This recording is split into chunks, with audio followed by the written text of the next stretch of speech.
May 1667. May 1st, up, it being a fine day, and after doing a little business in my chamber I left my wife to go abroad with W. Hewer and his mother in a hackney coach incognito to the park, while I abroad to the excise office first, and there met the coffer and Sir Stephen Fox about our money matters there, wherein we agreed, and so to discourse of my Lord Treasurer, who is a little better than he was of the stone, having rested a little this night. I there did acquaint them of my knowledge of that disease, which I believe will be told my Lord Treasurer. Thence to Westminster, in the way meeting many milkmaids with their garlands upon their pails, dancing with a fiddler before them. 8:32 and saw pretty Nelly standing at her lodgings door in Drury Lane in her smock sleeves and bodice, looking upon one, she seemed a mighty pretty creature. To the hall and there walked a while, it being term. I thence home to the Rose, and then had Doll Lane Venner para me. To my Lord Crewe's, where I found them at dinner, and among others, Mrs. Bocket, which I have not seen a long time, and two little dirty children, and she as idle a prating and impertinent woman as ever she was. After dinner my lord took me alone and walked with me, giving me an account of the meeting of the commissioners for accounts, whereof he is one. How some of the gentlemen, Garraway, Littleton, and others, did scruple at their first coming there, being called thither to act, as members of Parliament, which they could not do by any authority but that of Parliament. And therefore desired the King's direction in it, which was sent for by my Lord Bridgewater, who brought answer, very short, that the King expected they should obey his commission. Then they went on, and observed a power to be given them of administering and framing an oath, which they thought they could not do by any power but act of Parliament, and the whole commission did think fit to have the judge's opinion in it. And so, drawing up their scruples in writing, they all attended the King, who told them he would send to the judges to be answered, and did so, who have, my lord tells me, met 3 times about it, not knowing what answer to give to it. And they have met this week, doing nothing but expecting the solution of the judges in this point. My lord tells me he do believe this commission will do more hurt than good, it may undo some accounts, if these men shall think fit. But it can never clear an account, for he must come into the exchequer for all this. Besides, it is a kind of inquisition that hath seldom ever been granted in England. And he believes it will never, besides, give any satisfaction to the people or Parliament, but be looked upon as a forced, packed business of the King.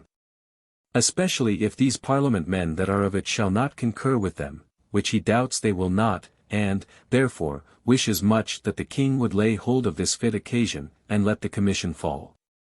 Then to talk of my Lord Sandwich, whom my Lord Crewe hath a great desire might get to be Lord Treasurer if the present Lord should die, as it is believed he will, in a little time.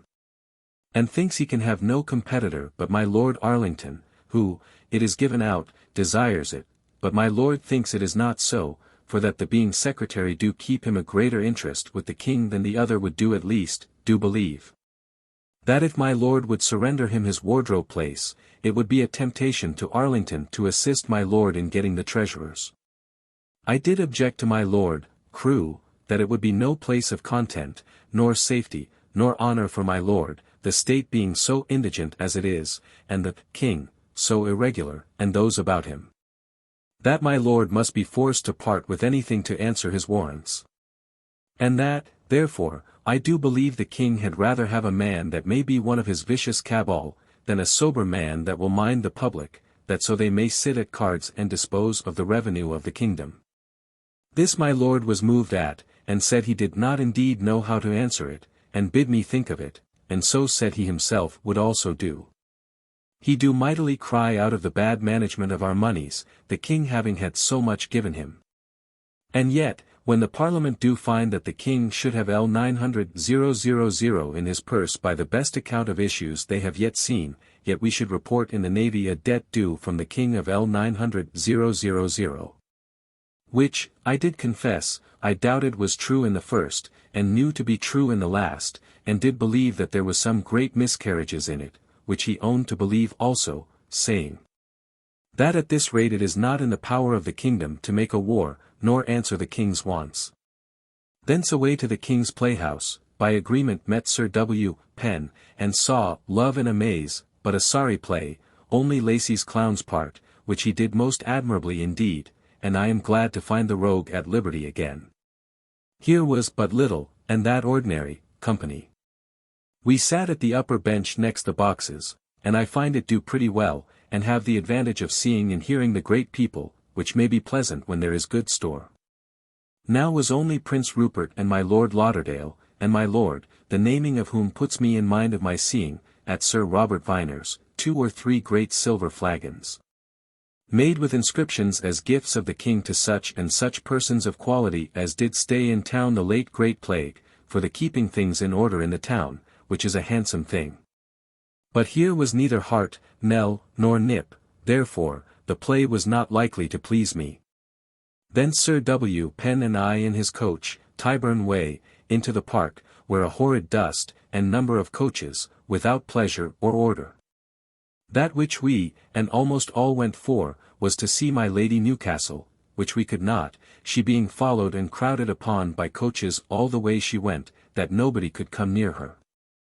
Only I could see she was in a large black coach, adorned with silver instead of gold, and so white curtains, and everything black and white, and herself in her cap, but other parts one could not make out. But that which I did see, and wonder at with reason, was to find Peg Penn in a new coach, with only her husband's pretty sister with her, both patched and very fine, and in much the finest coach in the park. And I think that ever I did see one or other, for neatness and richness in gold, and everything that is noble.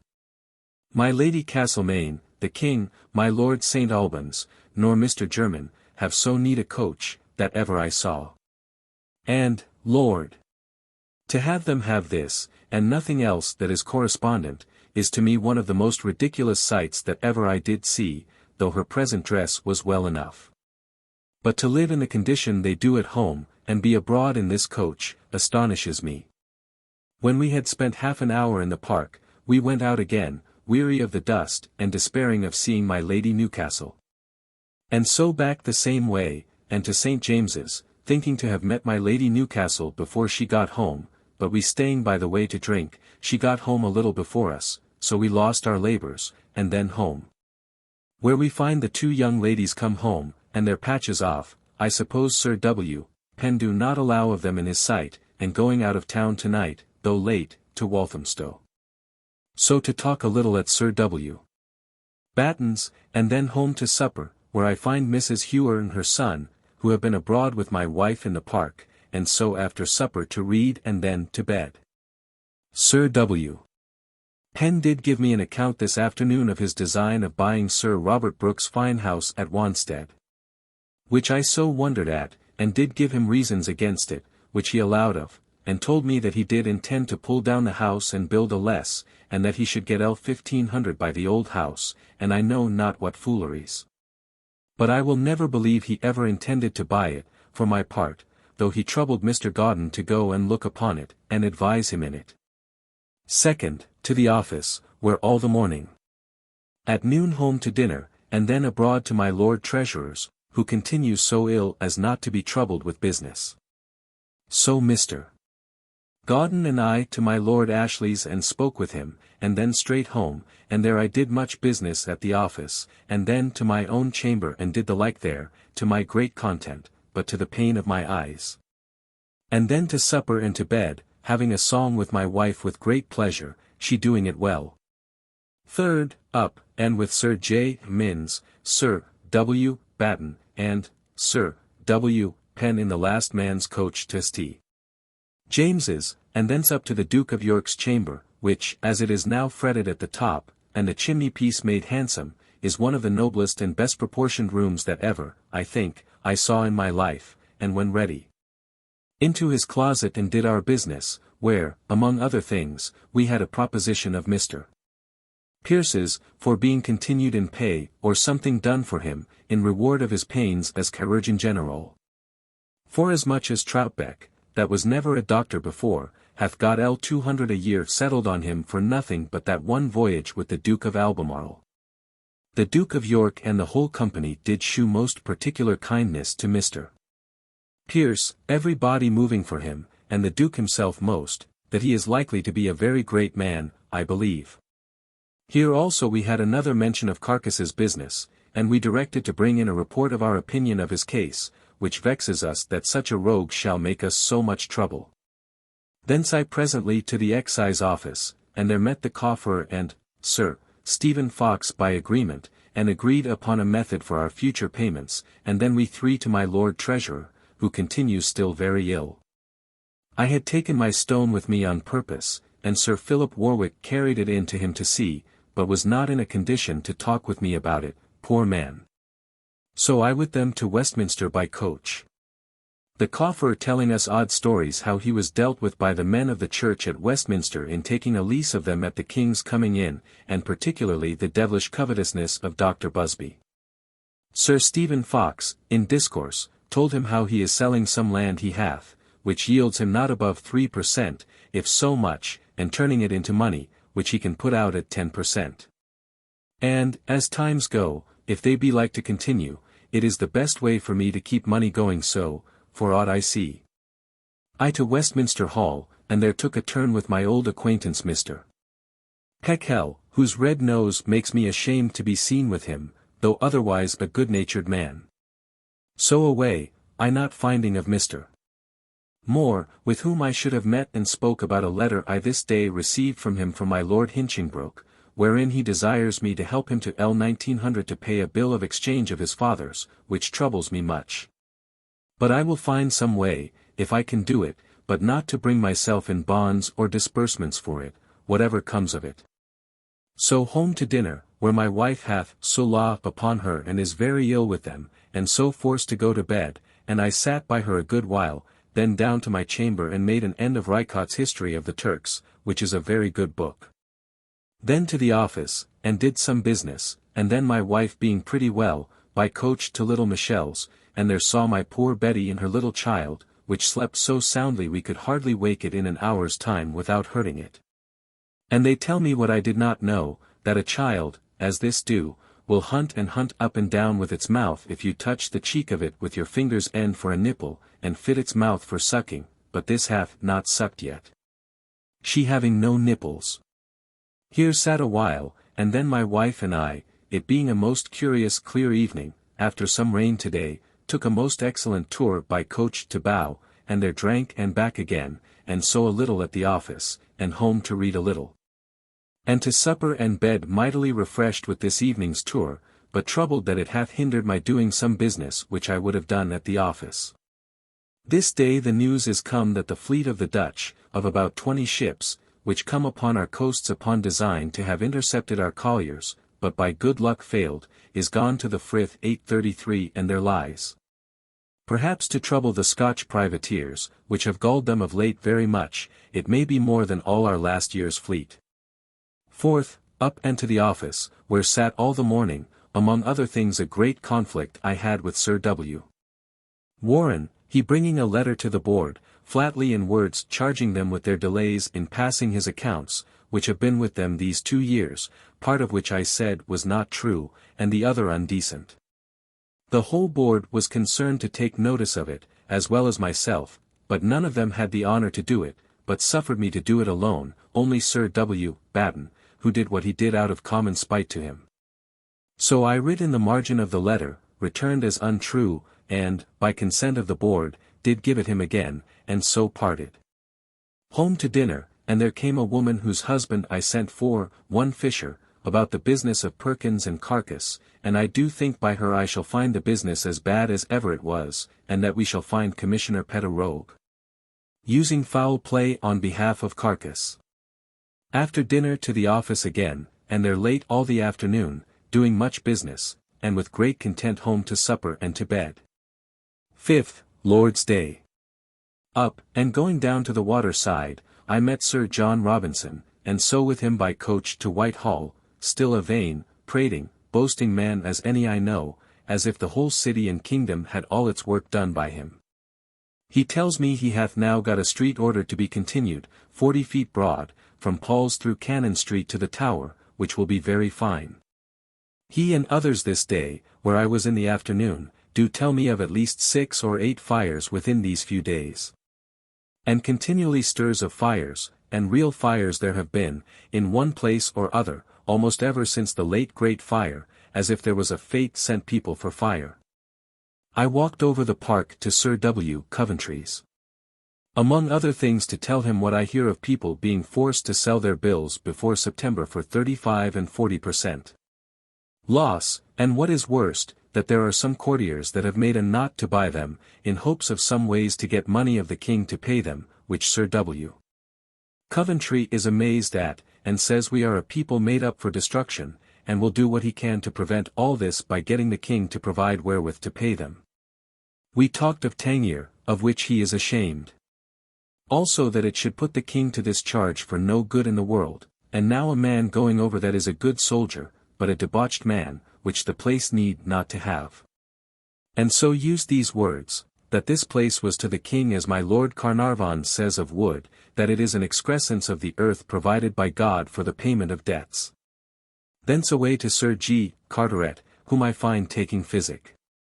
I stayed talking with him but a little, and so home to church, and heard a dull sermon, and most of the best women of our parish gone into the country, or at least not at church. So home, and find my boy not there, nor was at church, which vexed me, and when he come home I inquired, he tells me he went to see his mother. I send him back to her to send me some token that he was with her. So there come a man with him back of good fashion. He says he saw him with her, which pacified me, but I did soundly threaten him before him, and so to dinner, and then had a little scolding with my wife for not being fine enough to go to the christening today, which she excused by being ill. As she was indeed, and cried, but I was in an ill humor and ashamed, indeed, that she should not go dressed.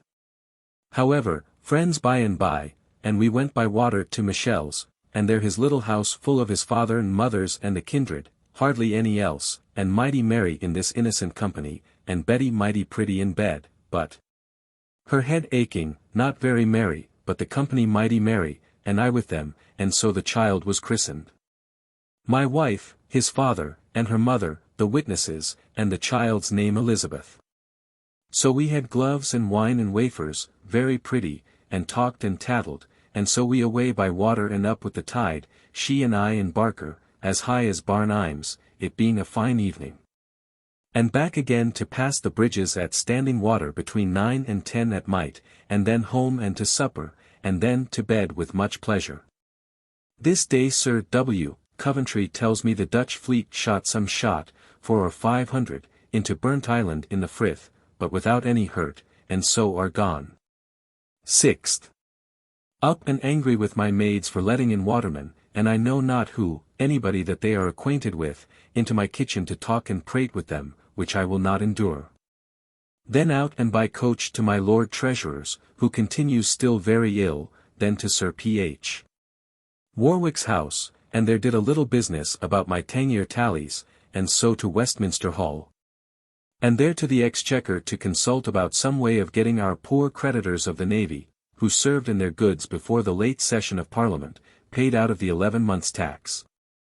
Which seems to relate only for goods to be then served in, and I think I have found out a way to bring them into the Act, which, if it do, I shall think a good service done.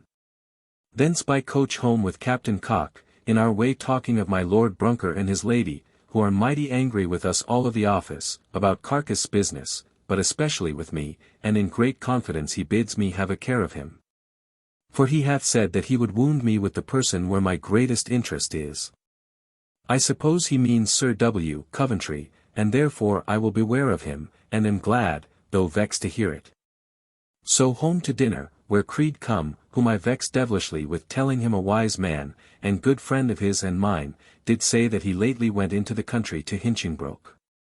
And, at his coming to town again, hath shifted his lodgings, only to avoid paying to the poll bill, which is so true that he blushed, and could not in words deny it, but the fellow did think to have not had it discovered.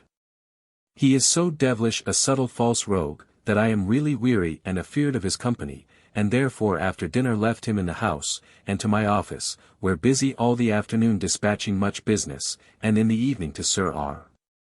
Viner's to adjust accounts there, and so home, where some of our old Navy creditors come to me by my direction to consider of what I have invented for their help as I have said in the morning, and like it mighty well, and so I to the office. Where busy late, then home to supper and sing with my wife, who do begin to give me real pleasure with her singing, and so to bed. 7th, up betimes, and by coach to St. James's, but there find Sir W. Coventry gone out betimes this morning, on horseback, with the King and Duke of York, to Putney Heath, to run some horses, and so back again to the office, where some witnesses from Chatham which I sent for are come up. And do give shrewd testimonies against Carcass, which put my lord into a new flame, and he and I to high words, and so broke up. Then home to dinner, where W. Heward dined with us, and he and I after dinner to discourse of Carcass's business, wherein I apparently now do manage it wholly against my Lord Brunker, Sir W. Penn, like a false rogue, shrinking out of the collar, Sir J. Minns, afoot, being easily led either way, and Sir W. Batten, a malicious fellow that is not able to defend anything, so that the whole odium must fall on me, which I will therefore beware how I manage that I may not get enemies to no purpose. It vexes me to see with what a company I am mixed, but then it pleases me to see that I am reckoned the chief mover among them, as they do, confess and esteem me in everything. Thence to the office, and did business, and then by coach to St. James's again, but, Sir W. Coventry not within, so I wrote something to him, and then straight back again and to Sir W. Batten's, and there talked with him and, Sir J. Minns, who are mighty hot in Carcass's business, but their judgments not to be trusted. However, I will go through with it, or otherwise we shall be all slaves to my Lord Brunker and his man's impudence. So to the office a little, and then home to supper and to bed, after hearing my wife sing, who is manifestly come to be more musical in her ear than ever I thought she could have been made, which rejoices me to the heart. For I take great delight now to hear her sing. 8th, up pretty betimes and out of doors, and in Fenchurch Street met Mr. Lovett going with a picture to me, but I could not stand to discourse or see it, but on to the next hackney coach and so to Sir W. Coventry, where he and I alone a while discoursing of some businesses of the office, and then up to the Duke of York to his chamber with my fellow brethren who are come, and so did our usual weekly business, which was but little today. And I was glad that the business of Carcass was not mentioned because our report was not ready, but I am resolved it shall against the next coming to the Duke of York. Here was discourse about a way of paying our old creditors which did please me, there being hopes of getting them comprehended within the 11 months' tax, and this did give occasion for Sir G. Carteret and my going to Sir Robert Long to discourse it, who do agree that now the King's Council do say that they may be included in the Act, which do make me very glad, not so much for the sake of the poor men as for the King. For it would have been a ruin to him and his service not to have had a way to have paid the debt. There parted with Sir G. Carteret and into Westminster Hall, where I met with Sir H. Cholmondeley, and he and I to Sir P.H. Warwick's to speak a little about our Tangier business, but to little purpose, my Lord Treasurer being so ill that no business can be done. Thence with Sir H. Cholmondeley to find out Creed from one lodging to another, which he hath changed so often that there is no finding him, but at last do come to his lodging that he is entering into this day, and do find his goods unlading at the door, by Scotland Yard. And there I set down Sir H. Cholmondeley, and I away to the Change, where spoke about several things, and then going home did meet Mr. Andrews our neighbour, and did speak with him to inquire about the ground behind our house, of which I have a mind to buy enough to make a stable and coach house. For I do see that my condition do require it, as well as that it is more charge to my purse to live as I do than to keep one, and therefore I am resolved before winter to have one, unless some extraordinary thing happens to hinder me. He promises me to look after it for me, and so I home to dinner, where I find my wife's flageolet master, and I am so pleased with her proceeding, though she hath lost time by not practicing, that I am resolved for the encouragement of the man to learn myself a little for a month or so, for I do foresee if God send my wife and I to live, she will become very good company for me. He gone, comes Lovett with my little print of my dear Lady Castlemaine varnished, and the frame prettily done like gold, which pleases me well. He dined with me, but by his discourse I do still see that he is a man of good wit but most strange experience, and acquaintance with all manner of subtleties and tricks, that I do think him not fit for me to keep any acquaintance with him. Lest he some time or other shew me a slippery trick. After dinner, he gone, I to the office, where all the afternoon very busy, and so in the evening to Sir R. Viner's, thinking to finish my accounts there, but am prevented, and so back again home, and late at my office at business, and so home to supper and sing a little with my dear wife, and so to bed. 9th. Up, and to the office, and at noon home to dinner, and then with my wife and Barker by coach, and left them at Charing Cross, and I to St. James's, and there found Sir W. Coventry alone in his chamber, and sat and talked with him more than I have done a great while of several things of the navy, how our debts and wants do unfit us for doing any thing. He tells me he hears stories of Commissioner Pett, of selling timber to the navy under other names, which I told him I believe is true, and did give him an instance. He told me also how his clerk Floyd he hath put away for his common idleness and ill company, and particularly that yesterday he was found not able to come and attend him, by being run into the arm in a squabble. Though he pretends it was done in the streets by strangers, at 9 at night, by the Maypole in the Strand. Sir W. Coventry did write to me this morning to recommend him another, which I could find in my heart to do W. Hewer for his good, but do believe he will not part with me, nor have I any mind to let him go. I would my brother were fit for it, I would adventure him there. He insists upon an unmarried man, that can write well, and hath French enough to transcribe it only from a copy, and may write shorthand, if it may be. Thence with him to my Lord Chancellor at Clarendon House, to a committee for Tangier, where several things spoke of and proceeded on, and particularly sending commissioners thither before the new governor goes. Which I think will signify as much good as anything else that hath been done about the place, which is none at all. I did again tell them the badness of their credit by the time their tallies took before they become payable, and their spending more than their fund. They seem well satisfied with what I said, and I am glad that I may be remembered that I do tell them the case plain. But it troubled me that I see them hot upon it, that the governor shall not be paymaster, which will force me either to the providing one there to do it, which I will never undertake, or leave the employment, which I had rather do. Mightily pleased with the nobleness of this house, and the brave furniture and pictures, which indeed is very noble, and, being broke up, I with Sir G.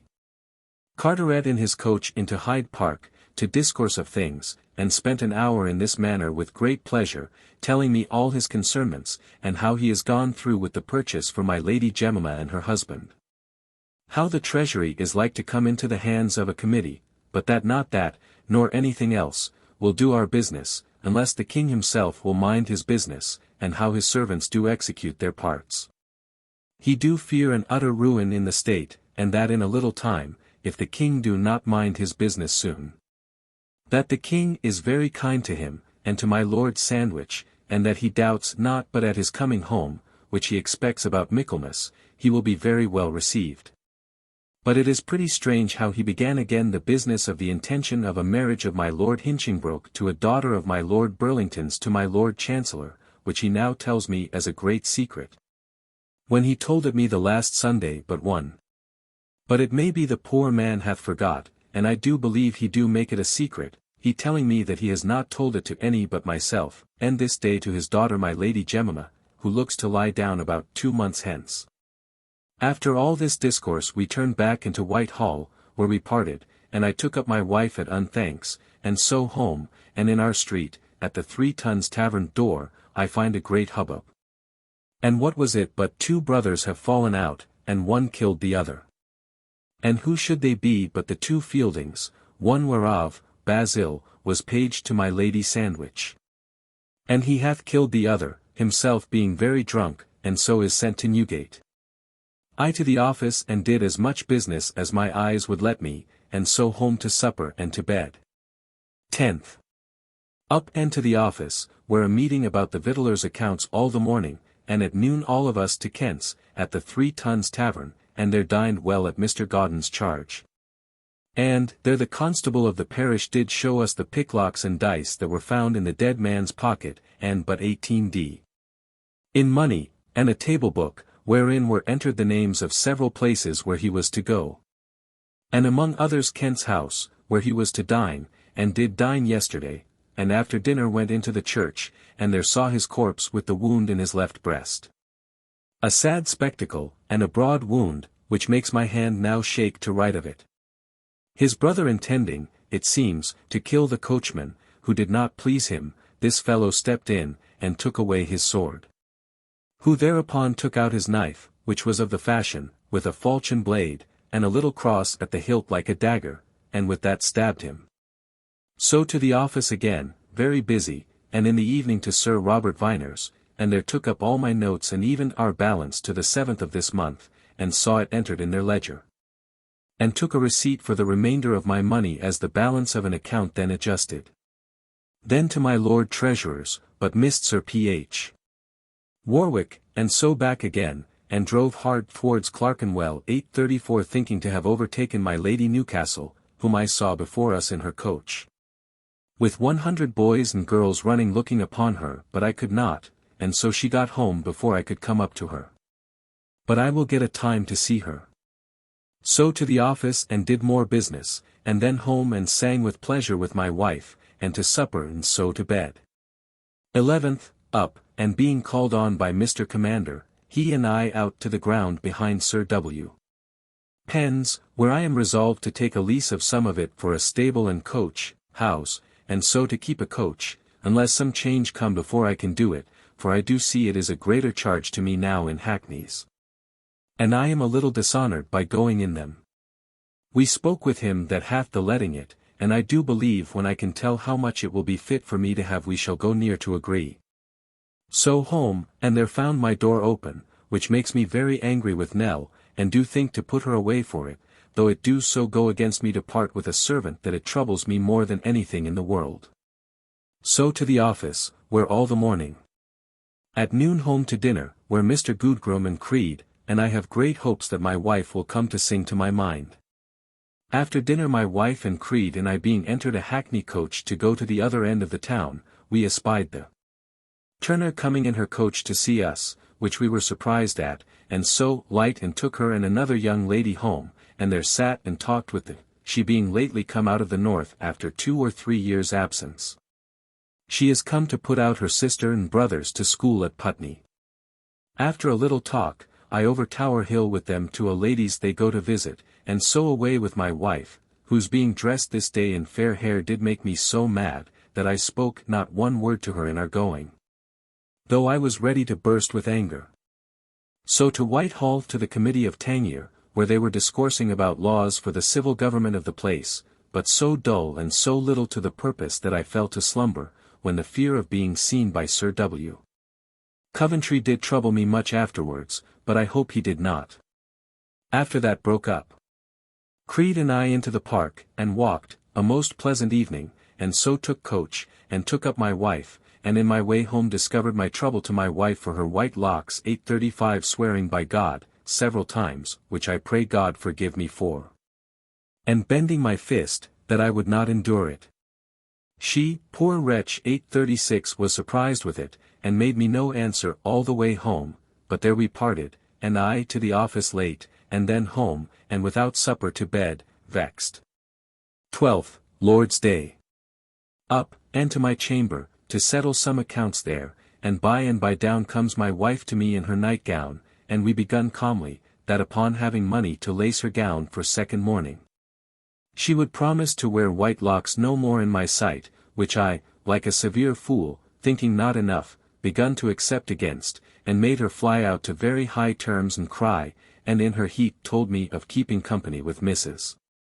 Nip, saying, that if I would promise never to see her more, of whom she hath more reason to suspect than I had heretofore of Pembleton, she would never wear white locks more. This vexed me, but I restrained myself from saying anything, but do think never to see this woman, at least, to have her here more, but by and by I did give her money to buy lace, and she promised to wear no more white locks while I lived. And so all very good friends as ever, and I to my business, and she to dress herself. Against noon we had a coach ready for us, and she and I to Whitehall, where I went to see whether Sir G. Carteret was at dinner or no, our design being to make a visit there, and I found them set down, which troubled me, for I would not then go up, but back to the coach to my wife, and she and I homeward again. And in our way bethought ourselves of going alone, she and I, to go to a French house to dinner, and so inquired out Monsieur Robbins, my periwig maker, who keeps an ordinary, and in an ugly street in Covent Garden, did find him at the door. And so we in. And in a moment almost had the table covered, and clean glasses, and all in the French manner, and a mess of potage first, and then a couple of pigeons à la Estève, and then a piece of bœuf à la mode, all exceeding well seasoned. And to our great liking. At least it would have been anywhere else but in this bad street, and in a periwig maker's house, but to see the pleasant and ready attendance that we had, and all things so desirous to please, and ingenious in the people, did take me mightily. Our dinner cost us success, and so my wife and I away to Islington, it being a fine day, and thence to Sir G. Whitmore's house, where we light, and walked over the fields to Kingsland, and back again. A walk, I think, I have not taken these 20 years, but puts me in mind of my boy's time, when I boarded at Kingsland, and used to shoot with my bow and arrows in these fields. A very pretty place it is. And little did any of my friends think I should come to walk in these fields in this condition and state that I am.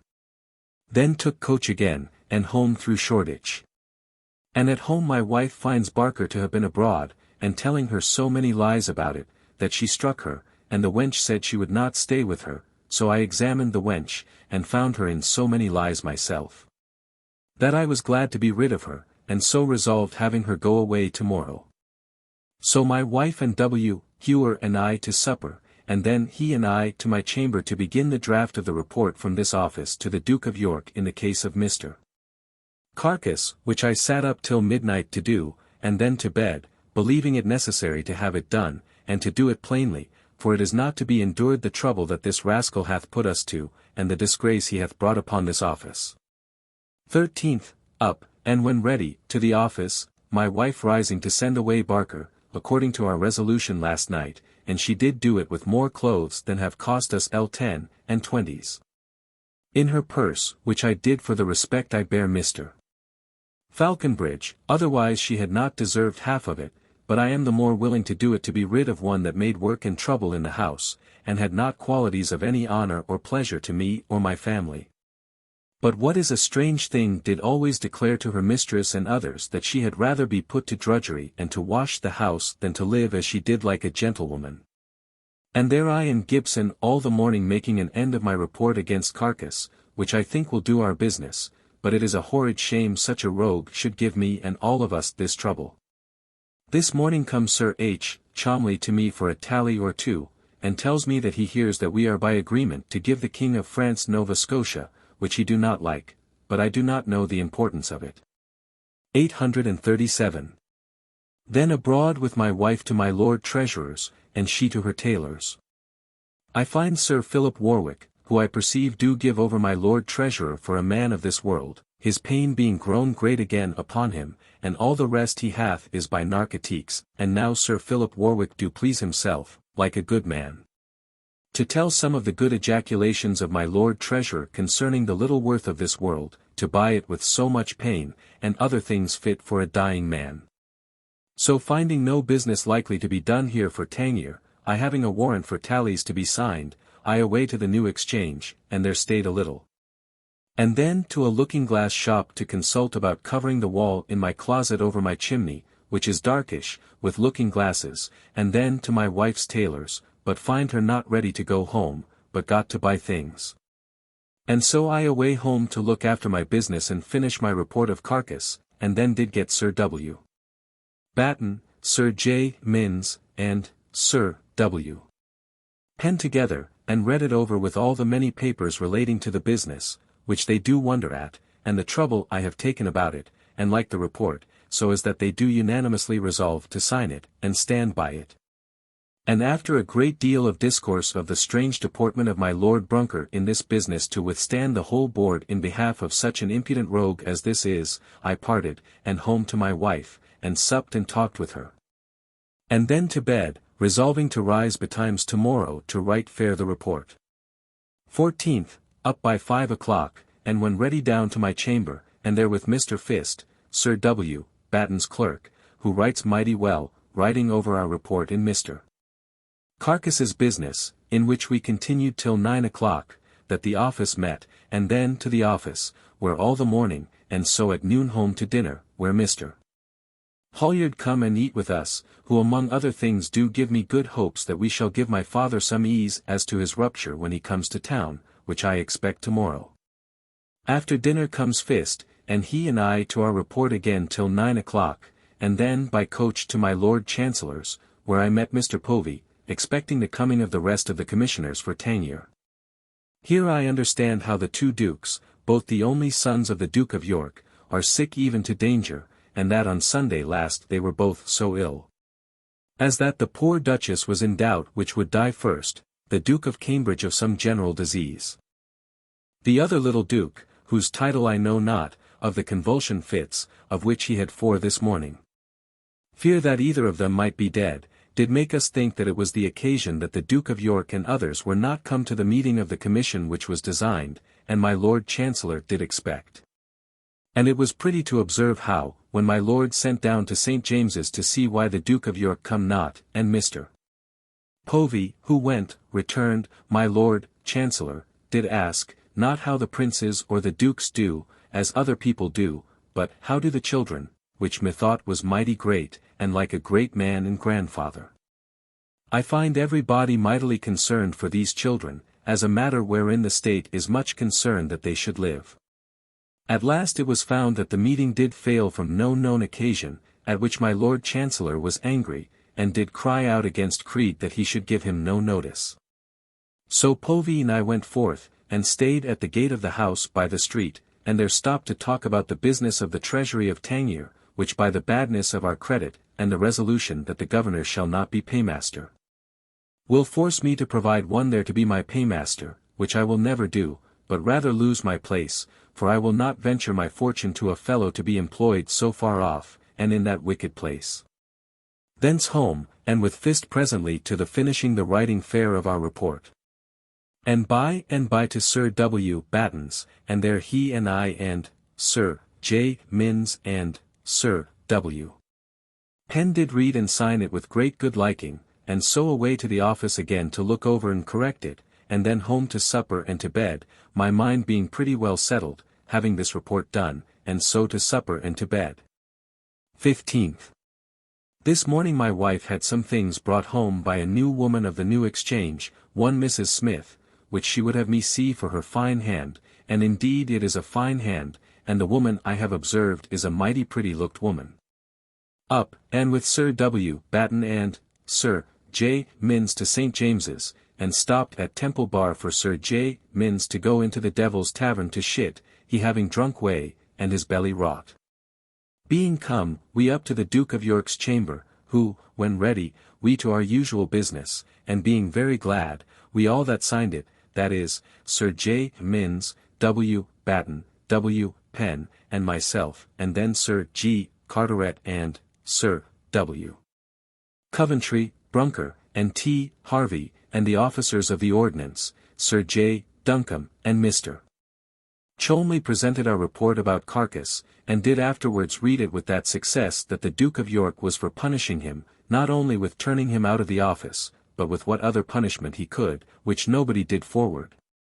And so he escaped, only with giving security to secure the king against double tickets of his and other things that he might have wronged the king or subject in before his dismission. Yet, Lord, to see how our silly Lord Brunker would have stood to have justified this rogue, though to the reproach of all us who have signed, which I shall never forget to have been a most malicious or a most silly act. And I do think it is as much the latter as the other, for none but a fool could have done as this silly lord hath done in this business. So the Duke of York did like our report, and ordered his being secured till he did give his security, which did fully content me, and will I hope vindicate the office. It happened that my Lord Arlington coming in by chance was at the hearing of all this, which I was not sorry for. For he did move or did second the Duke of York that this roguery of his might be put in the newsbook, that it might be made public to satisfy for the wrong the credit of this office hath received by this rogue's occasion. So with utmost content I away with Sir G. Carteret to London, talking all the way, and he do tell me that the business of my Lord Hinchingbroke his marriage with my Lord Burlington's daughter is concluded on by all friends. And that my lady is now told of it, and do mightily please herself with it, which I am mighty glad of. So home, and there I find that my wife hath been at my desire at the inn, thinking that my father might be come up with the coach, but he is not come this week, poor man, but will be here the next. At noon to dinner, and then to Sir W. Batten's, where I hear the news how our ambassadors were but ill received at Flushing, nor at Breda itself, there being only a house and no furniture provided for them, though it be said that they have as much as the French. Here we stayed talking a little, and then I to the office about my business, and thence to the office, where busy about my own papers of my office, and by comes the office full to examine Sir W. Warren's account, which I do appear mighty fierce in against him, and indeed am, for his accounts are so perplexed that I am sure he cannot but expect to get many al 1000 in it before it passes our hands, but I will not favour him, but save what I can to the king. At his accounts, wherein I very high against him, till late, and then we broke up with little done, and so broke up, and I to my office, where late doing of business, and then home to supper and to bed. News still that my Lord Treasurer is so ill as not to be any man of this world, and it is said that the Treasury shall be managed by commission. I would to God Sir G. Carteret, or my Lord Sandwich, be in it. But the latter is the more fit for it. This day going to Whitehall, Sir W. Batten did tell me strange stories of Sir W. Penn, how he is already ashamed of the fine coach which his son-in-law and daughter have made, and indeed it is one of the most ridiculous things for people of their low, mean fashion to make such a coach that ever I saw. He tells me how his people come as they do to mine every day to borrow one thing or other. And that his lady hath been forced to sell some coals, in the late dear time, only to enable her to pay money that she hath borrowed of Griffin to defray her family expense. Which is a strange story for a rogue that spends so much money on clothes and other occasions himself as he do, but that which is most strange, he tells me that Sir W. Penn do not give L 6000, as is usually supposed, with his daughter to him, and that Mr. Loder is come to use the tub, that is to bathe and sweat himself, and that his lady is come to use the tub too, which he takes to be that he hath, and hath given her the pox, but I hope it is not so, but, says Sir W. Batten, this is a fair jointure, that he hath made her, meaning by that the costs the having of a bath. 16th, up, and to the office, where we sat all the morning, and, among other things, comes in Mr. Carcass, and after many arguings against it, did offer security as was desired, but who should this be but Mr. Powell, that is one other of my Lord Brunker's clerks, and I hope good use will be made of it. But then he began to fall foul upon the injustice of the board, which when I heard I threatened him with being laid by the heels, which my Lord Brunker took up as a thing that I could not do upon the occasion he had given. But yet did own that it was ill said of him. I made not many words of it, but have let him see that I can say what I will without fear of him, and so we broke off, leaving the bond to be drawn by me, which I will do in the best manner I can. At noon, this being Holy Thursday, that is, Ascension Day, when the boys go on procession round the parish, we were to go to the 3 Tons Tavern, to dine with the rest of the parish, where all the parish almost was, Sir Andrew Ricard and others. And of our house, J. Minns, W. Batten, W. Penn, and myself, and Mr. Mills did sit uppermost at the table. Here we were informed that the report of our ambassadors being ill received in their way to Breda is not true, but that they are received with very great civility, which I am glad to hear. But that did vex me was that among all us there should come in Mr. Carcass to be a guest for his money, 5s apiece, as well as any of us. This did vex me, and I would have gone, and did go to my house, thinking to dine at home, but I was called away from them, and so we sat down, and to dinner. Among other things Sir John Frederick and Sir R. Ford did talk of Paul's school, which, they tell me, must be taken away, and then I fear it will be long before another place, as they say is promised, is found. But they do say that the honour of their company is concerned in the doing of it, and that it is a thing that they are obliged to do. Thence home, and to my office, where busy, anon at 7 at night I and my wife and Sir W. Pen in his coach to unthanks, my wife's tailor, for her to speak one word, and then we to my Lord Treasurer's, where I find the porter crying, and suspected it was that my lord is dead, and, poor lord. We did find that he was dead just now. And the crying of the fellow did so trouble me, that considering I was not likely to trouble him any more, nor have occasion to give any more anything, I did give him threes. But it may be, poor man, he hath lost a considerable hope by the death of his lord, whose house will be no more frequented as before, and perhaps I may never come thither again about any business. There is a good man gone, and I pray God that the treasury may not be worse managed by the hand or hands it shall now be put into. Though, for certain, the slowness, though he was of great integrity, of this man, and remissness, have gone as far to undo the nation, as anything else that hath happened.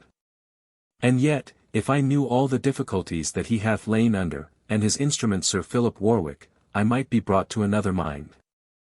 Thence we to Islington, to the old house, and there eat and drank, and then it being late and a pleasant evening, we home, and there to my chamber, and to bed. It is remarkable that this afternoon Mr. Moore come to me, and there, among other things, did tell me how Mr. Moyer, the merchant, having procured an order from the King and Duke of York in council, with the consent of my Lord Chancellor, and by assistance of Lord Arlington, for the releasing out of prison his brother, Samuel Moyer, who was a great man in the late times in Haberdashers' Hall, and was engaged under hand and seal to give the man that obtained it so much in behalf of my Lord Chancellor. But it seems my Lady Duchess of Albemarle had before undertaken it for so much money, but hath not done it. The Duke of Albemarle did the next day send for this Moyer, to tell him, that notwithstanding this order of the King and councils being passed for release of his brother, yet, if he did not consider the pains of some friends of his, he would stop that order. This Moyer being an honest, bold man, told him that he was engaged to the hand that had done the thing to give him a reward, and more he would not give, nor could own any kindness done by his Grace's interest, and so parted. The next day Sir Edward Savage did take the said Moyer in tax about it, giving ill words of this Moyer and his brother, which he not being able to bear, told him he would give to the person that had engaged him what he promised, and not anything to any body else, and that both he and his brother were as honest men as himself, or any man else. And so sent him going, and bid him do his worst. It is one of the most extraordinary cases that ever I saw or understood, but it is true. This day Mr. Shepley is come to town and to see me, and he tells me my father is very well only for his pain, so that he is not able to stir, but is in great pain. I would to God that he were in town that I might have what help can be got for him, for it troubles me to have him live in that condition of misery if I can help it.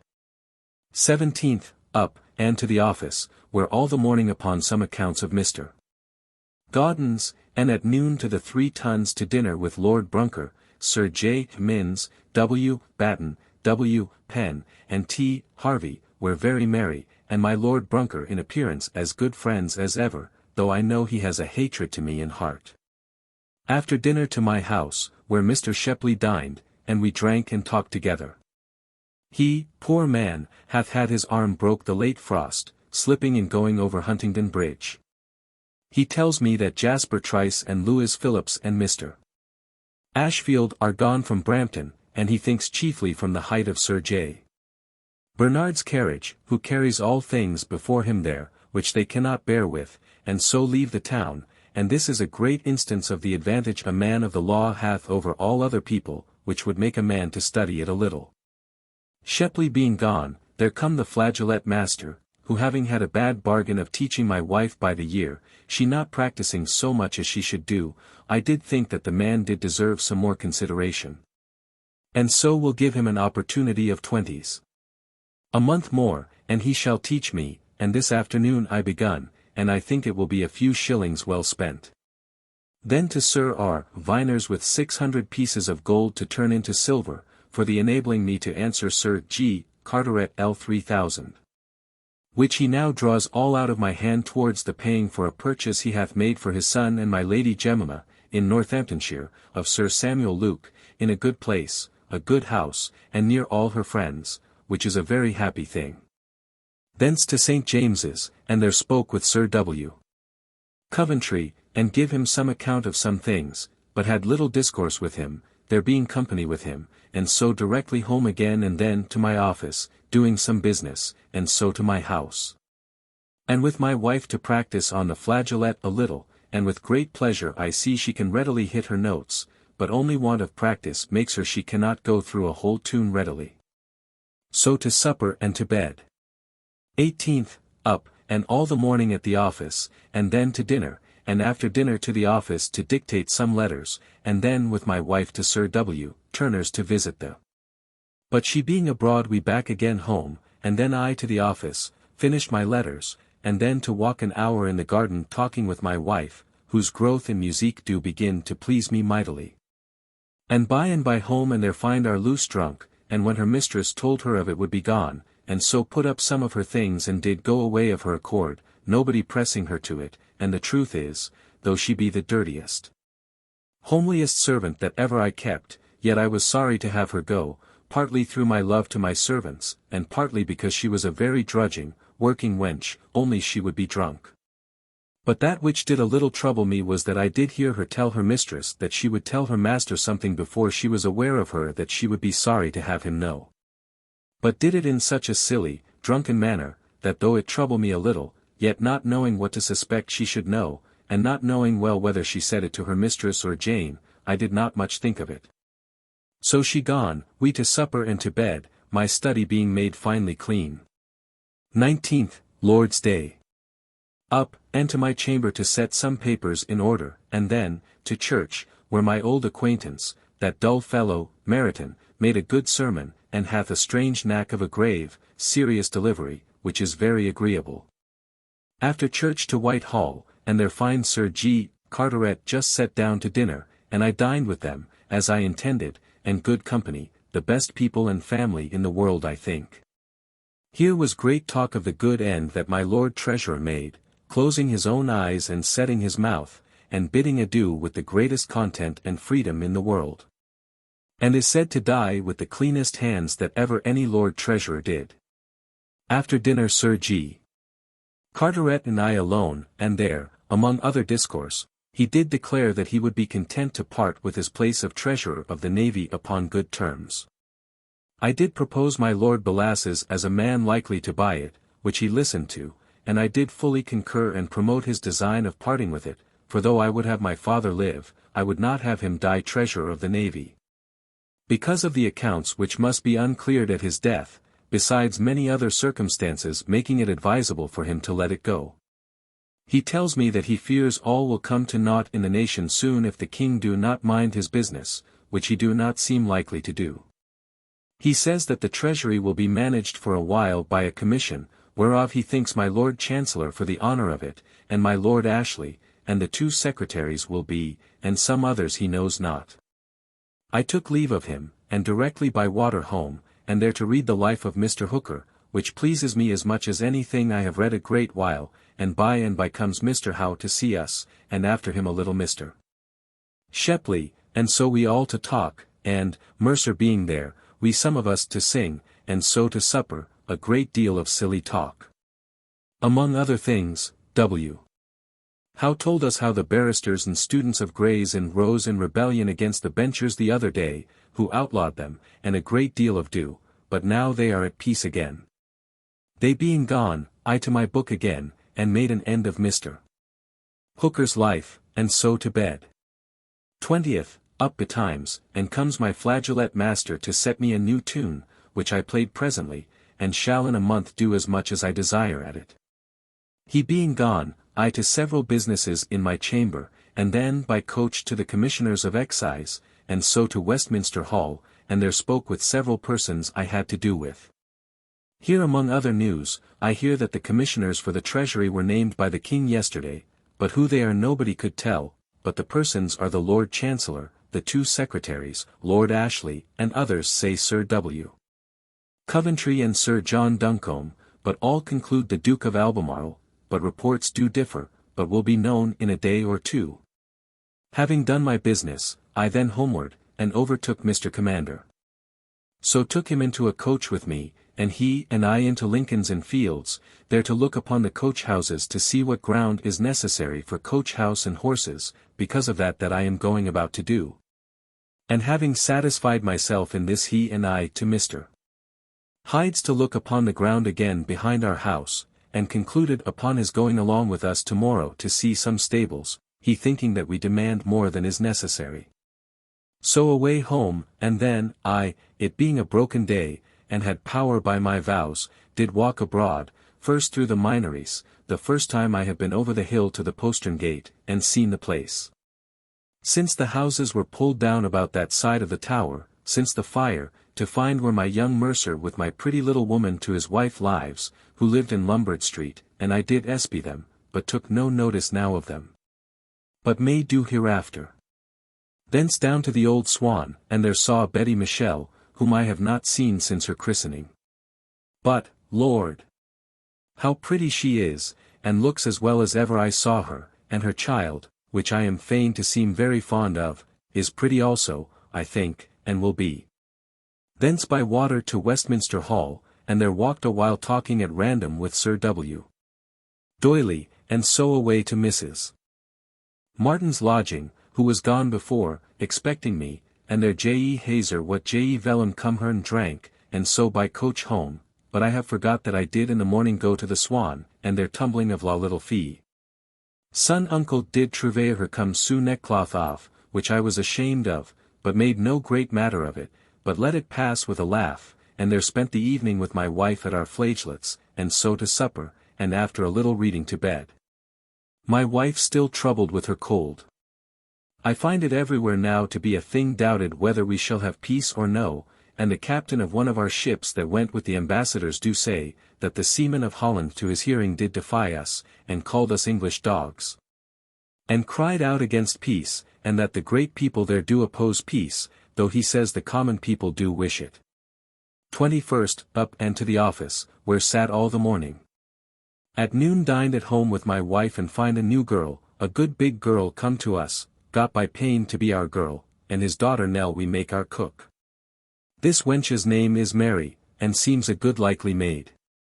After dinner I with Mr. Commander and Mr.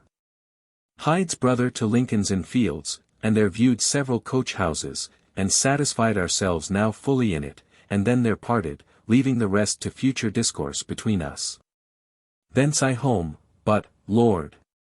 How it went against my heart to go away from the very door of the Duke's Playhouse, and my Lady Castlemaine's coach, and many great coaches there, to see the Siege of Rhodes. I was very near making a forfeit, but I did command myself, and so home to my office, and there did much business to my good content, much better than going to a play, and then home to my wife, who is not well with her cold. And sat and read a piece of Grand Cyrus in English by her, and then to my chamber and to supper, and so to bed. This morning the captain come from Holland did tell us at the board what I have said he reported yesterday. This evening after I come from the office Mrs. Turner come to see my wife and me, and sit and talk with us, and so, my wife not being well and going to bed, Mrs. Turner and I sat up till 12 at night talking alone in my chamber, and most of our discourse was of our neighbours. As to my Lord Brunker, she says how Mrs. Griffin, our housekeeper's wife, hath it from his maid, that comes to her house often, that they are very poor, that the other day Mrs. Williams was fain to send a jewel to pawn. That their maid hath said herself that she hath got L50 since she come thither, and L17 by the payment of one bill, that they have a most lewd and nasty family here in the office, but Mrs. Turner do tell me that my lord hath put the king to infinite charge since his coming thither in alterations, and particularly that Mr. Harper at Deptford did himself tell her that my lord hath had of Folly, the ironmonger, L50 worth in locks and keys for his house, and that it is from the fineness of them, having some of L4 and L5 a lock, such as is in the Duke's closet. That he hath several of these, that he do keep many of her things from her of her own goods, and would have her bring a bill into the office for them, that Mrs. Griffin do say that he do not keep Mrs. Williams now for love, but need, he having another whore that he keeps in Covent Garden, that they do owe money everywhere almost for everything, even Mrs. Shipman for her butter and cheese about L3, and after many demands cannot get it. Mrs. Turner says she do believe their coming here is only out of a belief of getting purchased by it, and that their servants, which was wittily said of her touching his clerks, do act only as privateers, no purchase, no pay. And in my conscience she is in the right. Then we fell to talk of Sir W. Penn, and his family and rise. She, Mrs. Turner, says that he was a pitiful fellow, when she first knew them. That his lady was one of the sourest, dirty women, that ever she saw, that they took 2 chambers, one over another, for themselves and child, in Tower Hill, that for many years together they eat more meals at her house than at their own. Did call brothers and sisters the husbands and wives. That her husband was godfather to one, and she godmother to another, this Margaret, of their children, by the same token that she was fain to write with her own hand a letter to Captain Twitty, to stand for a godfather for her. That she brought my lady, who then was a dirty slattern, with her stockings hanging about her heels, so that afterwards the people of the whole hill did say that Mrs. Turner had made Mrs. Penn a gentlewoman, first to the knowledge of my Lady Vane, Sir Henry's lady, and him to the knowledge of most of the great people that then he sought to, and that in short his rise hath been his giving of large bribes, wherein. And she agrees with my opinion and knowledge before therein, he is very profuse. This made him general, this got him out of the Tower when he was in, and hath brought him into what he is now, since the king's coming in, that long ago, indeed, he would drink the king's health privately with Mr. Turner. But that when he saw it fit to turn Roundhead, and was offered by Mr. Turner to drink the king's health, he answered, no. He was changed, and now, he that would make him drink the king's health, or any health but the Protector's and the State's, or to that purpose, he would be the first man should sheath his sword in his guts. That at the king's coming in, he did send for her husband, and told him what a great man Sir W. Coventry was like to be, and that he having all the records in his hands of the navy, if he would transcribe what was of most present use of the practice of the navy, and give them him to give Sir W.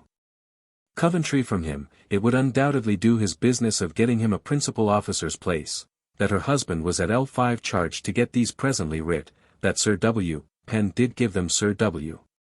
Coventry as from himself, which did set him up with W. Coventry, and made him what he is, and never owned anything of Mr. Turner in them. By which he left him in the lurch, though he did promise the Duke of Albemarle to do all that was possible, and made no question of Mr. Turner's being what he desired. And when afterwards, too, did propose to him the getting of the purveyor's place for him, he did tell Mr. Turner it was necessary to present Sir W. Coventry 100 pieces, which he did, and W. Coventry took 80 of them, so that he was W. Coventry's mere broker, as Sir W. Batten and my lady did once tell my Lady Duchess of Albemarle, in the case of Mr. Falconer, whom W. Penn made to give W.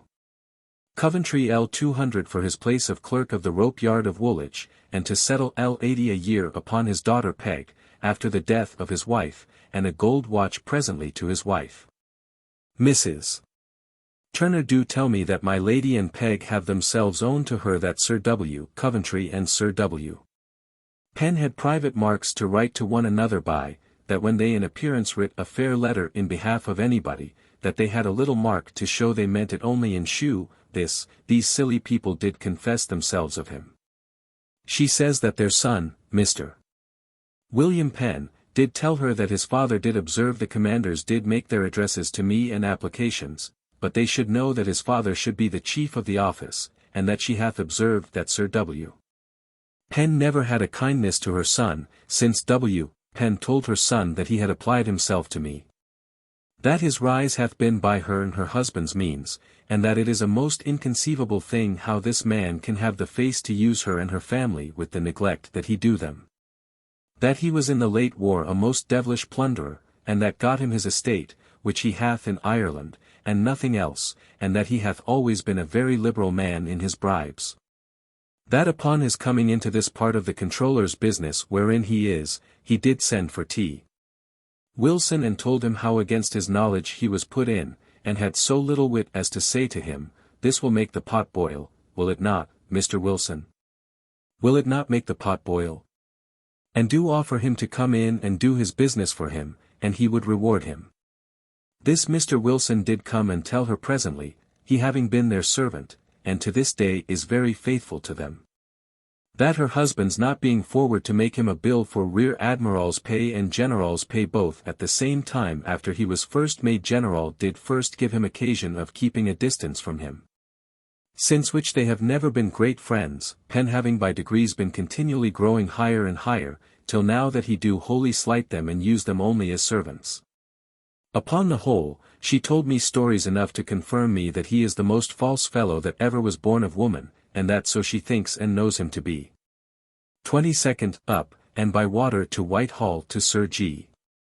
Carteret, who tells me now for certain how the commission for the Treasury is disposed of, viz., to Duke of Albemarle, Lord Ashley, Sir W. Coventry, Sir John Duncombe, and Sir Thomas Clifford, at which, he says, all the whole court is disturbed.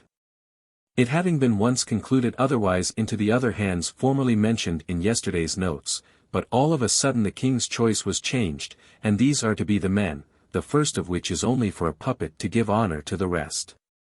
He do presage that these men will make it their business to find faults in the management of the late Lord Treasurer, and in discouraging the bankers, but I am, whatever I in compliance do say to him, of another mind. And my heart is very glad of it, for I do expect they will do much good, and that it is the happiest thing that hath appeared to me for the good of the nation since the king come in. Thence to St. James's, and up to the Duke of York, and there in his chamber Sir W. Coventry did of himself take notice of this business of the Treasury, wherein he is in the commission, and desired that I would be thinking of anything fit for him to be acquainted with for the lessening of charge and bettering of our credit. And what our expense bath been since the king's coming home, which he believes will be one of the first things they shall inquire into, which I promised him, and from time to time, which he desires. Will give him an account of what I can think of worthy his knowledge. I am mighty glad of this opportunity of professing my joy to him in what choice the king hath made, and the hopes I have that it will save the kingdom from perishing and how it do encourage me to take pains again. After my having through despair neglected it. Which he told me of himself that it was so with him, that he had given himself up to more ease than ever he expected, and that his opinion of matters was so bad, that there was no public employment in the kingdom should have been accepted by him but this which the king hath now given him. And therein he is glad, in hopes of the service he may do therein, and in my conscience he will. So into the Duke of York's closet, and there, among other things, Sir W. Coventry did take notice of what he told me the other day, about a report of Commissioner Pett's dealing for timber in the Navy, and selling it to us in other names. And, besides his own proof, did produce a paper I had given him this morning about it, in the case of Widow Murford and Moorcock, which was so handled, that the Duke of York grew very angry. And commanded us presently to fall into the examination of it, saying that he would not trust a man for his sake that lifts up the whites of his eyes. And it was declared that if he be found to have done so, he should be reckoned unfit to serve the navy, and I do believe he will be turned out, and it was, methought, a worthy saying of Sir W. Coventry to the Duke of York, Sir, says he, I do not make this complaint out of any disrespect to Commissioner Pett, but because I do love to do these things fairly and openly. Thence I to Westminster Hall with Sir G. Carteret to the Chequer Chamber to hear our cause of the Lindeboom prize there before the Lords of Appeal, where was Lord Ashley, Arlington, Berkeley, and Sir G. Carteret, but the latter three signified nothing, the former only either minding or understanding what was said. Here was good pleading of Sir Walter Walker's and worth hearing, but little done in our business. Thence by coach to the Red Lion, thinking to meet my father, but I come too soon, but my wife is gone out of town to meet him.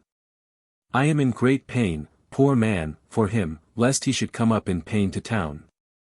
So I stayed not, but to the Change, and there stayed a little, where most of the news is that the Swedes are likely to fall out with the Dutch, which we wish, but how true I know not.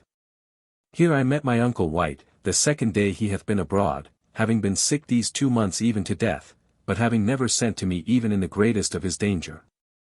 I do think my aunt had no mind I should come, and so I never went to see him, but neither he took notice of it to me, nor I made any excuse for it to him, but passed 2 or 3 how to use, and so parted and so home.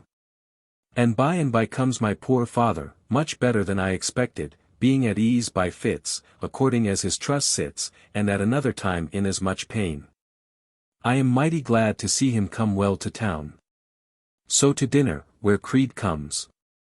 After dinner my wife and father abroad, and Creed and I also by water, and parted at the temple stairs, where I landed, and to the king's house, where I did give 18d. And saw the 2 last acts of The Goblins, a play I could not make anything of by these 2 acts, but here Nip spied me out of the tiring room, and come to the pit door, and I out to her, and kissed her, she only coming to see me. Being in a country dress, she, and others having, it seemed, had a country dance in the play, but she no other part, so we parted, and I into the pit again till it was done. The house full, but I had no mind to be seen, but thence to my cutler's, and 2 or 3 other places on small errands, and so home, where my father and wife come home, and pretty well my father, who to supper and betimes to bed at his country hours. I to Sir W. Batten's, and there got some more part of my dividend of the prize money. So home and to set down in writing the state of the account, and then to supper, and my wife to her flageolet, wherein she did make out a tune so prettily of herself, that I was infinitely pleased beyond whatever I expected from her, and so to bed. This day coming from Westminster with W. Batten, we saw at Whitehall stairs a fisher boat, with a sturgeon that he had newly catched in the river, which I saw, but it was but a little one. But big enough to prevent my mistake of that for a colt, if ever I become mayor of Huntingdon, 838. 23rd, up, and to the office, where we sat all the morning. At noon home, and with my father dined, and, poor man, he hath put off his travelling clothes today, and is mighty spruce, and I love to see him cheerful. After dinner I to my chamber, and my wife and I to talk, and by they tell Mrs. Daniel would speak with me, so I down to the parlour to her, and sat down together and talked about getting her husband a place. I do promise, and mean to do what kindness I can to her husband. After having been there hasty je was ashamed to pair that my people pens 8. It, or lest they might espy us through some trees, we parted and I to the office, and presently back home again, and there was asked by my wife, I know not whether simply or with design, how I come to look as I did. Car ego was in much shula et de body and of anemi, which I put off with the heat of the season, and so to other business, but I had some fear hung upon me lest Alcuno had seedy de covert. So to the office, and then to Sir R. Viner's about some part of my accounts now going on with him, and then home and ended my letters, and then to supper and my chamber to settle many things there, and then to bed. This noon I was on the Change, where I to my astonishment hear, and it is in the Gazette, that Sir John Duncombe is sworn yesterday a Privy Councillor. This day I hear also that last night the Duke of Kendal, second son of the Duke of York, did die, and that the other, Duke of Cambridge, continues very ill still. This afternoon I had opportunity para joer with Mrs. Penn, tocendo her mamies and bisando el, being sola in the casa of her pater, and she fort willing. 24th, up, and to the office, where, by appointment, we met upon Sir W. Warren's accounts, wherein I do appear in every thing as much as I can his enemy, though not so far but upon good conditions from him I may return to be his friend, but I do think it necessary to do what I do at present. We broke off at noon without doing much, and then home, where my wife not well, but yet engaged by invitation to go with Sir W. Penn. I got her to go with him by coach to Islington to the old house, where his lady and Madam Lowther, with her exceeding fine coach and mean horses, and her mother-in-law, did meet us, and 2 of Mr. Lowther's brothers, and here dined upon nothing but pigeon pies, which was such a thing for him to invite all the company to, that I was ashamed of it. But after dinner was all our sport, when there come in a juggler, who, indeed, did shew us so good tricks as I have never seen in my life, I think, of legerdemain. And such as my wife hath since seriously said that she would not believe but that he did them by the help of the devil. Here, after a bad dinner, and but ordinary company, saving that I discern good parts in one of the sons, who, methought, did take me up very prettily in one or two things that I said. And I was so sensible of it as to be a caution to me hereafter how I do venture to speak more than is necessary in any company, though, as I did now, I do think them incapable to censure me. We broke up, they back to Walthamstow, and only my wife and I and Sir W. Pen to the King's Playhouse, and there saw the Maiden Queen, which, though I have often seen, yet pleases me infinitely, it being impossible, I think, ever to have the Queen's part, which is very good and passionate, and Florimell's part, which is the most comical that ever was made for woman, ever done better than they two are by young Marshall and Nelly. Home, where I spent the evening with my father and wife, and late at night some flageolet with my wife, and then to supper and to bed. 25th, up, and to the office, where all the morning. At noon dined at home, and there come Mr. Pierce, the surgeon, and dined with me, telling me that the Duke of Cambridge continues very ill, so as they do despair of his living. So to the office again, where all the afternoon. About 4 o'clock comes Mrs. Pierce to see my wife, and I into them, and there find Pierce very fine, and in her own hair, which do become her, and so says my wife, 10 times better than lighter hair, her complexion being mighty good. With them talked a little, and was invited by her to come with my wife on Wednesday next in the evening, to be merry there, which we shall do. Then to the office again, where dispatched a great deal of business till late at night, to my great content, and then home and with my wife to our flageolets a little, and so to supper and to bed, after having my chamber a little wiped up. 26th, Lord's Day. Up sooner than usual on Sundays, and to walk, it being exceeding hot all night, so as this night I begun to leave off my waistcoat this year, and this morning, and so to walk in the garden till toward church time, when my wife and I to church. Where several strangers of good condition come to our pew, where the pew was full. At noon dined at home, where little Michel come and his wife, who continues mighty pretty. After dinner I by water alone to Westminster, where, not finding Mrs. Martin within, did go towards the parish church, and in the way did overtake her, who resolved to go into the church with her that she was going with, Mrs. Hargrave, the little crooked woman, the vintner's wife of the dog, and then go out again, and so I to the church, and seeing her return did go out again myself, but met with Mr. Howlett, who, offering me a pew in the gallery, I had no excuse but up with him I must go, and then much against my will stayed out the whole church in pain while she expected me at home. But I did entertain myself with my perspective glass up and down the church, by which I had the great pleasure of seeing and gazing at a great many very fine women. And what with that, and sleeping, I passed away the time till sermon was done, and then to Mrs. Martin, and there stayed with her an hour or two, and there did what I would with her, and after been here so long I away to my boat, and up with it as far as Barn Elms, reading of Mr. Evelyn's late new book against solitude, in which I do not find much excess of good matter, though it be pretty for a by discourse. I walked the length of the elms, and with great pleasure saw some gallant ladies and people come with their bottles, and basket, and chairs, and form, to sup under the trees, by the waterside, which was mighty pleasant. I to boat again and to my book, and having done that I took another book, Mr. Boyle's of Colours, and there read, where I laughed, finding many fine things worthy observation, and so landed at the Old Swan, and so home, where I find my poor father newly come out of an unexpected fit of his pain, that they feared he would have died. They had sent for me to Whitehall and all up and down, and for Mr. Hollyard also, who did come, but W. Hewer being here did I think do the business in getting my father's bowel, that was fallen down, into his body again. And that which made me more sensible of it was that he this morning did show me the place where his bowel did use to fall down and swell, which did trouble me to see. But above all things the poor man's patience under it, and his good heart and humour, as soon as he was out of it, did so work upon me, that my heart was sad to think upon his condition. But do hope that a way will be found by a steel trust to relieve him. By and by to supper, all our discourse about Brampton, and my intentions to build there if I could be free of my engagement to my Uncle Thomas and his son, that they may not have what I have built, against my will, to them whether I will or no.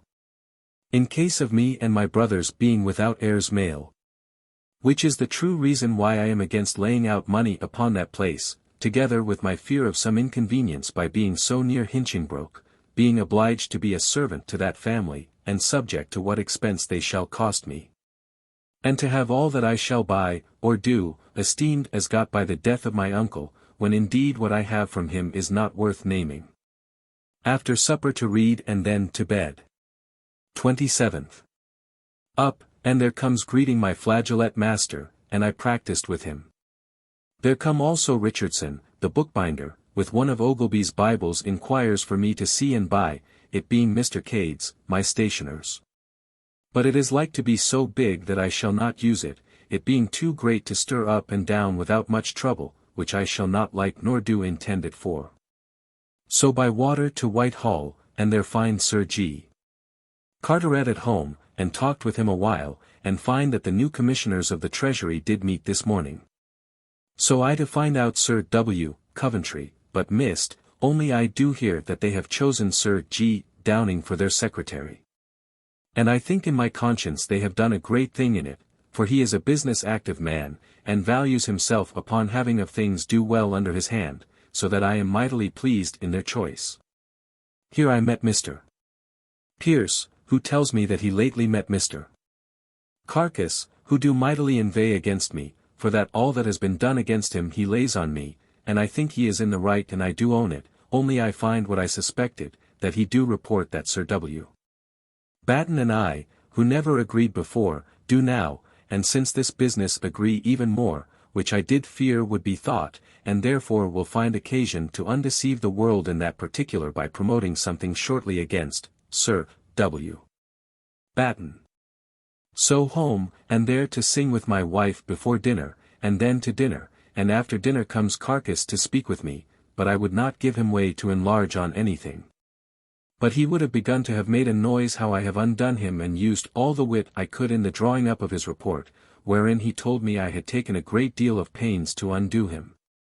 To which I did not think fit to enter into any answer, but dismissed him, and so I again up to my chamber, vexed at the impudence of this rogue, but I think I shall be wary enough for him, so to my chamber, and there did some little business. And then abroad, and stopped at the Bear Garden stairs, there to see a prize fought. But the house so full there was no getting in there, so forced to go through an alehouse into the pit, where the bears are baited, and upon a stool did see them fight, which they did very furiously, a butcher and a waterman. The former had the better all along, till by and by the latter dropped his sword out of his hand, and the butcher, whether not seeing his sword dropped I know not, but did give him a cut over the wrist, so as he was disabled to fight any longer. But, Lord! To see how in a minute the whole stage was full of watermen to revenge the foul play, and the butchers to defend their fellow, though most blamed him, and there they all fell to it to knocking down and cutting many on each side. It was pleasant to see, but that I stood in the pit, and feared that in the tumult I might get some hurt. At last the rabble broke up, and so I away to Whitehall and so to St. James's, but I found not Sir W. Coventry, so into the park and took a turn or two, it being a most sweet day, and so by water home, and with my father and wife walked in the garden, and then anon to supper and to bed. The Duke of Cambridge very ill still. 28th. Up, and by coach to St. James's, where I find Sir W. Coventry, and he desirous to have spoke with me. It was to read over a draft of a letter which he hath made for his brother commissioners and him to sign to us, demanding an account of the whole business of the navy accounts. And I perceive, by the way he goes about it, that they will do admirable things. He tells me they have chosen Sir G. Downing their secretary, who will be as fit a man as any in the world. And said, by the by, speaking of the bankers being fearful of Sir G. Downing's being secretary, he being their enemy, that they did not intend to be ruled by their secretary, but do the business themselves.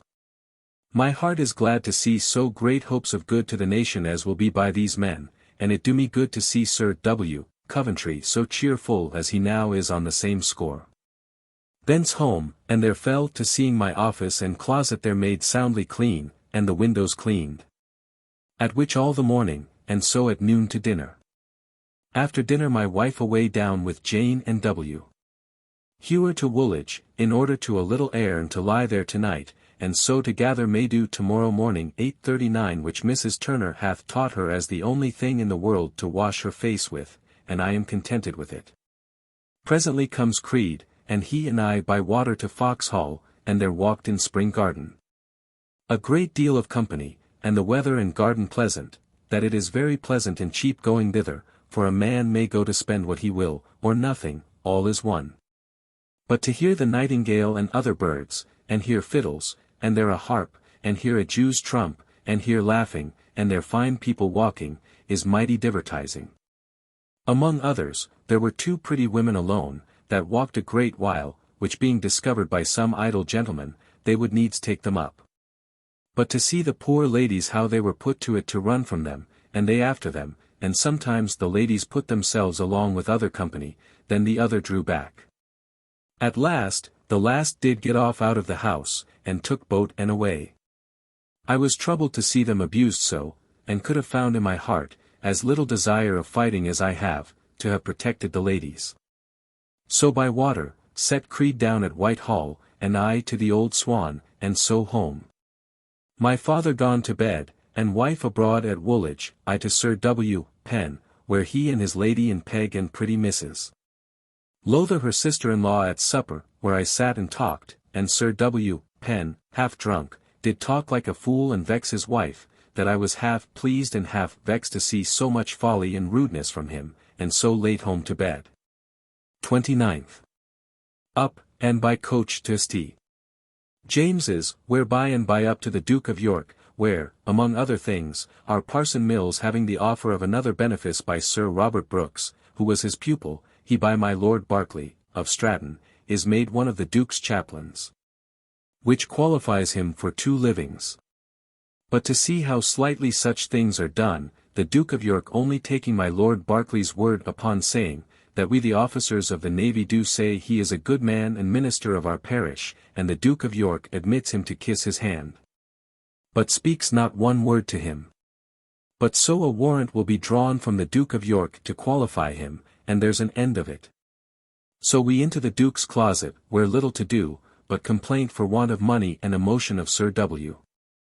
Coventry's that we should all now bethink ourselves of lessening charge to the king, which he said was the only way he saw likely to put the king out of debt. And this puts me upon thinking to offer something presently myself to prevent its being done in a worse manner without me relating to the victualling business, which, as I may order it, I think may be done and save myself something. Thence home, and there settled to some accounts of mine in my chamber I all the morning till dinner. My wife comes home from Woolwich, but did not dine with me, going to dress herself against night, to go to Mrs. Pierce's to be merry, where we are to have Knepp and Harris and other good people. I at my accounts all the afternoon, being a little lost in them as to reckoning interest. Anon comes down my wife, dressed in her second mourning, with her black moire waistcoat, and short petticoat, laced with silver lace so basely that I could not endure to see her, and with laced lining, which is too soon, so that I was horrid angry. And went out of doors to the office and there stayed, and would not go to our intended meeting, which vexed me to the blood, and my wife sent twice or thrice to me, to direct her any way to dress her, but to put on her cloth gown, which she would not venture, which made me mad, and so in the evening to my chamber, vexed, and to my accounts, which I ended to my great content, and did make amends for the loss of our mirth this night, by getting this done, which otherwise I fear I should not have done a good while else. So to bed. 30th, up, and to the office, where all the morning. At noon dined at home, being without any words friends with my wife, though last night I was very angry, and do think I did give her as much cause to be angry with me. After dinner I walked to Arundel House, the way very dusty, the day of meeting of the society being changed from Wednesday to Thursday, which I knew not before, because the Wednesday is a council day, and several of the council are of the society, and would come but for their attending the king at council. Where I find much company, indeed very much company, in expectation of the Duchess of Newcastle, who had desired to be invited to the society, and was, after much debate, pro and con, it seems many being against it. And we do believe the town will be full of ballads of it. Anon comes the Duchess with her women attending her, among others, the Farabosco, two of whom so much talk is that her lady would bid her show her face and kill the gallants. She is indeed black, and hath good black little eyes, but otherwise but a very ordinary woman I do think, but they say sings well. The Duchess hath been a good, comely woman. But her dress so antic, and her deportment so ordinary, that I do not like her at all, nor did I hear her say anything that was worth hearing, but that she was full of admiration, all admiration. Several fine experiments were shown her of colours, lodestones, microscopes, and of liquors among others, of one that did, while she was there, turn a piece of roasted mutton into pure blood, which was very rare. Here was Mrs. Moore of Cambridge, whom I had not seen before, and I was glad to see her, as also a very pretty black boy that run up and down the room, somebody's child in a roundel house. After they had shown her many experiments, and she cried still she was full of admiration, she departed, being led out and in by several lords that were there. Among others Lord George Berkeley and Earl of Carlisle, and a very pretty young man, the Duke of Somerset. She gone, I by coach home, and they're busy at my letters till night, and then with my wife in the evening singing with her in the garden with great pleasure, and so home to supper and to bed. 31st, up, and there came young Mrs. Daniel in the morning as I expected about business of her husband's. I took her into the office to discourse with her about getting some employment for him. By water to Whitehall to the Lords Commissioners of the Treasury, the first time I ever was there and I think the second that they have met at the Treasury Chamber there. Here I saw Duncombe look as big, and take as much state on him, as if he had been born a lord. I was in with him about 10 year, and at present received but little answer from them, they being in a cloud of business yet, but I doubt not but all will go well under them. Here I met with Sir H. Cholmondeley, who tells me that he is told this day by Secretary Morris that he believes we are, and shall be, only fooled by the French, and that the Dutch are very high and insolent, and do look upon us as come over only to beg a peace. Which troubles me very much, and I do fear it is true. Thence to Sir G. Carteret at his lodgings, who, I perceive, is mightily displeased with this new treasury, and he hath reason, for it will eclipse him. And he tells me that my Lord Ashley says they understand nothing, and he says he believes the king do not intend they shall sit long. But I believe no such thing, but that the king will find such benefit by them as he will desire to have them continue, as we see he hath done, in the late new act that was so much decried about the king. But yet the king hath since permitted it, and found good by it. He says, and I believe, that a great many persons at court are angry at the rise of this Duncombe, whose father, he tells me, was a long parliamentman, and a great committee man. And this fellow used to carry his papers to committees after him, he was a kind of an attorney, but for all this, I believe this man will be a great man, in spite of all. Thence I away to Holborn to Mr. Gauden, whom I met at Bernard's Gate, and straight we together to the Navy Office, where we did all meet about some victualling business, and so home to dinner and to the office. Where the weather so hot nowadays that I cannot but sleep before I do any business, and in the evening home, and there, to my unexpected satisfaction, did get my intricate accounts of interest, which have been of late much perplexed by mixing of some moneys of Sir G. Carteret with mine, evened and set right, and so late to supper, and with great quiet to bed, finding by the balance of my account that I am creditor L 6900, for which the Lord of Heaven be praised. June 1667. June 1st, up, and there comes to me Mr. Commander, whom I employ about hiring of some ground behind the office, for the building of me a stable and coach house, for I do find it necessary for me, both in respect to honor and the profit of it also.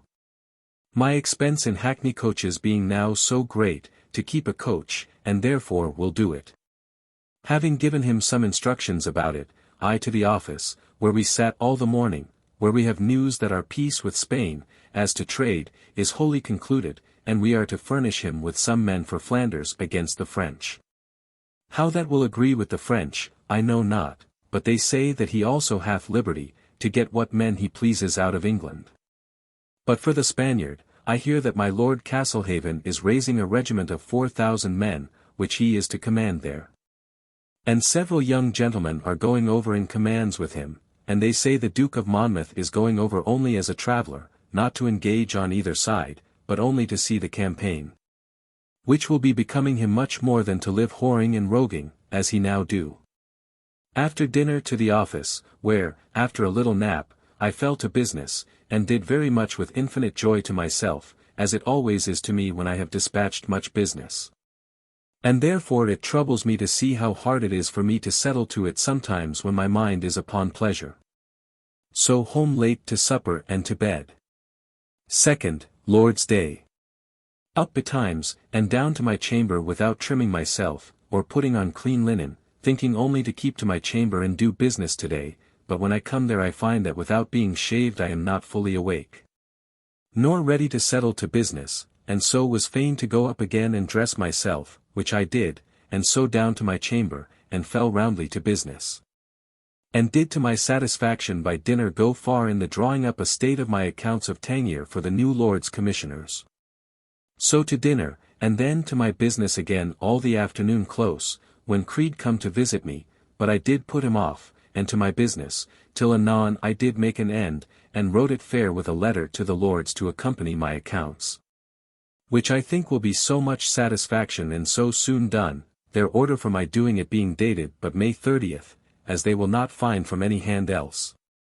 Being weary and almost blind with writing and reading so much today, I took boat at the Old Swan, and there up the river all alone as high as Putney almost, and then back again, all the way reading, and finishing Mr.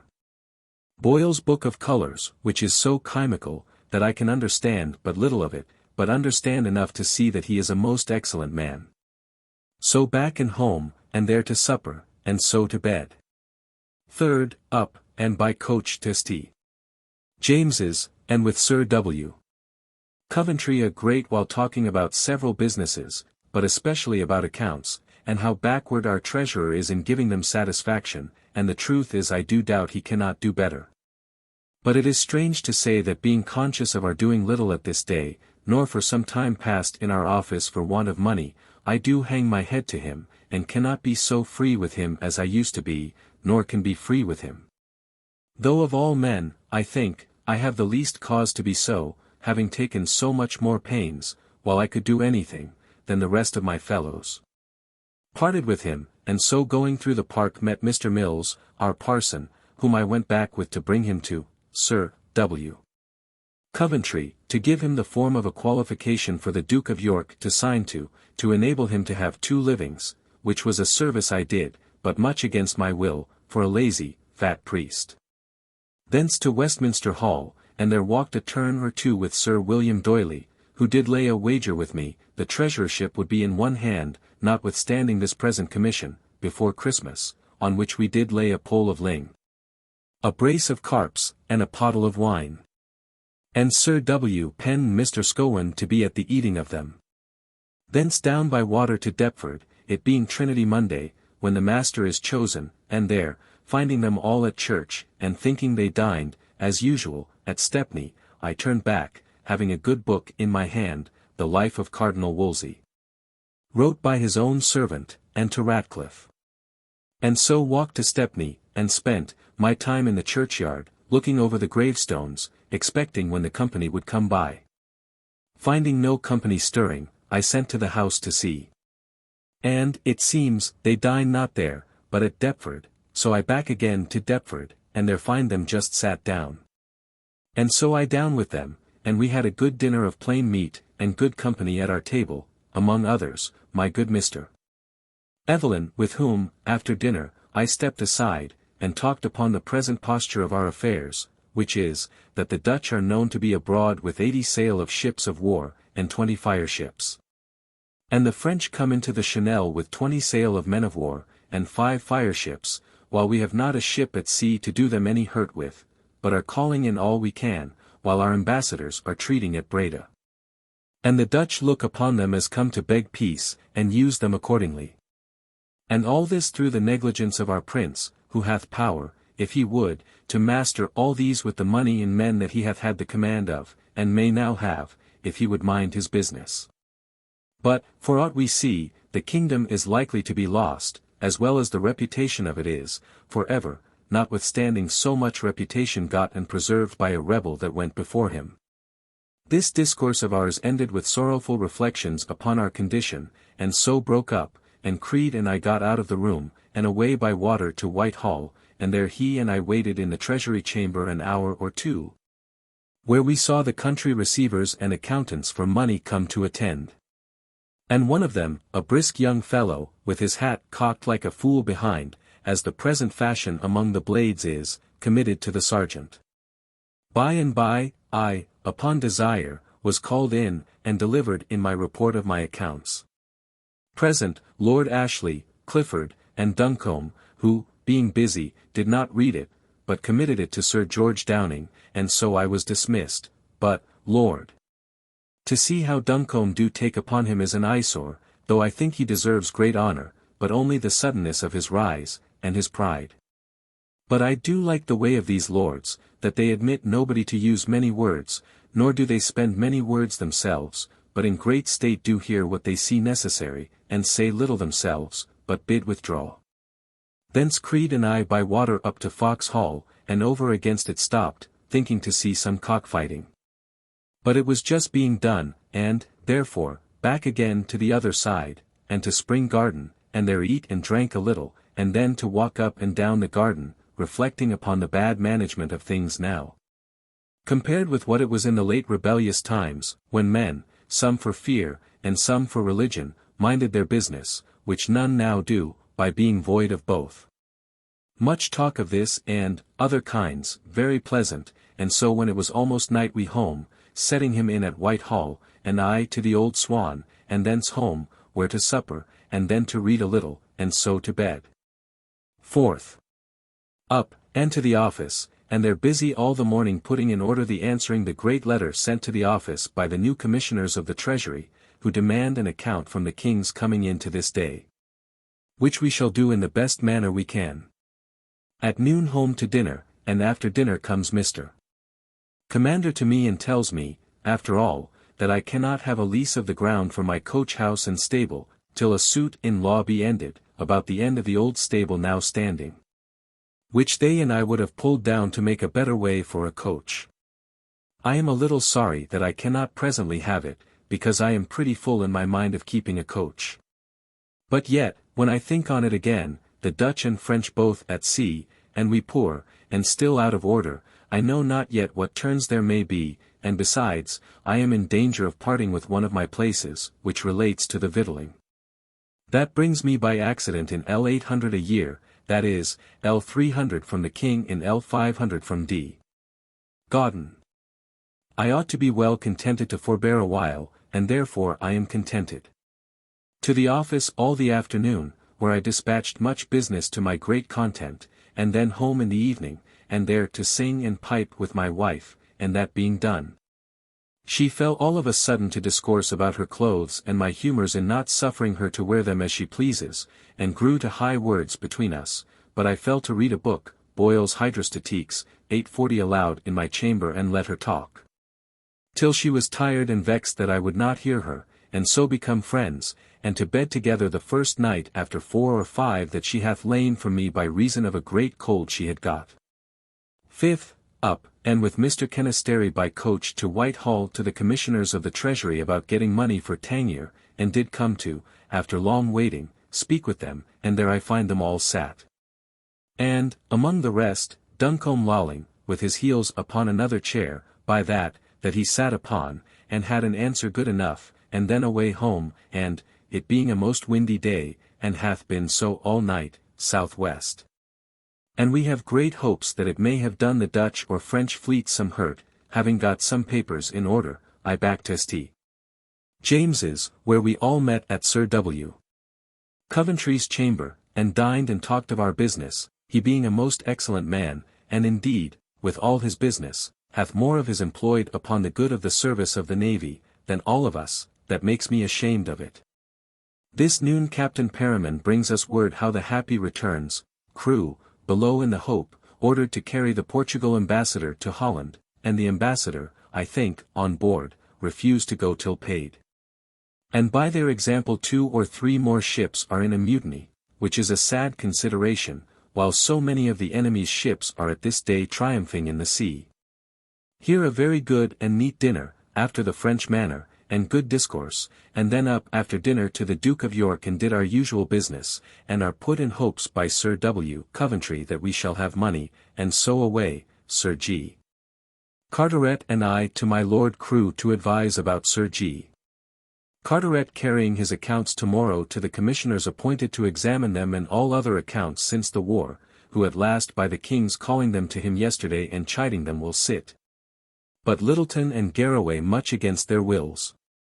The truth of it is a ridiculous thing, for it will come to nothing, nor do the King nor kingdom good in any manner, I think. Here they talked of my Lord Hinchingbroke's match with Lord Burlington's daughter, which is now gone a pretty way forward, and to great content, which I am infinitely glad of. So from hence to Whitehall, and in the street Sir G. Carteret showed me a gentleman coming by in his coach, who hath been sent for up out of Lincolnshire. I think he says he is a justice of peace there, that the council have laid by the heels here, and here lies in a messenger's hands. For saying that a man and his wife are but one person, and so ought to pay but 12d. For both to the poll bill, by which others were led to do the like, and so here he lies prisoner. To Whitehall, and there I attended to speak with Sir W. Coventry about Lanyon's business, to get him some money out of the prize office from my Lord Ashley, and so home, and there to the office a little, and thence to my chamber to read, and supper, and to bed. My father, blessed be God, finds great ease by his new steel truss, which he put on yesterday. So to bed. The Duke of Cambridge past hopes of living still. 6th, up, and to the office all the morning, where, which he hath not done a great while, Sir G. Carteret come to advise with us for the disposing of L10,000, which is the first sum the new Lords Treasurers have provided us. But, unless we have more, this will not enable us to cut off any of the growing charge which they seem to give it us for, and expect we should discharge several ships quite off with it. So home and with my father and wife to Sir W. Penn's to dinner, which they invited us to out of their respect to my father, as a stranger, though I know them as false as the devil himself, and that it is only that they think it fit to oblige me. Wherein I am a happy man, that all my fellow officers are desirous of my friendship. Here as merry as in so false a place, and where I must dissemble my hatred, I could be, and after dinner my father and wife to a play, and I to my office, and they're busy all the afternoon till late at night. And then my wife and I sang a song or two in the garden, and so home to supper and to bed. This afternoon comes Mr. Pierce to me about some business, and tells me that the Duke of Cambridge is yet living, but every minute expected to die, and is given over by all people, which indeed is a sad loss. 7th.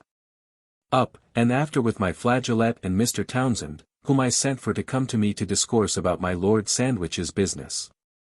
For whom I am in some pain, lest the accounts of the wardrobe may not be in so good order as may please the new Lords Treasurers, who are quick-sighted, and under obligations of recommending themselves to the King and the world. By their finding and mending of faults, and are, most of them, not the best friends to my Lord, and to the office, and there all the morning. At noon home to dinner, my father, wife, and I, and a good dinner, and then to the office again, where busy all the afternoon. Also I have a desire to dispatch all business that hath lain long on my hands, and so to it till the evening.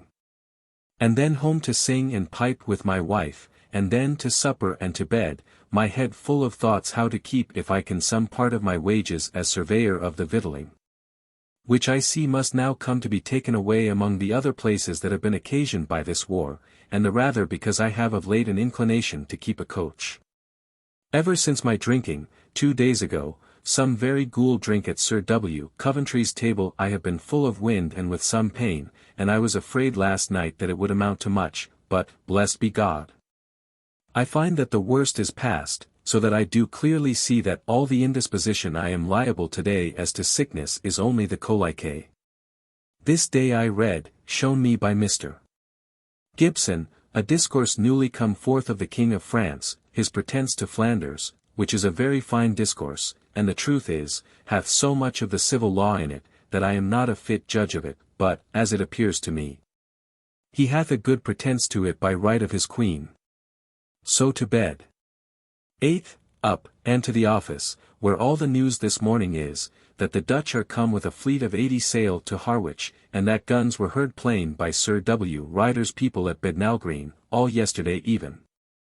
So to the office, we all sat all the morning, and then home to dinner, where our dinner a ham of French bacon, boiled with pigeons, an excellent dish. Here dined with us only W. Hewer and his mother.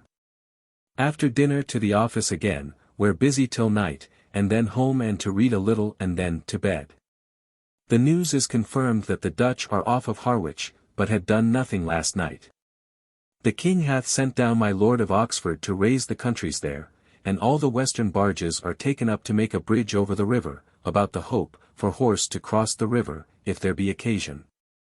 9th, Lord's Day. Up, and by water to Whitehall, and so walked to St. James's, where I hear that the Duke of Cambridge, who was given over long since by the doctors, is now likely to recover, for which God be praised. To Sir W. Coventry, and there talked with him a great while, and mighty glad I was of my good fortune to visit him, for it keeps in my acquaintance with him, and the world sees it, and reckons my interest accordingly. In comes my Lord Berkeley, who is going down to Harwich also to look after the militia there, and there is also the Duke of Monmouth, and with him a great many young Hectors, the Lord Chesterfield, my Lord Mandeville, and others, but to little purpose, I fear, but to debauch the country women thereabouts. My Lord Berkeley wanting some maps, and Sir W. Coventry recommending the 6 maps of England that are bound up for the pocket, I did offer to present my Lord with them, which he accepted, and so I will send them him. Thence to Whitehall, and there to the chapel, where I met Creed, and he and I stayed to hear who preached, which was a man who begun dully, and so we away by water and landed in Southwark. And to a church in the street where we take water beyond the bridge, which was so full and the weather hot that we could not stand there. So to my house, where we find my father and wife at dinner, and after dinner Creed and I by water to Whitehall, and there we parted, and I to Sir G. Carteret, where, he busy, I up into the house, and there met with a gentleman, Captain Aldridge, that belongs to my Lord Berkeley, and I did give him the book of maps for my lord, and so I to Westminster Church and there stayed a good while, and saw Betty Michelle there. So away thence, and after church time to Mrs. Martin's, and then Hazer what I would with her, and then took boat and up, all alone, a most excellent evening, as high as Barn Elms, and there took a turn. And then to my boat again, and home, reading and making an end of the book I lately bought a merry satyr called, The Visions, translated from Spanish by Lestrange, wherein there are many very pretty things. But the translation is, as to the rendering it into English expression, the best that ever I saw, it being impossible almost to conceive that it should be a translation. Being come home I find an order come for the getting some fire ships presently to annoy the Dutch, who are in the King's Channel, and expected up higher. So, Sir W. Batten and Sir W. Penn being come this evening from their country houses to town we did issue orders about it, and then home to supper and to bed. 10th, up, and news brought us that, the Dutch are come up as high as the Nore, and more pressing orders for fire ships. W. Batten, W. Penn, and I to St. James's, where the Duke of York gone this morning betimes, to send away some men down to Chatham. So we 3 to Whitehall, and met Sir W. Coventry, who presses all that is possible for fire ships. So we 3 to the office presently, and thither comes Sir Fretcheville Hollis, who is to command them all and some exploits he is to do with them on the enemy in the river. So we all down to Deptford, and pitched upon ships and set men at work, but, Lord! To see how backwardly things move at this pinch, notwithstanding that, by the enemies being now come up as high as almost the Hope, Sir J. Minns, who has gone down to pay some ships there, hath sent up the money, and so we are possessed of money to do what we will with. Yet partly ourselves, being used to be idle and in despair, and partly people that have been used to be deceived by us as to money, won't believe us. And we know not, though we have it, how almost to promise it. And are once such, and men out of the way, that it is an admirable thing to consider how much the king suffers, and how necessary it is in a state to keep the king's service always in a good posture and credit. Here I eat a bit, and then in the afternoon took boat and down to Greenwich, where I find the stairs full of people, there being a great riding 841 there today for a man, the constable of the town, whose wife beat him. Here I was with much ado fain to press 2 watermen to make me a galley, and so to Woolwich to give order for the dispatch of a ship I have taken under my care to see dispatched, and orders being so given, under pretence to fetch up the ship, which lay at Gray's, the Golden Hand, 842 did do that in my way, and went down to Gravesend, where I find the Duke of Albemarle just come, with a great many idle lords and gentlemen, with their pistols and fooleries. And the bulwark not able to have stood half an hour had they come up, but the Dutch are fallen down from the Hope and Shellhaven as low as Sheerness, and we do plainly at this time hear the guns play. Yet I do not find the Duke of Albemarle intends to go thither, but stays here tonight, and hath, though the Dutch are gone, ordered our frigates to be brought to a line between the 2 blockhouses, which I took then to be a ridiculous thing. So I away into the town and took a captain or 2 of our ships, who did give me an account of the proceedings of the Dutch fleet in the river, to the tavern, and there eat and drank.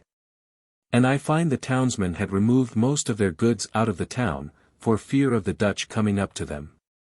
And from Sir John Griffin, that last night there was not 12 men to be got in the town to defend it, which the master of the house tells me is not true, but that the men of the town did intend to stay, though they did indeed, and so had he. At the ship, removed their goods.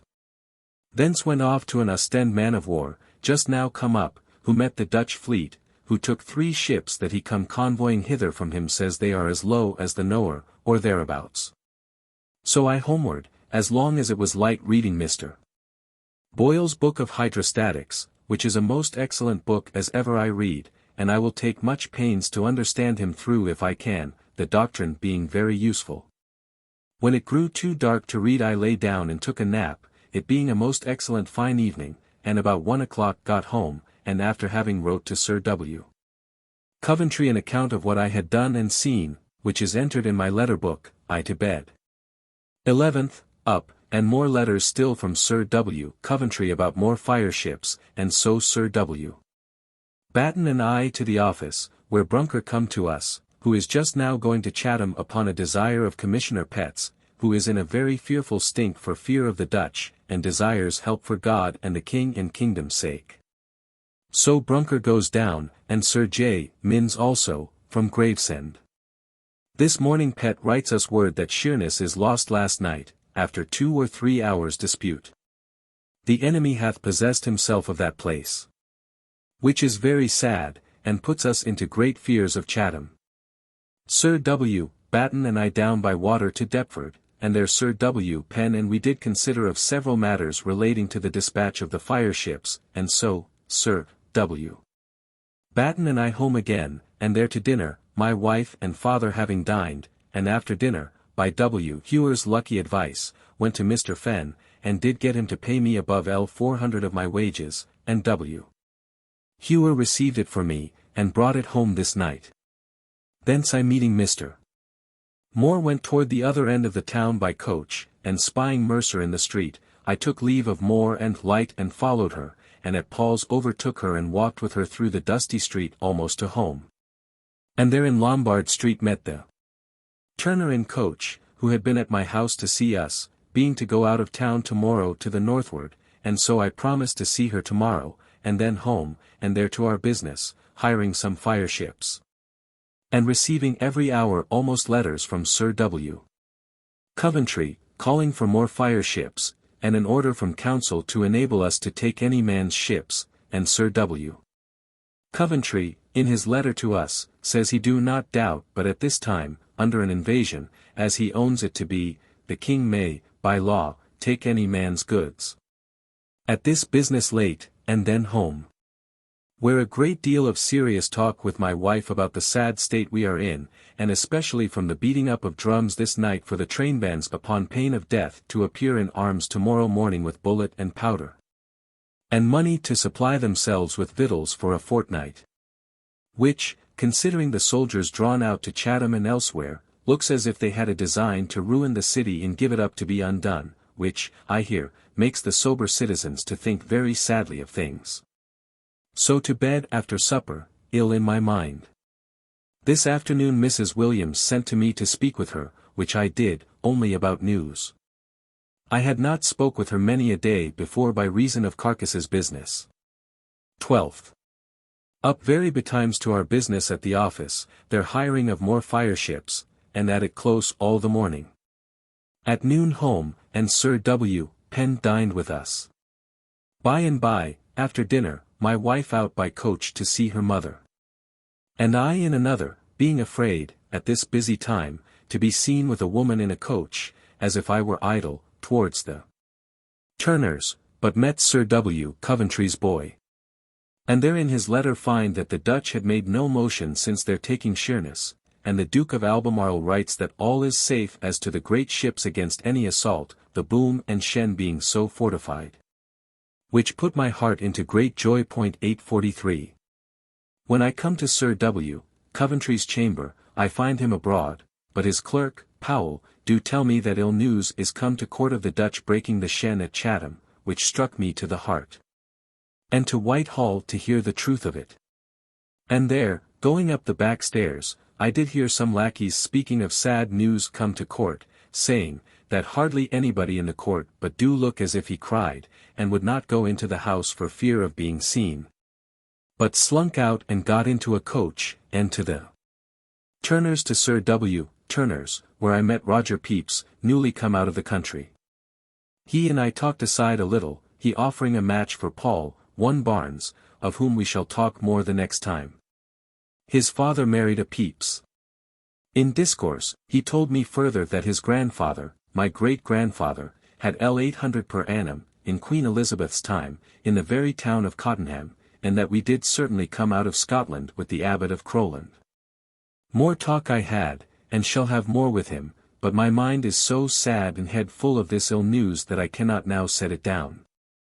A short visit here, my wife coming to me, and took leave of the, and so home, where all our hearts do now ache. For the news is true, that the Dutch have broke the Shen and burned our ships, and particularly, the Royal Charles, 844 other particulars I know not, but most sad to be sure. And, the truth is, I do fear so much that the whole kingdom is undone, that I do this night resolve to study with my father and wife what to do with the little that I have in money by me, for I give up all the rest that I have in the king's hands. For Tangier, for lost. So God help us. And God knows what disorders we may fall into, and whether any violence on this office, or perhaps some severity on our persons, as being reckoned by the silly people, or perhaps may, by policy of state, be thought fit to be condemned by the King and Duke of York, and so put to trouble. Though, God knows, I have, in my own person, done my full duty, I am sure. So having with much ado finished my business at the office, I home to consider with my father and wife of things, and then to supper and to bed with a heavy heart. The manner of my advising this night with my father was, I took him and my wife up to her chamber, and shut the door, and there told them the sad state of the times, how we are like to be all undone. That I do fear some violence will be offered to this office, where all I have in the world is. And resolved upon sending it away, sometimes into the country, sometimes my father to lie in town, and have the gold with him at Sarah Giles's, and with that resolution went to bed full of fear and fright, hardly slept all night. 13th. No sooner up but hear the sad news confirmed of the Royal Charles being taken by them, and now in fitting by them, which Pett should have carried up higher by our several orders, and deserves, therefore, to be hanged for not doing it, and turning several others. And that another fleet is come up into the Hope. Upon which news the King and Duke of York have been below 8:45 since 4 o'clock in the morning, to command the sinking of ships at Barking Creek, and other places, to stop their coming up higher, which put me into such a fear, that I presently resolved of my father's and wife's going into the country. And, at 2 hours' warning, they did go by the coach this day, with about 1300 in gold in their night bag. Pray God give them good passage, and good care to hide it when they come home. But my heart is full of fear. They gone, I continued in fright and fear what to do with the rest. Hewer hath been at the banker's, and hath got 500 out of Backwell's hands of his own money. But they are so called upon that they will be all broke, hundreds coming to them for money, and their answer is, it is payable at 20 days, when the days are out, we will pay you. And those that are not so, they make tell over their money, and make their bags false, on purpose to give cause to retell it, and so spend time. I cannot have my 200 pieces of gold again for silver, all being bought up last night that were to be had, and sold for 24 and 25s a piece. So I must keep the silver by me, which sometimes I think to fling into the house of office, and then again know not how I shall come by it, if we be made to leave the office. Every minute some one or other calls for this or that order. And so I forced to be at the office, most of the day, about the fire ships which are to be suddenly fitted out, and it's a most strange thing that we hear nothing from any of my brethren at Chatham. So that we are wholly in the dark, various being the reports of what is done there, insomuch that I sent Mr. Clapham express thither to see how matters go. I did, about noon, resolve to send Mr. Gibson away after my wife with another 1,000 pieces, under colour of an express to Sir Jeremy Smith, who is, as I hear, with some ships at Newcastle, which I did really send to him, and may, possibly, prove of good use to the king. For it is possible, in the hurry of business, they may not think of it at court, and the charge of an express is not considerable to the king. So though I intend Gibson no further than to Huntingdon, I direct him to send the packet forward. My business the most of the afternoon is listening to every body that comes to the office, what news? Which is variously related, some better, some worse, but nothing certain.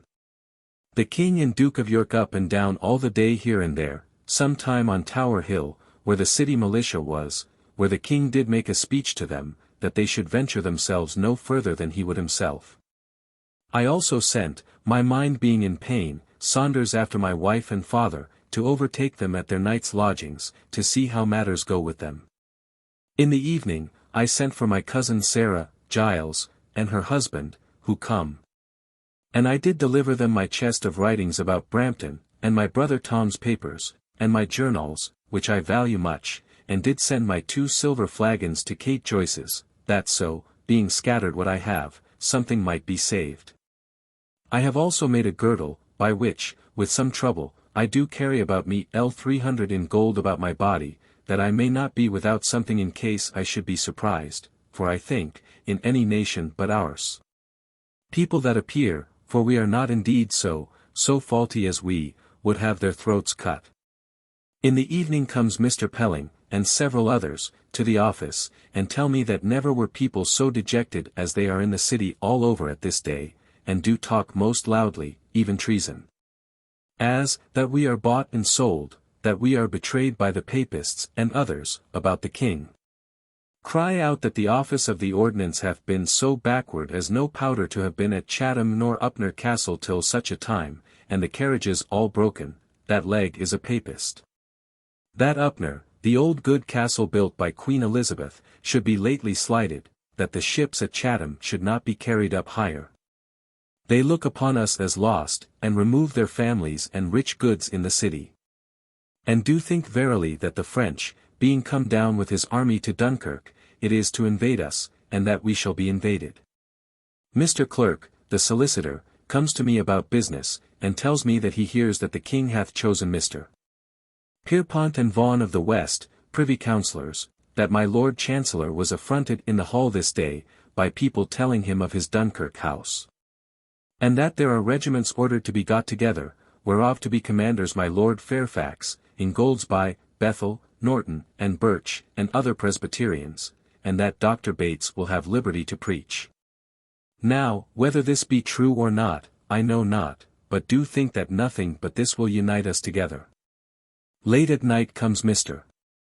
Hudson, the cooper, my neighbor, and tells me that he come from Chatham this evening at 5 o'clock, and saw this afternoon the Royal James, Oak, and London burnt by the enemy with their fire ships, that 2 or 3 men of war come up with them, and made no more of Upnor Castle's shooting, than of a fly.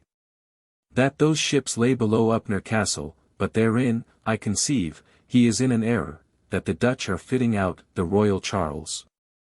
That we shot so far as from the yard thither, so that the shot did no good, for the bullets grazed on the water, that Upnor played hard with their guns at first, but slowly afterwards, either from the men being beat off, or their powder spent. But we hear that the fleet in the Hope is not come up any higher the last flood, and Sir W. Batten tells me that ships are provided to sink in the river, about Woolwich, that will prevent their coming up higher if they should attempt it. I made my will also this day, and did give all I had equally between my father and wife, and left copies of it in each of Mr. Hayter and W. Hewer's hands, who both witnessed the will, and so to supper and then to bed, and slept pretty well, but yet often waking. 14th, up, and to the office, where Mr. Fryer comes and tells me that there are several Frenchmen and Flemish ships in the river, with passes from the Duke of York for carrying of prisoners, that ought to be parted from the rest of the ships, and their powder taken, lest they do fire themselves when the enemy comes, and so spoil us. Which is good advice, and I think I will give notice of it, and did so. But it is pretty odd to see how everybody, even at this high time of danger, puts business off of their own hands. He says that he told this to the lieutenant of the Tower, to whom I, for the same reason, was directing him to go, and the lieutenant of the Tower bade him come to us, for he had nothing to do with it. And yesterday comes Captain Crew, of one of the fire ships, and told me that the officers of the ordnance would deliver his gunners materials, but not compound them 846, but that we must do it, whereupon I was forced to write to them about it. And one that like a great many come to me this morning by and by comes, Mr. Wilson, and by direction of his, a man of Mr. Gaudens, who come from Chatham last night, and saw the 3 ships burnt, they lying all dry, and boats going from the men of war and fire them. But that he tells me of worst consequence is, that he himself, I think he said, did hear many Englishmen on board the Dutch ships speaking to one another in English, and that they did cry and say, we did heretofore fight for tickets. Now we fight for dollars, and did ask how such and such a one did, and would commend themselves to them, which is a sad consideration. And Mr. Lewis, who was present at this fellow's discourse to me, did tell me, that he is told that when they took the Royal Charles, they said that they had their tickets signed, and showed some, and that now they come to have them paid. And would have them paid before they parted. And several seamen come this morning to me, to tell me that, if I would get their tickets paid, they would go and do all they could against the Dutch.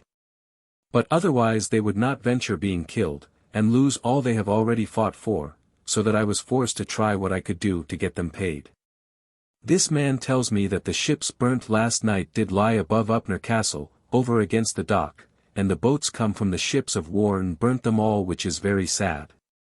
And masters of ships, that we are now taking up, do keep from their ships all their stores, or as much as they can, so that we can dispatch them, having not time to appraise them nor secure their payment.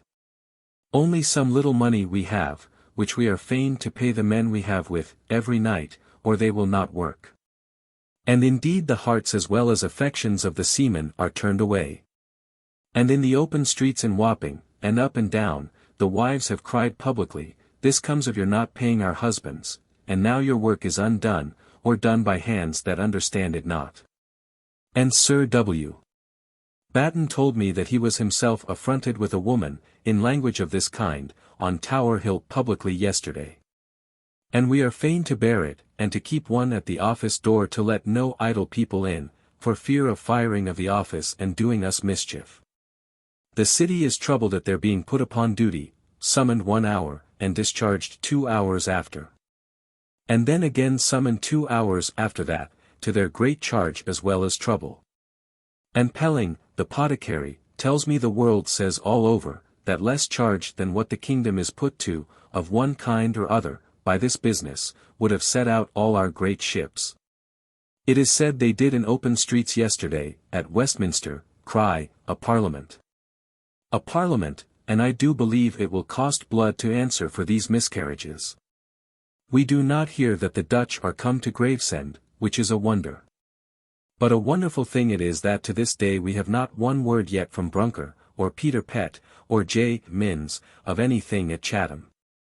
The people that come hither to hear how things go, make me ashamed to be found unable to answer them, for I am left alone here at the office.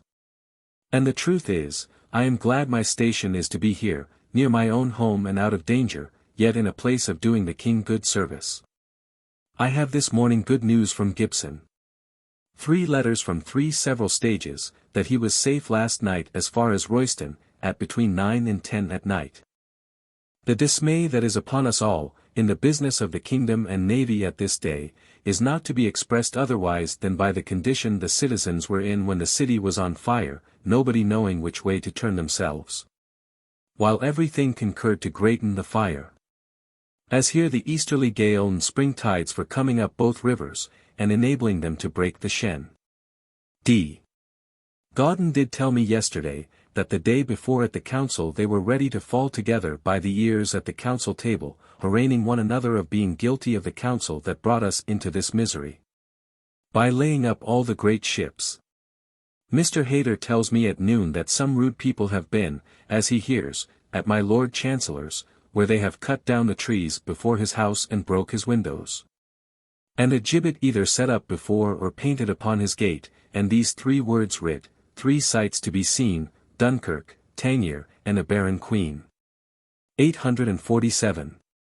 It gives great matter of talk that it is said there is at this hour, in the Exchequer, as much money as is ready to break down the floor. This arises, I believe, from Sir G. Downing's late talk of the greatness of the sum lying there of people's money, that they would not fetch away, which he shewed me and a great many others. Most people that I speak with are in doubt how we shall do to secure our seamen from running over to the Dutch, which is a sad but very true consideration at this day. At noon I am told that my Lord Duke of Albemarle is made Lord High Constable. The meaning whereof at this time I know not, nor whether it be true or no. Dined, and Mr. Hayter and W. Hewer with me. Where they do speak very sorrowfully of the posture of the times, and how people do cry out in the streets of their being bought and sold. And both they, and every body that come to me, do tell me that people make nothing of talking treason in the streets openly, as, that we are bought and sold, and governed by papists, and that we are betrayed by people about the king. And shall be delivered up to the French, and I know not what. At dinner we discoursed of Tom of the Wood, a fellow that lives like a hermit near Woolwich, who, as they say, and Mr. Bottom, they tell me, affirms that he was by at the justice's when some did accuse him there for it, did foretell the burning of the city, and now says that a greater desolation is at hand. Thence we read and laughed at Lilly's prophecies this month, in his almanac this year. So to the office after dinner, and thither comes Mr. Pierce, who tells me his condition, how he cannot get his money, about L500, which, he says, is a very great part of what he hath for his family and children, out of Viner's hand, and indeed it is to be feared that this will wholly undo the bankers. He says he knows nothing of the late affronts to my Lord Chancellor's house, as is said, nor hears of the Duke of Albemarle's being made High Constable. But says that they are in great distraction at Whitehall, and that everywhere people do speak high against Sir W. Coventry, but he agrees with me, that he is the best minister of state the king hath, and so from my heart I believe. At night come home Sir W. Batten and W. Penn, who only can tell me that they have placed guns at Woolwich and Deptford, and sunk some ships below Woolwich and Blackwall, and are in hopes that they will stop the enemies coming up. But strange our confusion. That among them that are sunk they have gone and sunk without consideration, the Franakin, one of the king's ships, with stores to a very considerable value, that hath been long loaden for supply of the ships.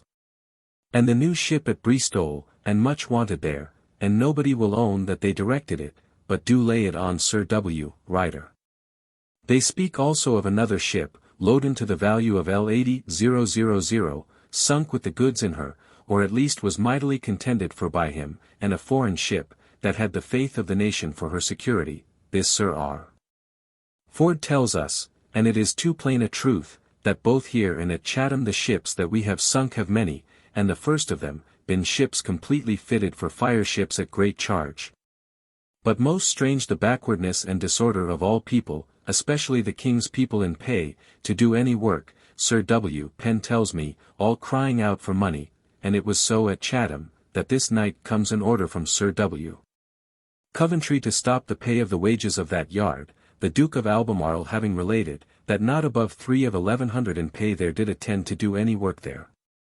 This evening having sent a messenger to Chatham on purpose, we have received a dull letter from my Lord Brunker and Peter Pett, how matters have gone there this week. But not so much, or so particularly, as we knew it by common talk before, and as true. I doubt they will be found to have been but slow men in this business. And they say the Duke of Albemarle did tell my Lord Brunker to his face that his discharging of the great ships there was the cause of all this, and I am told that it is become common talk against my Lord Brunker. But in that he is to be justified, for he did it by verbal order from Sir W. Coventry, and with good intent. And it was to good purpose, whatever the success be, for the men would have but spent the king so much the more in wages, and yet not attended on board to have done the king any service. And as an evidence of that, just now, being the 15th day in the morning that I am writing yesterday's passages, one is with me, Jacob Bryan, purser of the Princess, who confesses to me that he hath about 180 men born at this day in victuals and wages on that ship lying at Chatham, being lately brought in thither. Of which 180 there was not above 5 appeared to do the king any service at this late business. And this morning also, some of the Cambridge's men come up from Portsmouth, by order from Sir Fretcheville Hollis, who boasted to us the other day that he had sent for 50. And would be hanged if 100 did not come up that would do as much as twice the number of other men, I say some of them, instead of being at work at Deptford, where they were intended, do come to the office this morning to demand the payment of their tickets. For otherwise they would, they said, do no more work, and are, as I understand from every body that has to do with them, the most debauched, damning, swearing rogues that ever were in the navy, just like their profane commander. So to Sir W. Batten's to sit and talk a little, and then home to my flageolet, my heart being at pretty good ease by a letter from my wife, brought by Saunders, that my father and wife got well last night to their in and out again this morning. And Gibson's being got safe to Caxton at 12 last night. So to supper, and then to bed. No news today of any motion of the enemy either upwards towards Chatham or this way. 15th. All the morning at the office. No news more than last night. Only Purser Tyler comes and tells me that he being at all the passages in this business at Chatham, he says there have been horrible miscarriages, such as we shall shortly hear of, that the want of boats hath undone us. And it is commonly said, and Sir J. Minns under his hand tells us, that they were employed by the men of the yard to carry away their goods, and I hear that Commissioner Pett will be found the first man that began to remove. He is much spoken against, and Brunker is complained of and reproached for discharging the men of the great ships heretofore. At noon Mr. Hayter dined with me, and tells me he believes that it will hardly be the want of money alone that will excuse to the Parliament the neglect of not setting out a fleet, it having never been done in our greatest straits, but however unlikely it appeared. Yet when it was gone about, the state or king did compass it. And there is something in it. In like manner all the afternoon busy, vexed to see how slowly things go on for want of money. At night comes, unexpectedly so soon, Mr. Gibson, who left my wife well, and all got down well with them, but not with himself, which I was afeard of, and cannot blame him, but must myself be wiser against another time. He had one of his bags broke, through his breeches, and some pieces dropped out, not many, he thinks, but 2, for Heath light, and took them up, and went back and could find no more. But I am not able to tell how many, which troubles me, but the joy of having the greatest part safe there makes me bear with it, so as not to afflict myself for it. This afternoon poor Betty Michel, whom I love, sent to tell my wife her child was dying, which I am troubled for, poor girl. At night home and to my flageolet. Played with pleasure, but with a heavy heart, only it pleased me to think how it may please God I may live to spend my time in the country with plainness and pleasure, though but with little glory. So to supper and to bed. 16th, Lord's Day. Up, and called on by several on business of the office. Then to the office to look out several of my old letters to Sir W. Coventry in order to the preparing for justifying this office in our frequent foretelling the want of money. By and by comes Roger Pepys and his son Talbot, whom he had brought to town to settle at the Temple, but, by reason of our present stirs, will carry him back again with him this week. He seems to be but a silly lad. I sent them to church this morning, I staying at home at the office, busy. At noon home to dinner, and much good discourse with him, he being mighty sensible of our misery and maladministration. Talking of these straits we are in, he tells me that my Lord Arlington did the last week take up L12,000 in gold, which is very likely, for all was taken up that could be. Discoursing afterwards with him of our family he told me, that when I come to his house he will show me a decree in Chancery, wherein there was 26 men all housekeepers in the town of Cottenham, in Queen Elizabeth's time, of our name. He to church again in the afternoon, I stayed at home busy, and did show some dalliance to my maid Nell, speaking to her of her sweetheart which she had, silly girl. After sermon Roger Pepys comes again. I spent the evening with him much troubled with the thoughts of the evils of our time, whereon we discoursed. By and by occasion offered for my writing to Sir W. Coventry a plain bold letter touching lack of money. Which, when it was gone, I was afeard might give offence, but upon 2 or 3 readings over again the copy of it, I was satisfied it was a good letter, only Sir W. Batten signed it with me, which I could wish I had done alone. Roger Pepys gone, I to the garden, and there dallied a while all alone with Mrs. Markham, and then home to my chamber and to read and write, and then to supper and to bed. 17th. Up, and to my office, where busy all the morning, particularly setting my people to work in transcribing pieces of letters public and private, which I do collect against a black day to defend the office with and myself. At noon dined at home, Mr. Hayter with me alone, who do seem to be confident that this nation will be undone, and with good reason, wishes himself at Hambro, as a great many more, he says, he believes do.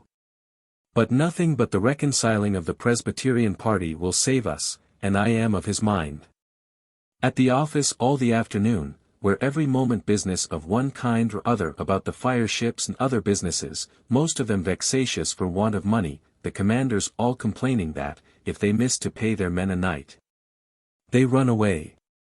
Seamen demanding money of them by way of advance, and some of Sir Fretcheville Hollis's men, that he so bragged of, demanding their tickets to be paid, or they would not work. This Hollis, Sir W. Batten and W. Penn say, proves a very, as Sir W. B. terms him, and the other called him a conceited, idle, prating, lying fellow. But it was pleasant this morning to hear Hollis give me the account what, he says, he told the King in Commissioner Pett's presence, whence it was that his ship was fit sooner than others. Telling the King how he dealt with the several commissioners and agents of the ports where he comes, offering Lanyon to carry him a ton or 2 of goods to the Straits, giving Middleton an hour or 2's hearing of his stories of Barbados. Going to prayer with Taylor, and standing bare and calling, if it please your honour, to Pett, but Sir W. Penn says that he tells this story to everybody, and believes it to be a very lie. At night comes Captain Cock to see me, and he and I an hour in the garden together. He tells me there have been great endeavours of bringing in the Presbyterian interest, but that it will not do. He named to me several of the insipid lords that are to command the armies that are to be raised. He says the King and Court are all troubled, and the gates of the Court were shut up upon the first coming of the Dutch to us, but they do mind the business no more than ever, that the bankers, he fears, are broke as to ready money. Though Viner had L100,000 by him when our trouble begun, that he and the Duke of Albemarle have received into their own hands, of Viner, the former L10,000, and the latter L12,000, in tallies or assignments, to secure what was in his hands of theirs. And many other great men of our masters have done the like, which is no good sign, when they begin to fear the main. He and every body cries out of the office of the ordnance, for their neglects, both at Gravesend and Upnor, and everywhere else. He gone, I to my business again, and then home to supper and to bed. I have lately played the fool much with our Nell, in playing with her breasts. This night, late, comes a porter with a letter from Monsieur Pratt, to borrow L100 for my Lord Hinchingbroke, to enable him to go out with his troop in the country, as he is commanded, but I did find an excuse to decline it. Among other reasons to myself, this is one, to teach him the necessity of being a good husband, and keeping money or credit by him. 18th, up, and did this morning dally with Nell, which I was afterward troubled for. To the office, and there all the morning. Peg Pen come to see me, and I was glad of it, and did resolve to have tried her this afternoon, but that there was company with L at my home, whither I got her. Dined at home, W. Hewer with me, and then to the office, and to my Lady Pen's, and did find occasion for Peg to go home with me to my chamber, but there being an idle gentleman with them, he went with us, and I lost my hope. So to the office, and by word was brought me that Commissioner Pett is brought to the Tower, and there laid up close prisoner, which puts me into a fright, lest they may do the same with us as they do with him. This puts me upon hastening what I am doing with my people, and collecting out of my papers our defence. Myself got Fist, Sir W. Batten's clerk, and busy with him writing letters late, and then home to supper and to read myself asleep, after piping, and so to bed. Great news tonight of the blowing up of one of the Dutch greatest ships, while a council of war was on board. The latter part, I doubt, is not so, it not being confirmed since, but the former, that they had a ship blown up, is said to be true. This evening comes Sir G. Carteret to the office, to talk of business at Sir W. Batten's. We're all to be undone for want of money, there being none to pay the chest at their public pay the 24th of this month, which will make us a scorn to the world. After he had done there, he and I into the garden, and walked. And the greatest of our discourse is, his sense of the requisiteness of his parting with his being Treasurer of the Navy, if he can, on any good terms. He do harp upon getting my Lord Brunker to take it on half profit, but that he is not able to secure him in paying him so much. But the thing I do advise him to do by all means, and he resolves on it, being but the same counsel which I intend to take myself. My Lady Jem goes down to Hinchingbroke to lie down, because of the troubles of the times here. He tells me he is not sure that the King of France will not annoy us this year, but that the court seems, to, reckon upon it as a thing certain, for that is all that I and most people are afeard of this year. He tells me now the great question is, whether a parliament or no parliament, and says the parliament itself cannot be thought able at present to raise money, and therefore it will be to no purpose to call one. I hear this day poor Michel's child is dead. 19th. Up, and to the office, where all the morning busy with Fist again, beginning early to overtake my business in my letters, which for a post or two have by the late and present troubles been interrupted. At noon comes Sir W. Batten and Sir W. Pen, and we to Sir W. Pen's house, and there discoursed of business an hour, and by comes an order from Sir R. Brown, commanding me this afternoon to attend the council board, with all my books and papers touching the Medway. I was ready, to fear, some mischief to myself, though it appears most reasonable that it is to inform them about Commissioner Pett. I eat a little bit in haste at Sir W.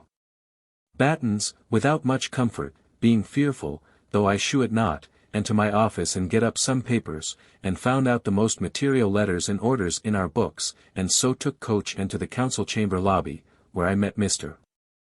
Evelyn, who do miserably decry our follies that bring all this misery upon us.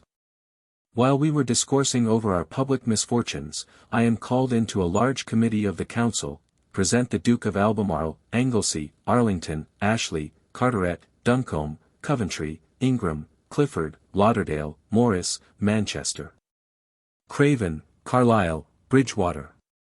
And after Sir W. Coventry's telling them what orders His Royal Highness had made for the safety of the Medway, I told them to their full content what we had done, and showed them our letters. Then was Peter Pett called in, with the Lieutenant of the Tower. He is in his old clothes, and looked most sillily. His charge was chiefly the not carrying up of the great ships, and the using of the boats in carrying away his goods. To which he answered very sillily, though his faults to me seem only great omissions. Lord Arlington and Coventry very severe against him, the former saying that, if he was not guilty, the world would think them all guilty. 848. The latter urged, that there must be some faults, and that the Admiral must be found to have done his part. I did say an unhappy word, which I was sorry for, when he complained of want of oars for the boats, and there was, it seems, enough, and good enough, to carry away all the boats with from the King's occasions. He said he used never a boat till they were all gone but one, and that was to carry away things of great value, and these were his models of ships. Which, when the council, some of them, had said they wished that the Dutch had had them instead of the King's ships, he answered, he did believe the Dutch would have made more advantage of the models than of the ships.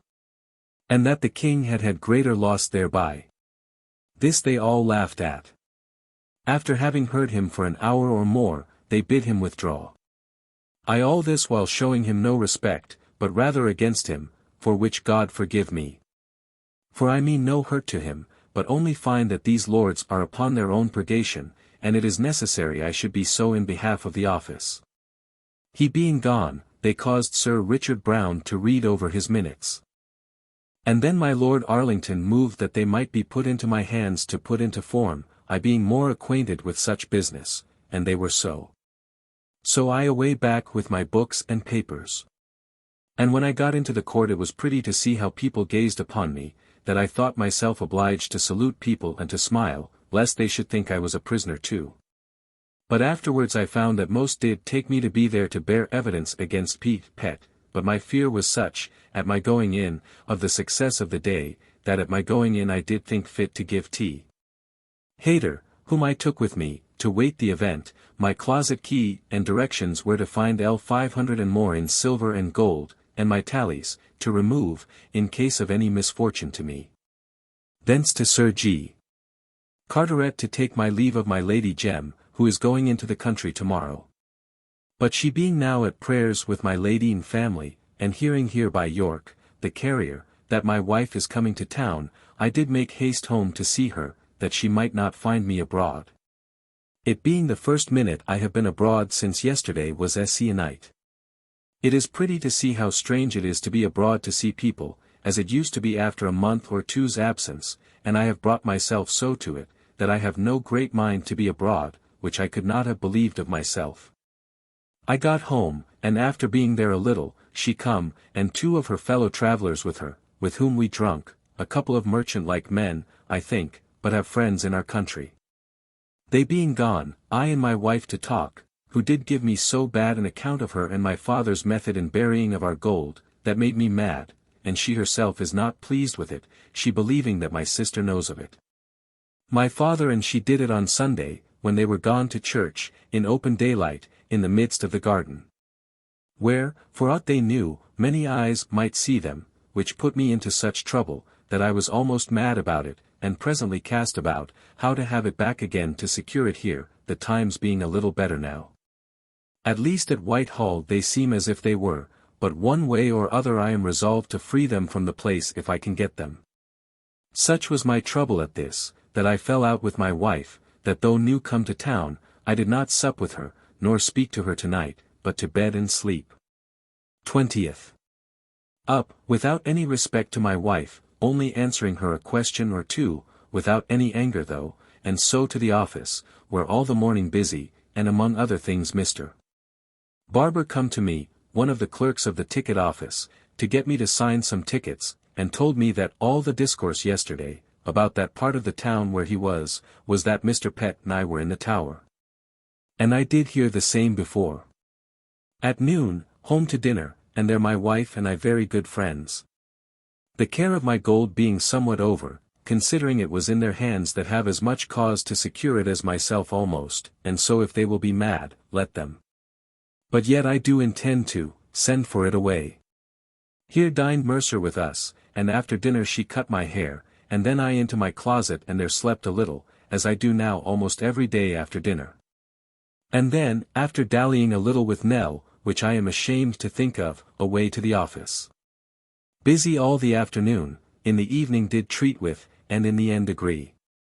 But by some kind of compulsion, with the owners of 6 merchant ships, to serve the king as men of war. But, Lord! To see how against the hair it is with these men and every body to trust us and the king. And how unreasonable it is to expect they should be willing to lend their ships, and lay out 2 or 300 a man to fit their ships for new voyages, when we have not paid them half of what we owe them for their old services. I did write so to Sir W. Coventry this night. At night my wife and I to walk and talk again about our gold, which I am not quiet in my mind to be safe, and therefore will think of some way to remove it, it troubling me very much. So home with my wife to supper and to bed, miserable hot weather all night it was. 21st, up and by water to Whitehall, there to discourse with Sir G. Carteret and Mr. Fenn about office business. I found them all aground, and no money to do anything with. Thence homewards, calling at my tailor's to bespeak some coloured clothes, and thence to Hercules Pillars, all alone, and there spent 6d. on myself, and so home and busy all the morning. At noon to dinner, home, where my wife shows me a letter from her father, who is going over sea, and this afternoon would take his leave of her. I sent him by her 3 Jacobuses in gold, having real pity for him and her. So I to my office, and there all the afternoon. This day comes news from Harwich that the Dutch fleet are all in sight, near 100 sail great and small, they think, coming towards them, where, they think, they shall be able to oppose them. But do cry out of the falling back of the seamen, few standing by them, and those with much faintness. The like they write from Portsmouth, and their letters this post are worth reading. Sir H. Cholmondeley come to me this day, and tells me the court is as mad as ever, and that the night the Dutch burned our ships the king did sup with my Lady Castlemaine, at the Duchess of Monmouth's, and they were all mad in hunting of a poor moth. All the court afraid of a parliament, but he thinks nothing can save us but the king's giving up all to a parliament. Busy at the office all the afternoon, and did much business to my great content. In the evening sent for home, and there I find my Lady Penn and Mrs. Lowther, and Mrs.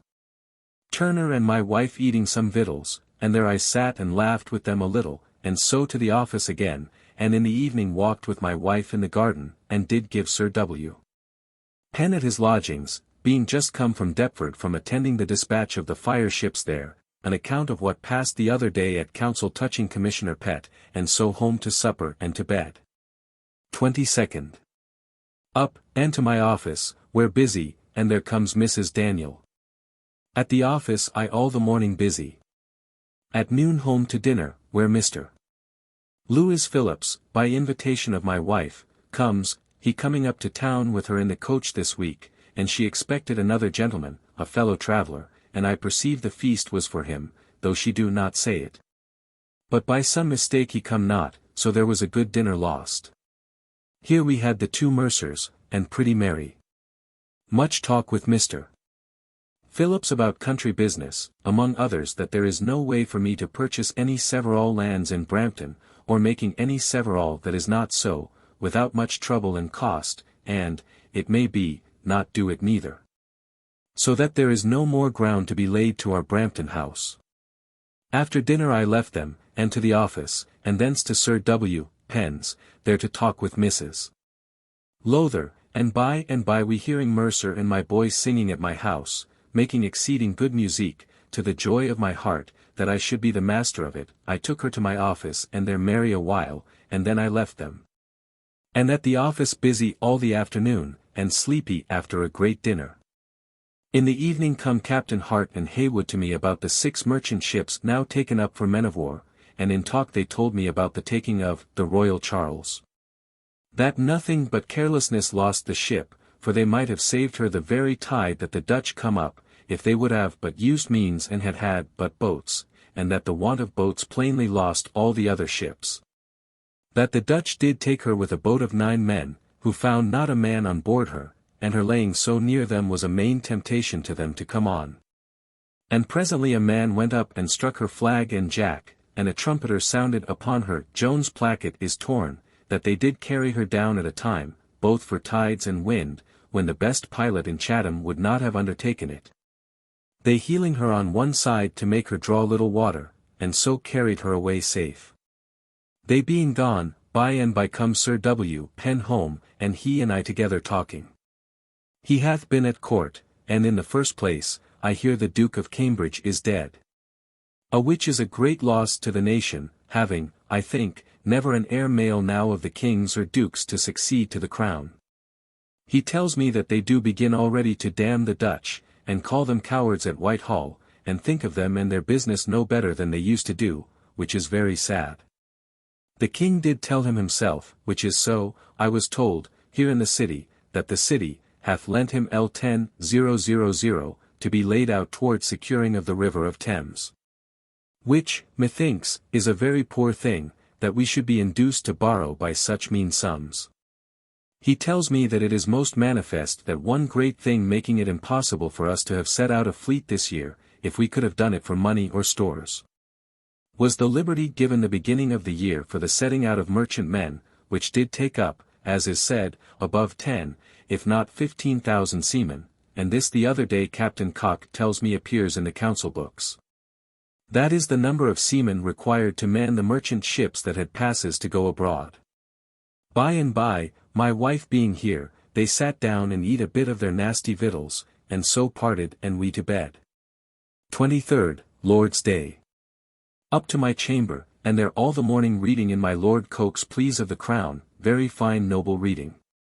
After church time comes my wife and Sir W. Penn his ladine daughter, and Mrs. Markham and Captain Harrison, who come to dine with them, by invitation and dined with me, they as good as inviting themselves. I confess I hate their company and tricks, and so had no great pleasure in it, but a good dinner lost. After dinner they all to church, and I by water alone to Woolwich, and there called on Mr. Bottom, and he and I to see the batteries newly raised, which, indeed, are good works to command the river below the ships that are sunk, but not above them.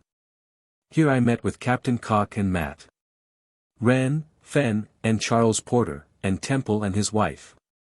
Here I fell in with these, and to Bottoms with them, and there we sat and laughed and drank in his arbour, Wren making much and kissing all the day of Temple's wife. It is a sad sight to see so many good ships there sunk in the river, while we would be thought to be masters of the sea. Cock says the bankers cannot, till peace returns, ever hope to have credit again. So that they can pay no more money, but people must be contented to take public security such as they can give them, and if so, and they do live to receive the money thereupon, the bankers will be happy men. Fenn read me an order of council passed the 17th instant, directing all the treasurers of any part of the king's revenue to make no payments but such as shall be approved by the present Lords Commissioners. Which will, I think, spoil the credit of all his Majesty's service, when people cannot depend upon payment anywhere. But the king's declaration in behalf of the bankers, to make good their assignments for money, is very good, and will, I hope, secure me. Cock says, that he hears it is come to it now, that the king will try what he can soon do for a peace. And if he cannot, that then he will cast all upon the Parliament to do as they see fit, and in doing so, perhaps, he may save us all. The King of France, it is believed, is engaged for this year, 849, so that we shall be safe as to him. The great misery the Scythian kingdom is like to suffer for want of coals in a little time is very visible, and, is feared, will breed a mutiny. For we are not in any prospect to command the sea for our colliers to come, but rather, it is feared, the Dutch may go and burn all our colliers at Newcastle, though others do say that they lie safe enough there. No news at all of late from Breddock what our treaters do.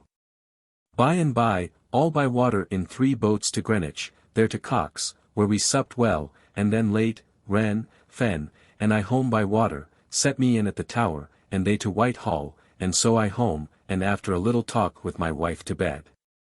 24th, up, and to the office, where much business upon me by the coming of people of all sorts about the dispatch of one business or other of the fire ships, or other ships to be set out now.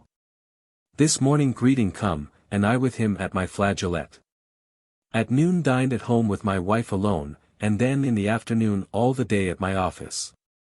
Troubled a little at a letter from my father, which tells me of an idle companion, one Coleman, who went down with him and my wife in the coach, and come up again with my wife, a pensioner of the King's Guard, and one that my wife, indeed, made the feast for on Saturday last, though he did not come. But if he knows nothing of our money I will prevent any other inconvenience. In the evening comes Mr. Povey about business, and he and I to walk in the garden an hour or two, and to talk of state matters. He tells me his opinion that it is out of possibility for us to escape being undone, there being nothing in our power to do that is necessary for the saving us, a lazy prince, no counsel, no money, no reputation at home or abroad. He says that to this day the king do follow the women as much as ever he did, that the Duke of York hath not got Mrs. Middleton, as I was told the other day, but says that he wants not her, for he hath others, and hath always had, and that he, Povey, hath known them brought through the matted gallery at Whitehall into his, the Duke's, closet. Nay, he hath come out of his wife's bed, and gone to others laid in bed for him, that Mr. Brunker is not the only pimp, but that the whole family is of the same strain, and will do anything to please him, that, besides the death of the two princes lately, the family is in horrible disorder by being in debt by spending above L60,000 per annum, when he hath not L40,000, that the Duchess is not only the proudest woman in the world, but the most expenseful. And that the Duke of York's marriage with her hath undone the kingdom, by making the Chancellor so great above reach, who otherwise would have been but an ordinary man, to have been dealt with by other people.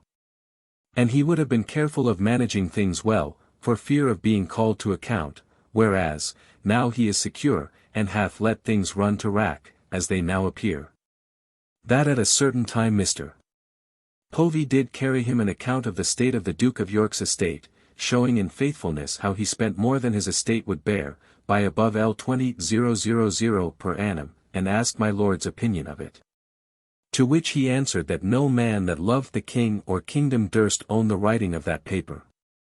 At which Povey was startled, and reckoned himself undone for this good service, and found it necessary then to show it to the Duke of York's commissioners, who read, examined, and approved of it, so as to cause it to be put into form, and signed it, and gave it the Duke. Now the end of the Chancellor was, for fear that his daughter's ill housewifery should be condemned. He, Povey, tells me that the other day, upon this ill news of the Dutch being upon us, Whitehall was shut up, and the council called and sat close. And, by the way, he do assure me, from the mouth of some privy councillors, that at this day the privy council in general do know no more what the state of the kingdom as to peace and war is, than he or I. Nor knows who manages it, nor upon whom it depends. And there my Lord Chancellor did make a speech to them, saying that they knew well that he was no friend to the war from the beginning, and therefore had concerned himself little in, nor could say much to it. And a great deal of that kind, to discharge himself of the fault of the war.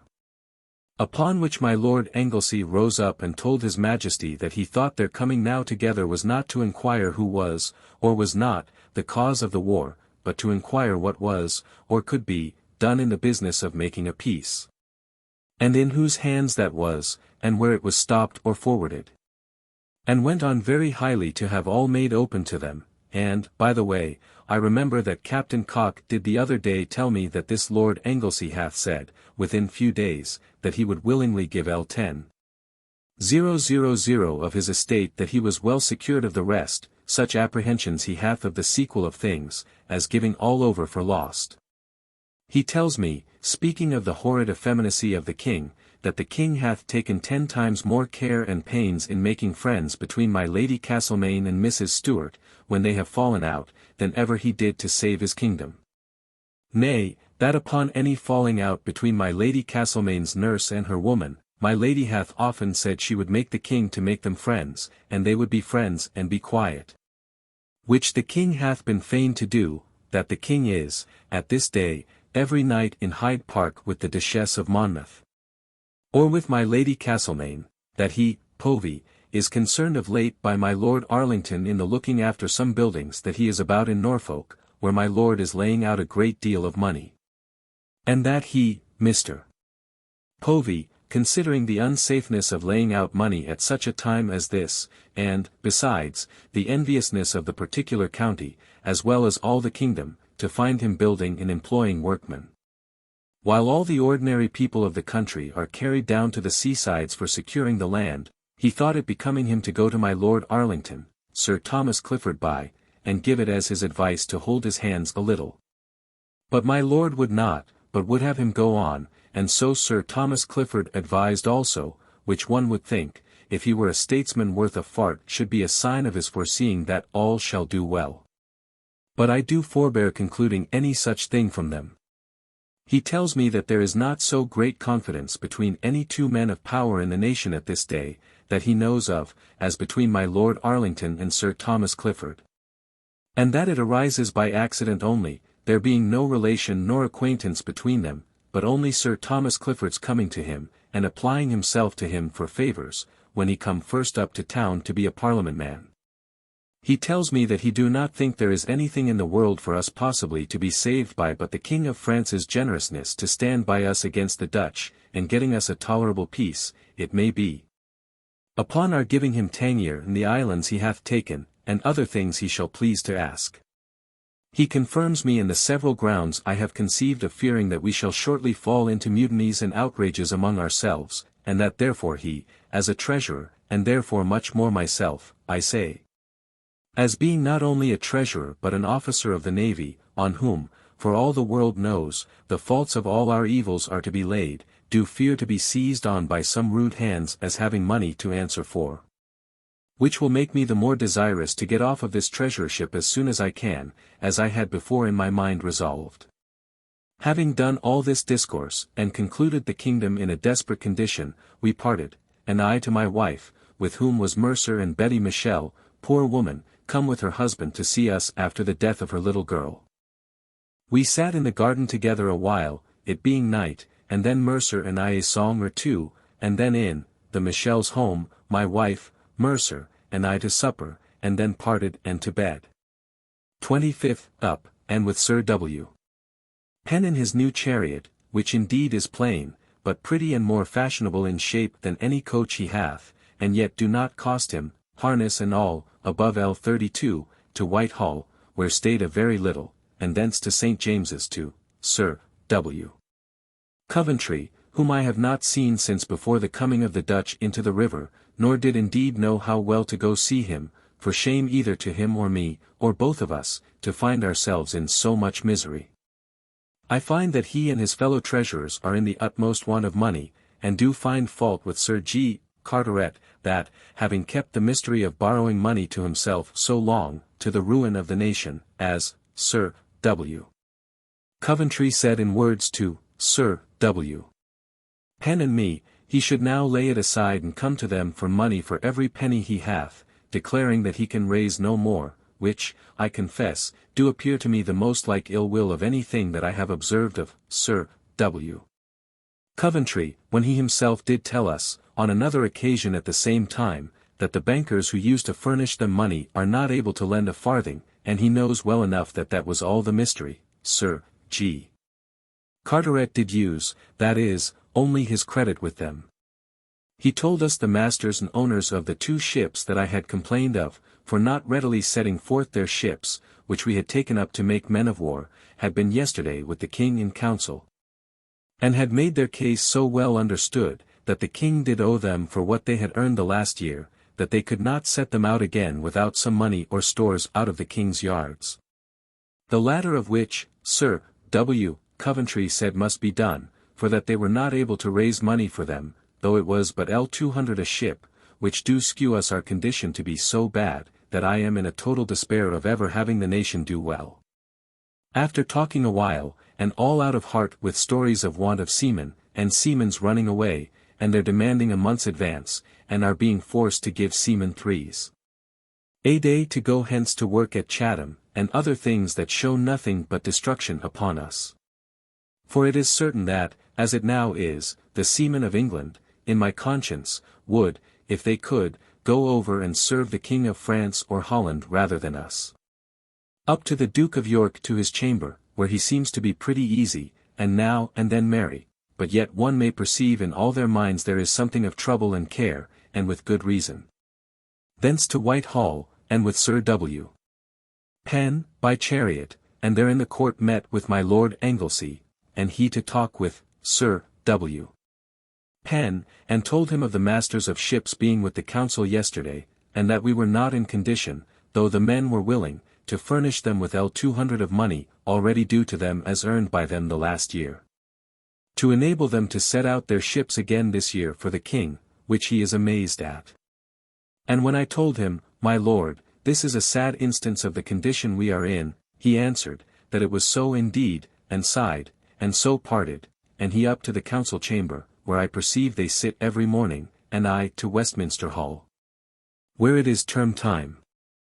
I met with none I knew, nor did desire it, but only passed through the hall and so back again, and by coach home to dinner, being weary indeed of seeing the world, and thinking it high time for me to provide against the foul weather that is certainly coming upon us.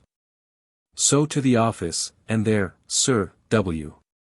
Penn and I did some business, and then home to dinner, where my wife pleases me mightily with what she can do upon the flageolet, and then I to the office again, and busy all the afternoon, and it is worth noting that the King in Council, in their order of the 23rd instant, for unloading 3 merchant ships taken up for the King's service for men of war, do call the late coming of the Dutch an invasion.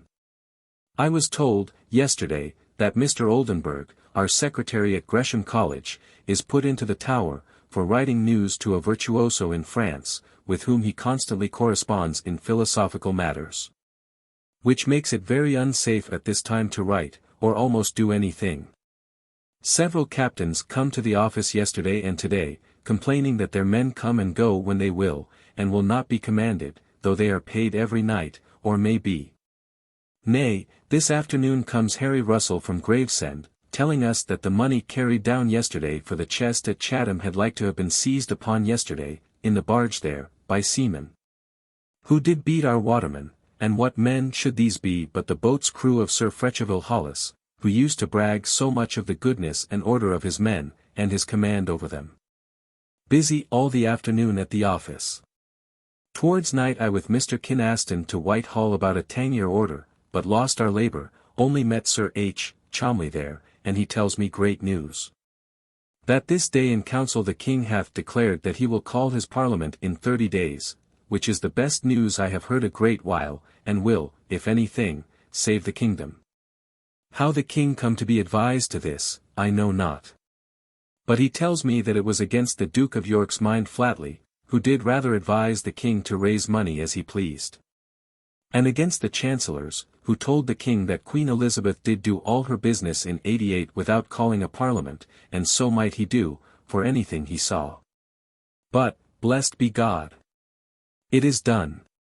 And pray God it may hold, though some of us must surely go to the pot, for all must be flung up to them, or nothing will be done. So back home, and my wife down by water, I sent her, with Mrs. Hewer and her son, W. Hewer, to see the sunk ships, while I stayed at the office, and in the evening was visited by Mr. Roberts the merchant by us about the getting him a ship cleared from serving the King as a man of war, which I will endeavour to do. So home to supper and to bed. 26th, up, and in dressing myself in my dressing chamber comes up Nell, and I did play with her. So being ready I to Whitehall by water, and there to the Lords Treasurer's chamber, and there wait, and here it is everybody's discourse that the Parliament is ordered to meet the 25th of July, being, as they say, St. James's Day, which every creature is glad of.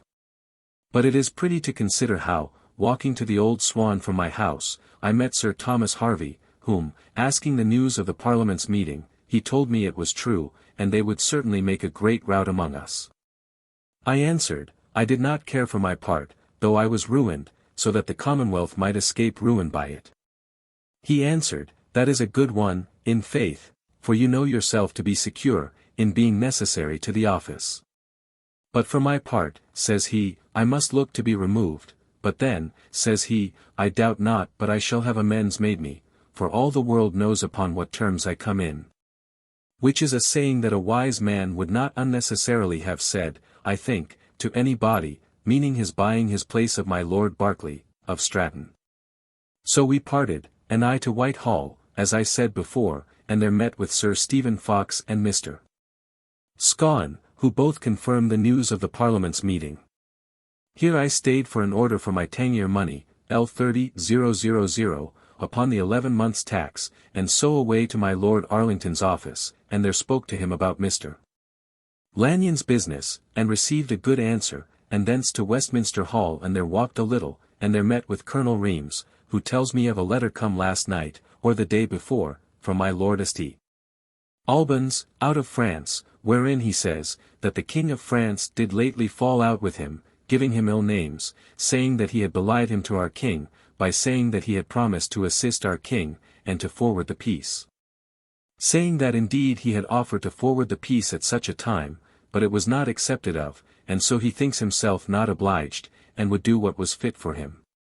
And so made him to go out of his sight in great displeasure, and he hath given this account to the King, which, Colonel Reams tells me, puts them into new melancholy at court. And he believes hath forwarded the resolution of calling the Parliament. Wherewith for all this I am very well contented, and so parted and to the Exchequer, but Mr. Burgess was not in his office, so alone to the Swan, and thither come Mr. Kynaston to me, and he and I into a room and there drank and discoursed, and I am mightily pleased with him for a most diligent and methodical man in all his business. By and by to Burgess, and did as much as we could with him about our tangier order, though we met with unexpected delays in it. But such as are not to be avoided by reason of the form of the act and the disorders which the King's necessities do put upon it, and therefore away by coach, and at Whitehall spied Mr. Povey, who tells me, as a great secret, which none knows but himself, that Sir G. Carteret hath parted with his place of Treasurer of the Navy, by consent, to my Lord Anglesey, and is to be Treasurer of Ireland in his stead. But upon what terms it is I know not, but Mr. Povey tells it is so, and that it is in his power to bring me to as great a friendship and confidence in my Lord Anglesey as ever I was with Sir W. Coventry, which I am glad of, and so parted, and I to my tailor's about turning my old silk suit and cloak into a suit and vest, and thence with Mr. Kynaston, whom I had set down in the Strand and took up again at the Temple Gate, home, and there to dinner, mightily pleased with my wife's playing on the flageolet, and so after dinner to the office. Such is the want already of coals, and the despair of having any supply, by reason of the enemies being abroad, and no fleet of ours to secure, that they are come, as Mr. Kynaston tells me, at this day to L510s. Per chaldron. All the afternoon busy at the office. In the evening with my wife and Mercer took coach and to Islington to the old house, and there eat and drank and sang with great pleasure, and then round by Hackney home with great pleasure, and when come home to bed. My stomach not being well pleased with the cream we had tonight. 27th, wakened this morning, about 3 o'clock, by Mr. Griffin with a letter from Sir W. Coventry to W. Penn, which W. Penn sent me to see, that the Dutch are come up to the Nore again, and he knows not whether further or no, and would have, therefore, several things done, ships sunk, and I know not what, which Sir W. Penn, who it seems is very ill this night, or would be thought so, hath directed Griffin to carry to the Trinity House. So he went away with the letter, and I tried and with much ado did get a little sleep more, and so up about 6 o'clock, full of thought what to do with the little money I have left and my plate, wishing with all my heart that that was all secured. So to the office, where much business all the morning, and the more by my brethren being all out of the way, Sir W. Penn this night taken so ill cannot stir, Sir W. Batten ill at Walthamstow, Sir J. Minns the like at Chatham, and my Lord Brunker there also upon business. Horrible trouble with the backwardness of the merchants to let us have their ships, and seamen's running away, and not to be got or kept without money. It is worth turning to our letters this day to Sir W. Coventry about these matters. At noon to dinner, having a haunch of venison boiled, and all my clerks at dinner with me, and mightily taken with Mr. Gibson's discourse of the faults of this war and its management compared, with, that in the last war, which I will get him to put into writing. Thence, after dinner, to the office again, and there I saw the proclamations come out this day for the Parliament to meet the 25th of next month, for which God be praised. And another to invite seamen to bring in their complaints, of their being ill-used in the getting their tickets and money, there being a committee of the council appointed to receive their complaints. This noon W. Hewer and T. Hayter both tell me that it is all over the town, and Mr. Pierce tells me also, this afternoon coming to me, that for certain Sir G. Carteret hath parted with his treasurer's place, and that my Lord Anglesey is in it upon agreement and change of places, though the latter part one do not think. This Povey told me yesterday, and I think it is a wise act of Sir G. Carteret. Pierce tells me that he hears for certain fresh at court, that France, and we shall agree, and more, that yesterday was damned at the council, the Canary Company. And also that my Lord Mordaunt hath laid down his commission, both good things to please the Parliament, which I hope will do good. Pierce tells me that all the town do cry out of our office, for a pack of fools and knaves. But says that everybody speaks either well, or at least the best of me, which is my great comfort, and think I do deserve it, and shall shew I have, but yet do think, and he also, that the Parliament will send us all going. And I shall be well contented with it, God knows.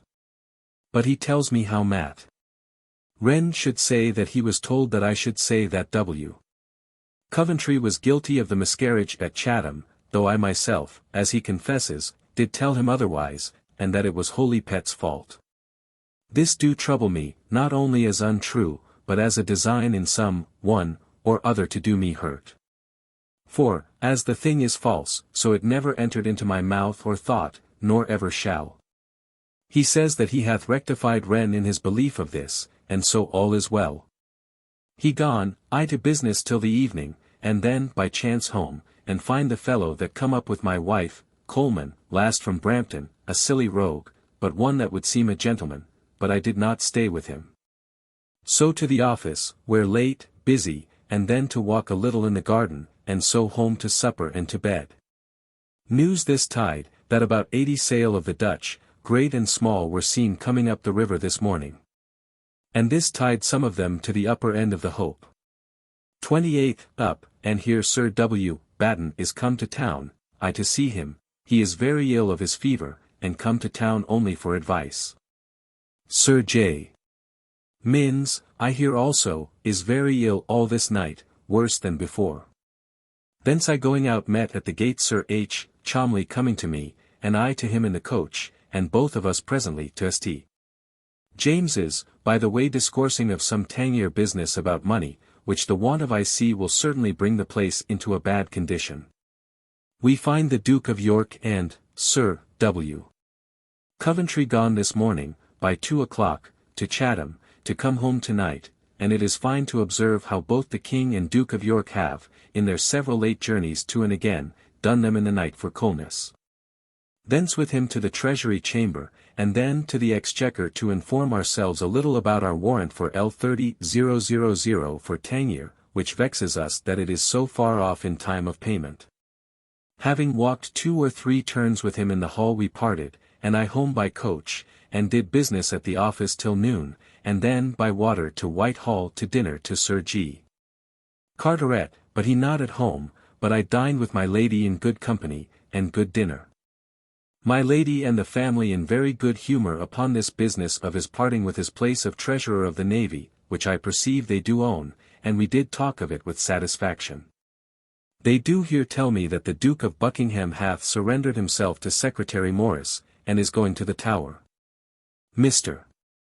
Fenn, at the table, says that he hath been taken by the watch 2 or 3 times of late, at unseasonable hours, but so disguised that they could not know him, and when I come home, by and by, Mr.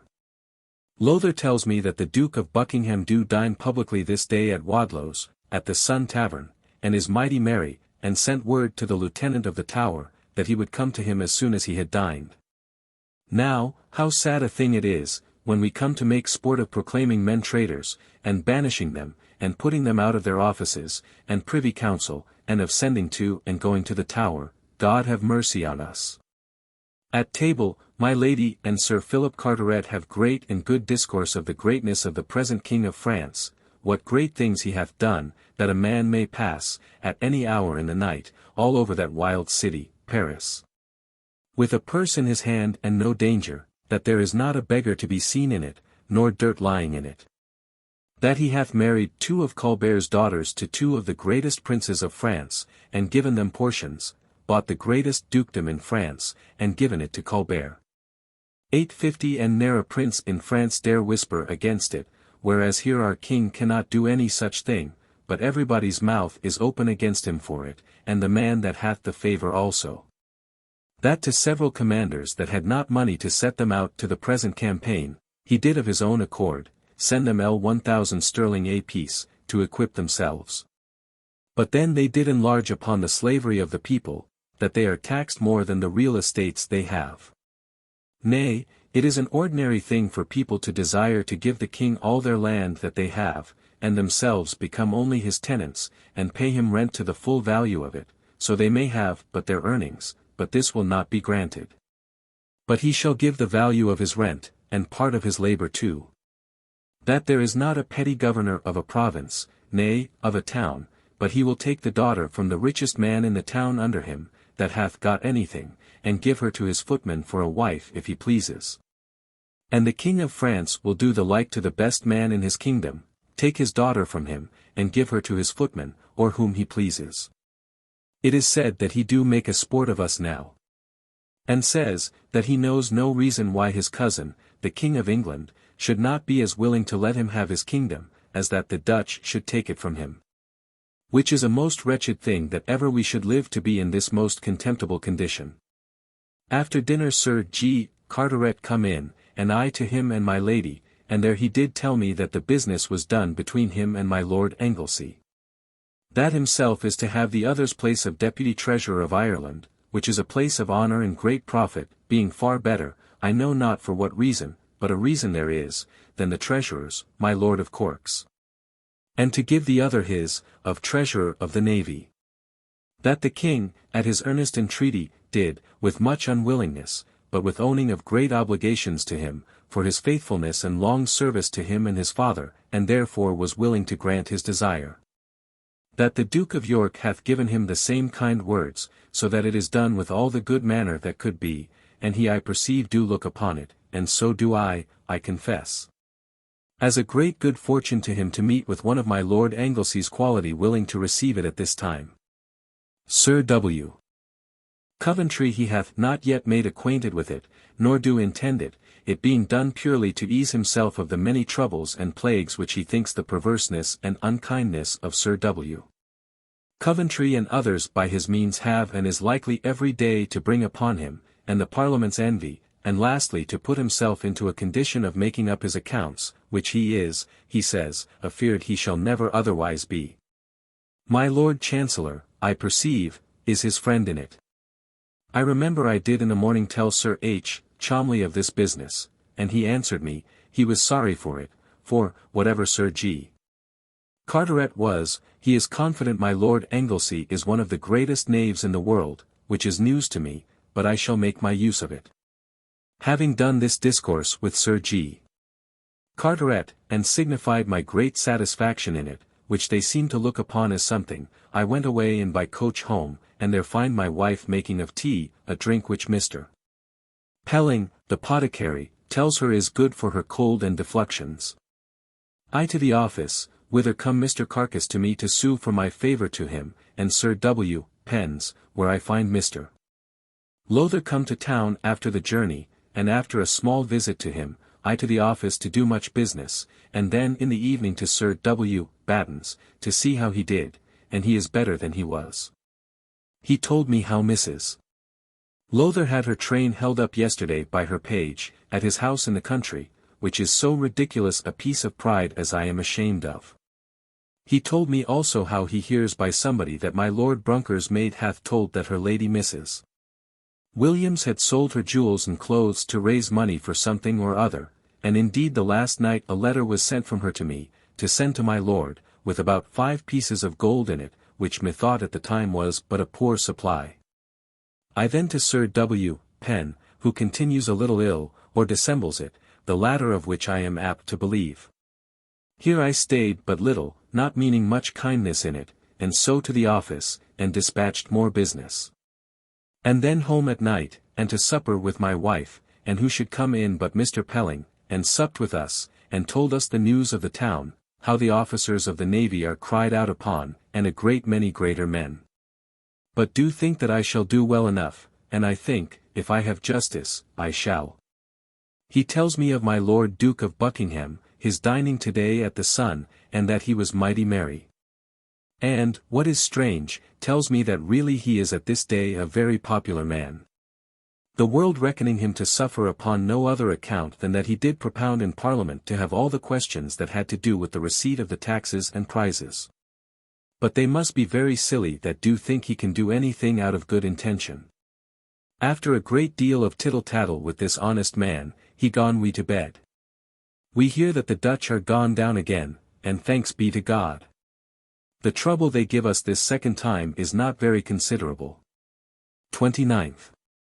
Up, having had many ugly dreams tonight of my father and my sister and mother's coming to us, and meeting my wife and me at the gate of the office going out, they all in laced suits, and come, they told me, to be with me this May day. My mother told me she lacked a pair of gloves, and I remembered a pair of my wife's in my chamber, and resolved she should have them, but then recollected how my mother come to be here when I was in mourning for her.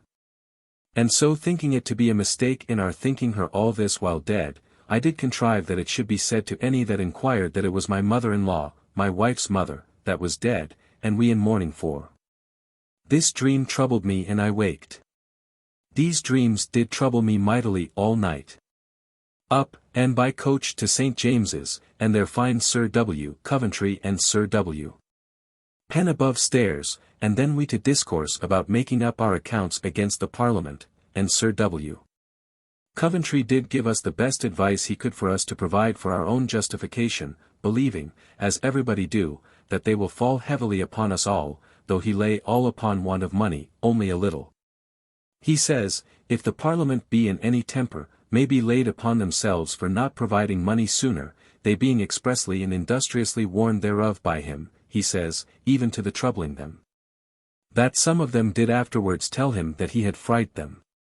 He says he do prepare to justify himself, and that he hears that my Lord Chancellor, my Lord Arlington, the Vice-Chamberlain and himself are reported all up and down the coffee-houses to be the 4 sacrifices that must be made to atone the people. Then we to talk of the loss of all affection and obedience, now in the seamen, so that all power is lost.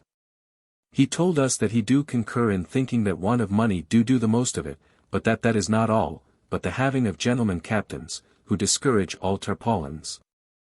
And have given out that they would in a little time bring it to that pass that a tarpaulin should not dare to aspire to more than to be a boatswain or a gunner. That this makes the sea captains to lose their own good affections to the service, and to instill it into the seamen also, and that the seamen do see it themselves and resent it. And tells us that it is notorious, even to his bearing of great ill will at court, that he hath been the opposer of gentlemen captains, and Sir W. Penn did put in, and said that he was esteemed to have been the man that did instill it into Sir W. Coventry, which Sir W.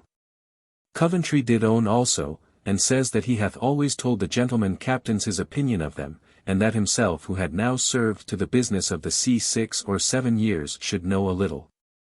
And as much as them that had never almost been at sea, and that yet he found himself fitter to be a bishop or pope than to be a sea commander, and so indeed he is.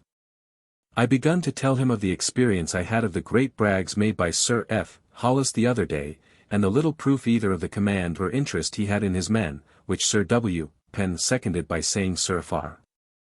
Hollis had told him that there was not a pilot to be got the other day for his fire ships, and so was forced to carry them down himself, which Sir W. Coventry says, in my conscience, he knows no more to do and understand the river no more than he do Tiber or Ganges. Thence I away with Sir W. Penn to Whitehall, to the Treasury Chamber, but to no purpose, and so by coach home, and there to my office to business, and then home to dinner, and to pipe with my wife, and so to the office again. Having taken a resolution to take a turn to Chatham tomorrow, indeed to do business of the king's, but also to give myself the satisfaction of seeing the place after the Dutch have been here. I have sent to and got Creed to go with me by coach betimes tomorrow morning. After having done my business at the office I home, and there I found Coleman come again to my house, and with my wife in our great chamber, which vexed me, there being a bed therein. I stayed there a while, and then to my study vexed, showing no civility to the man. But he comes on a compliment to receive my wife's commands into the country, whither he is going, and it being Saturday my wife told me there was no other room for her to bring him in, and so much is truth. But I stayed vexed in my closet till by and by my cousin Thomas Pepys, of Hatcham, come to see me, and he up to my closet, and there sat talking an hour or two of the sad state of the times, whereof we did talk very freely. And he thinks nothing but a union of religious interests will ever settle us. And I do think that, and the Parliament's taking the whole management of things into their hands, and severe inquisitions into our miscarriages, will help us. After we had bewailed ourselves and the kingdom very freely one to another, wherein I do blame myself for my freedom of speech to anybody, he gone, and Coleman gone also before, I to the office, whither Creed come by my desire. And he and I to my wife, to whom I now propose the going to Chatham, who, mightily pleased with it, sent for Mercer to go with her, but she could not go, having friends at home, which vex my wife and me. And the poor wretch would have had anybody else to have gone, but I would like nobody else, so was contented to stay at home, on condition to go to Ipswich next Sunday, which I will do, and so I to the office to dispatch my business. And then home to supper with Creed, and then Creed and I together to bed, very pleasant in discourse. This day talking with Sir W. Batten, he did give me an account how ill the King and Duke of York was advised to send orders for our frigates and fire ships to come from Gravesend, soon as ever news come of the Dutch being returned into the river, wherein no seaman, he believes, was advised with. For, says he, we might have done just as Warwick did, when he, W. Batten, come with the King and the like fleet, in the late wars, into the river, for Warwick did not run away from them, but sailed before them when they sailed, and come to anchor when they come to anchor. And always kept in a small distance from them, so as to be able to take any opportunity of any of their ships running aground, or change of wind, or anything else, to his advantage. So might we have done with our fire ships, and we have lost an opportunity of taking or burning a good ship of theirs, which was run aground about Holehaven, I think he said, with the wind so as their ships could not get her away. But we might have done what we would with her, and, it may be, done the mischief, too, with the wind. This seems very probable, and I believe was not considered. 30th, Lord's Day. Up about 3 o'clock, and Creed and I got ourselves ready, and took coach at our gate, it being very fine weather, and the cool of the morning, and with much pleasure, without any stop, got to Rochester about 10 of the clock. All the way having mighty pleasant talk of the fate that is over all we do, that it seems as if we were designed in everything, by land by sea, to undo ourselves. At the foot of Rochester Bridge, at the landing place, I met my Lord Brunker and my Lord Douglas, and all the officers of the soldiers in the town, waiting there for the Duke of York, whom they heard was coming thither this day. By and by comes my Lord Middleton, the first time I remember to have seen him, well mounted, who had been to meet him, but come back without him. He seems a fine soldier, and so every body says he is.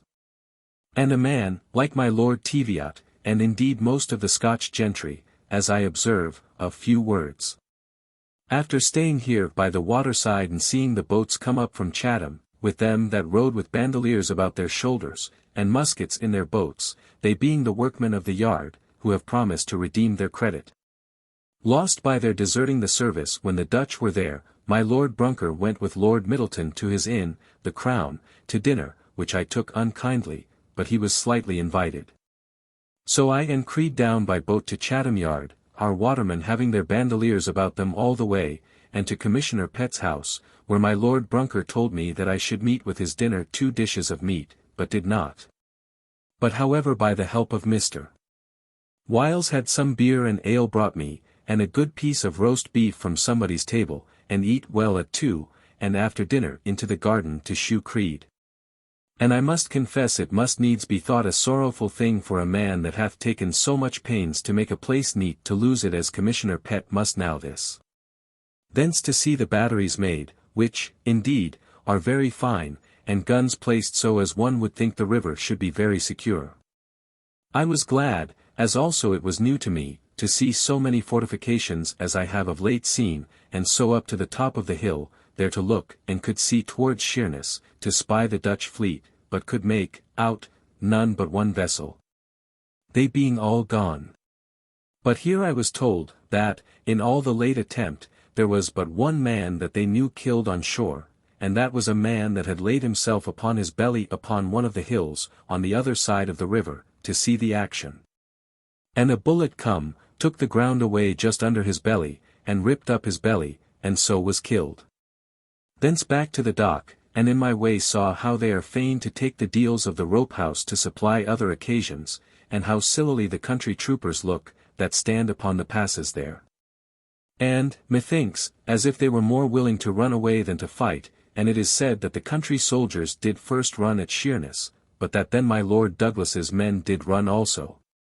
But it is excused that there was no defence for them towards the sea, that so the very beach did fly in their faces as the bullets come, and annoyed them, they having, after all this preparation of the officers of the ordnance, only done something towards the land, and nothing at all towards the sea. The people here everywhere do speak very badly of Sir Edward Spragge, as not behaving himself as he should have done in that business, going away with the first, and that old Captain Pine, who, I am here told, and no sooner is Master Gunner of England, was the last that stayed there.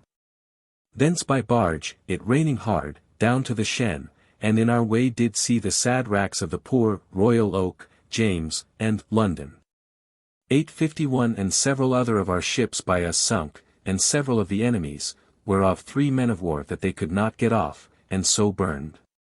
We did also see several dead bodies lie by the side of the water. I do not see that Upnor Castle hath received any hurt by them, though they played long against it. And they themselves shot till they had hardly a gun left upon the carriages, so badly provided they were. They have now made 2 batteries on that side, which will be very good, and do good service.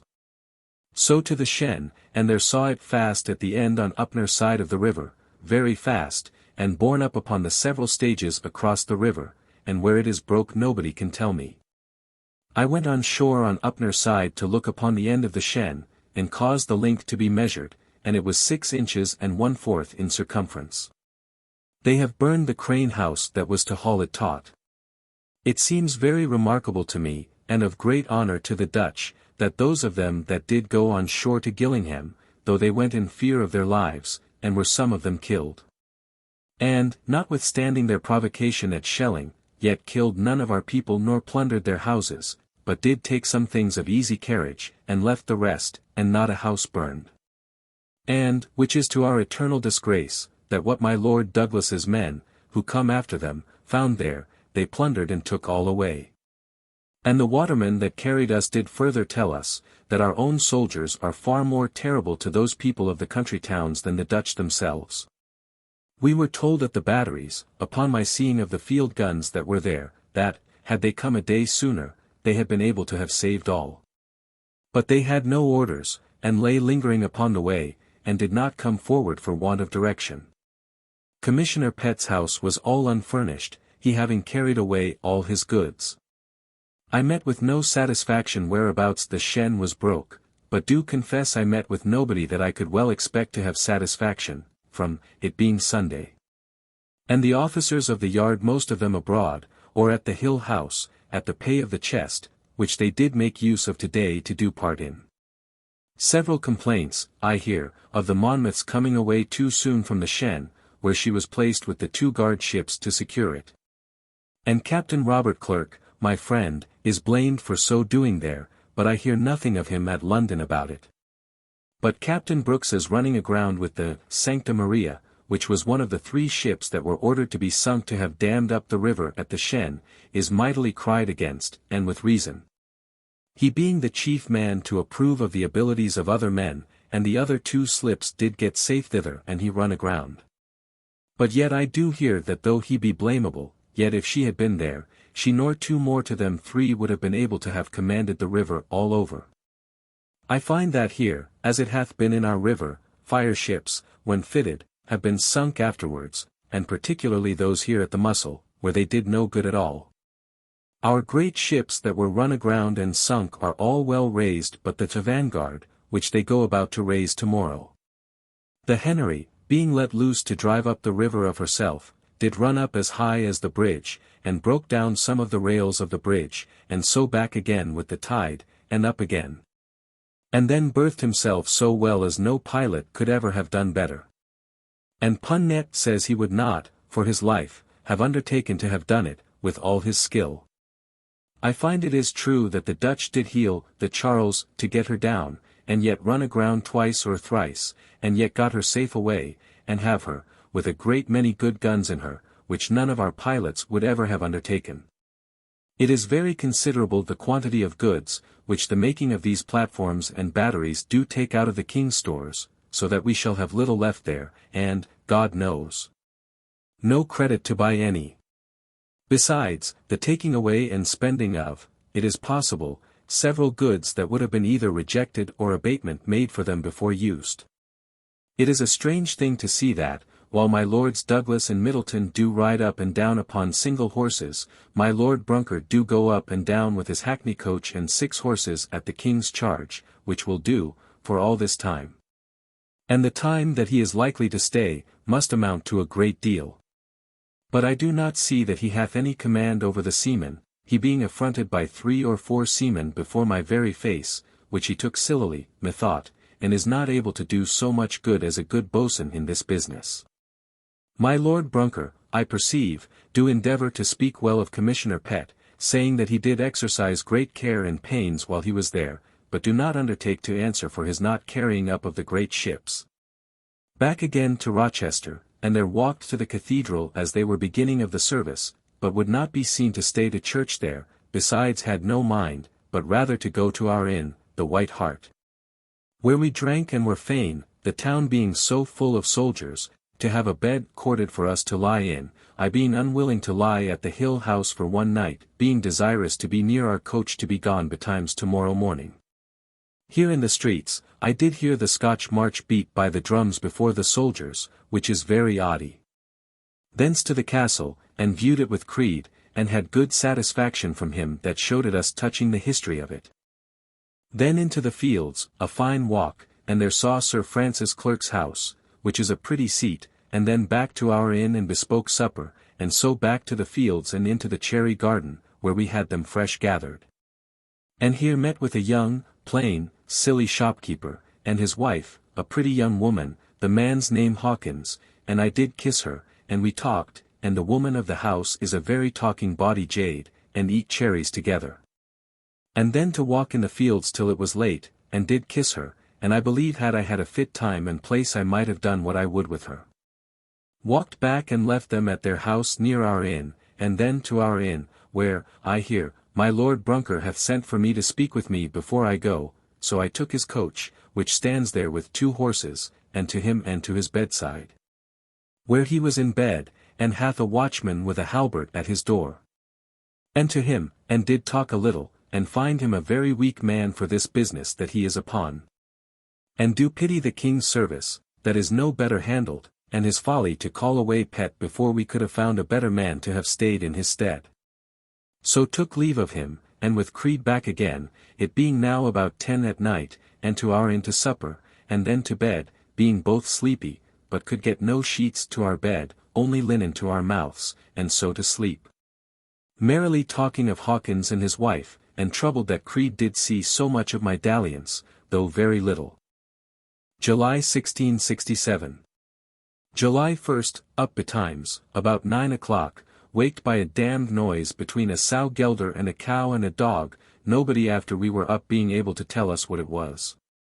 After being ready we took coach, and, being very sleepy, drowsed most part of the way to Gravesend, and there light, and down to the new batteries, which are like to be very fine. And there did hear a plain fellow cry out upon the folly of the king's officers above, to spend so much money in works at Woolwich and Deptford, and sinking of good ships loaden with goods, when, if half the charge had been laid out here, it would have secured all that, and this place too, before now. And I think it is not only true in this, but that the best of the actions of us all are so silly, that the meanest people begin to see through them, and contemn them. Besides, says he, they spoil the river by it. Then informed ourselves where we might have some cream, and they guided us to one Goody Best's, a little out of the town towards London Road, and thither we went with the coach, and find it a mighty clean, plain house. And had a dish of very good cream to our liking, and so away presently very merry, and fell to reading of the several advices to a painter, which made us good sport, and indeed are very witty. And Creed did also repeat to me some of the substance of letters of old Burleigh in Queen Elizabeth's time, which he hath of late read in the printed Cabala, which is a very fine style at this day and fit to be imitated.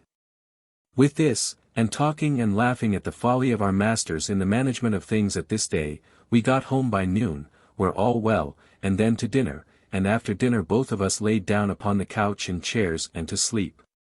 Which I did for an hour or two, and then to the office, where I am sorry to hear that Sir J. Minns is likely to die this night, or tomorrow. I forgot to set down that we met this morning upon the road with Mrs. Williams going down to my Lord Brunker. We bowed without speaking one to another, but I am ashamed at the folly of the man to have her down at this serious busy time, when the town and country is full of people and full of censure, and against him particularly. At Sir W. Batten's my lady tells me that she hears for certain that my lord's maid of his lodging here do give out that Mrs. Williams hath been fain of late to sell her best clothes and jewels to get a little money upon, which is a sad condition.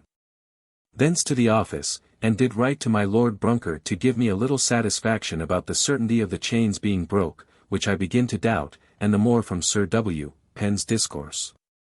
It is worth while to read my letter to him entered in my letter book. Home in the evening to supper, and so pretty betimes, about 10 o'clock, to bed, and slept well. This day letters are come that my sister is very ill. 2nd.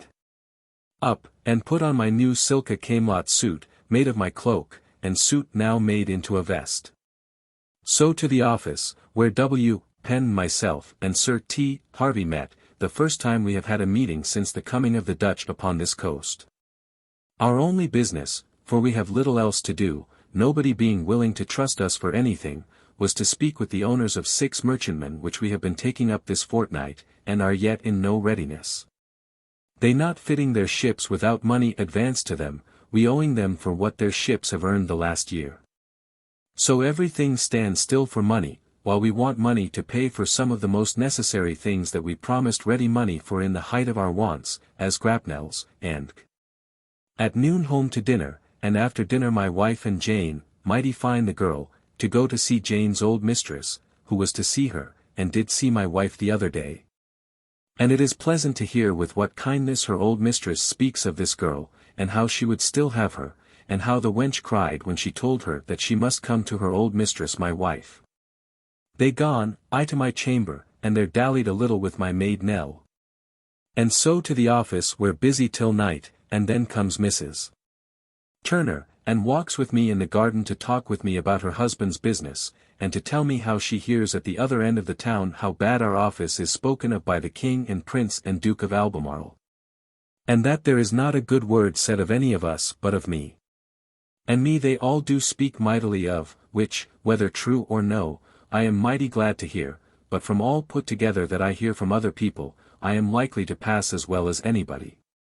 So, she gone, comes my wife and to walk in the garden, Sir J. Minns being still ill and so keeping us from singing, and by Sir W. Penn come and walked with us and gave us a bottle of cider, and so we home to supper and to bed. This day I am told that poor Tooker is dead, a very painful poor man as ever I knew. 3rd, up, and within most of the morning, my tailor's boy coming to alter something in my new suit I put on yesterday. Then to the office and did business, and then, my wife being a little ill of those in bed, I to Sir W. Batten's and dined, and there comes in Sir Richard Ford, tells us how he hath been at the Sessions House, and there it is plain that there is a combination of rogues in the town, that do make it their business to set houses on fire. And that one house they did set on fire in Aldersgate Street last Easter. And that this is proved by 2 young men, whom one of them debauched by degrees to steal their father's plate and clothes, and at last to be of their company. And they had their places to take up what goods were flung into the streets out of the windows, when the houses were on fire, and this is like to be proved to a great number of rogues, whereof 5 are already found, and some found guilty this day. One of these boys is the son of a Montague, of my Lord Manchester's family, but whose son he could not tell me. This is a strange thing methinks, but I am glad that it is proved so true and discovered. So home, and to enter my journal of my late journey to this hour, and then to the office, where to do a little business, and then by water to Whitehall, calling at Michel's in my way, but the rogue would not invite me in. I having a mind par avoir his wife, and there to the council chamber, to deliver a letter to their lordships about the state of the 6 merchantmen which we have been so long fitting out. When I come, the king and the whole table full of lords were hearing of a pitiful cause of a complaint of an old man, with a great grey beard, against his son, for not allowing him something to live on. And at last come to the ordering the son to allow his father 10 a year. This cause lasted them near 2 hours, which, methinks, at this time to be the work of the Council Board of England, is a scandalous thing, and methought Sir W. Coventry to me did own as much. Here I find all the news is the enemy's landing 3,000 men near Harwich 8:52 and attacking Landguard Fort, and being beat off thence with our great guns, killing some of their men, and they leaving their ladders behind them. But we had no horse in the way on Suffolk side, otherwise we might have galled their foot. The Duke of York is gone down thither this day, while the general sat sleeping this afternoon at the council table. The news so much talked of this exchange, of a peace, I find by Sir Richard Browne arises from a letter the Swedes' agent hath received from Breda and Shute at court today, that they are come very near it. But I do not find anybody here relying upon it.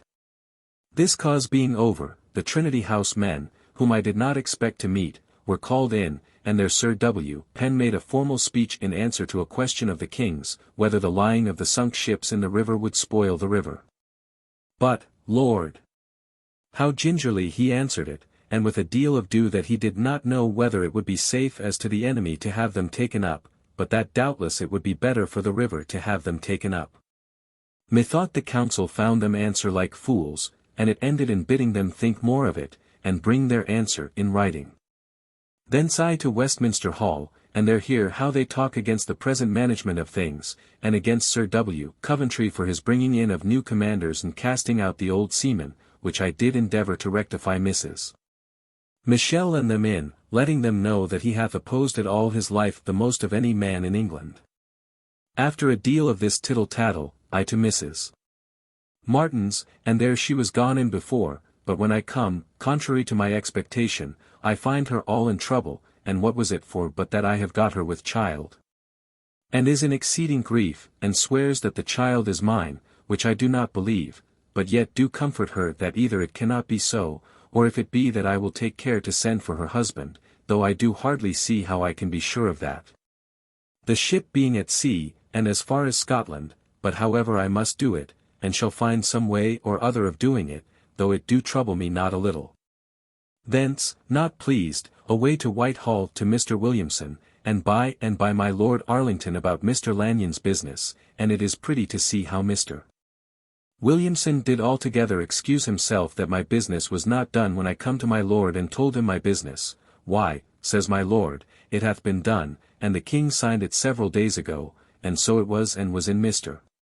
Williamson's hands, which made us both laugh, and I in innocent mirth, I remember, said, it is pretty to see in what a condition we are that all our matters nowadays are undone, we know not how, and done we know not when.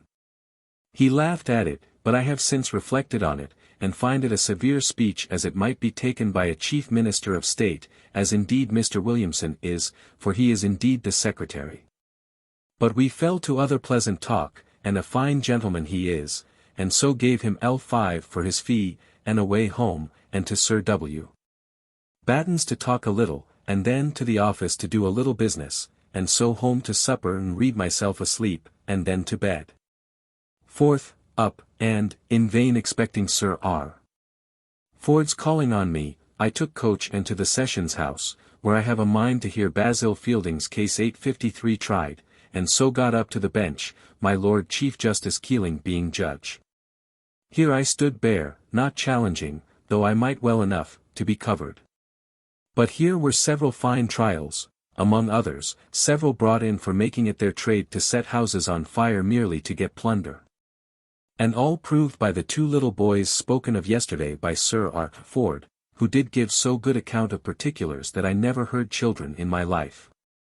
And I confess, though I was unsatisfied with the force given to such little boys, to take away men's lives, yet, when I was told that my Lord Chief Justice did declare that there was no law against taking the oath of children above 12 years old, and then heard from Sir R. Ford the good account which the boys had given of their understanding the nature and consequence of an oath, and now my own observation of the sobriety and readiness of their answers.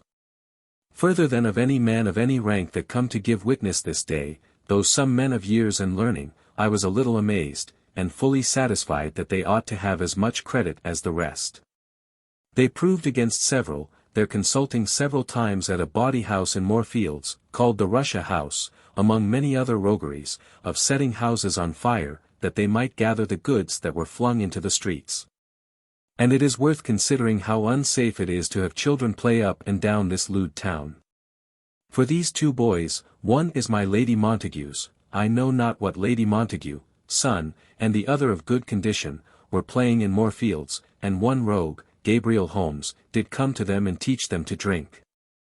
And then to bring him plate and clothes from their fathers' houses, and carry him into their houses, and leaving open the doors for him, and at last were made of their conspiracy, and were at the very burning of this house in Aldersgate Street.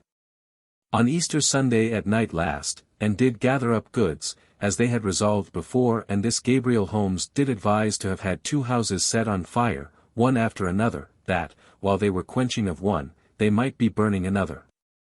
And it is pretty that G. Holmes did tell his fellows, and these boys swore it, that he did set fire to a box of linen in the Sheriff, Sir Joseph Sheldon's house, while he was attending the fire in Aldersgate Street. And the Sheriff himself said that there was a fire in his house, in a box of linen, at the same time, but cannot conceive how this fellow should do it. The boys did swear against one of them, that he had made it his part to pull the plug out of the engine while it was playing, and it really was so. And goods they did carry away, and the manner of the setting the house on fire was, that Holmes did get to a cockpit, where, it seems, there was a public cockpit, and set fire to the straw in it, and hath a fireball at the end of the straw, which did take fire, and so it prevailed, and burned the house. And, among other things they carried away, he took 6 of the cocks that were at the cockpit, and afterwards the boys told us how they had one dressed, by the same token it was so hard they could not eat it. But that which was most remarkable was the impudence of this Holmes, who hath been arraigned often, and still got away, and on this business was taken and broke loose just at Newgate Gate. And was last night luckily taken about Bow, who got loose, and run into the river, and hid himself in the rushes, and they pursued him with a dog, and the dog got him and held him till he was taken. But the impudence of this fellow was such, that he denied he ever saw the boys before, or ever knew the Russia House, or that the people knew him. And by the mistress of the Russia House was called in, being indicted, at the same time, about another thing. And she denied that the fellow was of her acquaintance, when it was pretty to see how the little boys did presently fall upon her, and ask her how she durst say so, when she was always with them when they met at her house. And particularly when she come in her smock before a dozen of them, at which the court laughed, and put the woman away. Well, this fellow Holmes was found guilty of the act of burning the house, and other things, that he stood indicted for. And then there were other good cases, as of a woman that come to serve a gentlewoman, and in 3 days run away, betimes in the morning, with a great deal of plate and rings, and other good things. It was time very well spent to be here. Here I saw how favorable the judge was to a young gentleman that struck one of the officers, for not making him room, told him he had endangered the loss of his hand, but that he hoped he had not struck him. And would suppose that he had not struck him. About that the court rose, and I to dinner with my lord mayor and sheriffs, where a good dinner and good discourse, the judge being there. There was also tried this morning Fielding, which I thought had been Basil, but it proved the other, and Basil was killed, that killed his brother, who was found guilty of murder, and nobody pitied him. The judge seems to be a worthy man, and able, and do intend, for these rogues that burn this house to be hung in some conspicuous place in the town, for an example. After dinner to the court again, where I heard some more causes, but with so much trouble because of the hot weather that I had no pleasure in it. Anon the court rose, and I walked to Fleet Street for my belt at the beltmaker's, and so home and to the office, wrote some letters, and then home to supper and to bed. 5th, up, and to the office, where Sir W. Batten, Sir W. Penn, Sir T. Harvey and I met upon Mr. Gawdon's accounts, and was at it all the morning. This morning Sir G. Carteret did come to us, and walked in the garden. It was to talk with me about something of my Lord's sandwiches, but here he told us that the Great Seal is passed to my Lord Annesley, Anglesey, for Treasurer of the Navy, so that now he do no more belong to us, and I confess, for his sake. I am glad of it, and do believe the other will have little content in it. At noon I home to dinner with my wife, and after dinner to sing, and then to the office a little and Sir W. Batten's, where I am vexed to hear that Nan Wright, now Mrs. Markham, Sir W. Penn's maid and whore, is come to sit in our pew at church, and did so while my Lady Batten was there.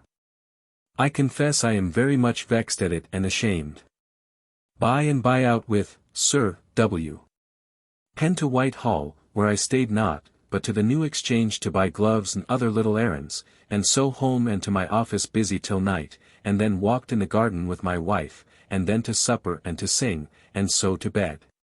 No news, but that the Dutch are gone clear from Harwich northward, and have given out they are going to Yarmouth. 6th, up, and to the office, where some of us sat busy all the morning. At noon home to dinner, whither Creed come to dine with us and brings the first word I hear of the news of a peace, the king having letters come to him this noon signifying that it is concluded on, and that Mr. Coventry is upon his way coming over for the king's satisfaction. The news was so good and sudden that I went with great joy to Sir W. Batten and then to Sir W. Penn to tell it them, and so home to dinner, mighty merry, and light at my heart only on this ground, that a continuing of the war must undo us. And so though peace may do the like if we do not make good use of it to reform ourselves and get up money, yet there is an opportunity for us to save ourselves. At least, for my own particular, we shall continue well till I can get my money into my hands, and then I will shift for myself. After dinner away, leaving Creed there, by coach to Westminster, where to the Swan and drank, and then to the Hall, and there talked a little with great joy of the peace, and then to Mrs. Martin's, where I met with the good news Klnest con child, the fear of which she did give me the other day, had troubled me much. My joy in this made me send for wine, and thither come her sister and Mrs. Cragg, and I stayed a good while there. But here happened the best instance of a woman's falseness in the world, that her sister Doll, who went for a bottle of wine, did come home all blubbering and swearing against one Captain Vandener, a Dutchman of the Rhenish wine house. That pulled her into a stable by the Dog Tavern, and there did tumble her and toss her, calling him all the rogues and toads in the world, when she knows that hath suffered me to do any thing with her 100 times. Thence with joyful heart to Whitehall to ask Mr. Williamson the news, who told me that Mr. Coventry is coming over with a project of a peace. Which, if the states agree to, and our king, when their ministers on both sides have shewed at them, we shall agree, and that is all, but the king, I hear, do give it out plain that the peace is concluded. Thence by coach home, and there wrote a few letters, and then to consult with my wife about going to Epsom tomorrow, sometimes designing to go and then again not. And at last it grew late and I bethought myself of business to employ me at home tomorrow, and so I did not go. This afternoon I met with Mr. Ralt, who tells me that he is going cornet under Colonel Ingoldsby, being his old acquaintance, and Ingoldsby hath a troop now from under the king, and I think it is a handsome way for him, but it was an ominous thing, methought. Just as he was bidding me his last adieu, his nose fell a-bleeding, which ran in my mind a pretty while after. This afternoon Sir Alexander Fraser, who was of counsel for Sir J. Minns, and had given him over for a dead man, said to me at Whitehall, "What," says he, "Sir J. Minns is dead?" I told him, "No. But that there is hopes of his life." Methought he looked very sillily after it, and went his way. Late home to supper, a little troubled at my not going to Epsom tomorrow, as I had resolved, especially having the Duke of York and Sir W. Coventry out of town, but it was my own fault and at last my judgment to stay, and so to supper and to bed. This day, with great satisfaction, I hear that my Lady Jemima is brought to bed, at Hinchingbroke, of a boy. 7th, Lord's Day. Up, and to my chamber, there to settle some papers, and thither comes Mr. Moore to me and talked till church time of the news of the times about the peace and the bad consequences of it if it be not improved to good purpose of fitting ourselves for another war. He tells me he heard that the discontented Parliament men are fearful that the next sitting the King will put for a general excise, by which to raise him money, and then to fling off the Parliament. And raise a land army and keep them all down like slaves. And it is gotten among them, that Bab.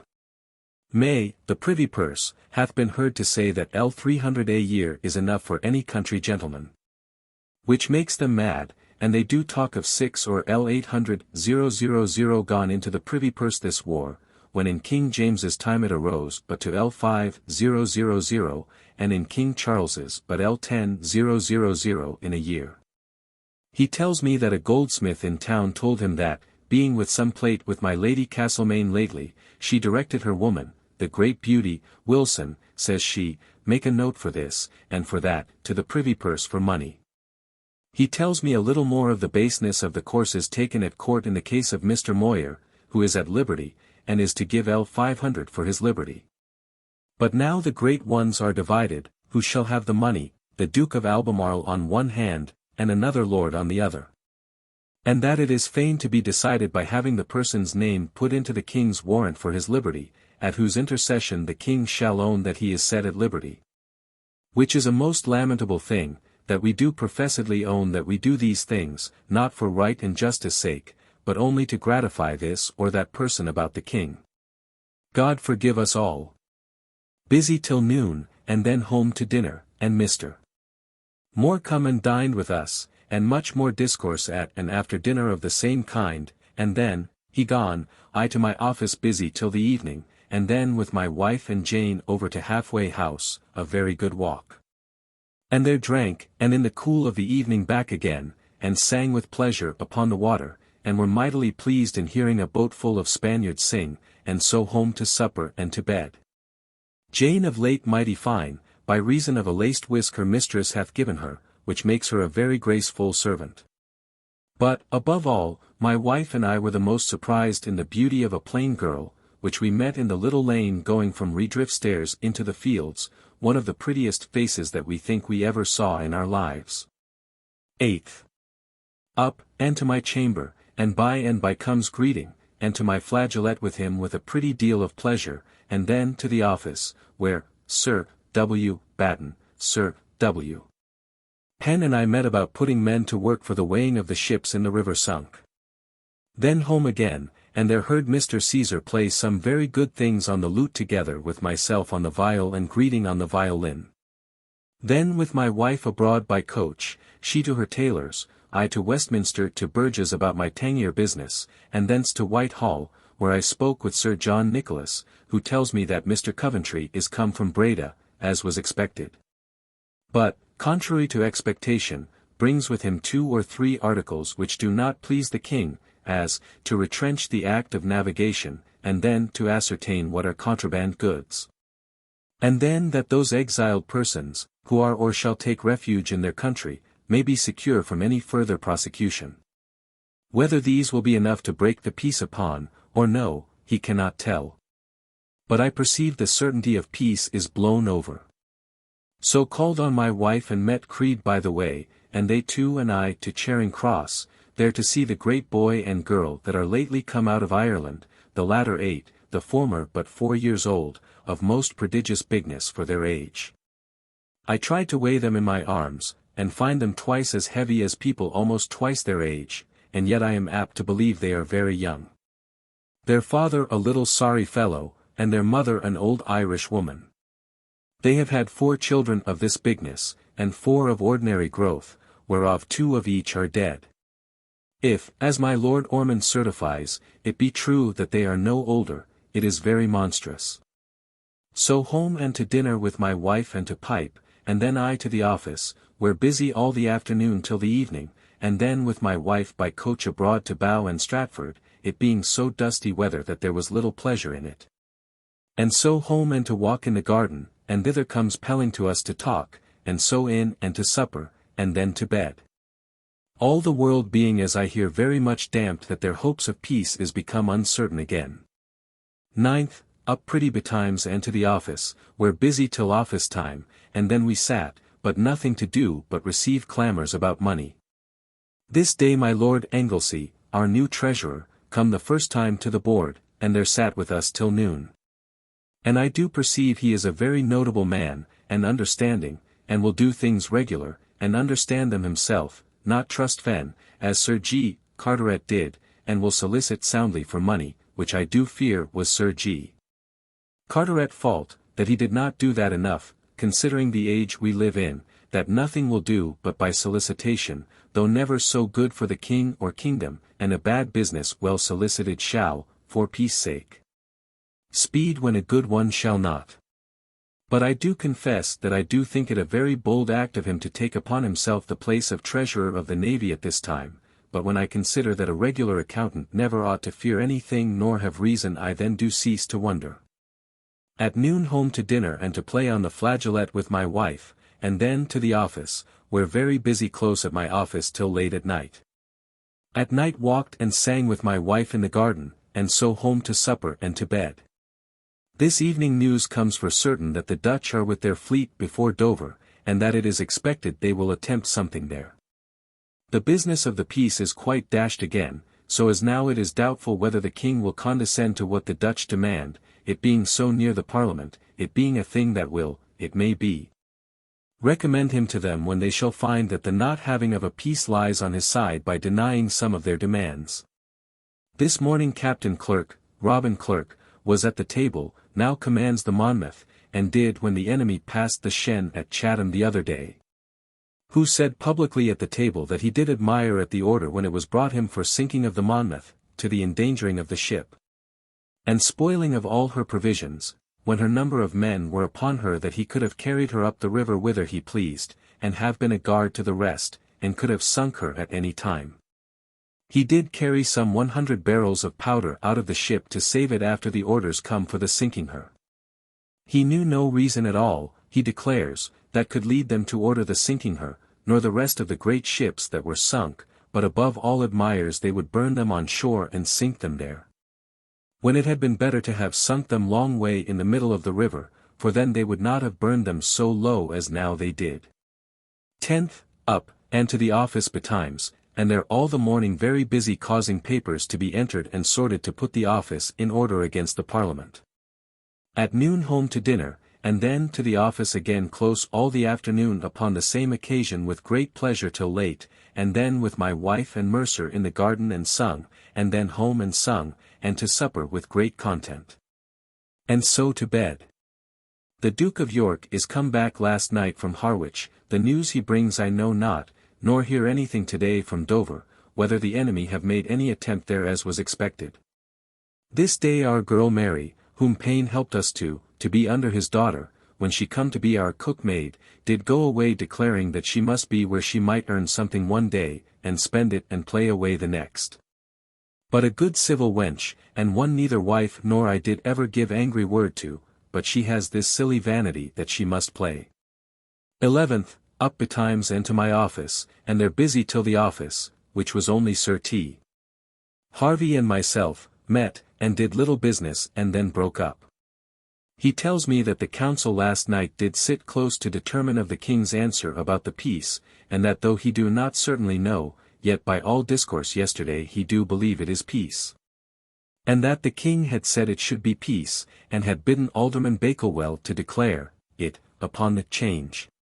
It is high time for us to have peace, that the king and council may get up their credits and have time to do it, for that indeed is the bottom of all our misery.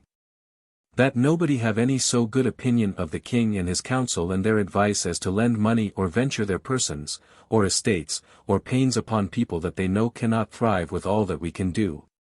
But either by their corruption or negligence must be undone. This indeed is the very bottom of every man's thought, and the certain ground that we must be ruined unless the king change his course, or the parliament come and alter it. At noon dined alone with my wife. All the afternoon close at the office, very hard at gathering papers and putting things in order against the parliament, and at night home with my wife to supper, and then to bed. In hopes to have all things in my office in good condition in a little time for any body to examine, which I am sure none else will.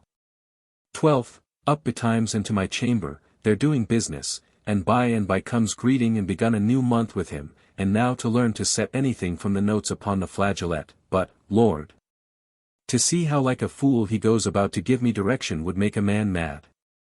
I then out and by coach to Whitehall and to the Treasury Chamber, where did a little business, and thence to the Exchequer to Burgess, about Tangier business, and so back again, stepping into the hall a little, and then homeward by coach. And met at Whitehall with Sir H. Cholmondeley, and so into his coach, and he with me to the excise office, there to do a little business also, in the way he telling me that undoubtedly the peace is concluded.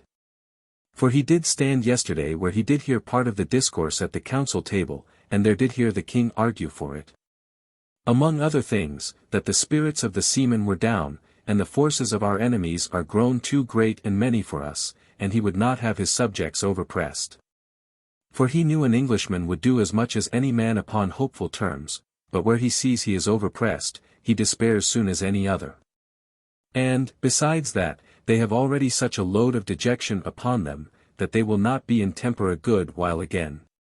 He heard my Lord Chancellor say to the king, Sir, says he, the whole world do complain publicly of treachery, that things have been managed falsely by some of his great ministers. Sir, says he, I am for your majesty's falling into a speedy inquiry into the truth of it, and, where you meet with it, punish it. But, at the same time, consider what you have to do, and make use of your time for having a peace.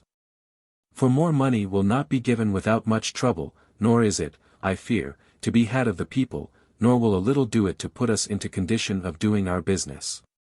But Sir H.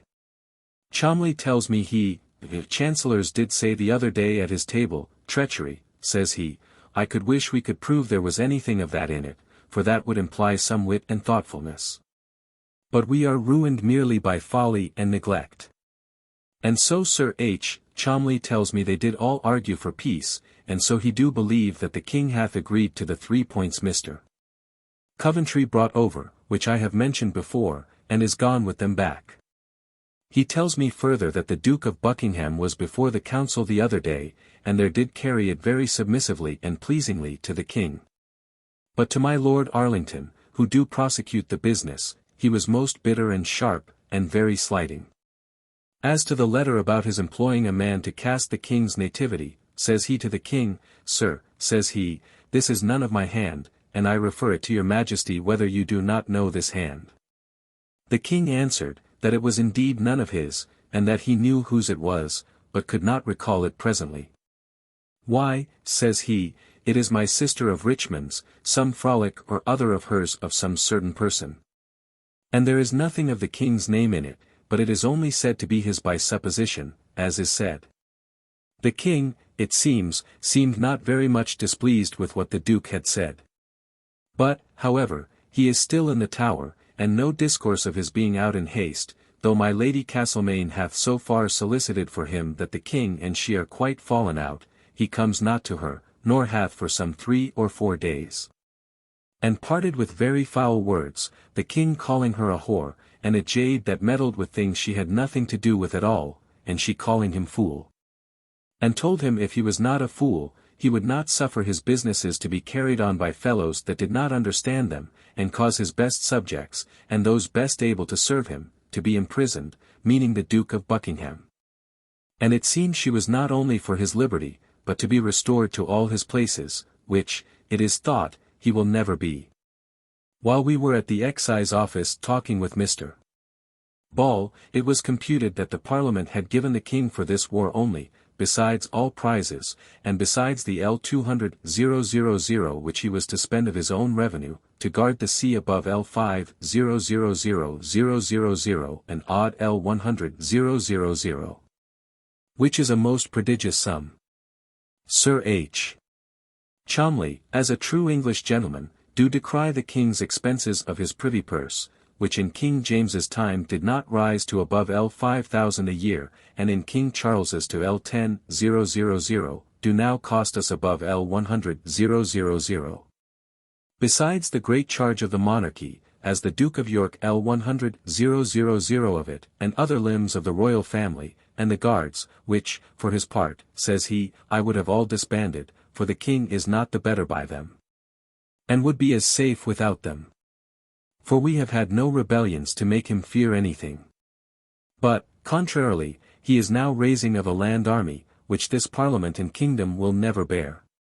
Besides, the commanders they put over them are such as will never be able to raise or command them. But the design is, and the Duke of York, he says, is hot for it, to have a land army, and so to make the government like that of France, but our princes have not brains, or at least care and forecast enough to do that. It is strange how he and every body do nowadays reflect upon Oliver, and commend him, what brave things he did, and made all the neighbor princes fear him. While here a prince, come in with all the love and prayers and good liking of his people, who have given greater signs of loyalty and willingness to serve him with their estates than ever was done by any people, hath lost all so soon. That it is a miracle what way a man could devise to lose so much in so little time. Thence he set me down at my Lord Crewe's and away, and I up to my lord, where Sir Thomas Crewe was, and by comes Mr. Caesar, who teaches my lady's page upon the lute, and here Mr. Caesar did play some very fine things indeed, to my great liking. Here was my Lord Hinchingbroke also, newly come from Hinchingbroke, where all well, but methinks I knowing in what case he stands for money by his demands to me and the report Mr. Moore gives of the management of the family, makes me, God forgive me, to contemn him, though I do really honor and pity them, though they deserve it not, that have so good an estate and will live beyond it. To dinner, and very good discourse with my lord. And after dinner Sir Thomas Crewe and I alone, and he tells me how I am mightily in esteem with the Parliament, there being harangues made in the House to the Speaker, of Mr. Pepys's readiness and civility to show them everything, which I am at this time very glad of. He tells me the news of the King and my Lady Castlemaine which I have wrote already this day, and the design of the Parliament to look into things very well before they give any more money, and I pray God they may. Thence, after dinner, to St. James's, but missed Sir W. Coventry, and so home, and there find my wife in a dogged humour for my not dining at home, and I did give her a pull by the nose and some ill words, which she provoked me to by something she spoke, that we fell extraordinarily out, insomuch that I going to the office to avoid further anger, she followed me in a devilish manner thither, and with much ado I got her into the garden out of hearing, to prevent shame, and so home, and by degrees I found it necessary to calm her, and did. And then to the office, where pretty late, and then to walk with her in the garden, and so to supper, and pretty good friends, and so to bed with my mind very quiet. 13th, up pretty betimes, it being mighty hot weather, I lying this night, which I have not done, I believe, since a boy, I am sure not since I had the stone before, with only a rug and a sheet upon me. To my chamber, and my wife up to do something, and by chance we fell out again, but I to the office, and there we did at the board much business. Though the most was the dividing of L5,000 which the Lords Commissioners have with great difficulty found upon our letter to them this week that would have required L50,000 among a great many occasions. After rising, my Lord Anglesey, this being the second time of his being with us, did take me aside and asked me where I lived, because he would be glad to have some discourse with me. This I liked well enough, and told him I would wait upon him, which I will do, and so all broke up, and I home to dinner, where Mr. Pierce dined with us, who tells us what troubles me, that my Lord Buckhurst hath got Nell away from the king's house, lies with her, and gives her L100 a year, so as she hath sent her parts to the house, and will act no more. 854. And yesterday Sir Thomas Crew told me that Lacy lies dying of the pox, and yet hath his whore by him, whom he will have to look on, he says, though he can do no more. Nor would receive any ghostly advice from a bishop, an old acquaintance of his, that went to see him. He says there is a strangeness between the king and my Lady Castlemaine, as I was told yesterday. After dinner my wife and I to the New Exchange, to pretty maid Mrs. Smith's shop, where I left my wife, and I to Sir W. Coventry, and there had the opportunity of talk with him, who I perceive do not like our business of the change of the treasurer's hand. And he tells me that he has entered the lists with this new treasurer before the king in taking away the business of the victualling money from his hand, and the regiment, and declaring that he hath no right to the 3d.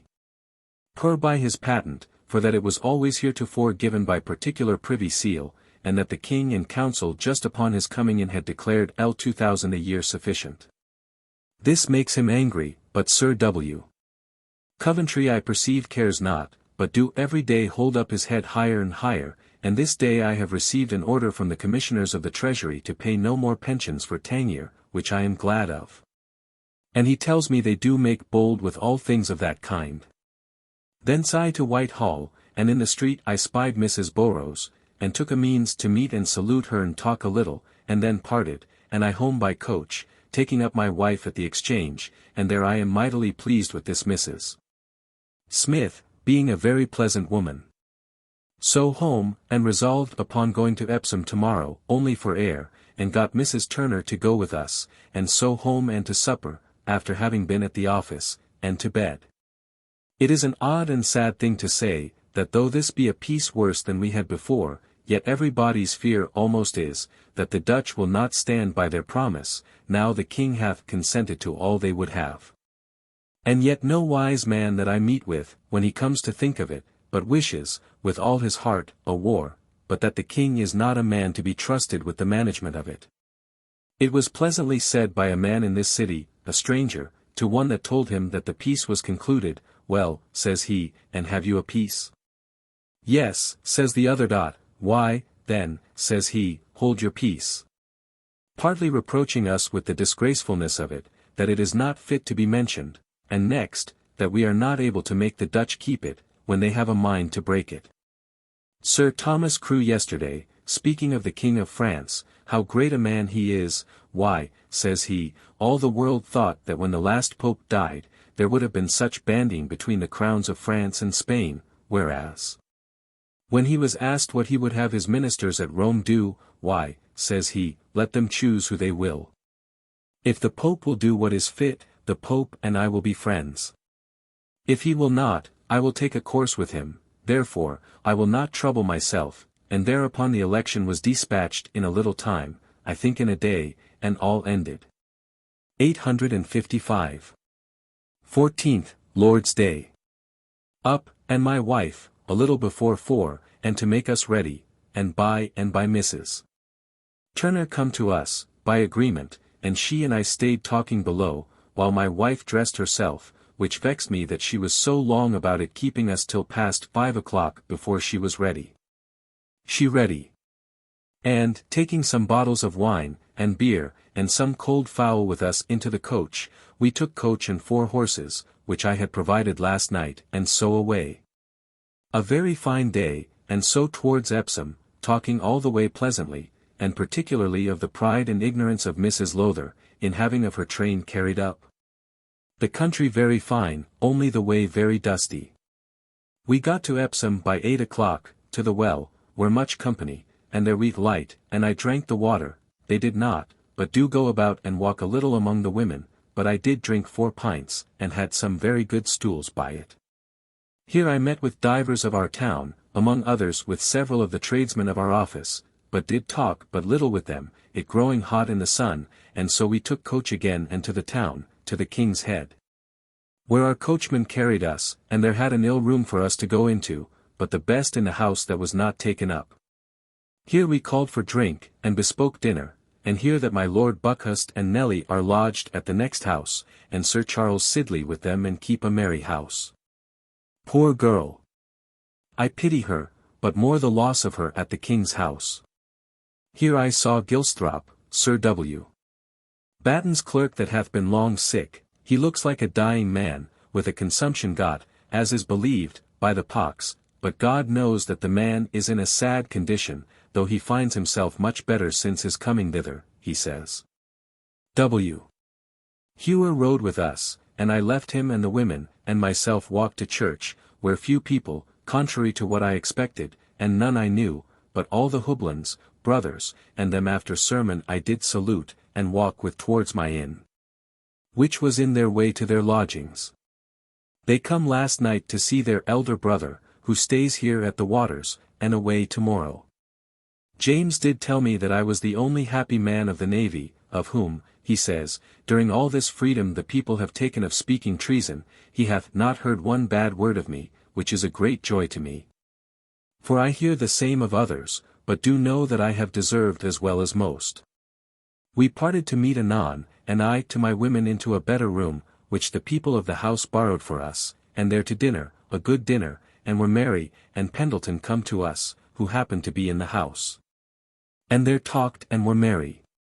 After dinner, he gone, we all lay down after dinner, the day being wonderful hot, to sleep, and each of us took a good nap, and then rose, and Tom Wilson come to see me, and sat and talked an hour. And I perceive he hath been much acquainted with Dr. Fuller, Tom, and Dr. Pearson, and several of the great Cavalier parsons during the late troubles, and I was glad to hear him talk of them, which he did very ingeniously, and very much of Dr. Fuller's art of memory, which he did tell me several instances of. By and by he parted, and we took coach and to take the air, there being a fine breeze abroad. And I went and carried them to the well, and there filled some bottles of water to carry home with me, and there talked with the two women that farm the well, at L12 per annum, of the lord of the manor, Mr. Evelyn, who with his lady, and also my Lord George Berkeley's lady, and their fine daughter, that the King of France liked so well, and did dance so rich in jewels before the king at the ball I was at our court, last winter, and also their son. A knight of the Bath, were at church this morning. Here W. Hewer's horse broke loose, and we had the sport to see him taken again. Then I carried them to see my cousin Pepys's house, and light, and walked round about it, and they like it, as indeed it deserves, very well, and is a pretty place. And then I walked them to the wood hard by, and there got them in the thickets till they had lost themselves, and I could not find the way into any of the walks in the wood, which indeed are very pleasant, if I could have found them. At last got out of the wood again, and I, by leaping down the little bank, coming out of the wood, did sprain my right foot, which brought me great present pain, but presently, with walking, it went away for the present, and so the women and W. Hewer and I walked upon the downs, where a flock of sheep was, and the most pleasant and innocent sight that ever I saw in my life. We find a shepherd and his little boy reading, far from any houses or sight of people, the Bible to him. So I made the boy read to me, which he did, with the forced tone that children do usually read, that was mighty pretty, and then I did give him something, and went to the father, and talked with him. And I find he had been a servant in my cousin Pepys's house, and told me what was become of their old servants.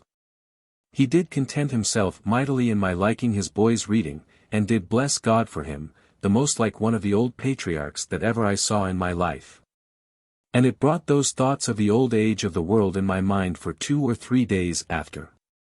We took notice of his woolen knit stockings of 2 colors mixed, and of his shoes shod with iron shoes, both at the toe and heels, and with great nails in the soles of his feet, which was mighty pretty, and, taking notice of them, why, says the poor man, the downs, you see, are full of stones, and we are fain to shew ourselves thus. And these, says he, will make the stones fly till they sing before me. I did give the poor man something, for which he was mighty thankful, and I tried to cast stones with his horn crook. He values his dog mightily, that would turn a sheep any way which he would have him, when he goes to fold them, told me there was about 18 score sheep in his flock. And that he hath 4 shillings a week the year round for keeping of them, So we posted thence with mighty pleasure in the discourse we had with this poor man, and Mrs.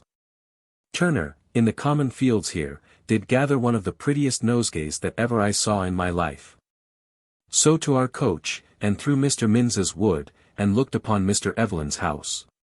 And so over the common, and through Epsom town to our inn, in the way stopping a poor woman with her milk pail, and in one of my gilt tumblers did drink our bellyfuls of milk, better than any cream. And so to our inn, and there had a dish of cream, but it was sour, and so had no pleasure in it. And so paid our reckoning, and took coach, it being about 7 at night, and passed and saw the people walking with their wives and children to take the air, and we set out for home, the sun by and by going down. And we in the cool of the evening all the way with much pleasure home, talking and pleasing ourselves with the pleasure of this day's work, Mrs. Turner mightily pleased with my resolution, which, I tell her, is never to keep a country house, but to keep a coach, and with my wife on the Saturday to go sometimes for a day to this place, and then quit to another place. And there is more variety and as little charge, and no trouble, as there is in a country house. Anon it grew dark, and as it grew dark we had the pleasure to see several glowworms, which was mighty pretty, but my foot begins more and more to pain me, which Mrs. Turner, by keeping her warm hand upon it, did much ease. But so that when we come home, which was just at 11 at night, I was not able to walk from the lane's end to my house without being helped, which did trouble me, and therefore to bed presently, but, thanks be to God, found that I had not been missed, nor any business happened in my absence. So to bed, and there had a cerecloth laid to my foot and leg alone, but in great pain all night long. 15th. So as I was not able to go today to wait on the Duke of York with my fellows, but was forced in bed to write the particulars for their discourse there, and kept my bed all day, and anon comes Mrs. Turner, and new dressed my foot, and did it so, that I was at much ease presently, and so continued all day, so as I slept much and well in the daytime, and in the evening rose and eat something. Where our poor Jane very sad for the death of her poor brother, who hath left a wife and 2 small children. I did give her 20s. In money, and what wine she needed, for the burying him. This evening come to see me Pelling, and we did sing together, and he sings well indeed, and after supper I was willing to go to bed to ease my foot again, which I did, and slept well all night. 16th. In the morning I was able to put on a wide shoe on the foot, and to the office without much pain, and there sat all the morning. At noon home to dinner, where Creed to discourse of our Tangier business, which stands very bad in the business of money, and therefore we expect to have a committee called soon. And to acquaint them among other things with the order come to me for the not paying of any more pensions. We dined together, and after dinner I to the office, and there very late, very busy, doing much business indeed, and so with great comfort home to supper, and so to bed to ease my foot, which toward night began to ache. 17th. Up, and to my chamber to set down my journal of Sunday last with much pleasure, and my foot being pretty well, but yet I am forced to limp. Then by coach, set my wife down at the New Exchange, and I to Whitehall to the Treasury Chamber, but to little purpose. So to Mr. Burgess to as little. There to the hall and talked with Mrs. Michelle, who begins to tire me about doing something for her elder son, which I am willing to do, but know not what. Thence to Whitehall again, and thence away, and took up my wife at unthanks, and left her at the Change, and so I to Bennett's to take up a bill for the last silk I had for my vest and coat, which I owe them for, and so to the excise office. And there did a little business, and so to Temple Bar and stayed at my bookseller's till my wife calls me, and so home, where I am saluted with the news of Hoggs bringing a rich canary prize to Hull 856 and Sir W. Batten do offer me L1000 down for my particular share, besides Sir Richard Ford's part, which do tempt me, but yet I would not take it, but will stand and fall with the company. He and 2 more, the Panther and Fan, did enter into consortship. And so they have all brought in each a prize, though ours worth as much as both theirs, and more. However, it will be well worth having, God be thanked for it. This news makes us all very glad. I at Sir W. Batten's did hear the particulars of it. And there for joy he did give the company that were there a bottle or two of his own last year's wine, growing at Walthamstow, than which the whole company said they never drank better foreign wine in their lives. Home, and to dinner, and by comes Mr. Pierce, who is interested in the Panther, for some advice, and then comes Creed, and he and I spent the whole afternoon till 8 at night walking and talking of sundry things public and private in the garden. But most of all of the unhappy state of this nation at this time by the negligence of the King and his council. The Duke of Buckingham is, it seems, set at liberty, without any further charge against him or other clearing of him, but let to go out. Which is one of the strangest instances of the fool's play with which all public things are done in this age, that is to be apprehended. And it is said that when he was charged with making himself popular, as indeed he is, for many of the discontented Parliament, Sir Robert Howard and Sir Thomas Meres, and others, did attend at the council chamber when he was examined, he should answer, that whoever was committed to prison by my Lord Chancellor or my Lord Arlington, could not want being popular. But it is worth considering the ill state a minister of state is in, under such a prince as ours is. For, undoubtedly, neither of those two great men would have been so fierce against the Duke of Buckingham at the council table the other day, had they not been assured of the King's good liking, and supporting them therein, whereas, perhaps at the desire of my Lady Castlemaine, who, I suppose, hath at last overcome the King, the Duke of Buckingham is well received again, and now these men delivered up to the interest he can make for his revenge. He told me over the story of Mrs. Stuart, much after the manner which I was told it long since, and have entered it in this book, told me by Mr. Evelyn. Only he says it is verily believed that the King did never intend to marry her to any but himself, and that the Duke of York and Lord Chancellor were jealous of it, and that Mrs. Stuart might be got with child by the King, or somebody else, and the King own a marriage before his contract, for it is but a contract, as he tells me, to this day, with the Queen, and so wipe their noses of the crown. And that, therefore, the Duke of York and Chancellor did do all they could to forward the match with my Lord Duke of Richmond, that she might be married out of the way, but, above all, it is a worthy part that this good lady hath acted. Thus we talked till night and then parted, and so I to my office and did business, and so home to supper, and there find my sister Michelle 8:57 come from Lee to see us. But do tattle so much of the late business of the Dutch coming thither that I was weary of it. Yet it is worth remembering what she says, that she hath heard both seamen and soldiers swear they would rather serve the Dutch than the King, for they should be better used. 858.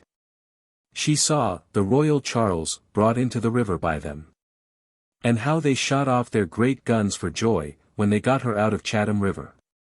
I would not forget that this very day when we had nothing to do almost but 5 merchantmen to man in the river, which have now been about it some weeks, I was asked at Westminster what the matter was that there was such ado kept in pressing of men, as it seems there is thereabouts at this day. So after supper we all to bed, my foot very well again, I thank God. 18th. Up and to the office, where busy all the morning, and most of our time taken up with Carcass upon some complaints brought in against him, and many other petitions about tickets lost, which spends most of our time. Home to dinner, and then to the office again, where very well employed at the office till evening. And then being weary, took out my wife and Will Batelier by coach to Islington, but no pleasure in our going, the way being so dusty that one durst not breathe. Drank at the old house, and so home, and then to the office a little, and so home to supper and to bed. 19th, up and comes the flageolet master, and brings me 2 new great ivory pipes which cost me 32s. And so to play, and he being done, and Balty's wife taking her leave of me, she going back to Lee today, I to Westminster and there did receive L15,000 orders out of the Exchequer in part of a bigger sum upon the 11 months' tax for Tangier, part of which I presently delivered to Sir H. Cholmondeley, who was there, and thence with Mr. Gauden to Auditor Woods and Beales to examine some precedents in his business of the victualling on his behalf, and so home, and in my way by coach down Mark Lane, mightily pleased and smitten to see, as I thought, in passing, the pretty woman, the linemaker's wife that lived in Fenchurch Street, and I had great mind to have gone back to have seen, but yet would correct my nature and would not. So to dinner with my wife, and then to sing, and so to the office, where busy all the afternoon late, and to Sir W. Batten's and to Sir R. Ford's, we all to consider about our great prize at Hull, being troubled at our being likely to be troubled with Prince Rupert, by reason of Hogg's consorting himself with 2 privateers of the prince's. And so we study how to ease or secure ourselves. So to walk in the garden with my wife, and then to supper and to bed. One tells me that, by letter from Holland, the people there are made to believe that our condition in England is such as they may have whatever they will ask.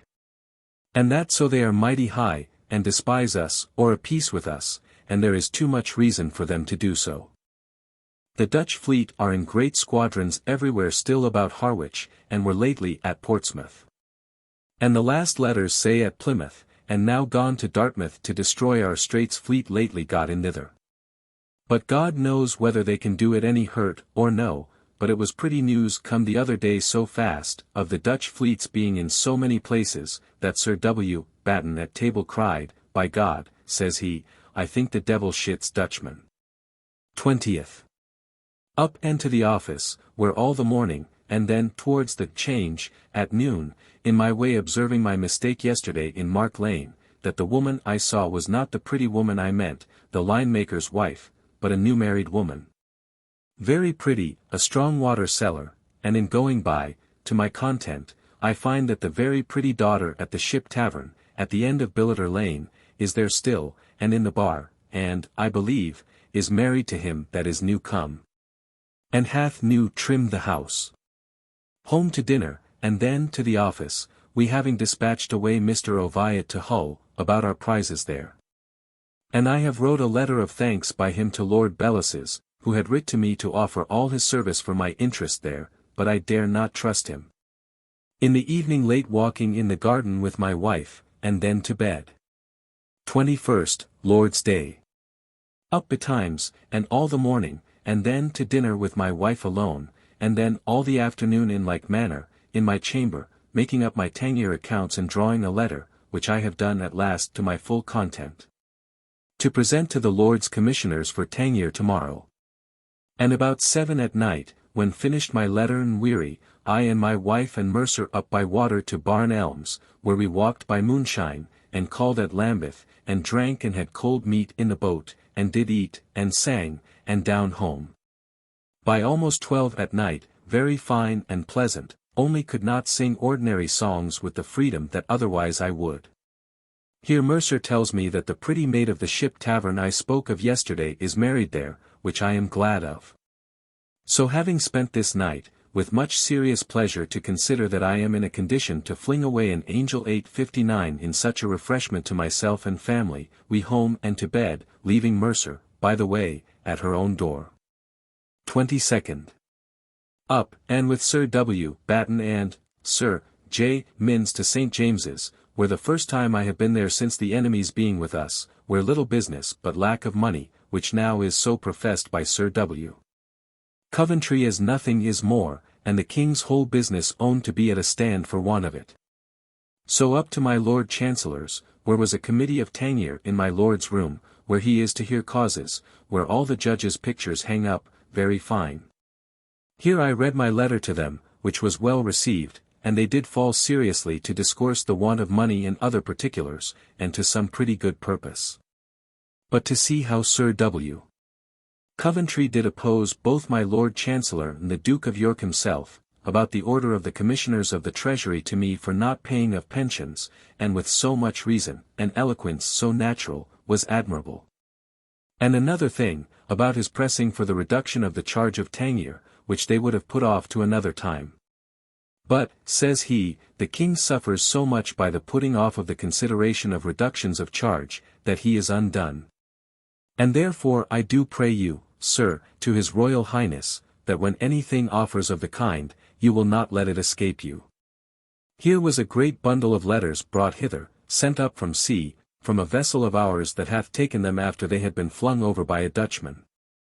Wherein, among others, the Duke of York did read the superscription of one to de wit, thus, to the most wise, foreseeing indiscreet, these, and Which, I thought with myself, I could have been glad might have been duly directed to any one of them at the table, though the greatest men in this kingdom.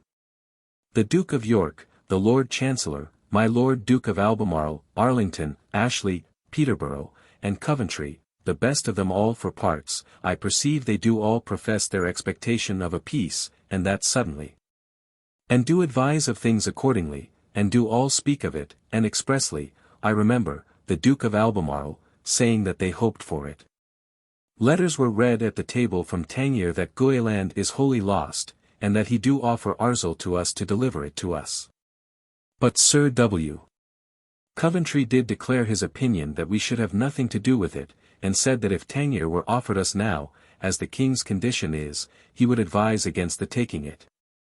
Saying, that the king's charge is too great, and must be brought down, it being, like the fire of this city, never to be mastered till you have brought it under you. And that these places abroad are but so much charge to the king, and we do rather hitherto strive to greaten them than lessen them. And then the king is forced to part with them, as, says he did with Dunkirk, by my Lord Teviot's making it so chargeable to the king as he did that, and would have done Tangier. If he had lived, I perceive he is the only man that do seek the king's profit, and is bold to deliver what he thinks on every occasion. Having broke up here, I away with Mr. Gauden in his coach to the Change, and there a little, and then home and dined, and then to the office, and by with my wife to Whitehall, she to unthanks, and there met Creed and did a little business at the Treasury Chamber. And then to walk in Westminster Hall an hour or two, with much pleasure reflecting upon our discourse today at the Tangier meeting, and crying up the worth of Sir W. Coventry. Creed tells me of the fray between the Duke of Buckingham at the Duke's Playhouse the last Saturday, and it is the first day I have heard that they have acted at either the King's or Duke's houses this month or 6 weeks, and Henry Killigrew, whom the Duke of Buckingham did soundly beat and take away his sword, and make a fool of, till the fellow prayed him to spare his life. And I am glad of it, for it seems in this business the Duke of Buckingham did carry himself very innocently and well, and I wish he had paid this fellow's coat well. I heard something of this at the Change today, and it is pretty to hear how people do speak kindly of the Duke of Buckingham, as one that will inquire into faults, and therefore they do mightily favour him. And it puts me in mind that, this afternoon, Billing, the Quaker, meeting me in the hall, come to me, and after a little discourse did say, well, says he, now you will be all called to an account, meaning the Parliament is drawing near. This done I took coach and took up my wife, and so home, and after a little at the office I home to my chamber a while, and then to supper and to bed. 23rd, up betimes and to the office, doing something towards our great account to the Lords Commissioners of the Treasury, and anon the office sat, and all the morning doing business. At noon home to dinner, and then close to my business all the afternoon. In the evening Sir R. Ford is come back from the Prince and tells Sir W. Batten and me how basely Sir W. Penn received our letter we sent him about the prizes at Hull, and slyly answered him about the Prince's leaving all his concerns to him, but the Prince did it afterward by letter brought by Sir R. Ford to us, which Sir W. Penn knows not of, but a very rogue he is.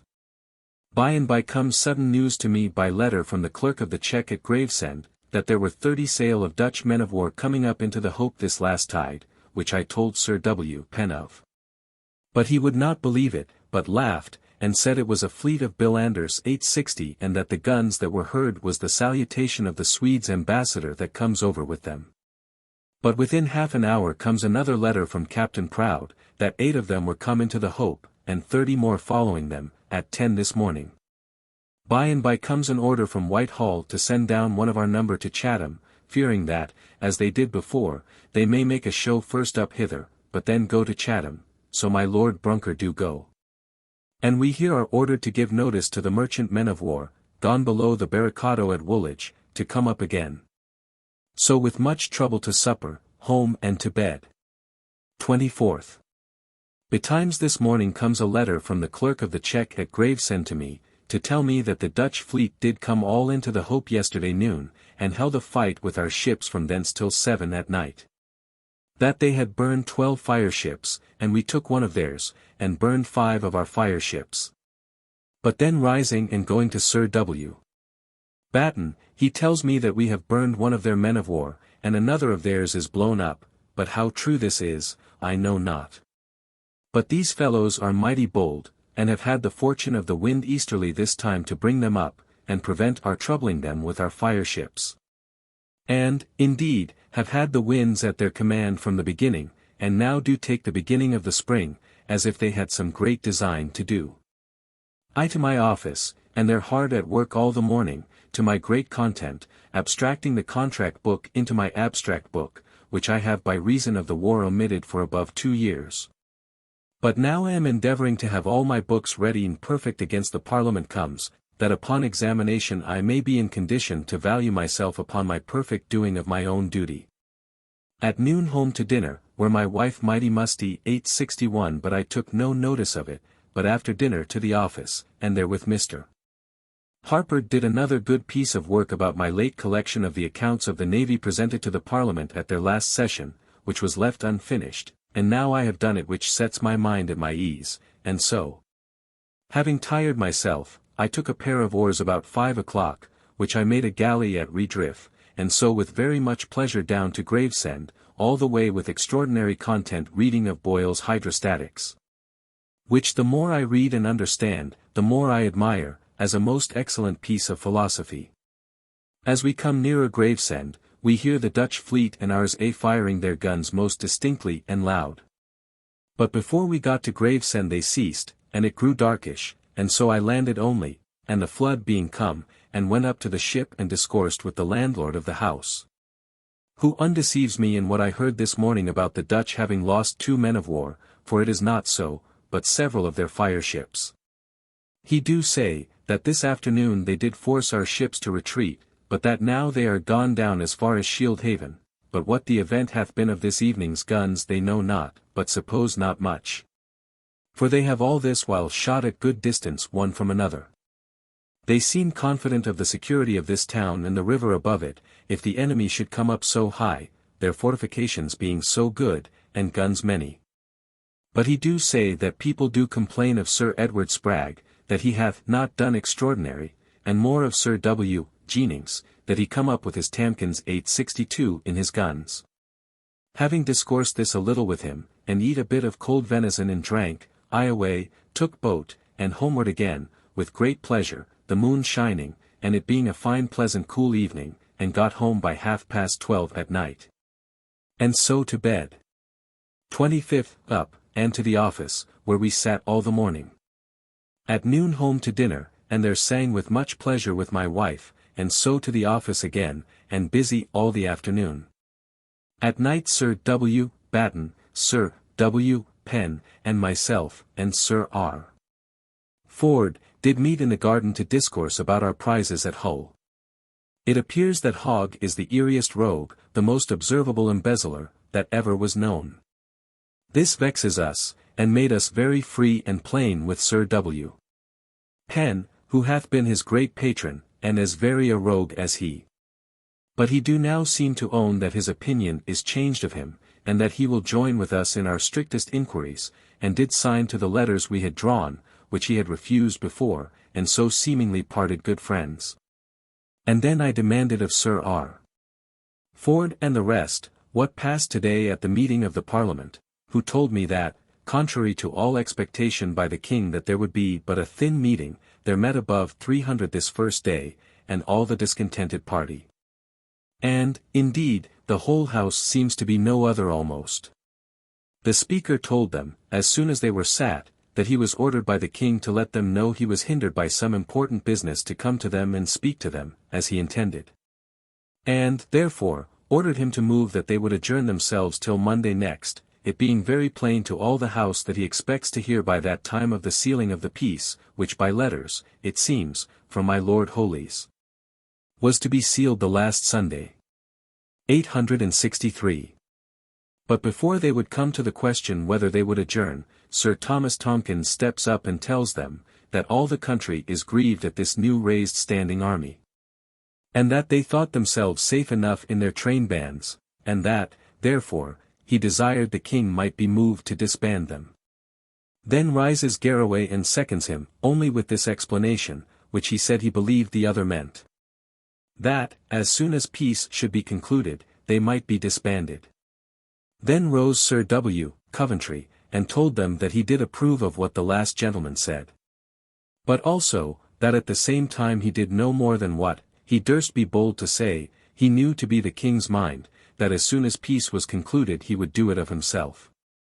Then rose Sir Thomas Littleton, and did give several reasons for the uncertainty of their meeting again but to adjourn, in case news comes of the peace being ended before Monday next. And the possibility of the king's having some about him that may endeavour to alter his own, and the good part of his council's advice, for the keeping up of the land army. And, therefore, it was fit that they did present it to the king as their desire, that, as soon as peace was concluded, the land army might be laid down. And that this their request might be carried to the king by them of their house that were privy councillors. Which was put to the vote, and carried nemine contradicent. So after this vote passed, they adjourned, but it is plain what the effects of this parliament will be, if they be suffered to sit, that they will fall foul upon the faults of the government. And I pray God they may be permitted to do it, for nothing else, I fear, will save the king and kingdom than the doing it betimes. They gone, I to walk with my wife in the garden, and then home to supper and to bed. 26th. Up, and betimes to the office, where Mr. Hayter and I together all the morning about the perfecting of my abstract book of contracts and other things to my great content. At noon home to dinner, and then to the office again all the afternoon doing of other good things there, and being tired, I then abroad with my wife and left her at the New Exchange, while I by water thence to Westminster to the Hall. But shops were shut up, and so to Whitehall by water, and thence took up my wife at unthanks, and so home, mightily tired with the dust in riding in a coach, it being mighty troublesome. So home and to my office, and there busy very late, and then to walk a little with my wife, and then to supper and to bed. No news at all this day what we have done to the enemy, but that the enemy is fallen down, and we after them, but to little purpose. 27th. Up and to the office, where I hear that Sir John Coventry is come over from Breda, a nephew, I think, of Sir W. Coventry's, but what message he brings I know not. This morning news is come that Sir Jos. Jordan is come from Harwich, with 16 fire ships and 4 other little ships of war, and did attempt to do some execution upon the enemy, but did it without discretion, as most do say, so as that they have been able to do no good, but have lost 4 of their fire ships. They attempted this, it seems, when the wind was too strong, that our grapplings could not hold. Others say we come to leeward of them, but all condemn it as a foolish management. They are come to Sir Edward Spragg about Lee, and the Dutch are below at the Nore. At the office all the morning, and at noon to the Change, where I met Fenn, and he tells me that Sir John Coventry do bring the confirmation of the peace. But I do not find the Change at all glad of it, but rather the worse, they looking upon it as a peace made only to preserve the king for a time in his lusts and ease, and to sacrifice trade and his kingdoms only to his own pleasures, so that the hearts of merchants are quite down. He tells me that the king and my Lady Castlemaine are quite broke off, and she is gone away, and is with child, and swears the king shall own it. And she will have it christened in the chapel at Whitehall so, and owned for the kings, as other kings have done, or she will bring it into Whitehall Gallery, and dash the brains of it out before the king's face. 864. He tells me that the king and court were never in the world so bad as they are now for gaming, swearing, whoring, and drinking, and the most abominable vices that ever were in the world, so that all must come to naught. He told me that Sir G. Carteret was at this end of the town, so I went to visit him in Broad Street, and there he and I together, and he is mightily pleased with my Lady Jem's having a son, and a mighty glad man he is. He, Sir George Carteret, tells me, as to news, that the peace is now confirmed, and all that over. He says it was a very unhappy motion in the House the other day about the land army.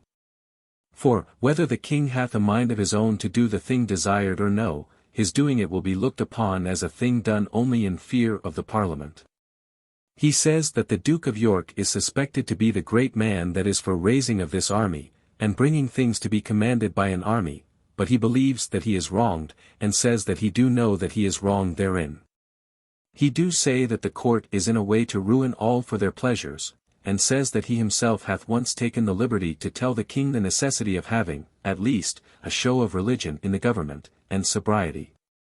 And that it was that did set up and keep up Oliver, though he was the greatest rogue in the world, and that it is so fixed in the nature of the common Englishman that it will not out of him.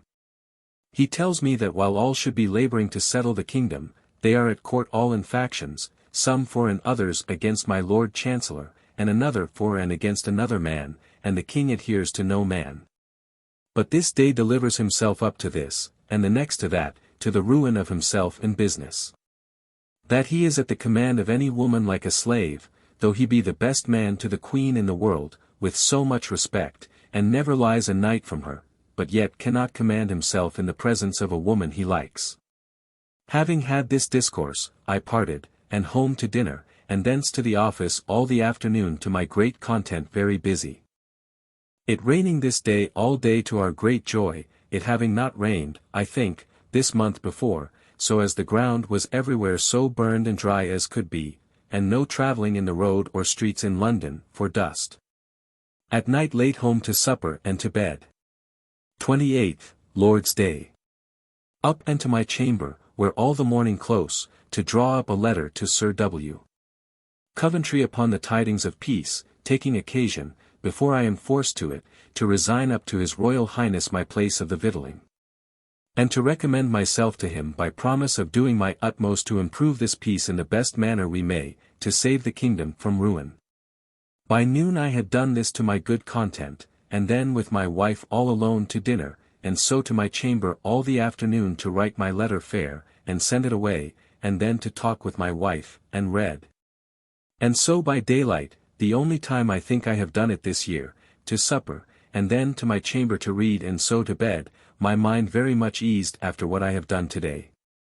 29th, up, and with Sir W. Batten to St. James's, to Sir W. Coventry's chamber, where, among other things, he come to me, and told me that he had received my yesterday's letters, and that we concurred very well in our notions. And that, as to my place which I had offered to resign of the victualling, he had drawn up a letter at the same time for the Duke of York signing for the like places in general raised during this war. And that he had done me write to the Duke of York, to let him know that I had, of my own accord, offered to resign mine. The letter do bid us to do all things, particularizing several, for the laying up of the ships, and easing the king of charge.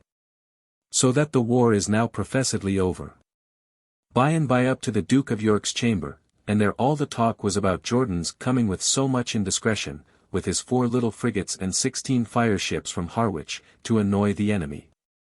His failures were of several sorts, I know not which the truest, that he come with so strong a gale of wind, that his grapplings would not hold, that he did come by their lee, whereas if he had come athwart their hawse, they would have held.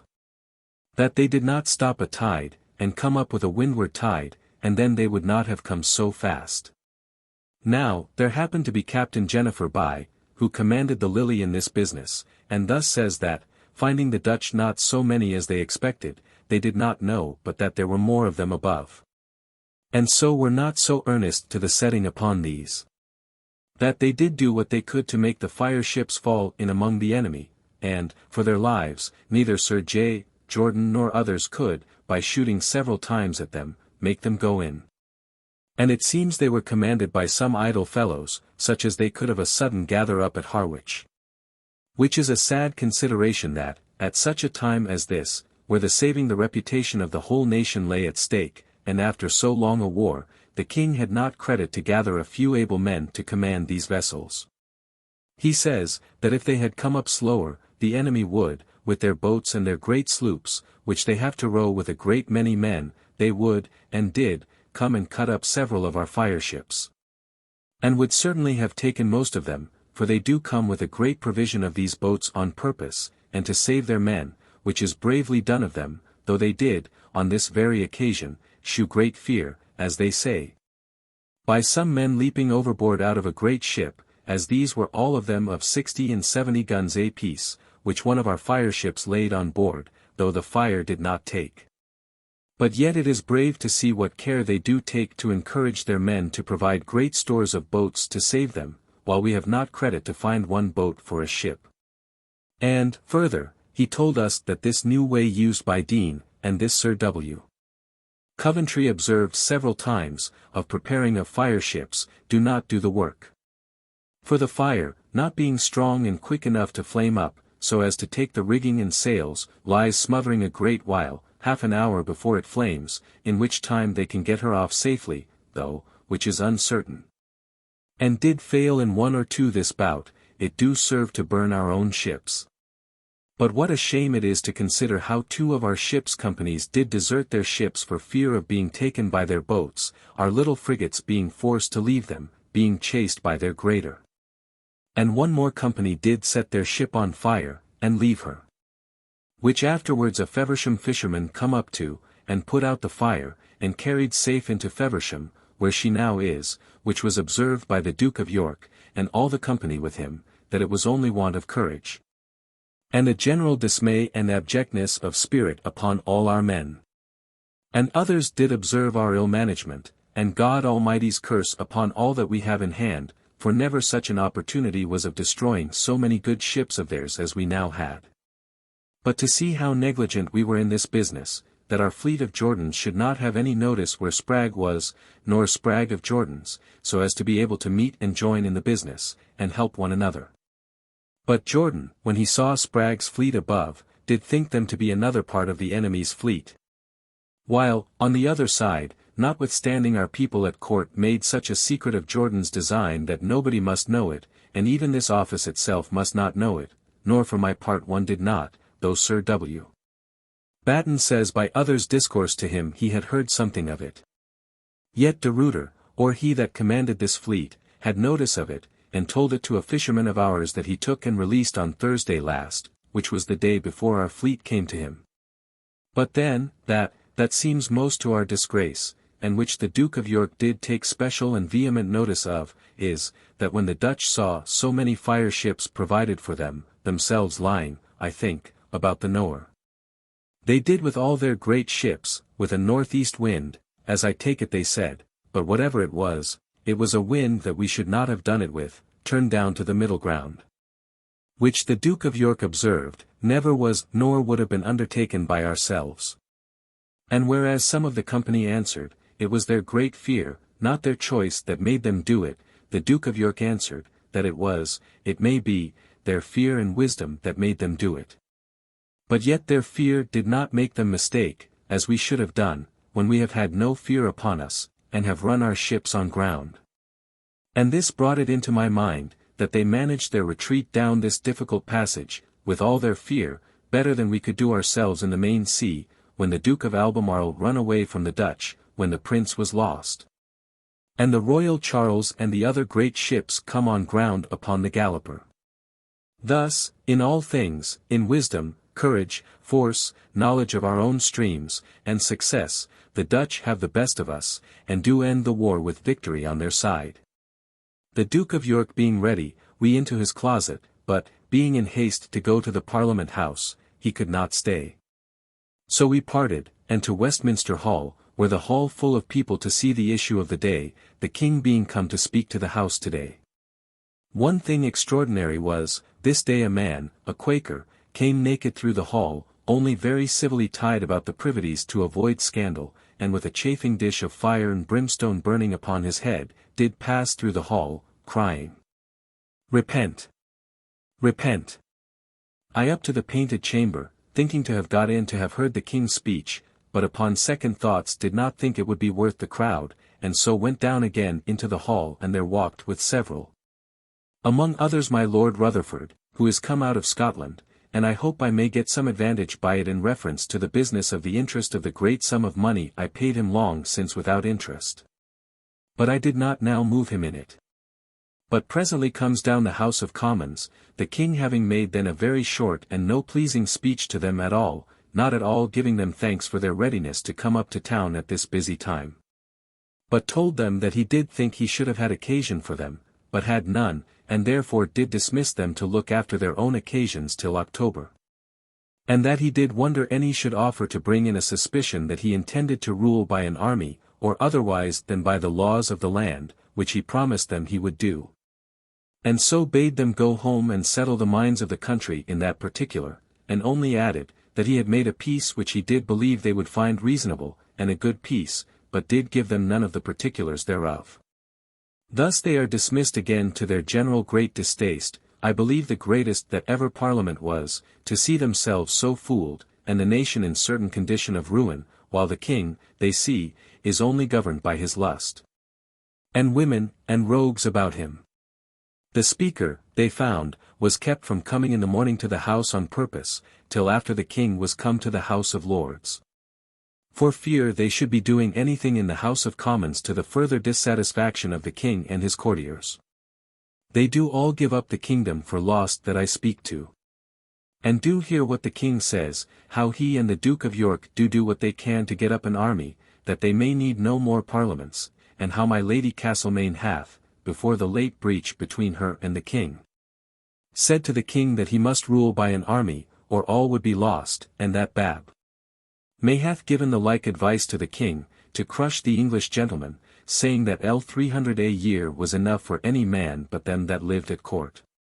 I am told that many petitions were provided for the Parliament, complaining of the wrongs they have received from the court and courtiers, in city and country. If the Parliament had but sat, and I do perceive they all do resolve to have a good account of the money spent before ever they give a farthing more, and the whole kingdom is everywhere sensible of their being abused. Insomuch that they forced their Parliament men to come up to sit. And my cousin Roger told me that, but that was in mirth, he believed, if he had not come up, he should have had his house burned. The kingdom never in so troubled a condition in this world as now.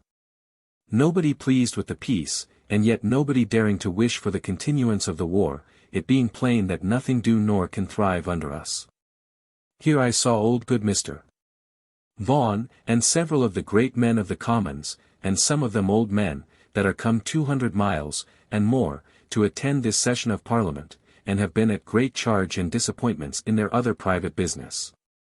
And now all to no purpose, neither to serve their country, content themselves, nor receive any thanks from the king. It is verily expected by many of them that the king will continue the prorogation in October, so as, if it be possible, never to have, this, Parliament more. My Lord Bristol took his place in the House of Lords this day, but not in his robes. And when the king come in, he withdrew, but my Lord of Buckingham was there as brisk as ever, and sat in his robes. Which is a monstrous thing, that a man proclaimed against, and put in the Tower, and all, and released without any trial, and yet not restored to his places, but, above all, I saw my Lord Mordaunt as merry as the best. That it seems hath done such further indignities to Mr. Taylor since the last sitting of Parliament as would hang him, if there were nothing else, would the king do what were fit for him, but nothing of that is now likely to be. After having spent an hour or two in the hall, my cousin Roger and I creed to the Old Exchange, where I find all the merchants sad at this peace and breaking up of the Parliament, as men despairing of any good to the nation. Which is a grievous consideration. And so home, and their cousin Roger creed to dinner with me, and very merry, but among other things they told me of the strange, bold sermon of Dr. Cretan yesterday, before the king. How he preached against the sins of the court, and particularly against adultery, over and over instancing how for that single sin in David, the whole nation was undone. And of our negligence in having our castles without ammunition and powder when the Dutch come upon us, and how we have no courage nowadays, but let our ships be taken out of our harbour. Here Creed did tell us the story of the duel last night, in Covent Garden, between Sir H. Bellises and Tom Porter. It is worth remembering the silliness of the quarrel, and is a kind of emblem of the general complexion of this whole kingdom at present. They too it seems dined yesterday at Sir Robert Carr's, where it seems people do drink high, all that come. It happened that these two, the greatest friends in the world, were talking together, and Sir H. Bellises talked a little louder than ordinary to Tom Porter, giving of him some advice. Some of the company standing by said, "What? Are they quarrelling, that they talk so high. Sir H. Bellis's hearing it, said, No, says he, I would have you know that I never quarrel, but I strike, and take that as a rule of mine. How, says Tom Porter, strike? I would I could see the man in England that durst give me a blow. With that Sir H. Bellis's did give him a box of the ear, and so they were going to fight there, but were hindered. And by Tom Porter went out. And meeting Dryden the poet, told him of the business, and that he was resolved to fight Sir H. Bellis's presently, for he knew, if he did not, they should be made friends tomorrow, and then the blow would rest upon him. Which he would prevent, and desired Dryden to let him have his boy to bring him notice which way Sir H. Bellis's goes. By and by he is informed that Sir H. Bellis's coach was coming, so Tom Porter went down out of the coffee-house where he stayed for the tidings, and stopped the coach, and bade Sir H. Bellis's come out. Why, says H. Bellis's, you will not hurt me coming out, will you? No, says Tom Porter. So out he went, and both drew, and H. Bellis's having drawn and flung away his scabbard, Tom Porter asked him whether he was ready. The other answering him he was, they fell to fight, some of their acquaintance by. They wounded one another, and H. Bellis's so much that it is feared he will die, and finding himself severely wounded, he called to Tom Porter, and kissed him, and bade him shift for himself, for, says he, Tom, thou hast hurt me. But I will make shift to stand upon my legs till thou mayest withdraw, and the world not take notice of you, for I would not have thee troubled for what thou hast done. And so whether he did fly or no I cannot tell, but Tom Porter shewed H. Bellis's that he was wounded too, and they are both ill, but H. Bellis's to fear of life. And this is a fine example, and H. Bellis's a Parliament man too, and both of them most extraordinary friends. Among other discourse, my cousin Roger told us a thing certain, that the Archbishop of Canterbury, that now is, do keep a wench, and that he is as very a wencher as can be. And tells us it is a thing publicly known that Sir Charles Sidley had got away one of the Archbishop's wenches from him, and the Archbishop sent to him to let him know that she was his kinswoman. And did wonder that he would offer any dishonour to one related to him. To which Sir Charles Sidley is said to answer, a pox take his grace. Pray tell his grace that I believe he finds himself too old, and is afraid that I should outdo him among his girls, and spoil his trade. But he makes no more of doubt to say that the Archbishop is a wencher, and known to be so, which is one of the most astonishing things that I have heard of, unless it be, what for certain he says is true. That my Lady Castlemaine hath made a bishop lately, namely, her uncle, Dr. Glenham, who, I think they say, is Bishop of Carlisle, a drunken, swearing rascal, and a scandal to the church, and do now pretend to be Bishop of Lincoln, in competition with Dr. Rainbow, who is reckoned as worthy a man as most in the church for piety and learning, which are things so scandalous to consider, that no man can doubt but we must be undone that hears of them. After dinner comes W. Howe and a son of Mr. Paget's to see me, with whom I drank, but could not stay, and so by coach with cousin Roger, who before his going did acquaint me in private with an offer made of his marrying of Mrs. Elizabeth Wiles, whom I know, a kinswoman of Mr. Honeywood's, an ugly old maid, but a good housewife, and is said to have L2500 to her portion. But if I can find that she hath but L2000, which he prays me to examine, he says he will have her, she being one he hath long known intimately, and a good housewife and discreet woman. Though I am against it in my heart, she being not handsome at all, and it hath been the very bad fortune of the Pepeses that ever I knew, never to marry an handsome woman, excepting Ned Pepys and Creed. Set the former down at the Temple resolving to go to Cambridge tomorrow, and Creed and I to Whitehall to the Treasury Chamber there to attend, but in vain, only here, looking out of the window into the garden. I saw the King, whom I have not had any desire to see since the Dutch come upon the coast first to Sheerness, for shame that I should see him, or he me, methinks, after such a dishonour, come upon the garden.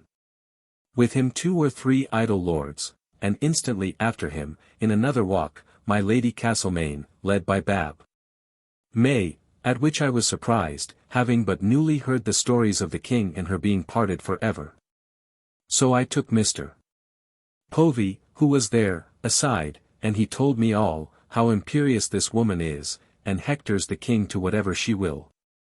It seems she is with child, and the king says he did not get it. With that she made a sliding pooh with her mouth, and went out of the house, and never come in again till the king went to Sir Daniel Harvey's to pray her. And so she is come today, when one would think his mind should be full of some other cares, having but this morning broken up such a parliament, with so much discontent, and so many wants upon him. And but yesterday heard such a sermon against adultery. But it seems she hath told the king, that whoever did get it, he should own it. And the bottom of the quarrel is this: she is fallen in love with young German who hath of late lain with her oftener than the king, and is now going to marry my Lady Falmouth. The king he is mad at her entertaining German, and she is mad at German's going to marry from her, so they are all mad, and thus the kingdom is governed. And they say it is labouring to make breaches between the Duke of Richmond and his lady that the king may get her to him. But he tells me for certain that nothing is more sure than that the king, and Duke of York, and the Chancellor, are desirous and labouring all they can to get an army, whatever the king says to the Parliament. And he believes that they are at last resolved to stand and fall all three together, so that he says match of the Duke of York with the Chancellor's daughter hath undone the nation. He tells me also that the king hath not greater enemies in the world than those of his own family. For there is not an officer in the house almost but curses him for letting them starve, and there is not a farthing of money to be raised for the buying them bread. Having done talking with him I to Westminster Hall, and there talked and wandered up and down till the evening to no purpose, there and to the Swan, and so till the evening, and so home, and there to walk in the garden with my wife. Telling her of my losing L300 a year by my place that I am to part with, which do a little trouble me, but we must live with somewhat more thrift, and so home to supper and to play on the flageolet, which do very prettily, and so to bed. Many guns were heard this afternoon, it seems, at Whitehall and in the Temple Garden very plain, but what it should be nobody knows, unless the Dutch be driving our ships up the river. Tomorrow we shall know. 30th. Up and to the office, where we sat busy all the morning. At noon home to dinner, where Daniel and his wife with us, come to see whether I could get him any employment. But I am so far from it, that I have the trouble upon my mind how to dispose of Mr. Gibson and one or two more I am concerned for in the victualling business, which are to be now discharged.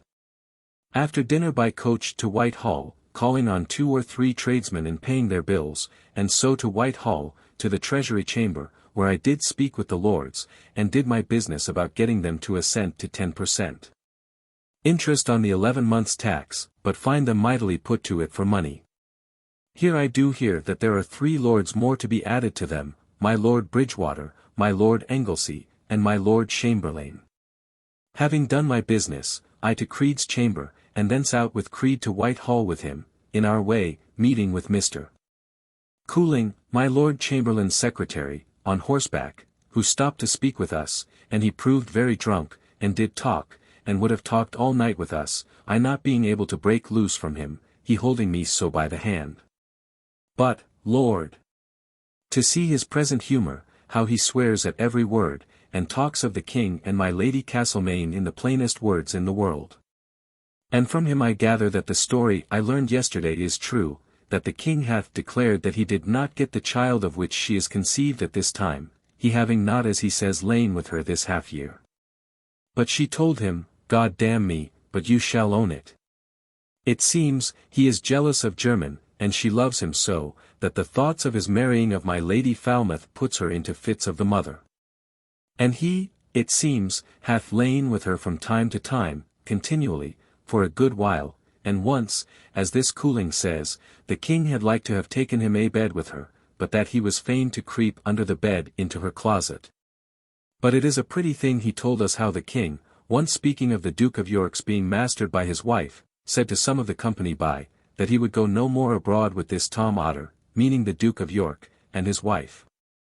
Tom Killigrew, being by, answered, Sir, says he, pray which is the best for a man, to be a Tom Otter to his wife or to his mistress, meaning the king's being so to my Lady Castlemaine. Thus he went on. And speaking then of my Lord Sandwich, whom he professed to love exceedingly, says Creed, I know not what, but he is a man, methinks, that I could love for himself, without other regards. He talked very lewdly, and then took notice of my kindness to him on shipboard 7 years ago, when the king was coming over, and how much he was obliged to me, but says, Pray look upon this acknowledgment of a kindness in me to be a miracle, for, says he, it is against the law at court for a man that borrows money of me, even to buy his place with. To own it the next Sunday, and then told us his horse was a bribe, and his boots a bribe, and told us he was made up of bribes, as an Oxford scholar is set out with other men's goods when he goes out of town. And that he makes every sort of tradesman to bribe him, and invited me home to his house, to taste of his bribe wine. I never heard so much vanity from a man in my life, so, being now weary of him, we parted, and I took coach. And carried Creed to the Temple. There set him down, and to my office, where busy late till my eyes begun to ache, and then home to supper, a pullet, with good sauce, to my liking, and then to play on the flageolet with my wife. Which she now does very prettily, and so to bed. 31st, up, and after some time with greeting upon my flageolet I to my office, and there all the morning busy. Among other things, Sir W. Batten, Sir W. Penn, and myself did examine a fellow of our private man of war, who we have found come up from Hull, with near L500 worth of pieces of 8, though he will confess but 100 pieces. But it appears that there have been fine doings there. At noon dined at home, and then to the office, where busy again till the evening, when Major Halsey and Kynaston to adjust matters about Mrs. Rumble's bill of exchange, and here Major Halsey, speaking much of my doing business, and understanding business, told me how my Lord General do say that I am worth them all. But I have heard that Halsey hath said the same behind my back to others. Then abroad with my wife by coach to Marrowbone, where my Lord Mayor and Alderman, it seem, dined today, and were just now going away, methought, in a disconsolate condition, compared with their splendor they formerly had. When the city was standing. Here my wife and I drank at the gate, not lighting, and then home with much pleasure, and so to my chamber, and my wife and I to pipe, and so to supper and to bed. August 1667.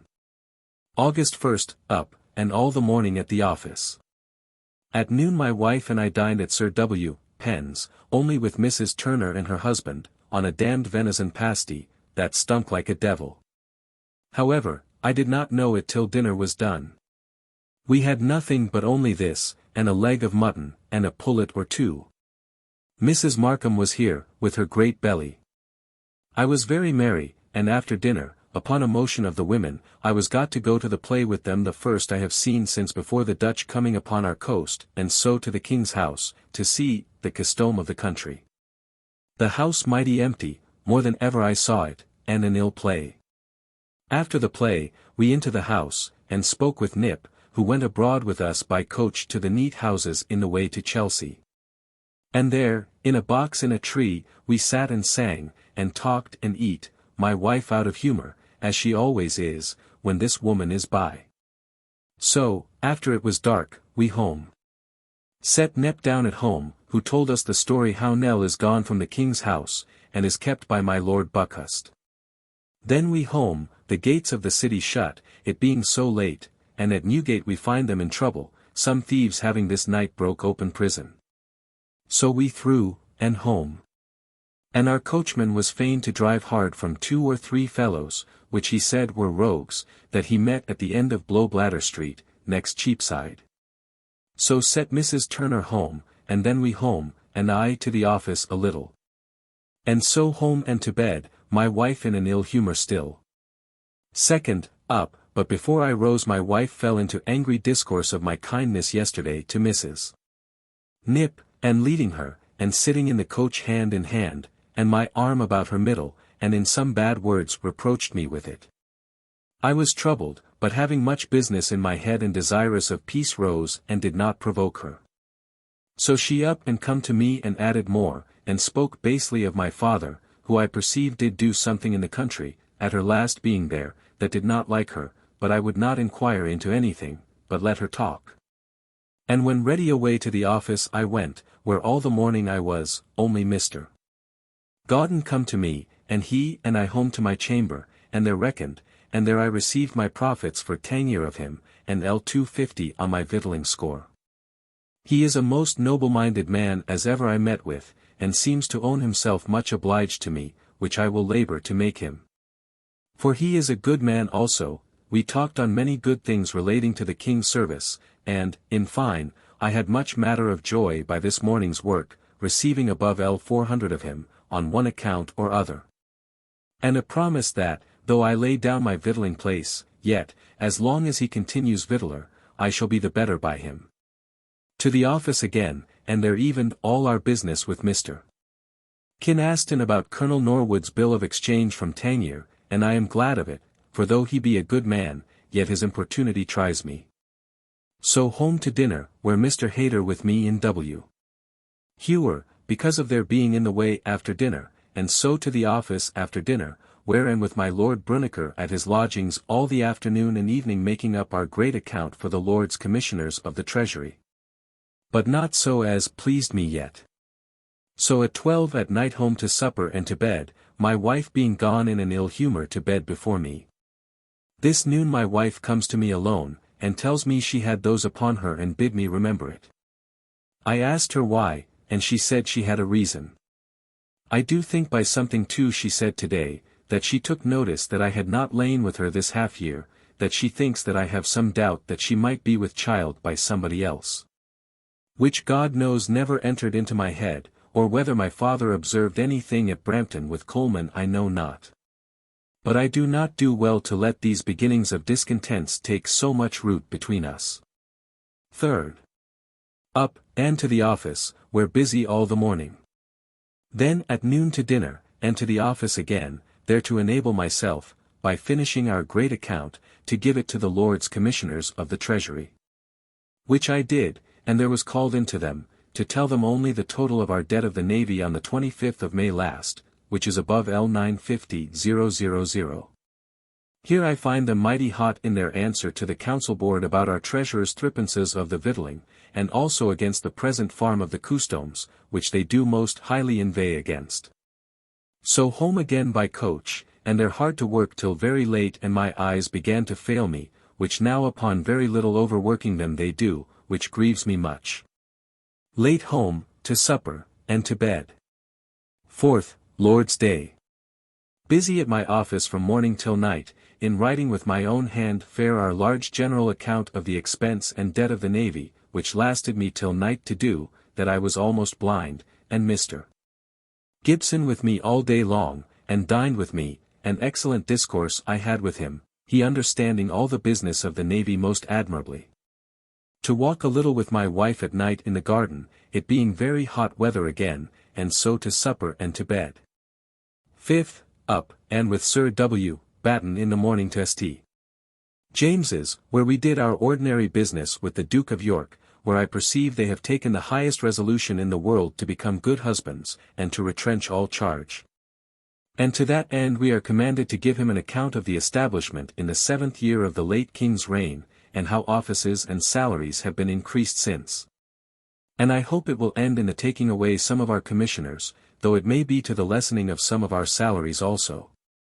After done with the Duke of York, and coming out through his dressing-room, I there spied Signor Francisco tuning his guitar, and Monsieur Dupuy with him, who did make him play to me. Which he did most admirably, so well as I was mightily troubled that all that pains should have been taken upon so bad an instrument. Walked over the park with Mr. Gauden, and with him by coach home, and to the Exchange, where I hear the ill news of our loss lately of 4 rich ships, 2 from Guinea, 1 from Gallipoli, all with rich oils. And the other from Barbados, worth, as is guessed, L80,000. But here is strong talk, as if Harman had taken some of the Dutch East India ships, but I dare not yet believe it, and brought them into Lisbon. 865. Home, and dined with my wife at Sir W. Penn's, where a very good pasty of venison, better than we expected, the last stinking basely, and after dinner he and my wife and I to the Duke of York's house, and there saw Love Tricks, or the School of Compliments.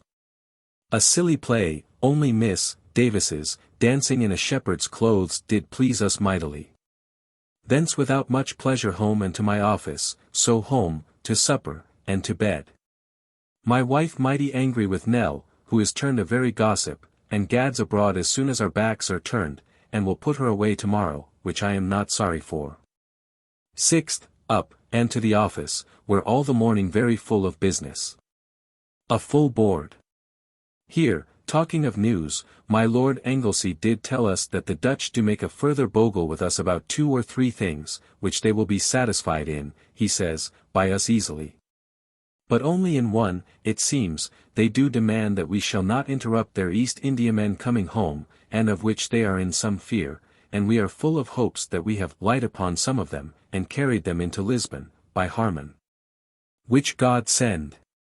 But they, which do shew the low esteem they have of us, have the confidence to demand that we shall have a cessation on our parts, and yet they at liberty to take what they will. Which is such an affront, as another cannot be devised greater. At noon home to dinner, where I find Mrs. Wood, formerly Bab. Sheldon, and our mercer, who is dressed today in a paysan dress, that looks mighty pretty. We dined and sang and laughed mighty merry, and then I to the office, only met at the door with Mrs. Martin and Mrs. Burrows, who I took in and drank with, but was afraid my wife should see them, they being, especially the first, a prattling gossip, and so after drinking with them parted, and I to the office, busy as long as my poor eyes would endure. Which troubles me mightily, and then into the garden with my wife, and to Sir W. Battens with Sir W. Penn and Sir J. Minns, and there eat a melon and talked, and so home to supper and to bed. My wife, as she said last night, hath put away Nell today, for her gossiping abroad and telling of stories. Sir W. Batten did tell me tonight that the council have ordered a hearing before them of Carcass's business, which do vex me mightily, that we should be troubled so much by an idle rogue, a servant of our own. And all my thoughts tonight have been how to manage the matter before the council. 7th, up, and at the office very busy, and did much business all the morning. My wife abroad with her maid Jane and Tom all the afternoon, being gone forth to eat some pasties at the Bottle of Hay, in St. John Street, as you go to Islington, of which she is mighty fond, and I dined at home alone, and at the office close all the afternoon, doing much business to my great content. This afternoon Mr. Pierce, the surgeon, comes to me about business, and tells me that though the King and my Lady Castlemaine are friends again, she is not at Whitehall, but at Sir D. Harvey's, whither the King goes to her. And he says she made him ask her forgiveness upon his knees, and promised to offend her no more, so that, indeed, she did threaten to bring all his bastards to his closet door, and hath nearly hectored him out of his wits. I at my office till night, and then home to my pipe, my wife not coming home, which vexed me. I then into the garden, and there walked alone in the garden till 10 at night, when she come home, having been upon the water and could not get home sooner. So to supper, and to bed. 8th. Up, and all the morning at the office, where busy, and at noon home to dinner, where Creed dined with us, who tells me that Sir Henry Bellis's is dead of the duel he fought about 10 days ago, with Tom Porter. And it is pretty to see how the world talk of them as a couple of fools, that killed one another out of love. After dinner to the office a while, and then with my wife to the Temple, where I light and sent her to her tailor's. I to my bookseller's. Where, by and by, I met Mr. Evelyn, and talked of several things, but particularly of the times, and he tells me that wise men do prepare to remove abroad what they have, for that we must be ruined, our case being past relief, the kingdom so much in debt. And the king minding nothing but his lust, going 2 days a week to see my Lady Castlemaine at Sir D. Harvey's. He gone, I met with Mr. Moore, who tells me that my Lord Hinchingbroke is now with his mistress, but not that he is married, as W. How come and told us the other day. So by coach to Whitehall, and there stayed a little, thinking to see Sir G. Carteret, but missed him, and so by coach took up my wife, and so home, and as far as Bow, where we stayed and drank, and there, passing by Mr. Lowther and his lady, they stopped and we talked a little with them, they being in their gilt coach, and so parted, and presently come to us Mr. Andrews, whom I had not seen a good while, who, as other merchants do all give over any hopes of things doing well, and so he spends his time here most, playing at bowls. After dining together at the coach side, we with great pleasure home, and so to the office, where I despatched my business, and home to supper, and to bed. 9th, up, and betimes with Sir H. Cholmondeley upon some accounts of Tangier, and then he and I to Westminster, to Mr.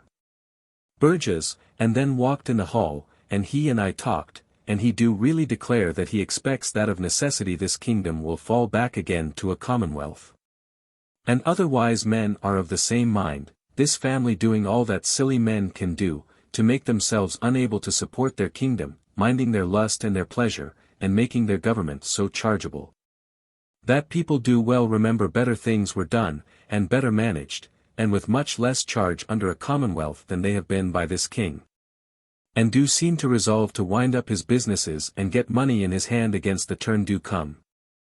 After some talk I by coach and there dined, and with us Mr. Batelier by chance coming in to speak with me, and when I come home, and find Mr.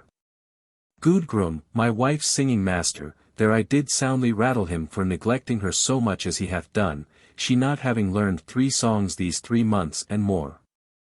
After dinner my wife abroad with Mrs.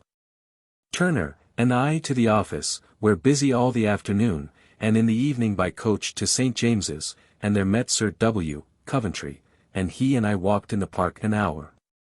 And then to his chamber, where he read to me the heads of the late great dispute between him and the rest of the commissioners of the Treasury, and our new Treasurer of the Navy where they have overthrown him the last Wednesday.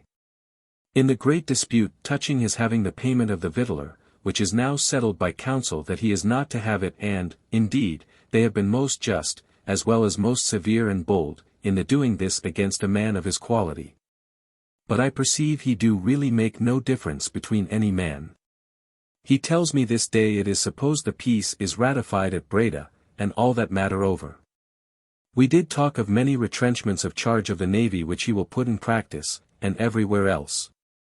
Though, he tells me, he despairs of being able to do what ought to be done for the saving of the kingdom, which I tell him, as indeed all the world is almost in hopes of, upon the proceeding of these gentlemen for the regulating of the treasury. It being so late, and our poverty grown so great, that they want where to set their feet, to begin to do anything. He tells me how weary he hath for this year and a half been of the war. And how in the Duke of York's bedchamber, at Christ Church, at Oxford, when the court was there, he did labour to persuade the Duke to fling off the care of the navy, and get it committed to other hands. Which, if he had done, would have been much to his honour, being just come home with so much honour from sea as he did. I took notice of the sharp letter he wrote, which he sent us to read yesterday, to Sir Edward Spragg, where he is very plain about his leaving his charge of the ships at Gravesend, when the enemy come last up. And several other things, a copy whereof I have kept. But it is done like a most worthy man, and he says it is good, now and then, to tell these gentlemen their duties, for they need it. And it seems, as he tells me, all our knights are fallen out one with another, he, and Jennings, and Hollis, and, his words were, they are disputing which is the coward among them, and yet men that take the greatest liberty of censuring others. Here, with him, very late, till I could hardly get a coach or link willing to go through the ruines, but I do, but will not do it again, being, indeed, very dangerous. So home and to supper, and bed, my head most full of an answer I have drawn this noon to the committee of the council to whom Carcass's business is referred to be examined again. 10th. Up, and to the office, and there finished the letter about Carcass, and send it away, I think well writ, though it troubles me we should be put to trouble by this rogue so much. At the office all the morning, and at noon home to dinner, where I sang and piped with my wife with great pleasure, and did hire a coach to carry us to Barnet tomorrow. After dinner I to the office, and there rode as long as my eyes would give me leave, and then abroad and to the New Exchange, to the booksellers there, where I hear of several new books coming out, Mr. Spratt's History of the Royal Society, and Mrs. Phillips's Poems. Sir John Denham's poems are going to be all printed together, and, among others, some new things. And among them he showed me a copy of verses of his upon Sir John Minnes's going heretofore to Boulogne to eat a pig. 866. Cowley, he tells me, is dead, who, it seems, was a mighty civil, serious man, which I did not know before. Several good plays are likely to be abroad soon, as Mustapha and Henry V.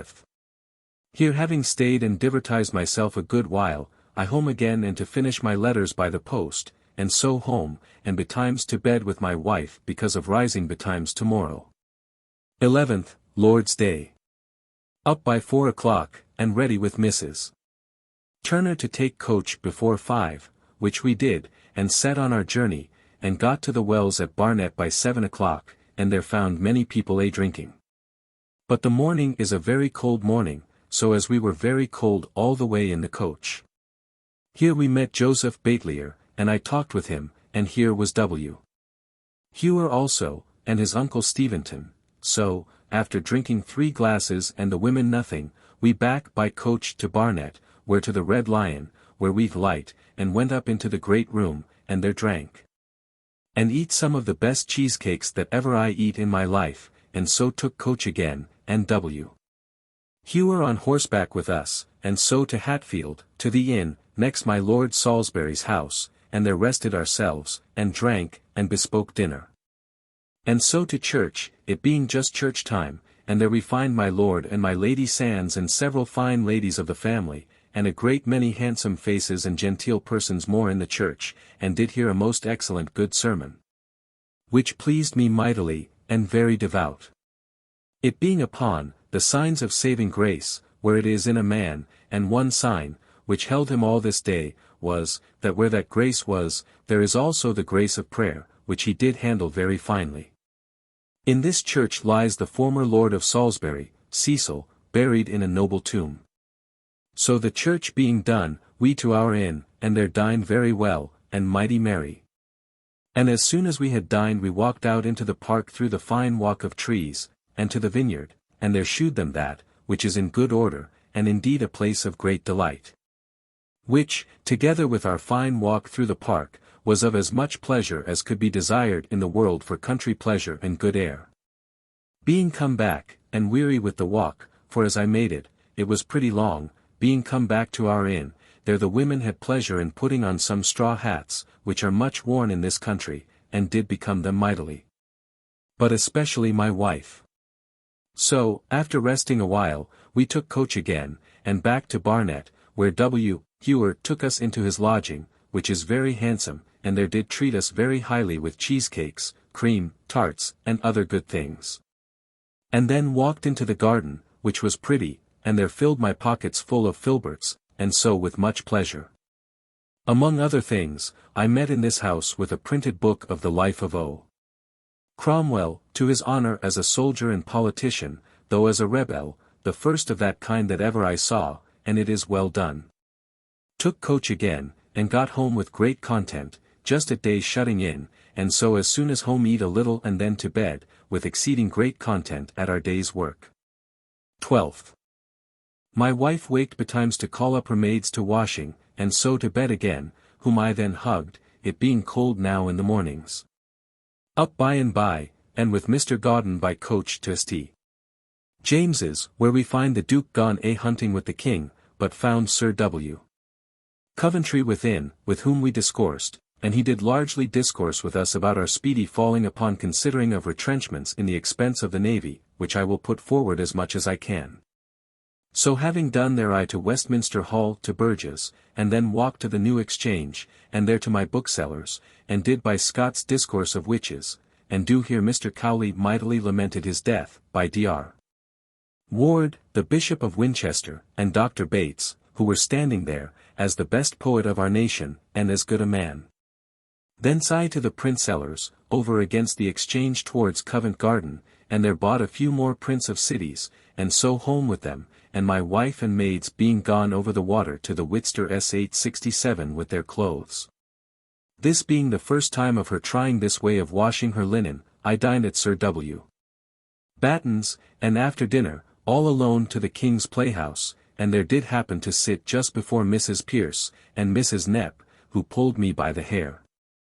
And so I addressed myself to them, and talked to them all the intervals of the play, and did give them fruit. The play is Brenneralt, which I do find but little in, for my part. Here was many fine ladies among others, the German Baron, with his lady, who is envoy from the Emperor, and their fine daughter, which hath travelled all Europe over with them, it seems. And is accordingly accomplished, and indeed, is a wonderful pretty woman. Here Sir Philip Froude, who sat next to me, did tell me how Sir H. Belasses is dead, and that the quarrel between him and Tom Porter, who is fled, did arise in the ridiculous fashion that I was first told it, which is a strange thing between two so good friends. The play being done, I took the women, and Mrs. Corbett, who was with them, by coach, it raining, to Mrs. Manuel's, the Jew's wife, formerly a player, who we heard sing with one of the Italians that was there, and, indeed, she sings mightily well. And just after the Italian manner, but yet do not please me like one of Mrs. Knepp's songs, to a good English tune, the manner of their air not pleasing me so well as the fashion of our own, nor so natural. Here I sat a little and then left them, and then by coach home, and my wife not come home, so the office a little and then home, and my wife come, and so, saying nothing where I had been, we to supper and pipe, and so to bed. 13th. Up, and to the office, where we sat busy all the morning. At noon home to dinner all alone, my wife being again at the Whitsters. After dinner with Sir W. Pentesty James's, where the rest come and attended the Duke of York, with our usual business, who, upon occasion, told us that he did expect this night or tomorrow to hear from Breda of the consummation of the peace. Thence Sir W. Penn and I to the King's house, and there saw the committee, which I went to with some prejudice, not liking it before, but I do now find it a very good play, and a great deal of good invention in it. But Lacey's part is so well performed that it would set off anything. The play being done, we with great pleasure home, and there I to the office to finish my letters, and then home to my chamber to sing and pipe till my wife comes home from her washing, which was 9 at night, and a dark and rainy night. That I was troubled at her staying out so long. But she come well home, and so to supper and to bed. 14th, up, and to the office, where we held a meeting extraordinary upon some particular business, and there sat all the morning. At noon, my wife being gone to the Whitsters again to her clothes, I to dinner to Sir W. Batten's, where much of our discourse concerning Carcass, who it seems do find success before the council, and do everywhere threaten us with what he will prove against us. Which do vex us to see that we must be subjected to such a rogue of our own servants as this is. By and by to talk of our prize at Hull, and Sir W. Batten offering, again and again, seriously how he would sell his part for L1000, and I considering the knavery of Hogg and his company, and the trouble we may have with the Prince Rupert about the consort ship, and how we are linked with Sir R. Ford, whose son-in-law too is got thither, and there we entrust him with all our concern, who I doubt not is of the same trade with his father-in-law for a knave, and then the danger of the sea, if it shall be brought about. Or bad debts contracted in the sale, but chiefly to be eased of my fears about all or any of this, I did offer my part to him for L700. With a little beating the bargain, we come to a perfect agreement for L666/13. For D, which is 2/3 of L1000, which is my proportion of the prize. I went to my office full of doubts and joy concerning what I had done. But, however, did put into writing the heads of our agreement, and returned to Sir W. Batten, and we both signed them, and Sir R. Ford, being come thither since, witnessed them. So having put it past further dispute I away, satisfied, and took coach and to the King's Playhouse, and there saw, the Country Captain, which is a very ordinary play. Methinks I had no pleasure therein at all, and so home again into my business hard till my wife come home from her clothes, and so with her to supper and to bed. No news yet come of the ratification of the peace which we have expected now every hour since yesterday. 15th. Up, and to the office betimes, where busy, and sat all the morning, vexed with more news of Carcass's proceedings at the council, insomuch as we four, Sir J. Minns, Sir W. Batten, Sir W. Penn, and myself, did make an appointment to dine with Sir W. Coventry today to discourse it with him, which we did by going thither as soon as the office was up, and there dined, and very merry, and many good stories, and after dinner to our discourse about Carcass. And how much we are troubled that we should be brought, as they say we shall, to defend our report before the council board with him, and to have a clerk imposed on us. He tells us in short that there is no intention in the Lords for the latter, but wholly the contrary. That they do not desire neither to do anything in disrespect to the board, and he will endeavour to prevent, as he hath done, our coming to plead at the table with our clerk, and do believe the whole will amount to nothing at the council. Only what he shall declare in behalf of the king against the office, if he offers anything, will and ought to be received, to which we all shew a readiness, though I confess even that, though I think I am as clear as the clearest of them. Yet I am troubled to think what trouble a rogue may without cause give a man, though it be only by bespattering a man, and therefore could wish that over, though I fear nothing to be proved. Thence with much satisfaction, and Sir W. Penn and I to the Duke's house, where a new play. The king in court there, the house full, and an act begun. And so went to the king's, and there saw, the Merry Wives of Windsor, which did not please me at all, in no part of it, and so after the play done we to the Duke's house, where my wife was by appointment in Sir W. Penn's coach, and she home, and we home, and I to my office, where busy till letters done, and then home to supper and to bed. 16th.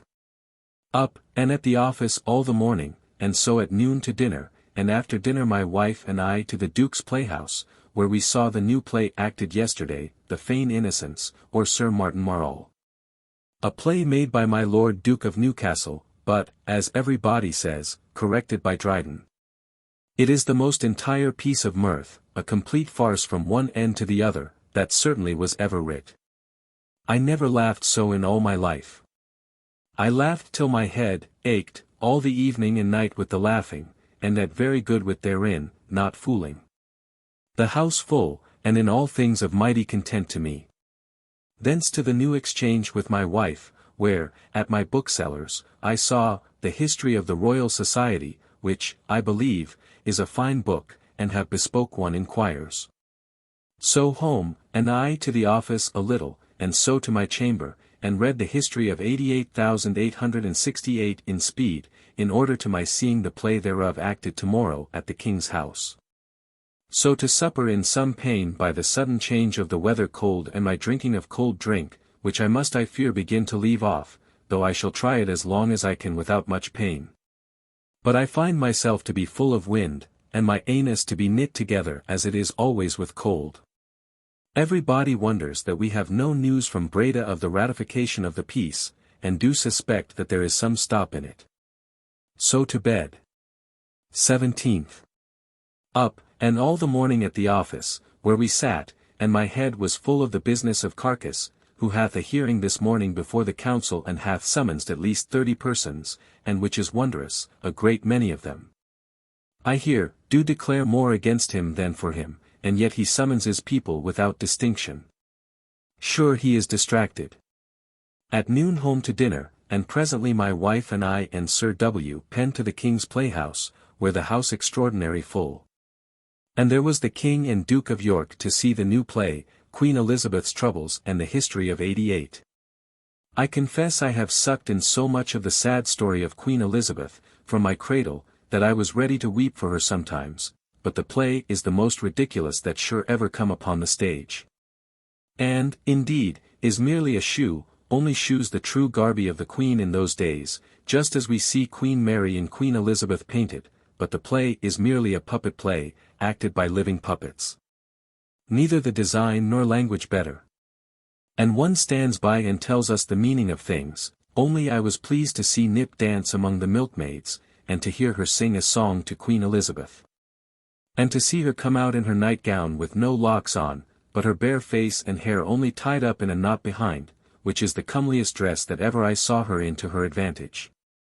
Thence home and went as far as Mile End with Sir W. Penn, whose coach took him up there for his country house, and after having drunk there, at the Rose and Crown, a good house for Alderman bides ale 869 we parted, and we home, and there I finished my letters, and then home to supper and to bed. 18th, Lord's Day. Up, and being ready, walked up and down to Cree Church, to see it how it is. But I find no alteration there, as they say there was, for my Lord Mayor and Aldermen to come to sermon, as they do every Sunday, as they did formerly to Paul's. Walk back home and to our own church, where a dull sermon and our church empty of the best sort of people, they being at their country houses, and so home, and there dined with me Mr. Turner and his daughter Betty.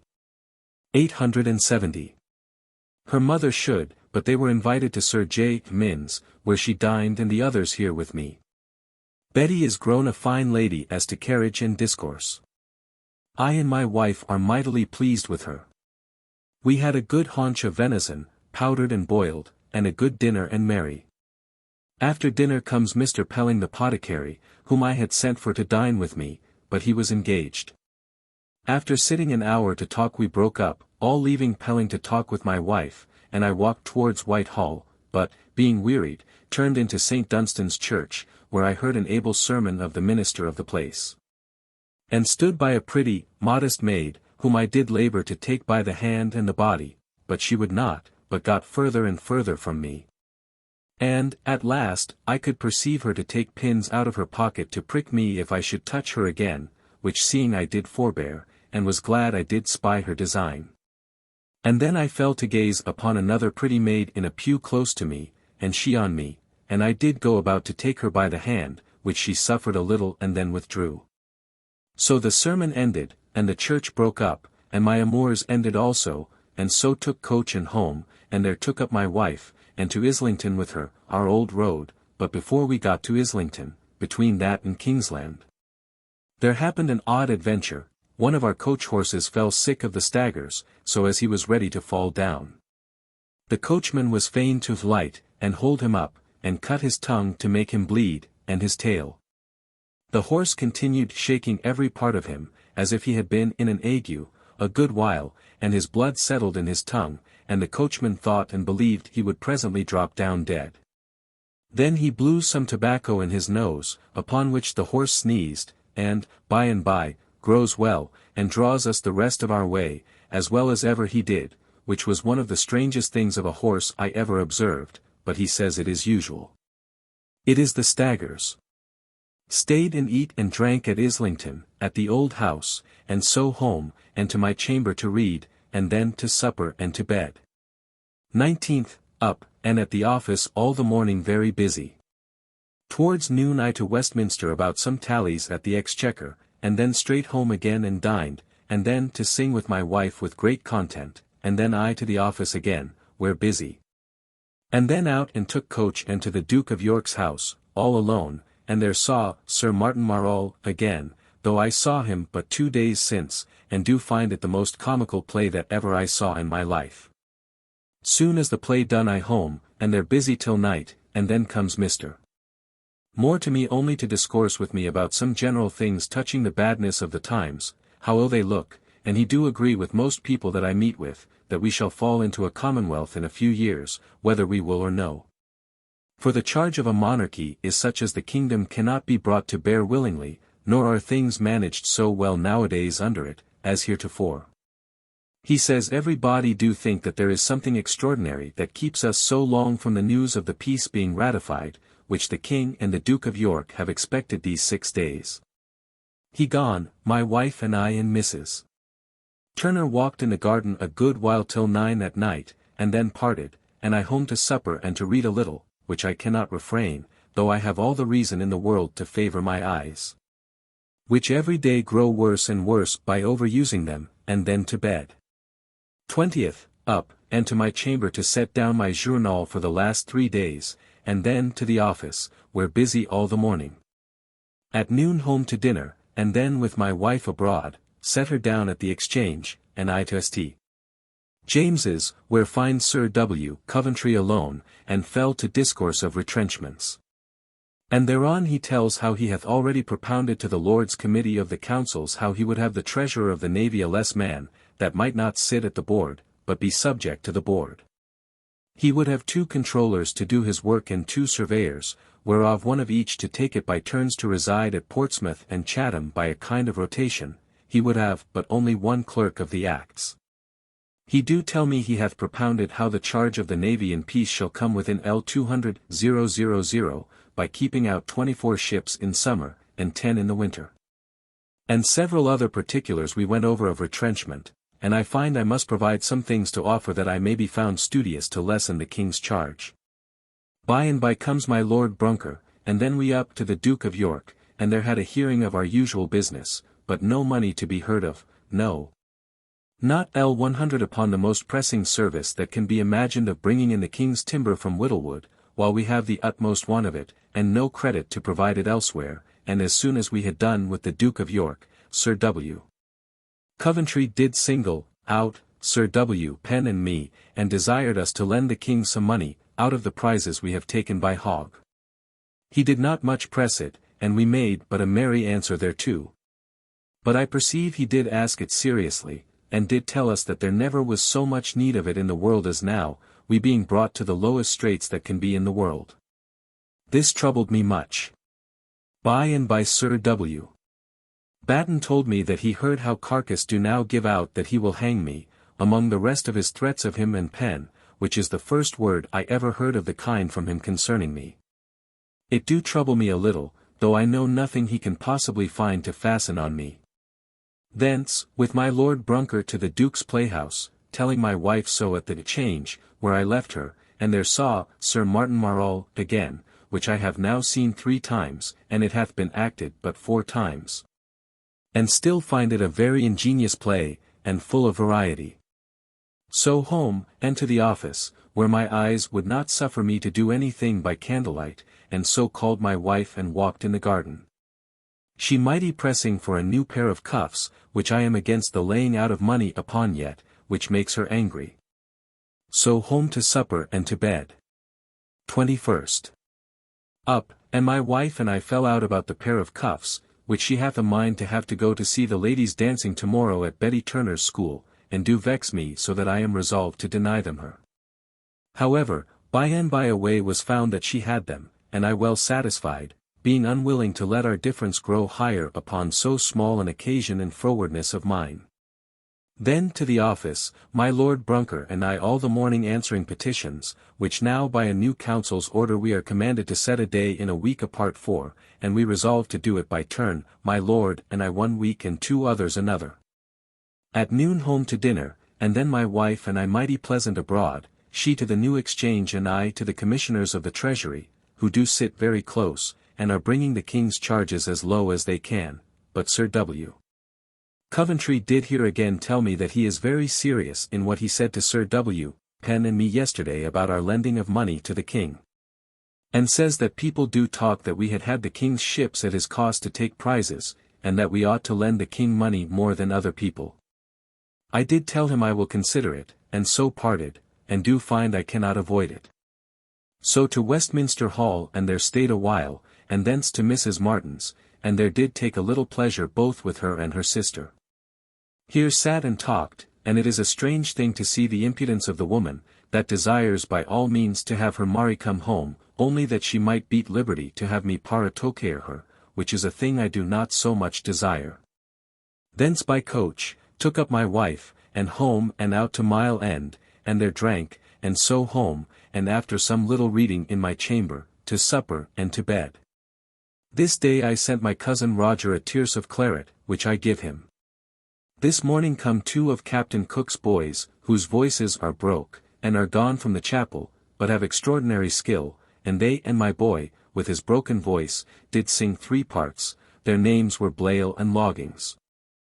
But, notwithstanding their skill, yet to hear them sing with their broken voices, which they could not command to keep in tune, would make a man mad, so bad it was. 22nd up, and to the office, whence Lord Brunker, J. Minns, W. Penn, and I, went to examine some men that are put in there, for rescuing of men that were pressed into the service, and we do plainly see that the desperate condition that we put men into for want of their pay, makes them mad. They being as good men as ever were in the world, and would as readily serve the king again, were they but paid. 2 men leapt overboard, among others, into the Thames, out of the vessel into which they were pressed, and were shot by the soldiers placed there to keep them, 2 days since, so much people do avoid the king's service. And then these men are pressed without money, and so we cannot punish them for anything, so that we are forced only to make a show of severity by keeping them in prison, but are unable to punish them. Returning to the office, did ask whether we might visit Commissioner Pett, to which, I confess, I have no great mind, and it was answered that he was close prisoner, and we could not. But the lieutenant of the Tower would send for him to his lodgings, if we would, so we put it off to another time. Returned to the office, where we sat all the morning, and at noon to Captain Cox to dinner. Where Lord Brunker and his lady, Matt Wren, and Bulteel, and Sir Alan Apsley, the last of whom did make good sport, he being already fallen under the retrenchments of the new committee, as he is Master Falconer. 871 which makes him mad, and swears that we are doing that the Parliament would have done, that is, that we are now endeavouring to destroy one another. But it was well observed by some at the table, that they do not think this retrenching of the King's charge will be so acceptable to the Parliament, they having given the King a revenue of so many L100,000 a year more than his predecessors had. That he might live in pomp, like a king. After dinner with my Lord Brunker and his mistress to the King's Playhouse, and there saw, the Indian Emperor, where I find Nell come again, which I am glad of, but was most infinitely displeased with her being put to act the Emperor's daughter. Which is a great and serious part, which she do most basely. The rest of the play, though pretty good, was not well acted by most of them, methought, so that I took no great content in it. But that troubled me most was, that Nip sent by Moll, to desire to speak to me after the play, and she beckoned to me at the end of the play, and I promised to come, but it was so late, and I forced to step to Mrs. Williams's lodgings with my Lord Brunker and her, where I did not stay, however, for fear of her shewing me her closet, and thereby forcing me to give her something. And it was so late, that for fear of my wife's coming home before me, I was forced to go straight home, which troubled me. Home and to the office a little, and then home and to my chamber to read, and anon, late, comes home my wife, with Mr. Turner and Mrs. Turner, with whom she supped, having been with Mrs. Turner today at her daughter's school, to see her daughters dancing, and the rest, which she says is fine. They gone, I to supper and to bed. My wife very fine today, in her new suit of laced cuffs and perquisites.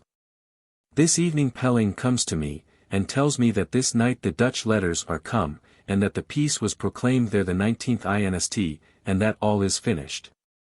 Which, for my life, I know not whether to be glad or sorry for, a peace being so necessary, and yet the peace is so bad in its terms. 23rd. Up, and greeting comes, who brings me a tune for 2 flageolets, which we played, and is a tune played at the King's Playhouse, which goes so well, that I will have more of them. And it will be a mighty pleasure for me to have my wife able to play a part with me, which she will easily, I find, do. Then abroad to Whitehall in a hackney coach with Sir W. Penn, and in our way, in the narrow street near Paul's, going the back way by Tower Street, and the coach being forced to put back, he was turning himself into a cellar 872 which made people cry out to us. And so we were forced to leap out, he out of one, and I out of the other boot. 873 query, whether a glass coach would have permitted us to have made the escape, 874 neither of us getting any hurt, nor could the coach have got much hurt had we been in it. But, however, there was cause enough for us to do what we could to save ourselves. So being all dusty, we put into the Castle Tavern, by the Savoy, and there brushed ourselves, and then to Whitehall with our fellows to attend the council, by order upon some proposition of my Lord Anglesey, we were called in. The King there, and it was about considering how the fleet might be discharged at their coming in shortly, the peace being now ratified, and it takes place on Monday next, which Sir W. Coventry said would make some clashing between some of us 20 to 1, for want of more warning, but the wind has kept the boats from coming over, whether by money or tickets, and cries out against tickets. But the matter was referred for us to provide an answer to, which we must do in a few days. So we parted, and I to Westminster to the Exchequer, to see what sums of money other people lend upon the Act, and find of all sizes from L1000 to L100 nay, to L50, nay, to L20, nay, to L5, for I find that one Dr. Reed, Doctor of Law, gives no more, and others of them L20, which is a poor thing, methinks, that we should stoop so low as to borrow such sums. Upon the whole, I do think to lend, since I must lend, L300, though, God knows, it is much against my will to lend any, unless things were in better condition, and likely to continue so. Thence home and there to dinner, and after dinner by coach out again, setting my wife down at unthanks, and I to the Treasury Chamber, where I waited, talking with Sir G. Downing, till the Lords met. He tells me how he will make all the Exchequer officers, of one side and t'other, to lend the King money upon the Act, and that the least clerk shall lend money, and he believes the least will L100, but this I do not believe. He made me almost ashamed that we of the Navy had not in all this time lent any, so that I find it necessary I should, and so will speedily do it, before any of my fellows begin, and lead me to a bigger sum. By and by the Lords come. And I perceive Sir W. Coventry is the man, and nothing done till he comes. Among other things, I hear him observe, looking over a paper, that Sir John Shaw is a miracle of a man, for he thinks he executes more places than any man in England. For there he finds him a surveyor of some of the King's woods, and so reckoned up many other places, the most inconsistent in the world. Their business with me was to consider how to assign such of our commanders as will take assignments upon the Act for their wages. And the consideration thereof was referred to me to give them an answer the next sitting, which is a horrid poor thing, but they scruple at nothing of honor in the case. So away hence, and called my wife, and to the King's house, and saw the Maiden Queen, which pleases us mightily, and then away, and took up Mrs. Turner at her door, and so to Mile End, and there drank, and so back to her house, it being a fine evening, and there supped. The first time I ever was there since they lived there. And she hath all things so neat and well done, that I am mightily pleased with her, and all she do. So here very merry, and then home and to bed, my eyes being very bad. I find most people pleased with their being at ease, and safe of a peace, that they may know no more charge or hazard of an ill-managed war, but nobody speaking of the peace with any content or pleasure, but are silent in it, as of a thing they are ashamed of. No, not at court, much less in the city. 24th, St. Bartholomew's Day. This morning was proclaimed the peace between us and the states of the United Provinces, and also of the King of France and Denmark. And in the afternoon the proclamations were printed and come out, and at night the bells rung, but no bonfires that I hear of anywhere, partly from the dearness of firing, but principally from the little content most people have in the peace. All the morning at the office. At noon dined, and creed with me, at home. After dinner we to a play, and there saw the Cardinal at the King's house, wherewith I am mightily pleased, but, above all, with Beck Marshall. But it is pretty to observe how I look up and down for, and did spy Nip. But durst not own it to my wife that I see her, for fear of angering her, who do not like my kindness to her, and so I was forced not to take notice of her, and so homeward, leaving Creed at the Temple, and my belly now full with plays. That I do intend to bind myself to see no more till Michaelmas. So with my wife to Mile End, and there drank of Bide's ale, and so home. Most of our discourse is about our keeping a coach the next year, which pleases my wife mightily, and if I continue as able as now, it will save us money. This day comes a letter from the Duke of York to the board to invite us, which is as much as to fright us, into the lending the King money. Which is a poor thing, and most dishonorable, and shows in what a case we are at the end of the war to our neighbors. And the King do now declare publicly to give 10% to all lenders. Which makes some think that the Dutch themselves will send over money, and lend it upon our public faith, the Act of Parliament. So home and to my office, wrote a little, and then home to supper and to bed. 25th, Lord's Day. Up, and to church, and thence home, and Pelling comes by invitation to dine with me, and much pleasant discourse with him. After dinner, away by water to Whitehall, where I landed Pelling, who is going to his wife, where she is in the country, at Parson's Green, and myself to Westminster, and there at the Swan I did Baser Frank, and to the parish church, thinking to see Betty Michel. And did stay an hour in the crowd, thinking, by the end of a nose that I saw, that it had been her. But at last the head turned towards me, and it was her mother, which vexed me, and so I back to my boat, which had broke one of her oars in rowing, and had now fastened it again. And so I up to Putney, and there stepped into the church, to look upon the fine people there, whereof there is great store, and the young ladies. And so walked to Barn Elms, whither I sent Russell, reading of Boyle's Hydrostatics, which are of infinite delight. I walked in the elms a good while, and then to my boat, and leisurely home, with great pleasure to myself. And there supped, and W. Hewer with us, with whom a great deal of good talk touching the office, and so to bed. 26th. Up, and greeting come, and I reckoned with him for his teaching of my wife and me upon the flageolet to this day, and so paid him for having as much as he can teach us.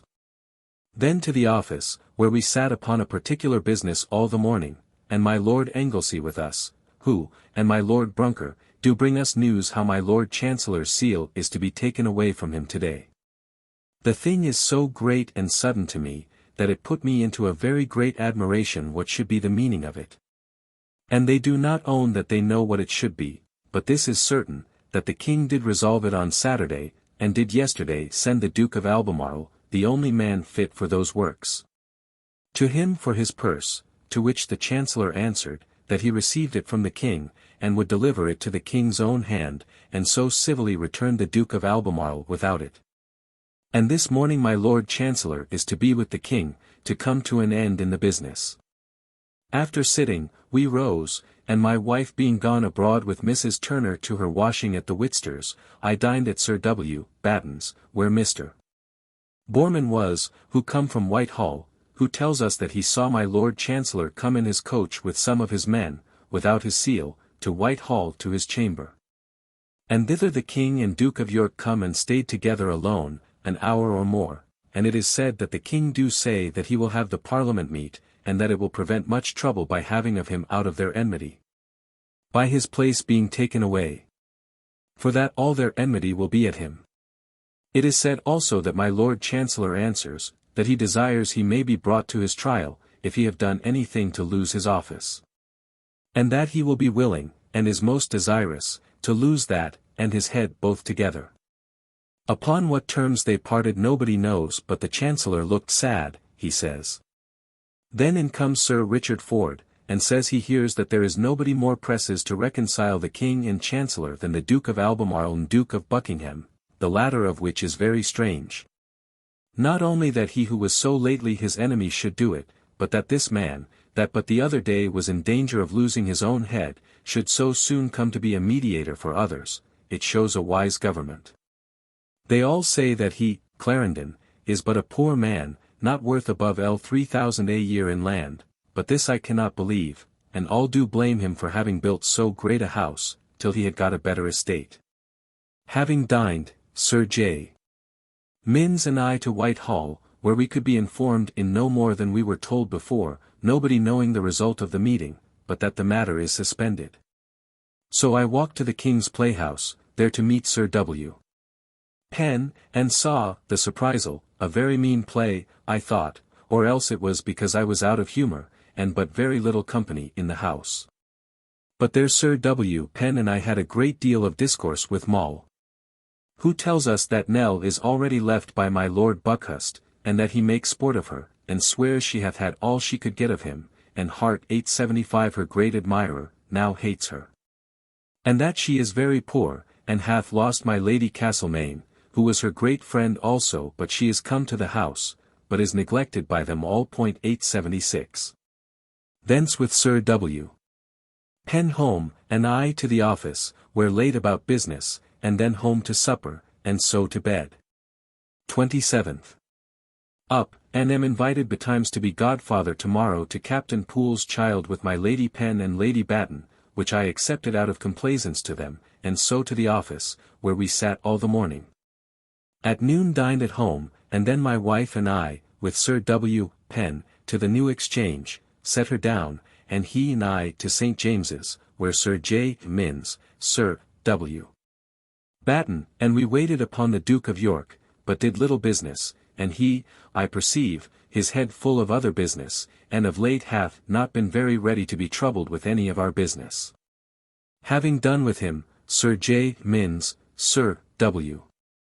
Batten and I to Whitehall, and there hear how it is like to go well enough with my Lord Chancellor, that he is like to keep his seal, desiring that he may stand his trial in Parliament, if they will accuse him of anything.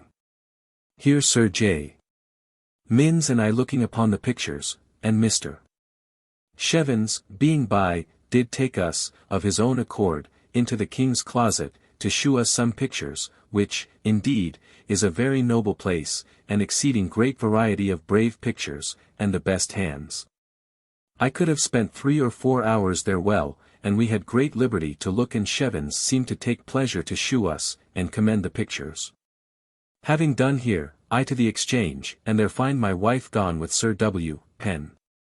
So I to visit Colonel Fitzgerald, who hath been long sick at Woolwich, where most of the officers and soldiers quartered there, since the Dutch being in the river, have died or been sick, and he among the rest. And, by the growth of his beard and grey hairs, I did not know him. His desire to speak with me was about the late command for my paying no more pensions for tenure. Thence home, and there did business, and so in the evening home to supper and to bed. This day Mr. Pierce, the surgeon, was with me, and tells me how this business of my Lord Chancellor's was certainly designed in my Lady Castlemaine's chamber.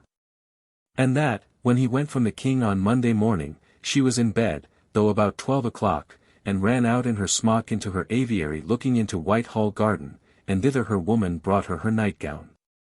And stood joying herself at the old man's going away, and several of the gallants of Whitehall, of which there were many staying to see the Chancellor return, did talk to her in her birdcage. Among others, Blancford, telling her she was the bird of paradise. 877. 28. Up, and stayed undressed till my tailor's boy did mend my vest, in order to my going to the christening anon.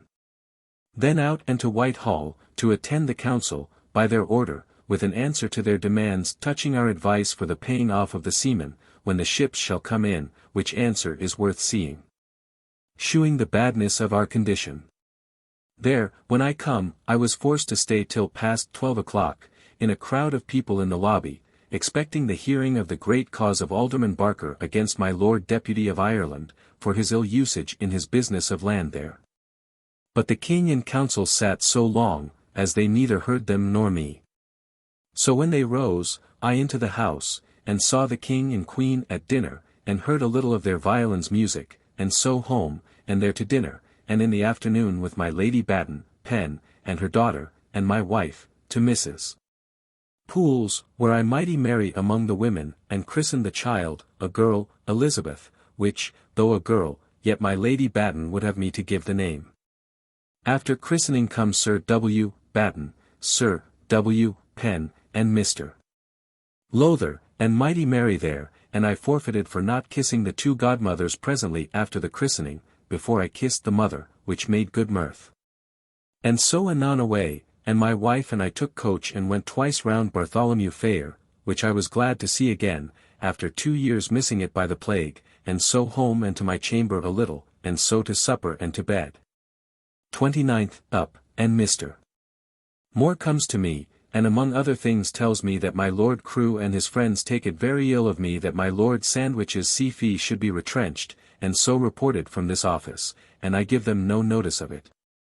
The thing, though I know to be false, at least, that nothing went from our office towards it, yet it troubled me, and therefore after the office rose I went and dined with my Lord Crewe, and before dinner I did enter into that discourse, and laboured to satisfy him. But found, though he said little, yet that he was not yet satisfied, but after dinner did pray me to go and see how it was, whether true or no. Did tell me if I was not their friend, they could trust to nobody, and that he did not forget my service and love to my lord, and adventures for him in dangerous times, and therefore would not willingly doubt me now. But yet asked my pardon if, upon this news, he did begin to fear it. This did mightily trouble me, so I away thence to Whitehall, but could do nothing. So home, and there wrote all my letters, and then, in the evening, to Whitehall again, and there met Sir Richard Brown, clerk to the Committee for Retrenchments, who assures me no one word was ever yet mentioned about my lord's salary. This pleased me, and I to Sir G. Carteret, who I find in the same doubt about it, and assured me he saw it in our original report, my lord's name with a discharge against it. This, though I know to be false, or that it must be a mistake in my clerk, I went back to Sir R. Brown and got a sight of their paper, and find how the mistake arose, by the ill copying of it out for the counsel from our paper sent to the Duke of York, which I took away with me and shewed Sir G.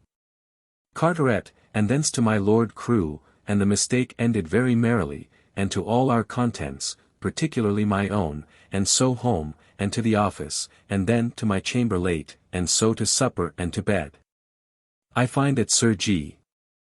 Carteret that they do mightily joy themselves in the hopes of my Lord Chancellor's getting over this trouble, and I make them believe, and so, indeed, I do believe he will, that my Lord Chancellor is become popular by it. I find by all hands that the court is at this day all to pieces, every man of a faction of one sort or other, so as it is to be feared what it will come to. But that pleases me is, I hear tonight that Mr. Brunker is turned away yesterday by the Duke of York, for some bold words he was heard by Colonel Worden to say in the garden, the day the Chancellor was with the King, that he believed the King would be hectored out of everything.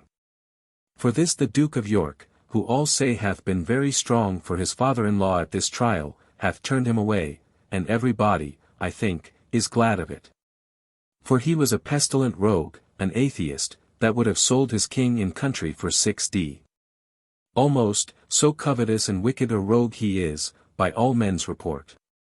But one observed to me, that there never was the occasion of men's holding their tongues at court and everywhere else as there is at this day, for nobody knows which side will be uppermost. 30th.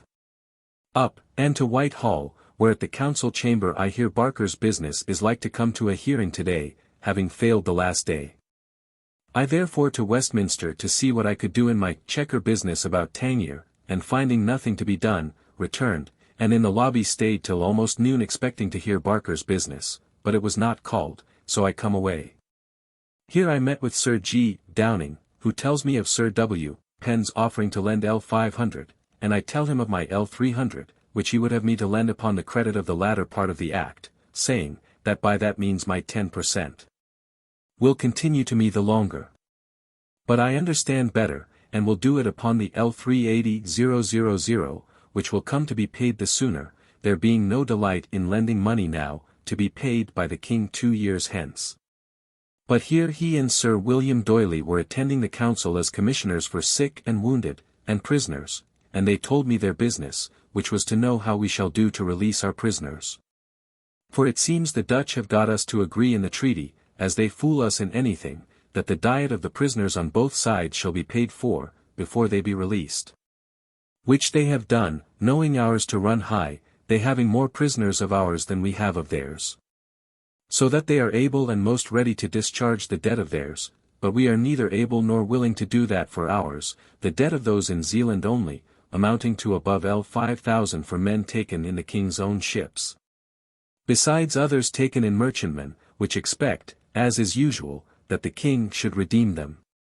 But I think he will not, by what Sir G. Downing says. This our prisoners complain of there, and say in their letters, which Sir G. Downing shewed me, that they have made a good feat that they should be taken in the service of the King, and the King not pay for their victuals while prisoners for him. But so far they are from doing thus with their men, as we do to discourage ours, that I find in the letters of some of our prisoners there, which he shewed me, that they have with money got our men, that they took to work and carry their ships home for them. And they have been well rewarded, and released when they come into Holland, which is done like a noble, brave, and wise people. Having stayed out my time that I thought fit for me to return home, I home and there took coach and with my wife to Walthamstow, to Sir W. Penn's, by invitation, the first time I have been there, and there find him and all their guests, of our office only, at dinner, which was a very bad dinner, and everything suitable, that I never knew people in my life that make their flutter. That do things so meanly. I was sick to see it, but was merry at some ridiculous humours of my Lady Batten, who, as being an ill-bred woman, would take exceptions at anything anybody said, and I made good sport at it. After dinner into the garden and wilderness, which is like the rest of the house, nothing in order, nor looked after. By and by comes news that my Lady Viner was come to see Mrs. Lowther, which I was glad of, and all the pleasure I had here was to see her, which I did, and saluted her, and find she is pretty, though not so eminently so as people talked of her, and of very pretty carriage and discourse. I sat with them and her an hour talking and pleasant, and then slunk away alone without taking leave, leaving my wife there to come home with them, and I to Bartholomew Fair, to walk up and down. And there, among other things, find my Lady Castlemaine at a puppet play, Patient Grazil, 878, and the street full of people expecting her coming out. I confess I did wonder at her courage to come abroad, thinking the people would abuse her. But they, silly people, do not know her work she makes, and therefore suffered her with great respect to take coach, and she away, without any trouble at all, which I wondered at, I confess. I only walked up and down, and, among others, saw Tom Pepys, the turner, who hath a shop, and I think lives in the fair when the fair is not.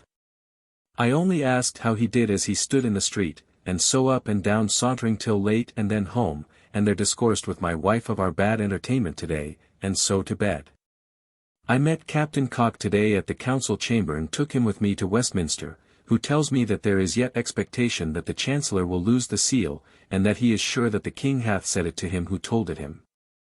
And he fears we shall be soon broke in pieces, and assures me that there have been high words between the Duke of York and Sir W.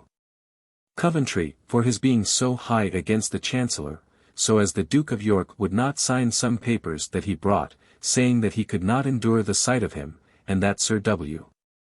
Coventry answered, that what he did was in obedience to the King's commands, and that he did not think any man fit to serve a prince, that did not know how to retire and live a country life. This is all I hear. 31st. At the office all the morning. Where, by Sir W. Pen, I do hear that the seal was fetched away to the King yesterday from the Lord Chancellor by Secretary Morris. Which puts me into a great horror, to have it done after so much debate and confidence that it would not be done at last. When we arose I took a turn with Lord Brunker in the garden, and he tells me that he hath of late discoursed about this business with Sir W.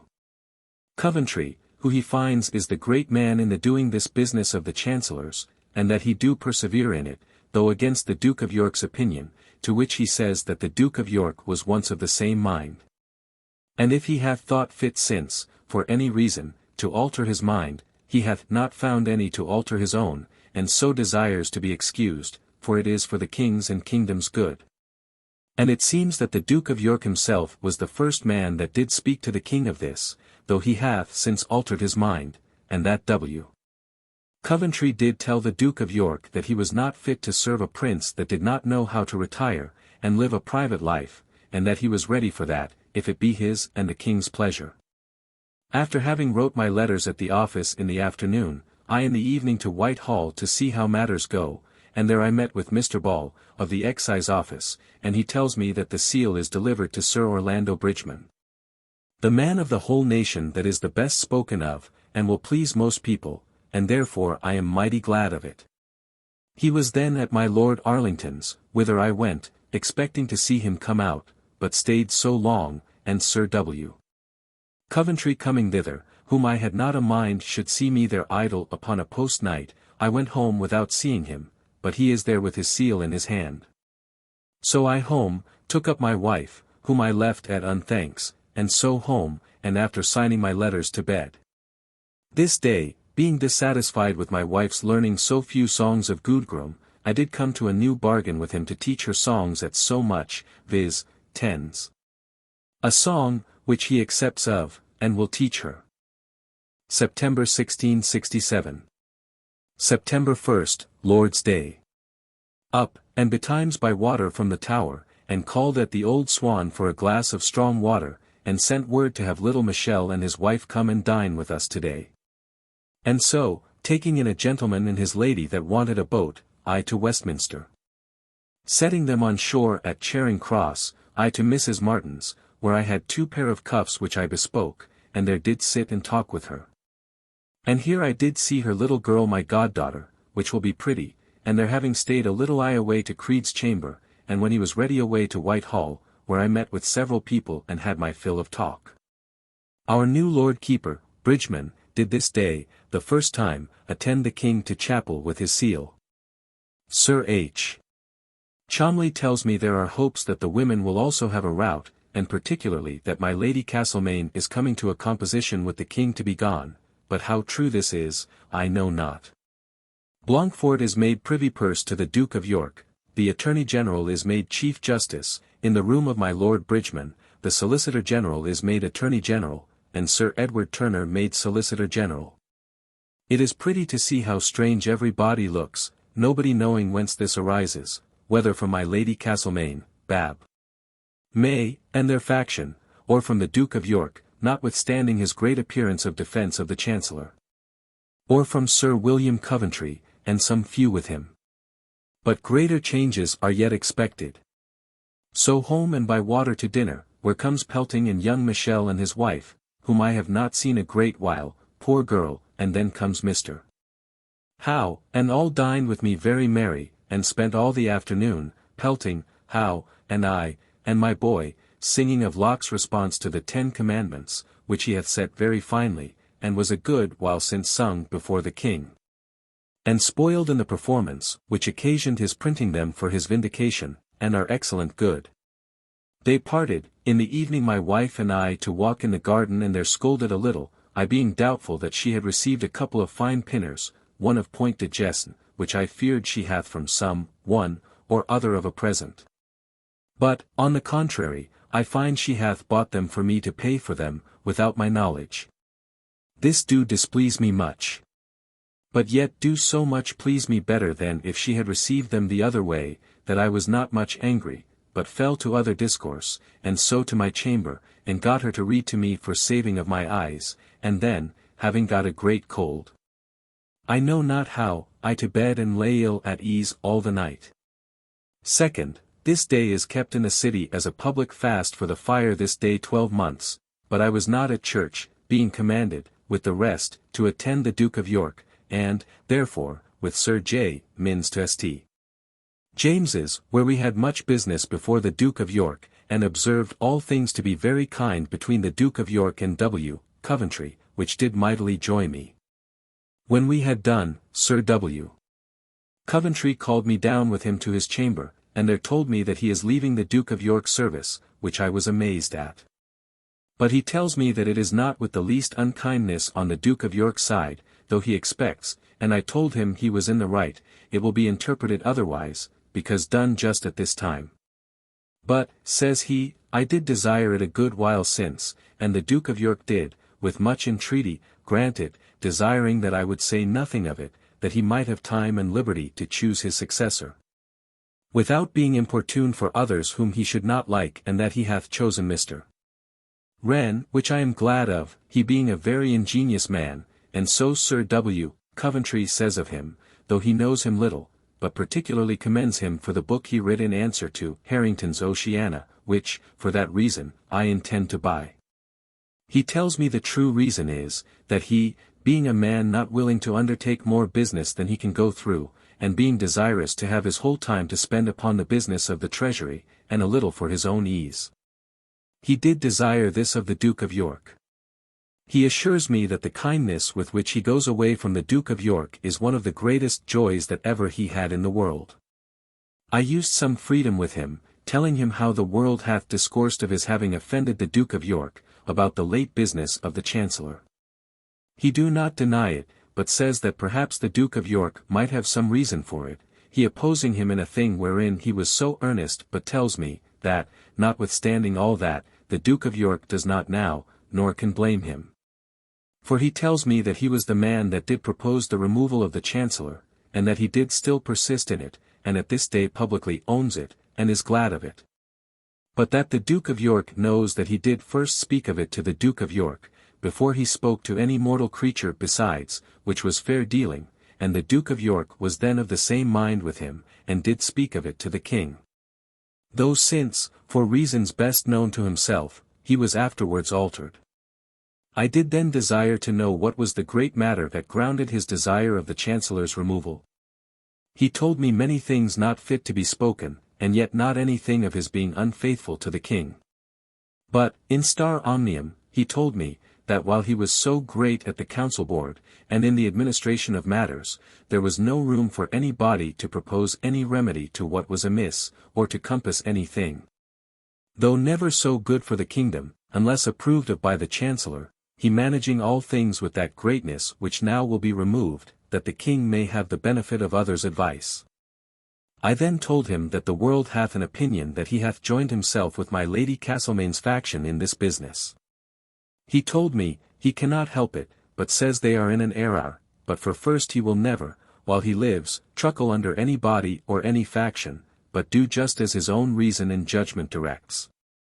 And, when he cannot use that freedom, he will have nothing to do in public affairs. But then he added, that he never was the man that ever had any discourse with my Lady Castlemaine, or with others from her, about this or any public business.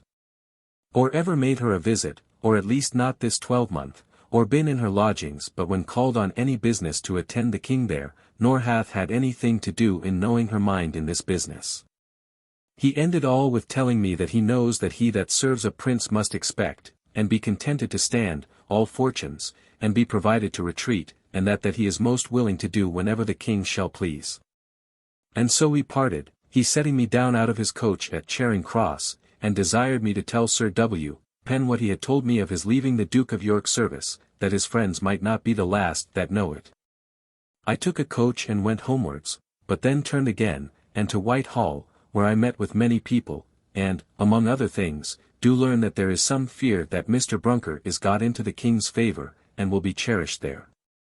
Which will breed ill will between the king and Duke of York, he lodging at this time in Whitehall since he was put away from the Duke of York, and he is great with Bab. May, my Lady Castlemaine, and that wicked crew. But I find this denied by Sir G. Carteret, who tells me that he is sure he hath no kindness from the king, that the king at first, indeed, did endeavour to persuade the Duke of York from putting him away. But when, besides this business of his ill words concerning his majesty in the business of the Chancellor, he told him that he hath had, a long time, a mind to put him away for his ill offices, done between him and his wife, the king held his peace. And said no more, but wished him to do what he pleased with him. Which was very noble. I met with Fenn. And he tells me, as I do hear from some others, that the business of the Chancellors had proceeded from something of a mistake, for the Duke of York did first tell the king that the Chancellor had a desire to be eased of his great trouble. And that the king, when the Chancellor come to him, did wonder to hear him deny it. And the Duke of York was forced to deny to the king that ever he did tell him so in those terms, but the king did answer that he was sure that he did say some such thing to him. But, however, since it had gone so far, did desire him to be contented with it, as a thing very convenient for him as well as for himself, the king, and so matters proceeded, as we find. Now it is likely the Chancellor might, some time or other, in a compliment or vanity, say to the Duke of York, that he was weary of this burden, and I know not what, and this comes of it. Some people, and myself among them, are of good hope from this change that things are reforming.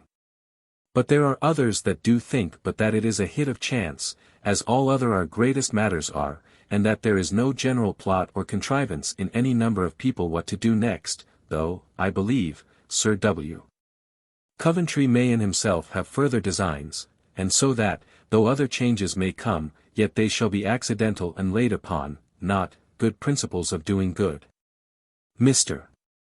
May shewed me the king's new buildings, in order to their having of some old sails for the closing of the windows this winter.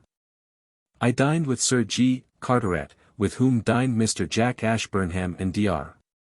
Cretan, who I observed to be a most good man and scholar. In discourse at dinner concerning the change of men's humours and fashions touching meats, Mr.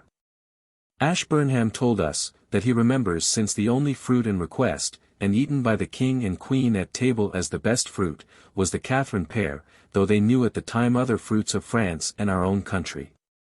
After dinner comes in Mr. Townsend, and there I was witness of a horrid rating, which Mr. Ashburnham, as one of the grooms of the king's bedchamber, did give him for want of linen for the king's person. Which he swore was not to be endured, and that the king would not endure it, and that the king his father, would have hanged his wardrobe man should he have been served, so the king having at this day no handkerchers, and but 3 bands to his neck. He swore. Mr. Townsend answered want of money, and the owing of the linen draper 5,000. And that he hath of late got many rich things made, beds, and sheets, and saddles, and all without money, and he can go no further, but still this old man, indeed, like an old loving servant, did cry out for the king's person to be neglected. But, when he was gone, Townsend told me that it is the grooms taking away the king's linen at the quarter's end, as their fees, which makes this great want, for, whether the king can get it or no, they will run away at the quarter's end with what he hath had, let the king get more as he can. All the company gone, Sir G.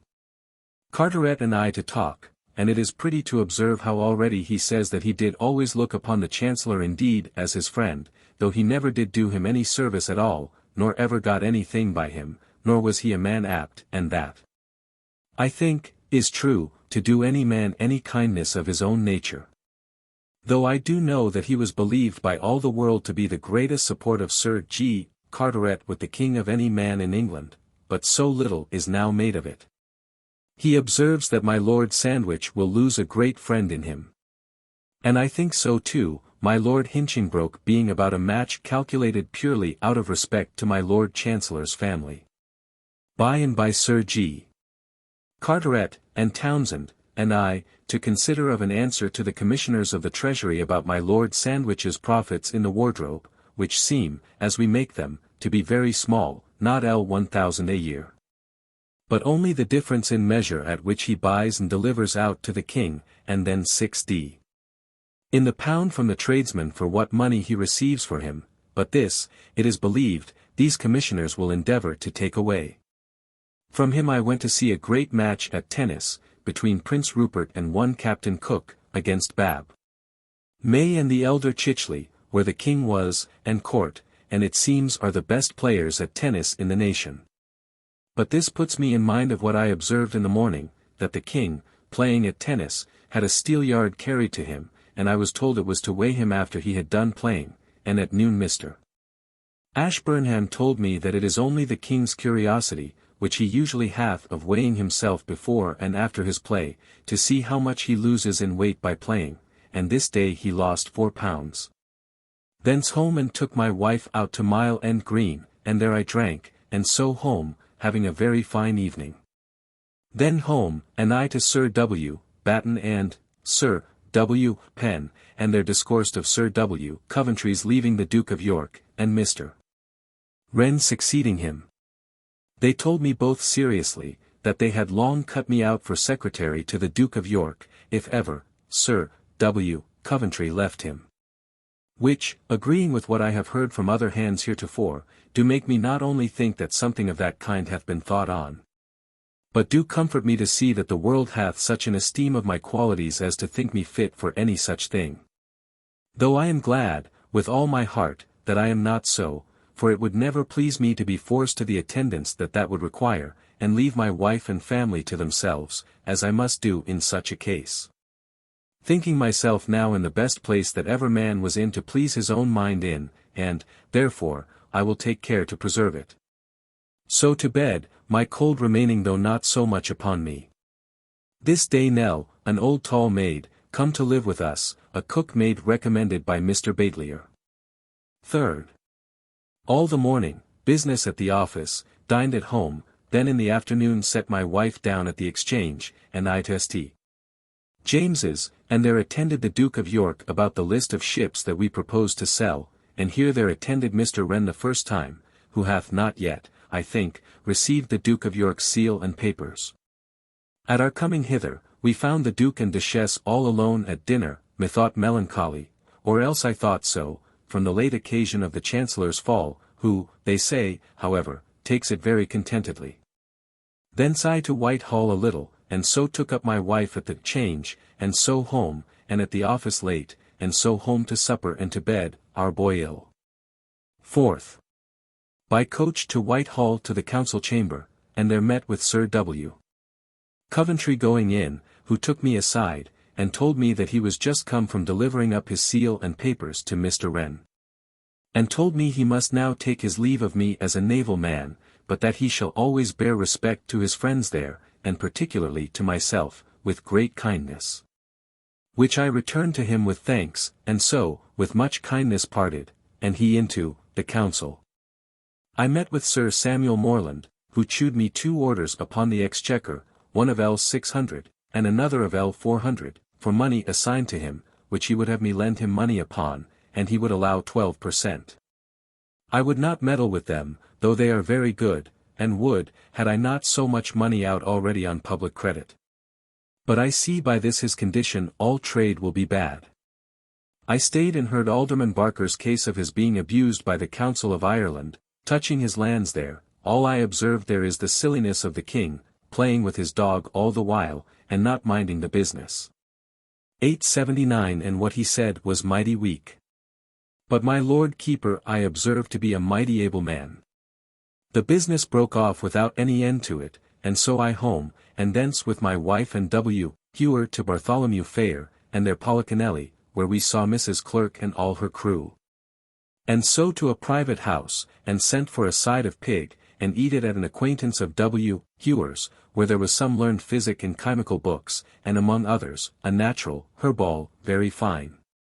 Here we stayed not, but to the Duke of York's play house, and there saw Mustapha, which, the more I see, the more I like, and is a most admirable poem, and bravely acted.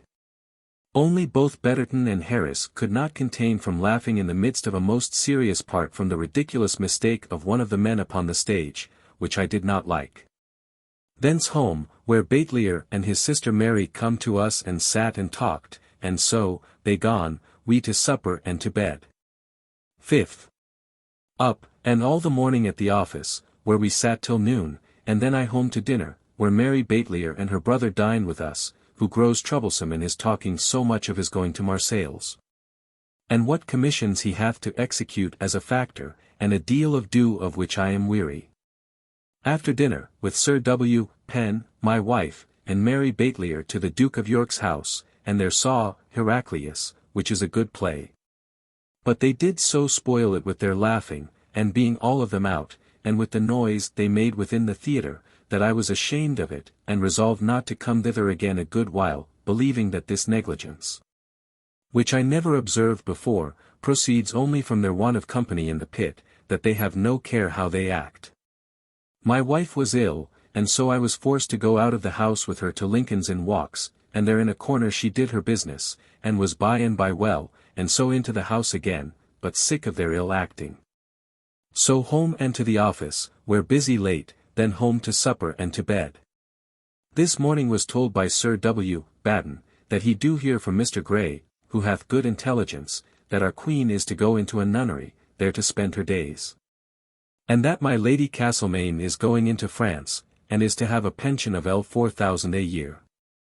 This latter I do more believe than the other, it being very wise in her to do it, and save all she hath, besides easing the king in kingdom of a burden and reproach. 6th. Up, and to Westminster to the Exchequer, and then into the hall, and there bought Gilham's Heraldry, for my wife, and so to the Swan, and thither come Doll Lane, and J.E. did toucher her, and drank, and so away, I took coach and home. Where I find my wife gone to Walthamstow by invitation with Sir W. Batten, and so I followed, taking up Mrs. Turner, and she and I much discourse all the way touching the baseness of Sir W. Penn and sluttishness of his family, and how the world do suspect that his son Lother, who is sick of a sore mouth, has got the pox. So we come to Sir W. Batten's, where Sir W. Penn and his lady, and we and Mrs. Shipman, and here we walked and had an indifferent good dinner, the victuals very good and cleanly dressed and good linen, but no fine meat at all. After dinner we went up and down the house, and I do like it very well, being furnished with a great deal of very good goods. And here we stayed, I tired with the company, till almost evening, and then took leave, Turner and I together again, and my wife with Sir W. Penn. At Aldgate I took my wife into our coach, and so to Bartholomew Fair, and there, it being very dirty, and now night, we saw a poor fellow, whose legs were tied behind his back, dance upon his hands with his arse above his head. And also dance upon his crutches, without any legs upon the ground to help him, which he did with that pain that I was sorry to see it, and did pity him and give him money after he had done. Then we to see a piece of clockwork made by an Englishman, indeed, very good, wherein all the several states of man's age, to 100 years old, is shown very pretty in Selema. And several other things more cheerful, and so we ended, and took a link, the women resolving to be dirty, and walked up and down to get a coach. And my wife, being a little before me, had been like to be taken up by one, whom we saw to be Sam Hartlib. My wife had her wizard on, yet we cannot say that he meant any hurt. For it was as she was just by a coach side, which he had, or had a mind to take up, and he asked her, Madam, do you go in this coach? But, soon as he saw a man come to her, I know not whether he knew me, he departed away apace. By and by did get a coach, and so away home, and there to supper, and to bed. 7th, up, and to the office, where all the morning. At noon home to dinner, where Gudgrim was teaching my wife, and dined with us, and I did tell him of my intention to learn to trill, which he will not promise I shall obtain, but he will do what can be done, and I am resolved to learn. All the afternoon at the office, and towards night out by coach with my wife, she to the change, and I to see the price of a copper cistern for the table, which is very pretty, and they demand L6 or L7 for one, but I will have one. Then called my wife at the change, and bought a nightgown for my wife, cost but 24s, and so out to Mile End to drink, and so home to the office to end my letters, and so home to supper and to bed. 8th, Lord's Day. Up, and walked to St. James's. But there I find Sir W. Coventry gone from his chamber, and Mr. Wren not yet come thither. But I up to the Duke of York, and there, after being ready, my Lord Brunker and I had an audience, and thence with my Lord Brunker to Whitehall, and he told me, in discourse, how that, though it is true that Sir W. Coventry did long since propose to the Duke of York the leaving his service, as being unable to fulfill it, as he should do, now he hath so much public business, and that the Duke of York did bid him to say nothing of it. But that he would take time to please himself in another to come in his place. Yet the Duke's doing it at this time, declaring that he hath found out another, and this one of the Chancellor's servants, he cannot but think was done with some displeasure, and that it could not well be otherwise. That the Duke of York should keep one in that place, that had so eminently opposed him in the defence of his father-in-law, nor could the Duchess ever endure the sight of him, to be sure. But he thinks that the Duke of York and he are parted upon clear terms of friendship. He tells me he do believe that my Lady Castlemaine is compounding with the King for a pension, and to leave the court. But that her demands are mighty high, but he believes the King is resolved, and so do everybody else I speak with, to do all possible to please the Parliament. And he do declare that he will deliver everybody up to them to give an account of their actions, and that last Friday, it seems, there was an Act of Council passed, to put out all Papists in office, and to keep out any from coming in. I went to the King's Chapel to the closet, and there I hear Cresset sing a tenor part along with the church music very handsomely, but so loud that people did laugh at him, as a thing done for ostentation. Here I met Sir G. Downing, who would speak with me, and first to inquire what I paid for my kid's leather gloves I had on my hand, and shewed me others on his, as handsome, as good in all points, cost him but 12d. a pair, and mine me 2s.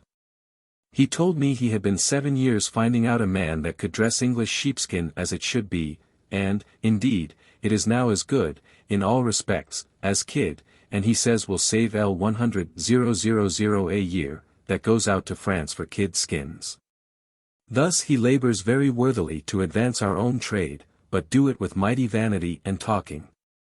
But then he told me of our base condition, in the treaty with Holland and France, about our prisoners, that whereas before we did clear one another's prisoners, man for man, and we upon the publication of the peace did release all ours 300 at Leith, and others in other places for nothing, the Dutch do keep theirs, and will not discharge them without paying their debts according to the treaty. That his instruments in Holland, writing to our ambassadors about this to Bredok, they answer them that they do not know of any thing that they have done therein, but left it just as it was before.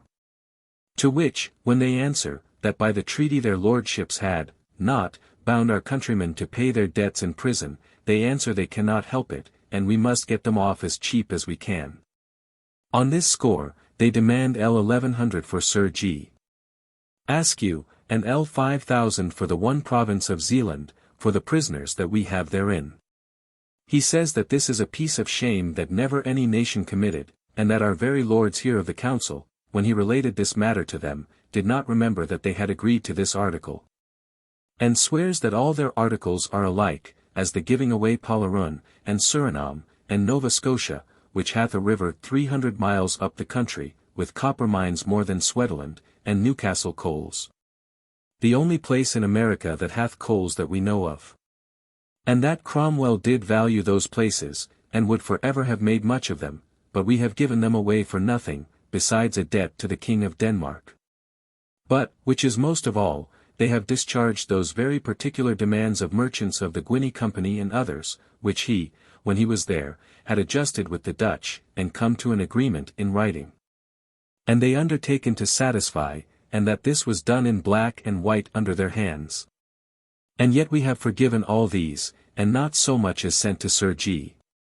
Downing to know what he had done, or to confer with him about any one point of the treaty, but signed to what they would have, and we here signed to whatever in gross was brought over by Mr. Coventry. And, Sir G. Downing, tells me, just in these words, my Lord Chancellor had a mind to keep himself from being questioned by clapping up a peace upon any terms. When I answered that there was other privy councillors to be advised with besides him, and that, therefore, this whole peace could not be laid to his charge, he answered that nobody durst say anything at the council table but himself. And that the king was as much afeard of saying anything there as the meanest privy councillor. And says more, that at this day the king, in familiar talk, do call the chancellor, the insolent man, and says that he would not let him speak himself in council, which is very high, and do shew that the chancellor is like to be in a bad state. Unless he can defend himself better than people think.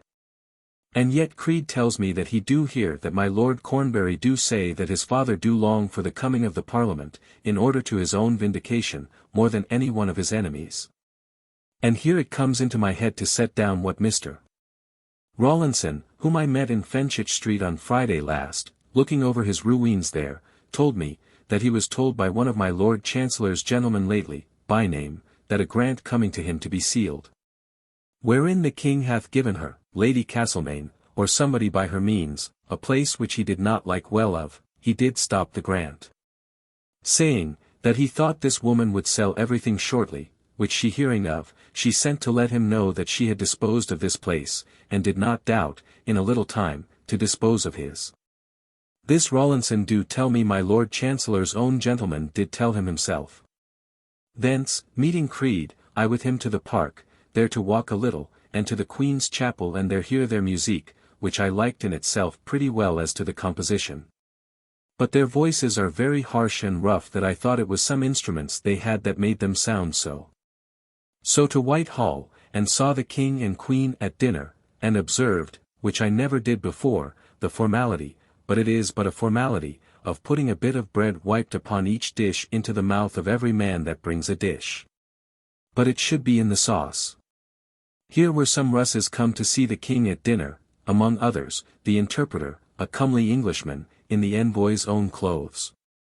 Which the envoy, it seems, in vanity did send to show his fine clothes upon this man's back, which is one, it seems, of a comelier presence than himself, and yet it is said that none of their clothes are their own, but taken out of the king's own wardrobe, and which they dare not bring back dirty or spotted, but clean, or are in danger of being beaten, as they say, insomuch that, Sir Charles Cotterell says, When they are to have an audience they never venture to put on their clothes till he appears to come to fetch them.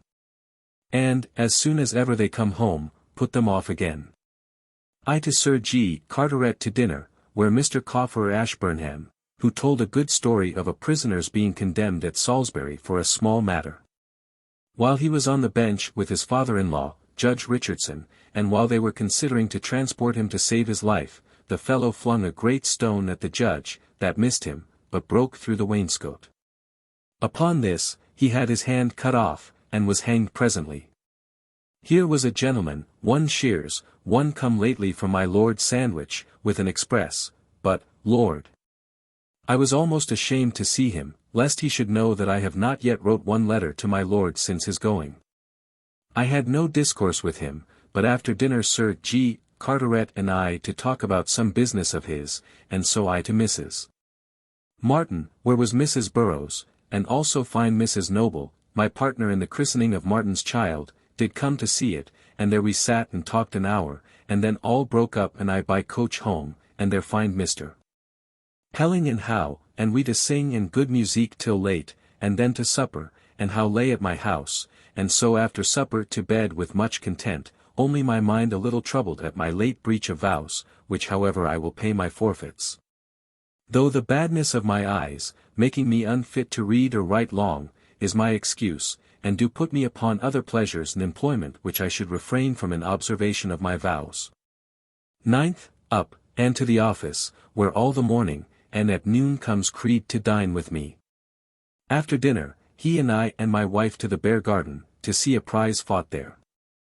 But, coming too soon, I left them there and went on to Whitehall, and there did some business with the Lords of the Treasury, and here do hear, by Tom Killigrew and Mr. Progers, that for certain news is come of Harmon's having spoiled 19 of 22 French ships, somewhere about the Barbadoes, I think they said, but wherever it is a good service, and very welcome. Here I fell in talk with Tom Killigrew about music, and he tells me that he will bring me to the best music in England, of which, indeed, he is master, and that is 2 Italians and Mrs. Yates, who, he says, is come to sing the Italian manner as well as ever he heard any, says that Nep won't take pains enough, but that she understands her part so well upon the stage, that no man or woman in the house do the like. Thence I by water to the Bear Garden, where now the yard was full of people, and those most of them seamen, striving by force to get in, that I was afeard to be seen among them, but got into the ale-house. And so by a back way was put into the bull-house, where I stood a good while all alone among the bulls, and was afeard I was among the bears, too. But by and by the door opened, and I got into the common pit. And there, with my cloak about my face, I stood and saw the prize fought, till one of them, a shoemaker, was so cut in both his wrists that he could not fight any longer, and then they broke off. His enemy was a butcher. The sport very good, and various humours to be seen among the rabble that is there. Thence carried Creed to Whitehall, and there my wife and I took coach and home, and both of us to Sir W. Batten's, to invite them to dinner on Wednesday next, having a whole buck come from Hampton Court, by the warrant which Sir Stephen Fox did give me. And so home to supper and to bed, after a little playing on the flageolet with my wife, who do outdo therein whatever I expected of her. 10th, up, and all the morning at the office, where little to do but bemoan ourselves under the want of money. And indeed little is, or can be done, for want of money, we having not now received 1 penny for any service in many weeks, and none in view to receive, saving for paying of some seaman's wages. At noon sent to buy my Lord Brunker to speak with him, and it was to dine with him and his Lady Williams, which I have not now done in many months at their own table, and Mr. Wren, who is come to dine with them, the first time he hath been at the office since his being the Duke of York's secretary. Here we sat and eat and talked and of some matters of the office, but his discourse is as yet but weak in that matter, and no wonder, he being new in it, but I fear he will not go about understanding with the impatience that Sir W. Coventry did. Having dined, I away, and with my wife and Mercer, set my wife down at the Change, and the other at Whitehall, and I to St. James's, where we all met, and did our usual weekly business with the Duke of York. But, Lord! Methinks both he and we are mighty flat and dull over what we used to be, when Sir W. Coventry was among us. Thence I into St. James's Park, and there met Mr. Povey, and he and I to walk an hour or more in the Pall Mall, talking of the times. He tells me, among other things, that this business of the Chancellor do breed a kind of inward distance between the King and the Duke of York, and that it cannot be avoided. For though the latter did at first move it through his folly, yet he is made to see that he is wounded by it, and is become much a less man than he was, and so will be, but he tells me that they are, and have always been, great dissemblers one towards another. And that their parting heretofore in France is never to be thoroughly reconciled between them. He tells me that he believes there is no such thing like to be, as a composition with my Lady Castlemaine, and that she shall be got out of the way before the Parliament comes. For he says she is as high as ever she was, though he believes the King is as weary of her as is possible, and would give anything to remove her, but he is so weak in his passion that he dare not do it. That he do believe that my Lord Chancellor will be doing some acts in the Parliament which shall render him popular, and that there are many people now do speak kindly of him that did not before. But that, if he do this, it must provoke the King, and that party that removed him. He seems to doubt what the King of France will do, in case an accommodation shall be made between Spain and him for Flanders, for then he will have nothing more easy to do with his army than to subdue us. Parted with him at Whitehall, and there I took coach and took up my wife and Mercer, and so home and I to the office, where ended my letters. And then to my chamber with my boy to lay up some papers and things that lay out of order against tomorrow, to make it clear against the feast that I am to have. Here Mr. Pelling come to sit with us, and talked of musique and the musicians of the town, and so to bed, after supper. 11th, up, and with Mr. Gauden to the Exchequer. By the way, he tells me this day he is to be answered whether he must hold Sharif or no. For he would not hold unless he may keep it at his office, which is out of the city, and so my Lord Mayor must come with his sword down, whenever he comes thither, which he do, because he cannot get a house fit for him in the city. Or else he will fine for it. Among others that they have in nomination for Sharif, one is little Chaplain, who was his servant, and a very young man to undergo that place, but as the city is now, there is no great honour nor joy to be had, in being a public officer. At the Exchequer I looked after my business, and when done went home to the Change, and there bought a case of knives for dinner, and a dish of fruit for fives. And bespoke other things, and then home, and here I find all things in good order, and a good dinner towards. Anon comes Sir W. Batten and his lady, and Mr. Griffith, their ward, and Sir W. Penn and his lady, and Mrs. Lowther, who is grown, either through pride or want of manners, a fool, having not a word to say almost all dinner. And, as a further mark of a beggarly, proud fool, hath a bracelet of diamonds and rubies about her wrist, and a sixpenny necklace about her neck, and not one good rag of clothes upon her back, and Sir John Chichley in their company, and Mrs. Turner. Here I had an extraordinary good and handsome dinner for them, better than any of them deserve or understand, saving Sir John Chichley and Mrs. Turner, and not much mirth, only what I by discourse made, and that against my genius. After dinner I took occasion to break up the company soon as I could, and all parted, Sir W. Batten and I by water to Whitehall, there to speak with the Commissioners of the Treasury, who are mighty earnest for our hastening all that may be the paying off of the seamen, now there is money. And are considering many other things for easing of charge, which I am glad of, but vexed to see that J. Duncombe should be so pressing in it as if none of us had like care with him. Having done there, I by coach to the Duke of York's playhouse, and there saw part of The Ungrateful Lovers, and sat by Beck Marshall, who is very handsome near hand. Here I met Mrs. Turner and my wife as we agreed, and together home, and there my wife and I part of the night at the flageolet, which she plays now anything upon almost at first sight and in good time. But here come Mr. Moore, and sat and discoursed with me of public matters, the sum of which is, that he do doubt that there is more at the bottom than the removal of the Chancellor. That is, he do verily believe that the King do resolve to declare the Duke of Monmouth legitimate, and that we shall soon see it. This I do not think the Duke of York will endure without blows. But his poverty, and being lessened by having the Chancellor fallen and, Sir W. Coventry gone from him, will disable him from being able to do anything almost, he being himself almost lost in the esteem of people. And will be more and more, unless my Lord Chancellor, who is already begun to be pitied by some people, and to be better thought of than was expected, do recover himself in Parliament. He would seem to fear that this difference about the crown, if there be nothing else, will undo us. He do say that is very true. That my Lord Chancellor did lately make some stop of some grants of L2000 a year to my Lord Grandison, which was only in his name, for the use of my Lady Castlemaine's children. And that this did incense her, and she did speak very scornful words, and sent a scornful message to him about it. He gone, after supper, I to bed, being mightily pleased with my wife's playing so well upon the flageolet, and I am resolved she shall learn to play upon some instrument, for though her ear be bad, yet I see she will attain anything to be done by her hand. 12th, up, and at the office all the morning till almost noon, and then I rode from the office, which I have not done 5 times I think since I come thither, and to the Exchequer for some tallies for Tangier. And that being done, to the Dog Tavern, and there I spent half a piece upon the clerks, and so away, and I to Mrs.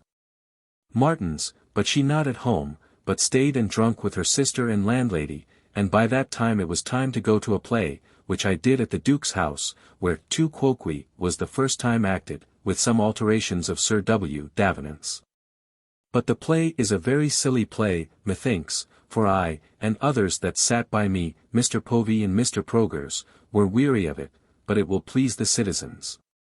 My wife also was there, I having sent for her to meet me there, and W. Ewer. After the play we home, and there I to the office and dispatched my business, and then home, and mightily pleased with my wife's playing on the flageolet, she taking out any tune almost at first sight, and keeping time to it.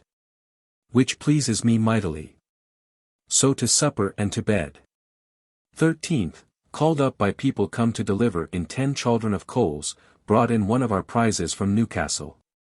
The rest we intend to sell, we having above 10 chaldron between us. They sell at about 28s. Or 29s. Per chaldron, but Sir W. Batten hath sworn that he was a cuckold that sells under 30s, and that makes us lay up all but what we have for our own spending, which is very pleasant, for I believe we shall be glad to sell them for less. To the office, and there dispatched business till 10 o'clock, and then with Sir W. Batten and my wife and Mrs. Turner by hackney coach to Walthamstow, to Mr. Shipman's to dinner, where Sir W. Penn and my lady and Mrs.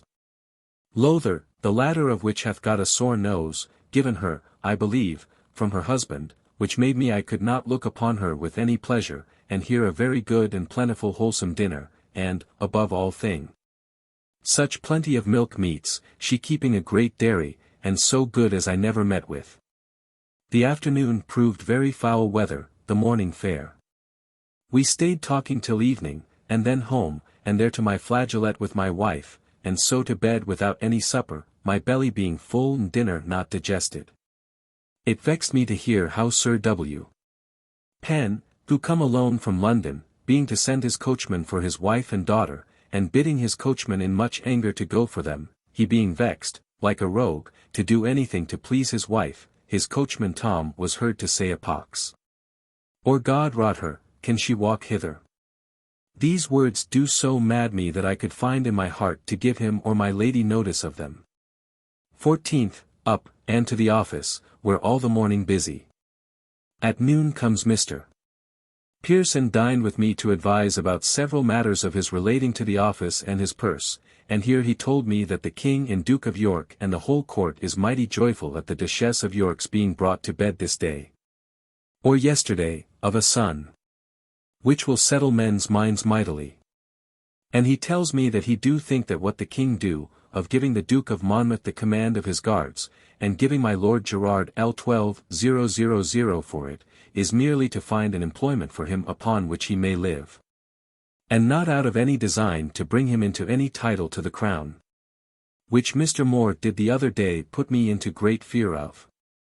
After dinner, he gone, my wife to the king's playhouse to see the northern castle, which I think I never did see before.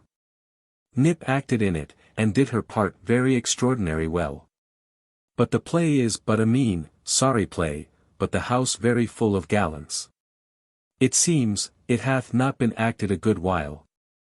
Thence to the exchange for something for my wife, and then home and to the office, and then home to our flageolet, and so to bed.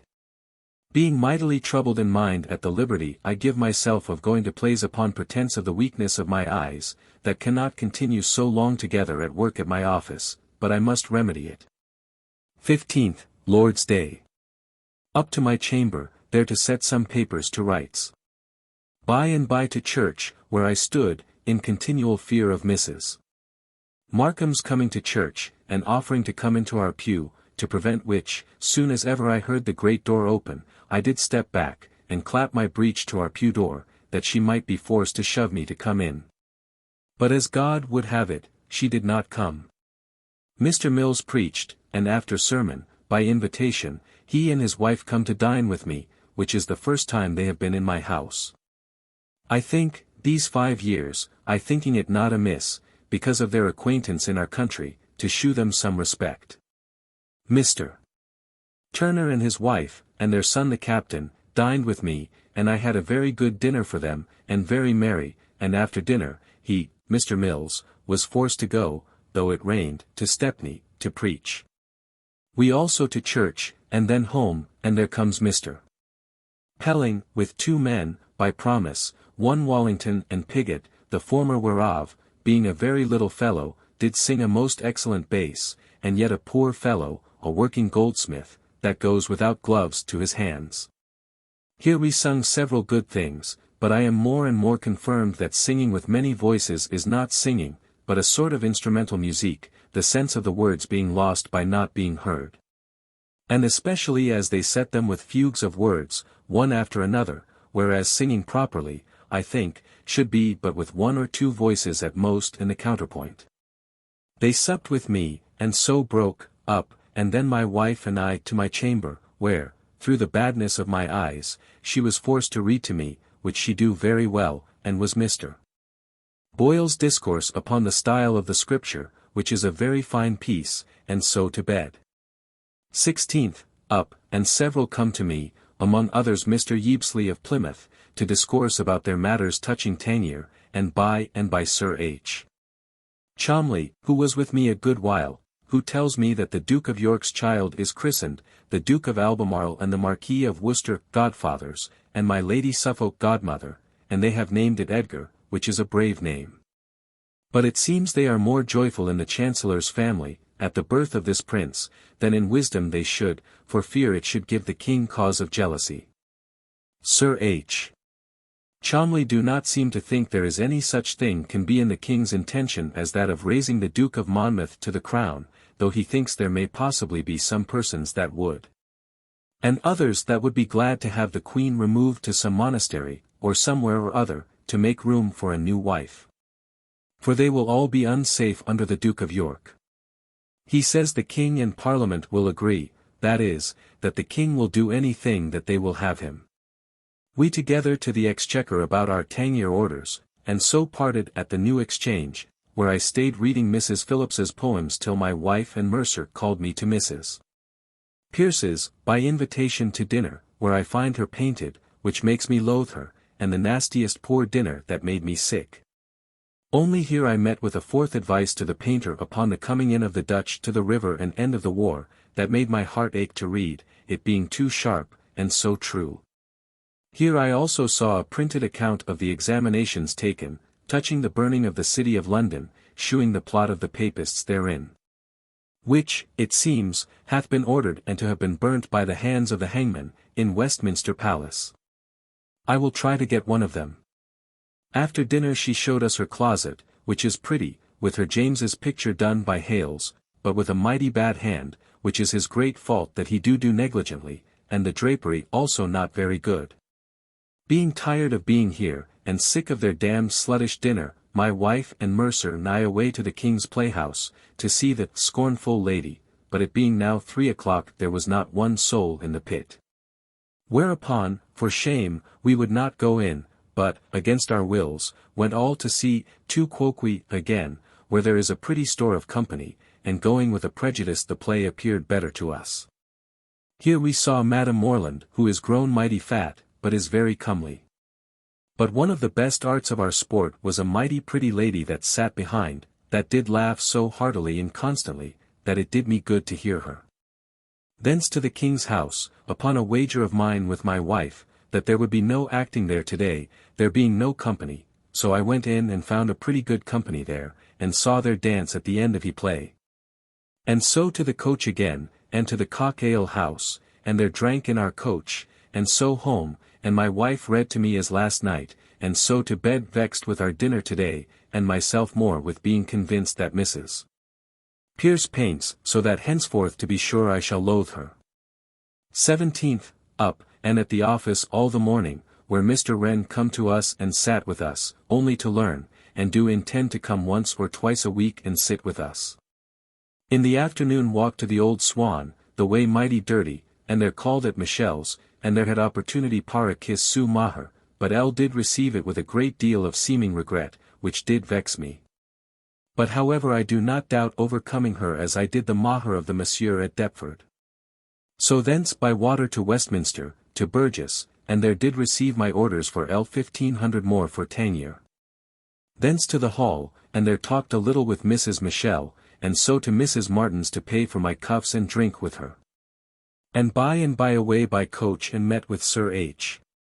Cholmley, and with him to the Temple, and there in Playford's shop did give him some of my exchequer orders and took his receipts, and so parted and home, and there to my business hard at the office, and then home, my wife being at Mrs. Turner's, who and her husband come home with her, and here stayed and talked and stayed late, and then went away and we to bed. But that which vexed me much this evening is that Captain Cock and Sir W. Batten did come to me, and sat, and drank a bottle of wine, and told me how Sir W. Penn hath got an order for the Flying Greyhound for himself, which is so false a thing, and the part of a knave, as nothing almost can be more. This vexed me. But I resolved to bring it before the Duke, and try a pull for it. 18th. Up betimes and to Captain Cock, in his coach which he sent for me, and he not being ready I walked in the Exchange, which is now made pretty, by having windows and doors before all their shops, to keep out the cold. By and by to him, and he being ready, he and I out in his coach to my Lord Chancellor's, there to Mr. Wren's chamber, who did tell us the whole of Sir W. Penn's having the order for this ship of ours, and we went with him to St. James's, and there I did see the copy of it, which is built upon a suggestion of his having given the king a ship of his, the Prosperous, wherein is such a cheat as I have the best advantage in the world over him, and will make him do reason. Or lay him on his back. This I was very glad of, and having done as far as I could in it we returned, and I home, and there at the office all the morning, and at noon with my Lord Brunkard to the Treasurer's office to look over the clerks who are there making up the books. But in such a manner as it is a shame to see. Then home to dinner, and after dinner, my mind mighty full of this business of Sir W. Penn's, to the office, and they're busy all the afternoon. This evening Sir W. Batten and Sir W. Penn and I met at Sir W. Batten's house, and there I took an opportunity to break the business, at which Sir W. Penn is much disturbed, and would excuse it the most he can, but do it so basely, that though he do offer to let go his pretence to her, and resign up his order for her, and come in only to ask his share of her, which do very well please me, and give me present satisfaction, yet I shall remember him for a knave while I live. But thus my mind is quieted for the present more than I thought I should be, and am glad that I shall have no need of bidding him open defiance, which I would otherwise have done, and made a perpetual war between us. So to the office, and there busy pretty late, and so home and to supper with my wife, and so to bed. 19th, up, and all the morning at the office. At noon home to dinner, W. Hewer and I and my wife, when comes my cousin, Kate Joyce, and an aunt of ours, Lettice, formerly Haynes, and now Howlett, come to town to see her friends, and also Sarah Kite, with her little boy in her arms, a very pretty little boy. The child I like very well, and could wish it my own. My wife being all unready, did not appear. I made as much of them as I could such ordinary company. And yet my heart was glad to see them, though their condition was a little below my present state, to be familiar with. She tells me how the lifeguard, which we thought a little while since was sent down into the country about some insurrection, was sent to Winchcombe, to spoil the tobacco there, which it seems the people there do plant contrary to law. And have always done, and still been under force and danger of having it spoiled, as it hath been oftentimes, and yet they will continue to plant it. 880. The place, she says, is a miserable poor place. They gone, I to the office, where all the afternoon very busy, and at night, when my eyes were weary of the light, I and my wife to walk in the garden, and then home to supper and pipe, and then to bed. 20th. At the office doing business all the morning. At noon expected Creed to have come to dine with me and brought Mr. Shears, the gentleman lately come from my Lord Sandwich, with him, but they come not, so there was a good dinner lost. After dinner my wife and Jane about some business of hers abroad, and then I to the office, where, having done my business, I out to pay some debts, among others to the tavern at the end of Billiter Lane. Where my design was to see the pretty mistress of the house, which I did, and indeed is, as I always thought, one of the modestest, prettiest, plain women that ever I saw. Thence was met in the street by Sir W. Penn, and he and I by coach to the King's Playhouse, and there saw, the Mad Couple, which I do not remember that I have seen, it is a pretty pleasant play. Thence home, and my wife and I to walk in the garden, she having been at the same play with Jane, in the 18d. Seat, to shew Jane the play, and so home to supper and to bed. 21st. All the morning at the office, dined at home, and expected Shears again, but he did not come, so another dinner lost by the folly of Creed. After having done some business at the office, I out with my wife to Shears's lodging and left an invitation for him to dine with me tomorrow, and so back and took up my wife at the Exchange, and then kissed Mrs. Smith's pretty hand, and so with my wife by coach to take some air, but the way very dirty, as far as Bow, and so drinking, as usual, at Mile End of Bide's Ale, we home and they're busy at my letters till late. And so to walk by moonshine with my wife, and so to bed. The King, Duke of York, and the men of the court, have been these 4 or 5 days hunting at Bagshot. 22nd, Lord's Day. At my chamber all the morning making up some accounts, to my great content. At noon comes Mr. Shears, whom I find a good, ingenious man, but do talk a little too much of his travels. He left my Lord Sandwich well, but in pain to be at home for want of money, which comes very hardly. Most of the afternoon talking of Spain, and informing him against his return how things are here, and so spent most of the afternoon, and then he parted, and then to my chamber busy till my eyes were almost blind with writing and reading. And I was fain to get the boy to come and write for me, and then to supper, and Pelling come to me at supper, and then to sing a psalm with him, and so parted and to bed, after my wife had read something to me, to save my eyes, in a good book. This night I did even my accounts of the house, which I have to my great shame omitted now above 2 months or more, and therefore am content to take my wife's and maid's accounts as they give them, being not able to correct them, which vexes me. But the fault being my own, contrary to my wife's frequent desires, I cannot find fault, but am resolved never to let them come to that pass again. The truth is, I have indulged myself more in pleasure for these last 2 months than ever I did in my life before, since I come to be a person concerned in business, and I doubt, when I come to make up my accounts, I shall find it so by the expense. 23rd, up, and walked to the Exchange, there to get a coach but failed, and so was forced to walk a most dirty walk to the Old Swan, and there took boat, and so to the Exchange, and there took coach to St.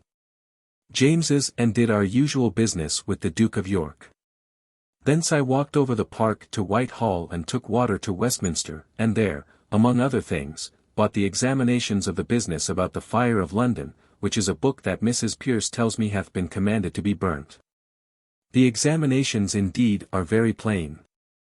Thence to the Excise Office, and so to the Exchange, and did a little business, and so home and took up my wife, and so carried her to the other end, where I light at my Lord Ashley's, by invitation, to dine there, which I did, and Sir H. Cholmondeley, Creed, and Ypsley, upon occasion of the business of Ypsley, who, God knows, do bribe him very well for it. And it is pretty to see how this great man do condescend to these things, and do all he can in his examining of his business to favour him, and yet with great cunning not to be discovered but by me that am privy to it. At table it is worth remembering that my Lord tells us that the House of Lords is the last appeal that a man can make, upon a point of interpretation of the law, and that therein they are above the judges. And that he did assert this in the Lord's House upon the late occasion of the quarrel between my Lord Bristol and the Chancellor, when the former did accuse the latter of treason. And the judges did bring it in not to be treason. My Lord Ashley did declare that the judgment of the judges was nothing in the presence of their lordships, but only as far as they were the properest men to bring precedents. But not to interpret the law to their lordships, but only the inducements of their persuasions, and this the lords did concur in. Another pretty thing was my Lady Ashley's speaking of the bad qualities of glass coaches. Among others, the flying open of the doors upon any great shake. But another was, that my Lady Peterborough being in her glass coach, with the glass up, and seeing a lady pass by in a coach whom she would salute, the glass was so clear, that she thought it had been open, and so ran her head through the glass, and cut all her forehead. After dinner, before we fell to the examination of Ypsley's business, we were put into my Lord's room before he could come to us, and there had opportunity to look over his state of his accounts of the prizes. And there saw how bountiful the king hath been to several people, and hardly any man almost, commander of the navy of any note, but hath had some reward or other out of it. And many sums to the privy purse, but not so many, I see, as I thought there had been, but we could not look quite through it. But several bedchamber men and people about the court had good sums. And, among others, Sir John Minns and Lord Brunker have L200 apiece for looking to the East India prizes, while I did their work for them. By and by my Lord come, and we did look over Ypsley's business a little. And I find how prettily this cunning lord can be partial and dissemble it in this case, being privy to the bribe he is to receive. This done, we away, and with Sir H. Cholmondeley to Westminster.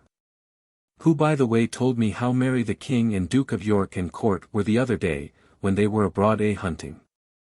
They come to Sir G. Carteret House at Cranbourne, and there were entertained, and all made drunk.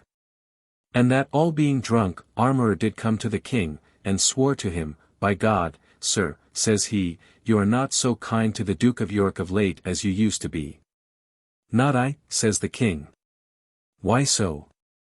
Why, says he, if you are, let us drink his health. Why, let us, says the king. Then he fell on his knees, and drank it, and having done, the king began to drink it. Nay, sir, says Armourer, by God you must do it on your knees. So he did, and then all the company, and having done it, all fell a-crying for joy, being all maudlin in kissing one another, the king the Duke of York. And the Duke of York the king, and in such a maudlin pickle as never people were, and so passed the day. But Sir H. Cholmondeley tells me, that the king hath this good luck, that the next day he hates to have any body mention what he had done the day before, nor will suffer any body to gain upon him that way, which is a good quality. Parted with Sir H. Cholmondeley at Whitehall, and there I took coach and took up my wife at Unthanks, and so out for air, it being a mighty pleasant day, as far as Bow, and so drank by the way, and home. And there to my chamber till by and by comes Captain Cock about business.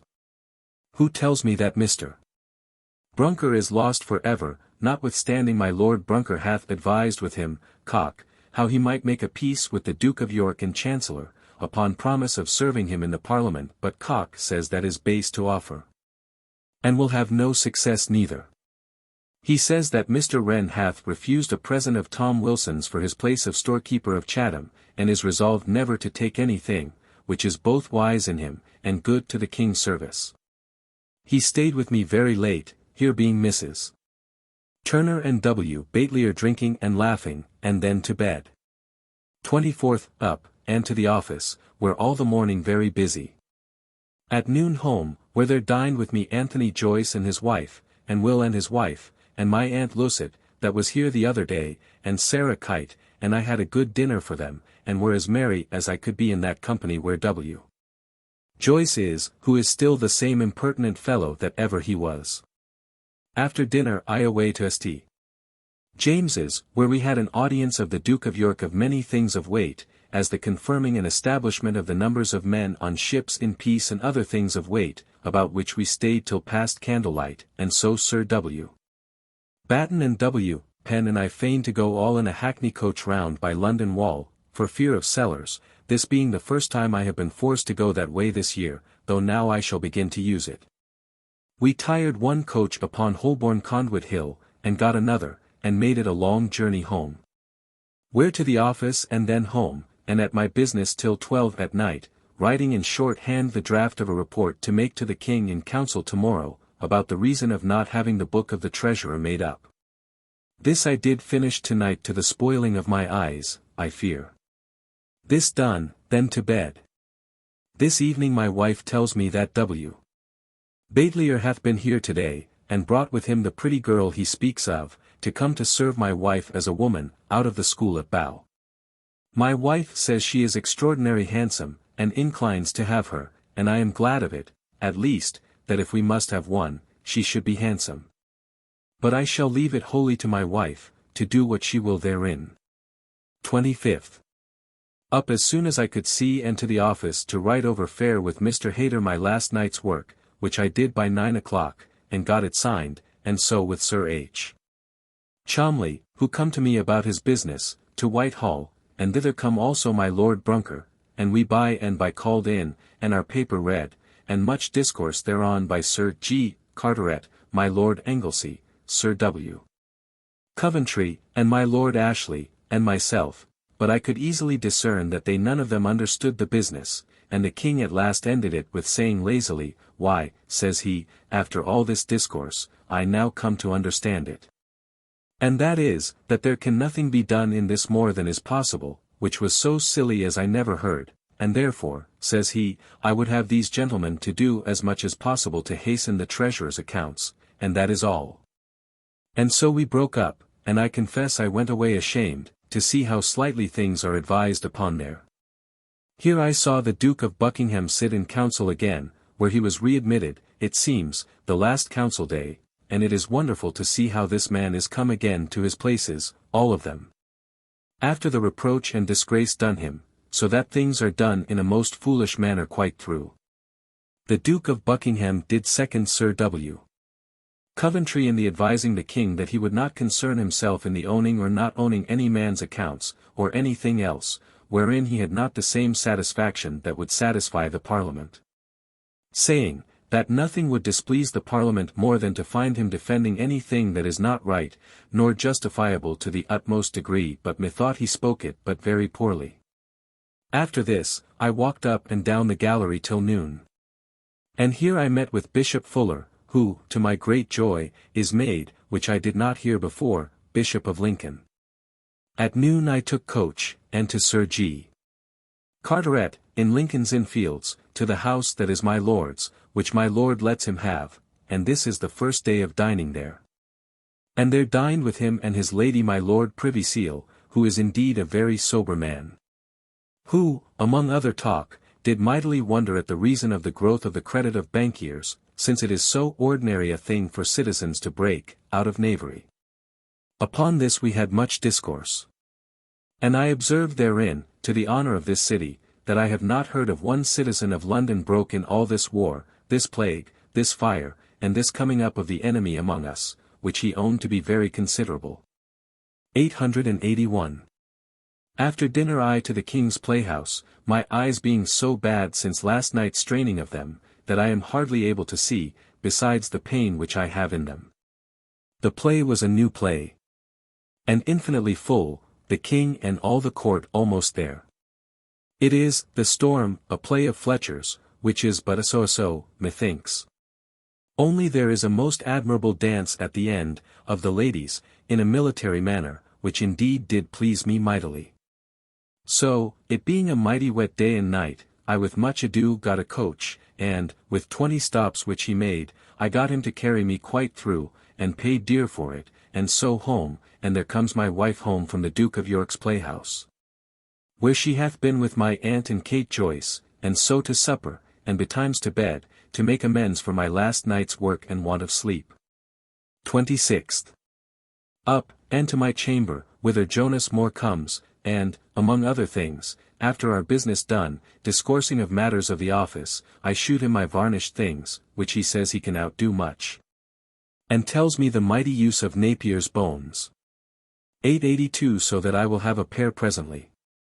To the office, where busy all the morning sitting, and at noon home to dinner, and then with my wife abroad to the King's Playhouse, to shew her yesterday's new play, which I like as I did yesterday. The principal thing extraordinary being the dance, which is very good. So to Charing Cross by coach, about my wife's business, and then home round by London Wall, it being very dark and dirty, and so to supper, and, for the ease of my eyes, to bed, having first ended all my letters at the office. 27th.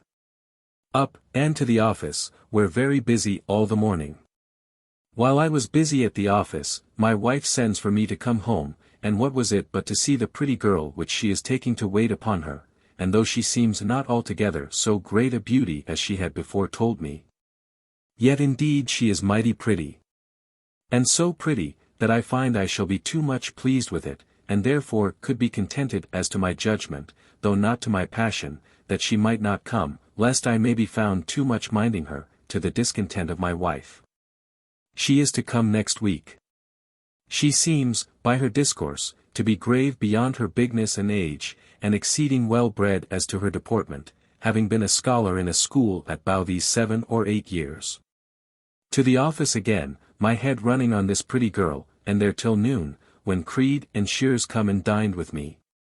And we had a great deal of pretty discourse of the ceremoniousness of the Spaniards, whose ceremonies are so many and so known, that, Shears tells me, upon all occasions of joy or sorrow in a grandee's family, my Lord Ambassador is fain to send one with an enhorabuena, if it be upon a marriage, or birth of a child, or a pessamy, if it be upon the death of a child, or so.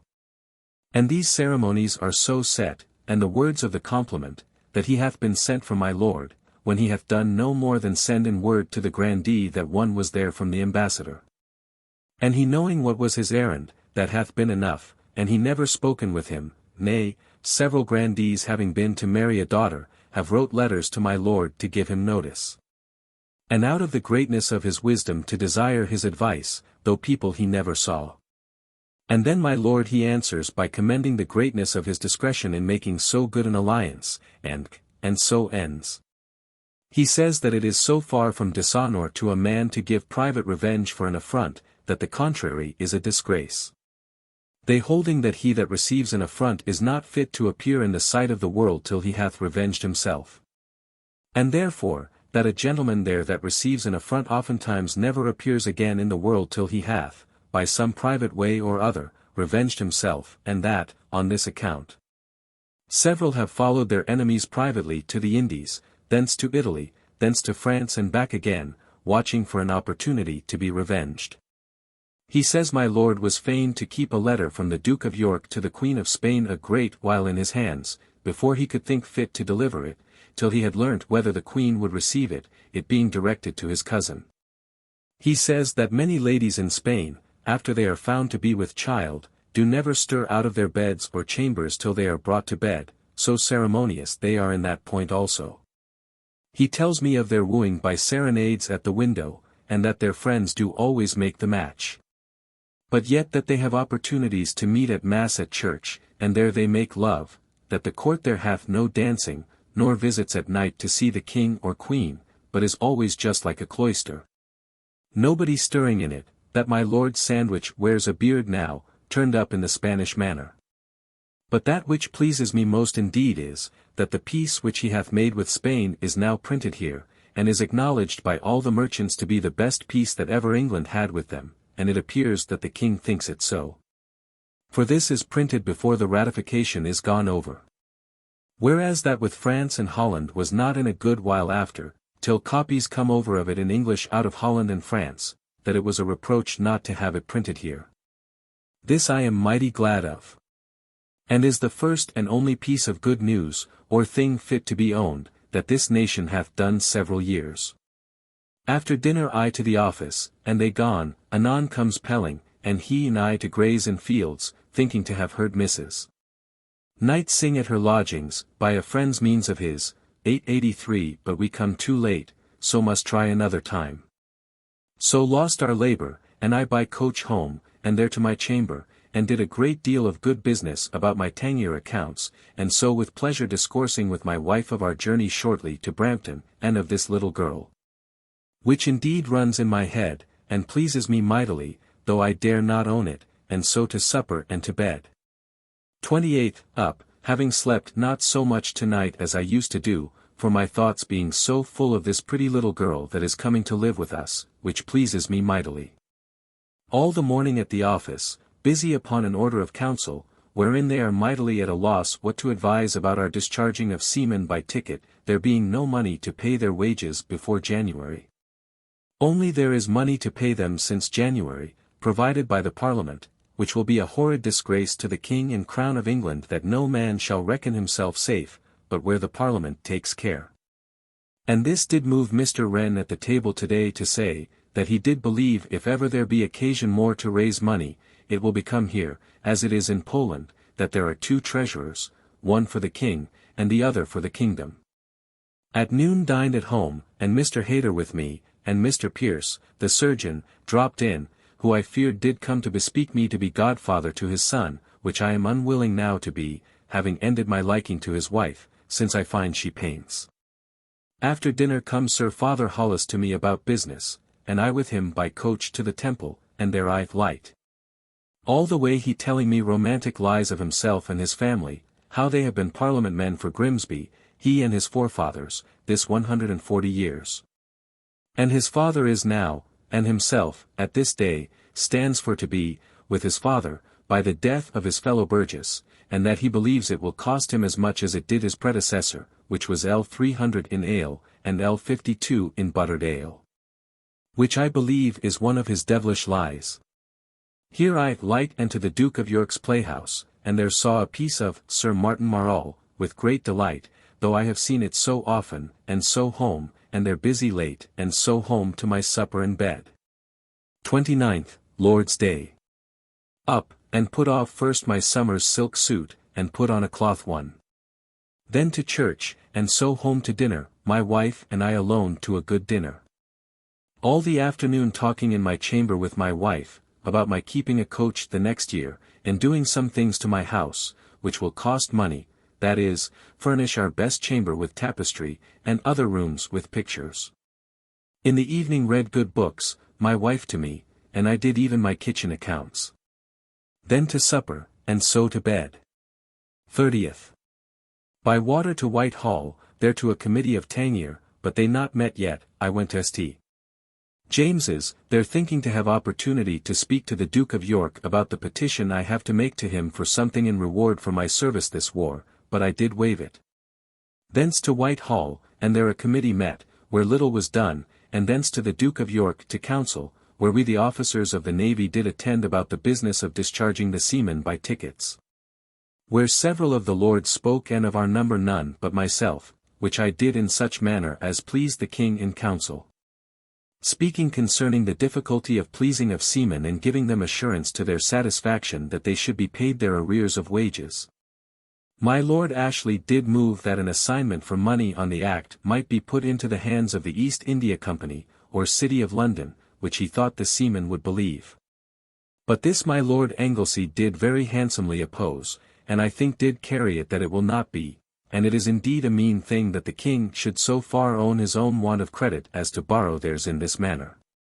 My Lord Anglesey told him that this was the way indeed to teach the Parliament to trust the king no more for the time to come, but to have a kingdom's treasurer distinct from the king's. Home at noon to dinner, where I expected to have had our new girl, my wife's woman, but she is not yet come.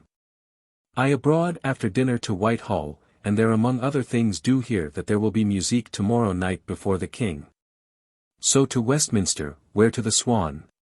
And drank and away to the Hall, and thence to Mrs. Martin's, to bespeak some linen, and there je did avoir all with her, and drank, and away, having first promised my goddaughter a new coat her first coat. So by coach home, and there find our pretty girl Willet come, brought by Mr. Batelier, and she is very pretty, and so grave as I never saw a little thing in my life.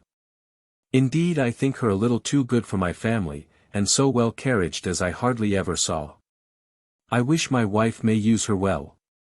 Now I begin to be full of thought for my journey the next week, if I can get leave, to Brampton. Tonight come and sat with me Mr. Turner and his wife and tell me of a design of sending their son Frank to the East India Company's service if they can get him entertainment, which they are promised by Sir Andrew Ricard, which I do very well like of. So the company broke up and to bed. October 1667. October 1st. All the morning busy at the office, pleased mightily with my girl that we have got to wait on my wife. At noon dined with Sir G. Carteret and the rest of our officers at his house in Broad Street, they being there upon his accounts. After dinner took coach and to my wife, who was gone before into the Strand, there to buy a nightgown, where I found her in a shop with her pretty girl, and having bought it away home, and I thence to Sir G. Carteret again, and so took coach alone, it now being almost night, to Whitehall, and there in the boarded gallery did hear the music with which the King is presented this night by Monsieur Gribus, the master of his music. Both instrumental, I think 24 violins, and vocal, an English song upon peace. But, God forgive me, I never was so little pleased with a concert of music in my life. The manner of setting of words and repeating them out of order, and that with a number of voices, makes me sick, the whole design of vocal music being lost by it. Here was a great press of people. But I did not see many pleased with it, only the instrumental music he had brought by practice to play very just. So thence late in the dark round by the wall home by coach, and there to sing and sup with my wife, and look upon our pretty girl, and so to bed. 2nd. Up, and very busy all the morning, upon my accounts of Tangier, to present to the Commissioners of the Treasury in the afternoon, and the like upon the accounts of the office. This morning come to me Mr. Gauden about business, with his gold chain about his neck, as being Sharif of the city this year. At noon to the Treasury office again, and there dined and did business, and then by coach to the New Exchange, and there met my wife and girl, and took them to the King's house to see the Traiteur, which still I like as a very good play. And thence, round by the wall, home, having drunk at the Cock Ale House, as I of late have used to do, and so home and to my chamber to read, and so to supper and to bed. 3rd, up, and going out of doors, I understand that Sir W. Batten is gone to bed on a sudden again this morning, being struck very ill, and I confess I have observed him for these last 2 months to look very ill and to look worse and worse. I to St. James's, though it be a sitting day, to the Duke of York, about the Tangier Committee, which met this morning, and he come to us, and the charter for the city of Tangier was read and the form of the court merchant. That being done Sir W. Coventry took me into the gallery, and walked with me an hour, discoursing of navy business, and with much kindness to, and confidence in, me still, which I must endeavour to preserve, and will do, and, good man, all his care how to get the navy paid off, and that all other things therein may go well. He gone, I thence to my Lady Peterborough, who sent for me. And with her an hour talking about her husband's pension, and how she hath got an order for its being paid again, though, I believe, for all that order, it will hardly be, but of that I said nothing. But her design is to get it paid again, and how to raise money upon it, to clear it from the engagement which lies upon it to some citizens, who lent her husband money, without her knowledge, upon it, to vast loss. She intends to force them to take their money again, and release her husband of those hard terms. The woman is a very wise woman, and is very plain in telling me how her plate and jewels are at pawn for money, and how they are forced to live beyond their estate, and do get nothing by his being a courtier. The lady I pity, and her family. Having done with her, and drunk 2 glasses of her mead, which she did give me, and so to the Treasurer's office, and there find my Lord Brunker and Sir W. Pen at dinner with Sir G. Carteret about his accounts, where I dined and talked and settled some business, and then home, and there took out my wife and Willet, thinking to have gone to a play, but both houses were begun, and so we to the Change, and thence to my tailor's. And there, the coachman desiring to go home to change his horses, we went with him into a nasty end of all St. Giles's, and there went into a nasty room, a chamber of his, where he hath a wife and child, and there stayed, it growing dark too, and I angry thereat, till he shifted his horses, and then home apace, and there I to business late, and so home to supper, and walk in the garden with my wife and girl, with whom we are mightily pleased, and after talking and supping, to bed. This noon, going home, I did call on Will Lincoln and agree with him to carry me to Brampton. Forth, up, and to Whitehall to attend the council about Commissioner Pett's business, along with my Lord Brunker and Sir W. Pen, and in the robe chamber the Duke of York come to us, the officers of the Navy, and there did meet together about Navy business, where Sir W. Coventry was with us, and among other things did recommend his Royal Highness, now the prizes were disposing, to remember Sir John Harmon to the King, for some bounty, and also for my Lady Minns, which was very nobly done of him. Thence all of us to attend the council, where we were anon called on, and there was a long hearing of Commissioner Pett, who was there, and there were the two masters attendant of Chatham called in, who do deny there having any order from Commissioner Pett about bringing up the great ships, which gives the lie to what he says. But, in general, I find him to be but a weak, silly man, and that is guilty of horrid neglect in this business all along. Here broke off without coming to an issue, but that there should be another hearing on Monday next. So the council rose, and I stayed walking up and down the galleries till the King went to dinner, and then I to my Lord Crewe's to dinner, but he having dined, I took a very short leave, confessing I had not dined.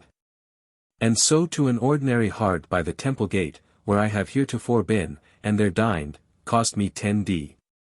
And so to my Lord Ashley's, where after dinner Sir H. Cholmondeley, Creed and I, with his lordship, about Mr. Yeapsley's business, where having come to agreement with him abating him L1000 of what he demands for ships lost, I to Westminster, to Mrs. Martin's lodging, whither I sent for her, and there hear that her husband is come from sea, which is sooner than I expected. And here I stayed and drank, and so did Toucher L. Noway, and so by coach to my tailor's, and thence to my Lord Crewe's, and there did stay with him an hour till almost night, discoursing about the ill state of my Lord Sandwich. That he can neither be got to be called home, nor money got to maintain him there, which will ruin his family. And the truth is, he do almost deserve it, for by all relation he hath, in a little more than a year and a half, spent L20,000 of the King's money, and the best part of L10,000 of his own. Which is a most prodigious expense, more than ever ambassador spent there, and more than these commissioners of the Treasury will or do allow. And they demand an account before they will give him any more money. Which puts all his friends to a loss what to answer. But more money we must get him, or to be called home. I offer to speak to Sir W. Coventry about it, but my lord will not advise to it, without consent of Sir G. Carteret. So home, and there to see Sir W. Batten, who fell sick yesterday morning. He is asleep, and so I could not see him. But in an hour after, word is brought me that he is so ill, that it is believed he cannot live till tomorrow, which troubles me and my wife mightily, partly out of kindness, he being a good neighbor and partly because of the money he owes me, upon our bargain of the late prize. So home and to supper and to bed. 5th, up, and to the office, and there all the morning, none but my Lord Anglesey and myself, but much surprised with the news of the death of Sir W. Batten, who died this morning, having been but 2 days sick. Sir W. Pen and I did dispatch a letter this morning to Sir W. Coventry, to recommend Colonel Middleton, who we think a most honest and understanding man, and fit for that place. Sir G. Carteret did also come this morning, and walked with me in the garden, and concluded not to concern himself, or have any advice made to Sir W. Coventry, in behalf of my Lord Sandwich's business. So I do rest satisfied, though I do think they are all mad, that they will judge Sir W. Coventry an enemy, when he is indeed no such man to any body, but is severe and just, as he ought to be, where he sees things ill done. At noon home, and by coach to Temple Bar to a India shop, and there bought a gown and sash, which cost me 20 success, and so she, Mrs. Pepys, and Willett away to the Change, and I to my Lord Crewe, and there met my Lord Hinchingbroke and Lady Jemima, and there dined with them and my Lord, were pretty merry.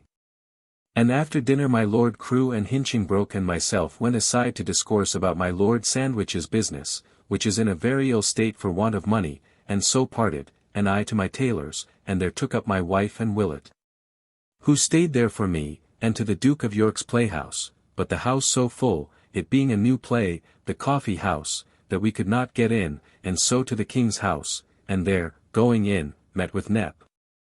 And she took us up into the tiring rooms, and to the women's shift, where Nell was dressing herself, and was all unready, and is very pretty, prettier than I thought. And so walked all up and down the house above, and then below into the scene room, and there sat down, and she gave us fruit, and here I read the questions to Nep, while she answered me, through all her part of Flora's Figaries, which was acted today. But, Lord! To see how they were both painted would make a man mad, and did make me loathe them, and what base company of men comes among them, and how lewdly they talk. And how poor the men are in clothes, and yet what a shew they make on the stage by candlelight, is very observable. But to see how Nell cursed, for having so few people in the pit, was pretty. The other house carrying away all the people at the new play, and is said, nowadays, to have generally most company, as being better players. By and by into the pit, and there saw the play, which is pretty good, but my belly was full of what I had seen in the house, and so, after the play done, away home, and there to the writing my letters, and so home to supper and to bed. 6th, Lord's Day. Up, and dressed myself, and so walked out with the boy to Smithfield to Cow Lane, to Lincoln's, and there spoke with him, and agreed upon the hour tomorrow, to set out towards Brampton. But vexed that he is not likely to go himself, but sends another for him. Here I took a hackney coach, and to Whitehall, and there met Sir W. Coventry, and discoursed with him, and then with my Lord Brunker, and many others, to end my matters in order to my going into the country tomorrow for 5 or 6 days, which I have not done for above 3 years. Walked with Creed into the park a little, and at last went into the Queen's side, and there saw the King and Queen, and saw the ladies, in order to my hearing any news stirring to carry into the country, but met with none, and so away home by coach. And there dined, and W. How come to see me, and after dinner parted, and I to my writing to my Lord Sandwich, which is the greatest business I have to do before my going into the country, and in the evening to my office to set matters to rights there. And being in the garden Sir W. Penn did come to me, and fell to discourse about the business of the Flying Greyhound, wherein I was plain to him and he to me, and at last concluded upon my writing a petition to the Duke of York for a certain ship, the Maybolt Galliot. And he offers to give me L300 for my success, which, however, I would not oblige him to, but will see the issue of it by fair play, and so I did presently draw a petition, which he undertakes to proffer to the Duke of York, and solicit for me, and will not seem to doubt of his success. So I wrote, and did give it him, and left it with him, and so home to supper, where Pelling comes and sits with me, and there tells us how old Mr. Batelier is dead this last night in the night, going to bed well, which I am mightily troubled for, he being a good man. Supper done, and he gone, I to my chamber to write my journal to this night, and so to bed. 7th. Up betimes, and did do several things towards the settling all matters both of house and office in order for my journey this day, and did leave my chief care, and the key of my closet, with Mr. Hayter, with directions what papers to secure, in case of fire or other accident, and so, about 9 o'clock, I, and my wife, and Willett, set out in a coach I have hired, with 4 horses, and W. Hewer and Murford rode by us on horseback. And so my wife and she in their morning gowns, very handsome and pretty, and to my great liking. We set out, and so out at Aldgate, and so to the Green Man, and so on to Enfield, in our way seeing Mr. Lowther and his lady in a coach, going to Walthamstow, and he told us that he would overtake us at night, he being to go that way. So we to Enfield, and there bait, it being but a foul, bad day, and there Lowther and Mr. Burford, an acquaintance of his, did overtake us, and there drank and eat together. And, by and by, we parted, we going before them, and very merry, my wife and girl and I talking, and telling tales, and singing, and before night come to Bishop Stafford, where Lowther and his friend did meet us again. And carried us to the Reindeer, where Mrs. Ainsworth 884 who lived heretofore at Cambridge, and whom I knew better than they think for, do live.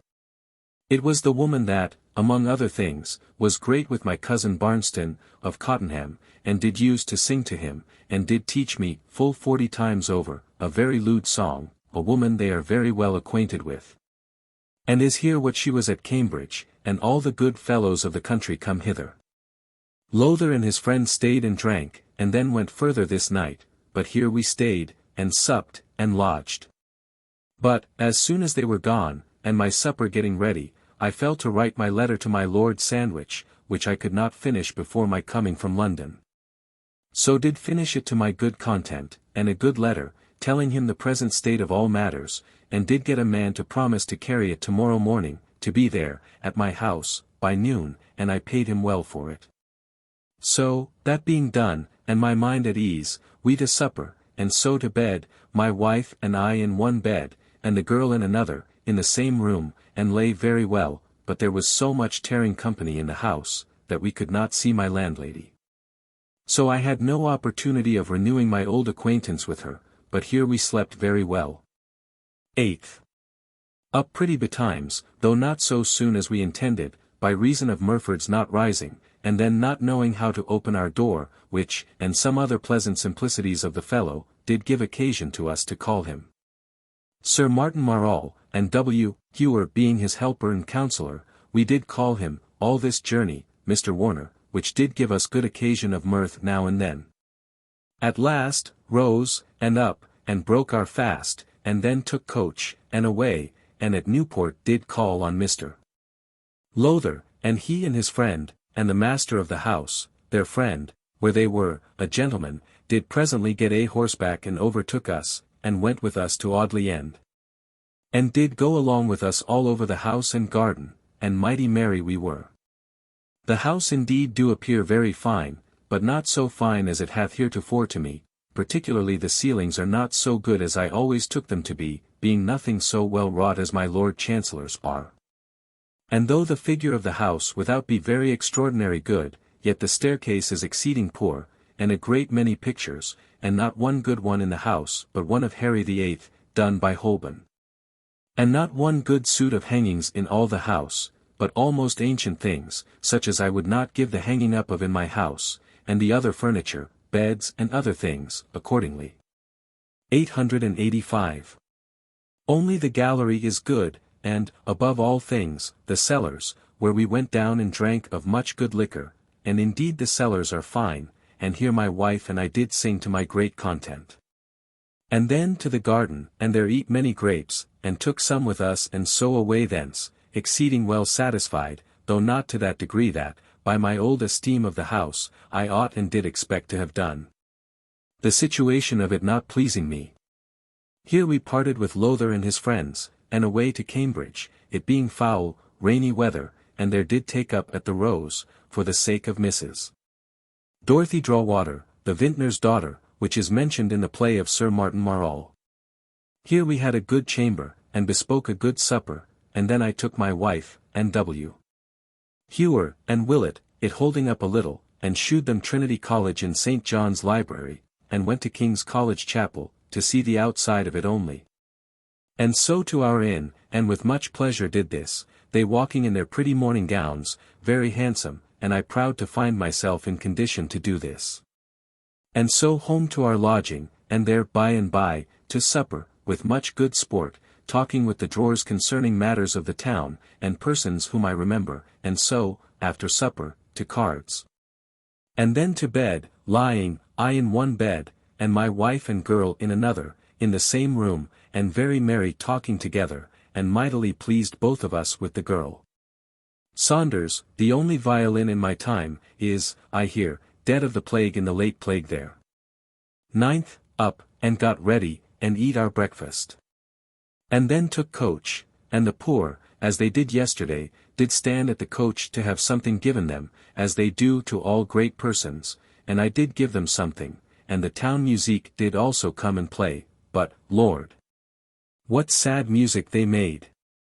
However, I was pleased with them, being all of us in very good humour, and so through the town, and observed at our College of Magdalene the posts new painted, and understand that the Vice-Chancellor is there this year. And so away for Huntingdon mightily pleased all along the road to remember old stories. And come to Brampton at about noon, and there find my father and sister and brother all well, and here laid up our things, and up and down to see the garden with my father, and the house, and do altogether find it very pretty. Especially the little parlour and the summer houses in the garden, only the wall do want greens upon it, and the house is too low roofed, but that is only because of my coming from a house with higher ceilings. But altogether is very pretty. And I bless God that I am like to have such a pretty place to retire to, and I did walk with my father without doors, and do find a very convenient way of laying out money there in building, which will make a very good seat. And the place deserves it, I think, very well. By and by to dinner, and after dinner I walked up to Hinchingbrooke, where my lady expected me, and there spent all the afternoon with her, the same most excellent, good, discreet lady that ever she was. And, among other things, is mightily pleased with the lady that is like to be her son Hinchingbrooke's wife, which I am mightily glad of. By and by my wife comes with Willett, my wife in her velvet vest, which is mighty fine, and becomes her exceedingly. I am pleased with my Lady Paulina and Anne, who both are grown very proper ladies, and handsome enough. But 1,000 questions my lady asked me, till she could think of no more almost, but walked up and down the house, with me. But I do find, by her, that they are reduced to great straits for money, having been forced to sell her plate, 8 or L 900 worth. And she is now going to sell a suit of her best hangings, of which I could almost wish to buy a piece or two, if the pieces will be broke. But the house is most excellently furnished, and brave rooms and good pictures, so that it do please me infinitely beyond oddly end. Here we stayed till night walking and talking and drinking, and with mighty satisfaction my lady with me alone most of the day talking of my lord's bad condition to be kept in Spain without money and at a great expense. Which, as we will save the family, we must labour to remove. Night being come, we took leave with all possible kindness, and so home, and there Mr. Shepley stayed with us and sapped, and full of good country discourse, and when supper done took his leave, and we all to bed, only I a little troubled that my father tells me that he is troubled that my wife shows my sister no countenance, and him but very little, but is as a stranger in the house. And I do observe she do carry herself very high. But I perceive there was some great falling out when she was here last, but the reason I have no mind to inquire after, for vexing myself, being desirous to pass my time with as much mirth as I can while I am abroad. So all to bed. My wife and I in the high bed in our chamber, and Willett in the trundle bed, which she desired to lie in, by us. 10th. Waked in the morning with great pain of the colique, by cold taken yesterday, I believe, with going up and down in my shirt, but with rubbing my belly, keeping of it warm, I did at last come to some ease, and rose. And up to walk up and down the garden with my father, to talk of all our concernments, about a husband for my sister, whereof there is at present no appearance. But we must endeavour to find her one now, for she grows old and ugly, then for my brother. And resolve he shall stay here this winter, and then I will either send him to Cambridge for a year, till I get him some church promotion, or send him to sea as a chaplain, where he may study, and earn his living. Then walked round about our green, to see whether, in case I cannot buy out my uncle Thomas and his sons right in this house, that I can buy another place as good thereabouts to build on, and I do not see that I can. But this, with new building, may be made an excellent pretty thing, and I resolve to look after it as soon as I can, and Goody Gorham dies. By this time it was almost noon, and then my father and I and wife and Willett abroad, by coach round the town of Brampton, to observe any other place as good as ours, and find none, and so back with great pleasure. And thence went all of us, my sister and brother, and W. Hewer, to dinner to Hinchingbroke, where we had a good plain country dinner, but most kindly used. And here dined the minister of Brampton and his wife, who is reported a very good, but poor man. Here I spent alone with my lady, after dinner, the most of the afternoon, and anon the two twins were sent for from school, at Mr. Taylor's, to come to see me, and I took them into the garden, and there, in one of the summer houses, did examine them, and do find them so well advanced in their learning, that I was amazed at it, they repeating a whole ode without book out of Horace, and did give me a very good account of any thing almost, and did make me very readily very good Latin, and did give me good account of their Greek grammar, beyond all possible expectation. And so grave and manly as I never saw, I confess, nor could have believed, so that they will be fit to go to Cambridge in 2 years at most. They are both little, but very like one another, and well-looked children. Then into my lady again, and stayed till it was almost night again, and then took leave for a great while again, but with extraordinary kindness from my lady, who looks upon me like one of her own family and interest. So thence, my wife and people by the highway, and I walked over the park with Mr. Shepley, and through the grove, which is mighty pretty, as is imaginable, and so over their drawbridge to Nunn's Bridge, and so to my father's, and there sat and drank, and talked a little, and then parted. And he being gone, and what company there was, my father and I, with a dark lantern, it being now night, into the garden with my wife, and there went about our great work to dig up my gold. But, Lord! What a toss I was for some time in, that they could not justly tell where it was. That I begun heartily to sweat, and be angry, that they should not agree better upon the place, and at last to fear that it was gone, but by and by poking with a spit, we found it, and then begun with a spud to lift up the ground. But, good God! To see how sillily they did it, not half a foot under ground, and in the sight of the world from 100 places, if any body by accident were near hand, and within sight of a neighbor's window, and their hearing also.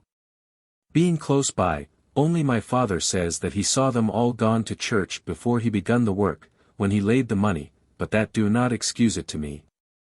But I was out of my wits almost, and the more from that, upon my lifting up the earth with the spud, I did discern that I had scattered the pieces of gold round about the ground among the grass and loose earth.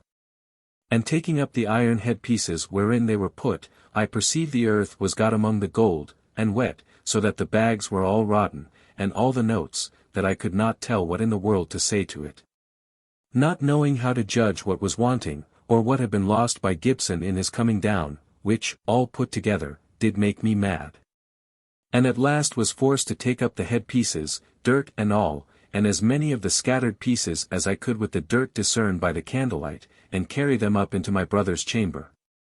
And there lock them up till I had eat a little supper, and then, all people going to bed, W. Hewer and I did all alone, with several pails of water and basins, at last washed the dirt off of the pieces, and parted the pieces and the dirt, and then begun to tell them.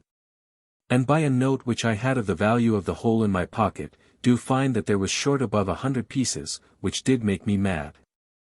And considering that the neighbor's house was so near that we could not suppose we could speak one to another in the garden at the place where the gold lay, especially my father being deaf, but they must know what we had been doing on.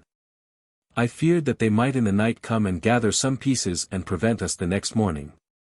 So W. Hewer and I out again about midnight, for it was now grown so late, and there by candlelight did make shift to gather 45 pieces more.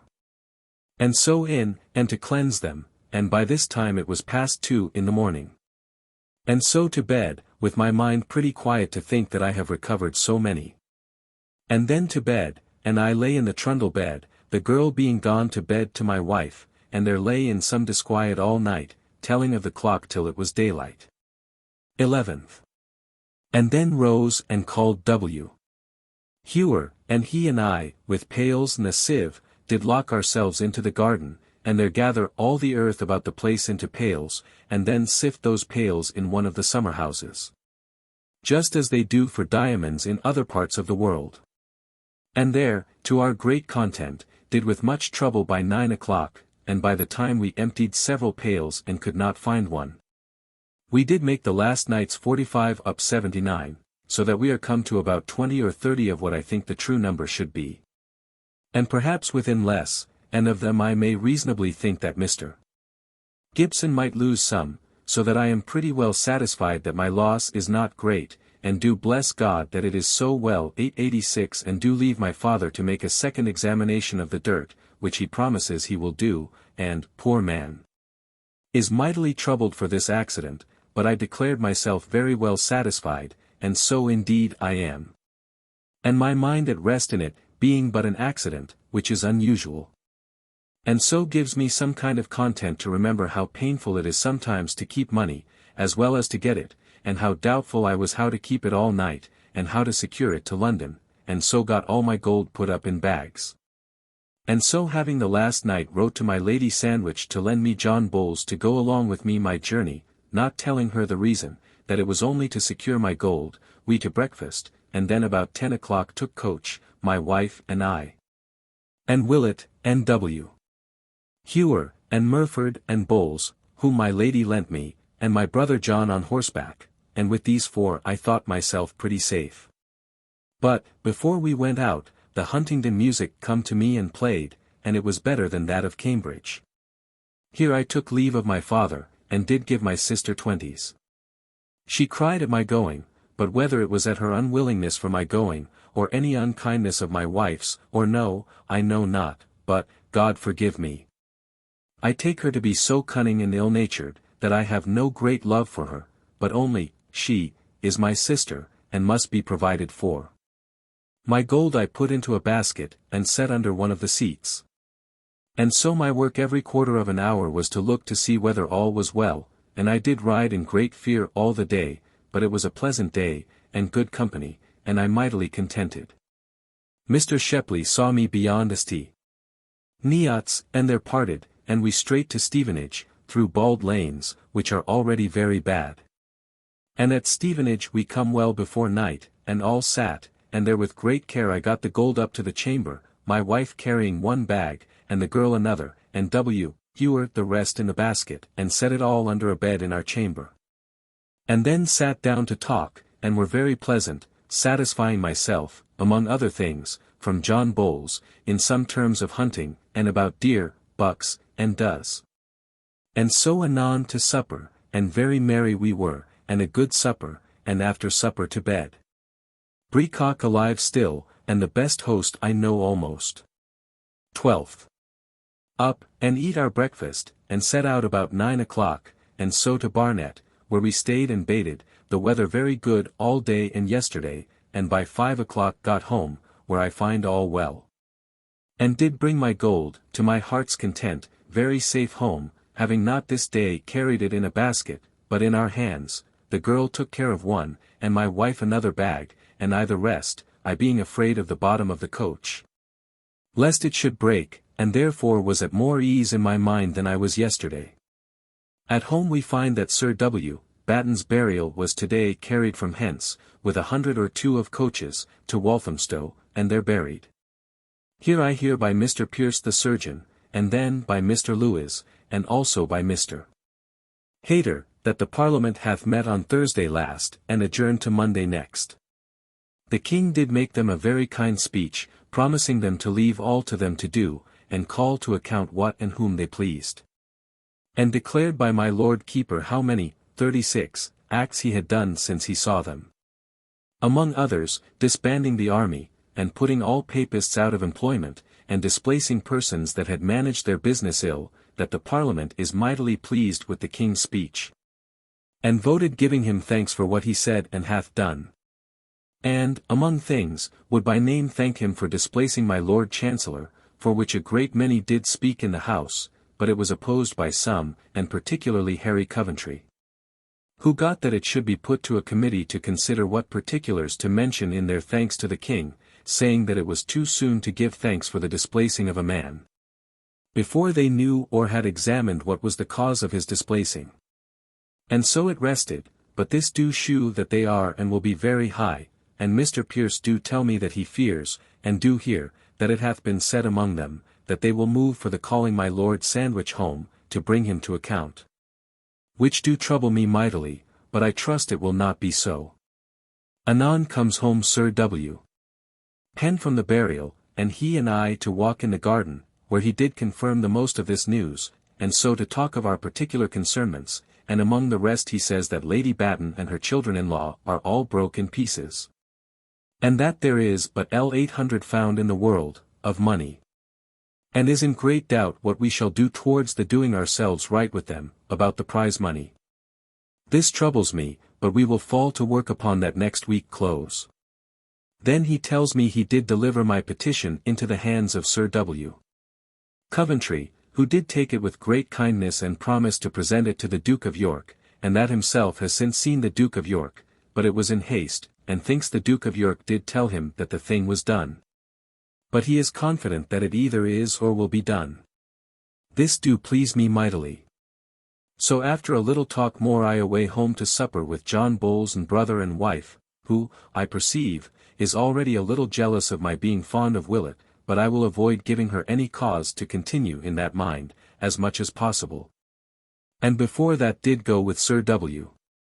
Pen to my Lady Batten, whom I had not seen since she was a widow, which she took unkindly, but I did excuse it.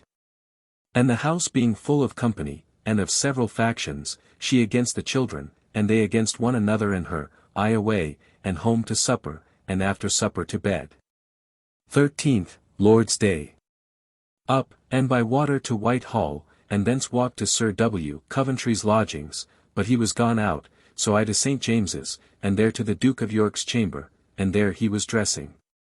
And many lords and parliament men come to kiss his hands, they being newly come to town. And there the Duke of York did of himself call me to him, and tell me that he had spoke to the king, and that the king had granted me the ship I asked for. And did, moreover, say that he was mightily satisfied with my service, and that he would be willing to do anything that was in his power for me, which he said with mighty kindness. Which I did return him thanks for, and departed with mighty joy, more than I did expect. And so walked over the park to Whitehall, and there met Sir H. Cholmondeley, who walked with me, and told me most of the news I heard last night of the Parliament. And thinks they will do all things very well, only they will be revenged of my Lord Chancellor, and says, however, that he thinks there will be but two things proved on him. And that one is, that he may have said to the king, and to others, words to breed in the king an ill opinion of the Parliament, that they were factious, and that it was better to dissolve them, and this, he thinks, they will be able to prove. But what this will amount to, he knows not. And next, that he hath taken money for several bargains that have been made with the crown. And did instance one that is already complained of, but there are so many more involved in it, that, should they unravel things of this sort, every body almost will be more or less concerned. But these are the two great points which he thinks they will insist on, and prove against him. Thence I to the chapel, and there heard the sermon and a pretty good anthem, and so home by water to dinner, where Bowies and brother, and a good dinner, and in the afternoon to make good my journal to this day, and so by water again to Whitehall. And thence only walked to Mrs. Martin's, and there sat with her and her sister and Burrows, and there drank and talked and away by water home, and there walked with Sir W. Pen, and told him what the Duke of York told me today about the ship I begged. And he was knave enough, of his own accord, but, to be sure, in order to his own advantage, to offer me to send for the master of the vessel, the Maybolt Galliot, and bid him to get her furnished as for a long voyage. And I to take no notice of it, that she might be the more worth to me, so that here he is a very knave to the king, and I doubt not his being the same to me on occasion.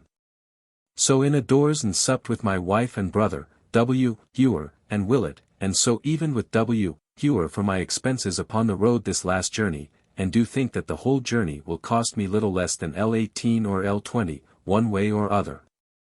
But I am well pleased with it, and so after supper to bed. 14th, up, and by water to Whitehall, and thence walked to St. James's, and there to Mr. Wren's, and he told me that my business was done about my warrant on the Maybolt Galliot.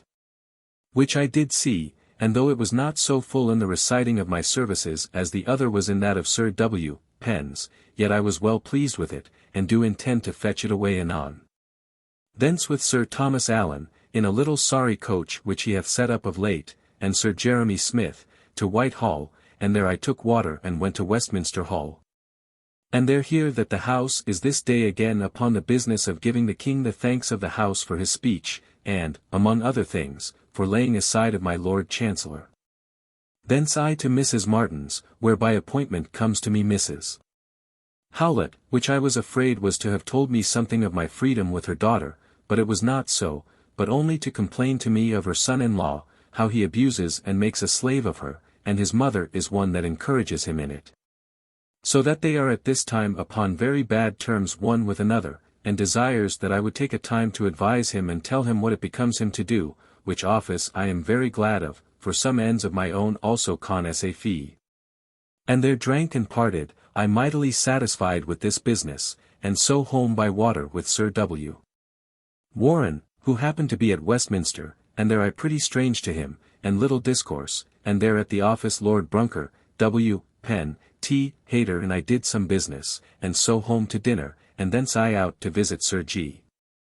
Carteret and ladies there, and from him do understand that the King himself, but this he told me as a great secret, is satisfied that this thanks which he expects from the House, for the laying aside of my Lord Chancellor, is a thing irregular.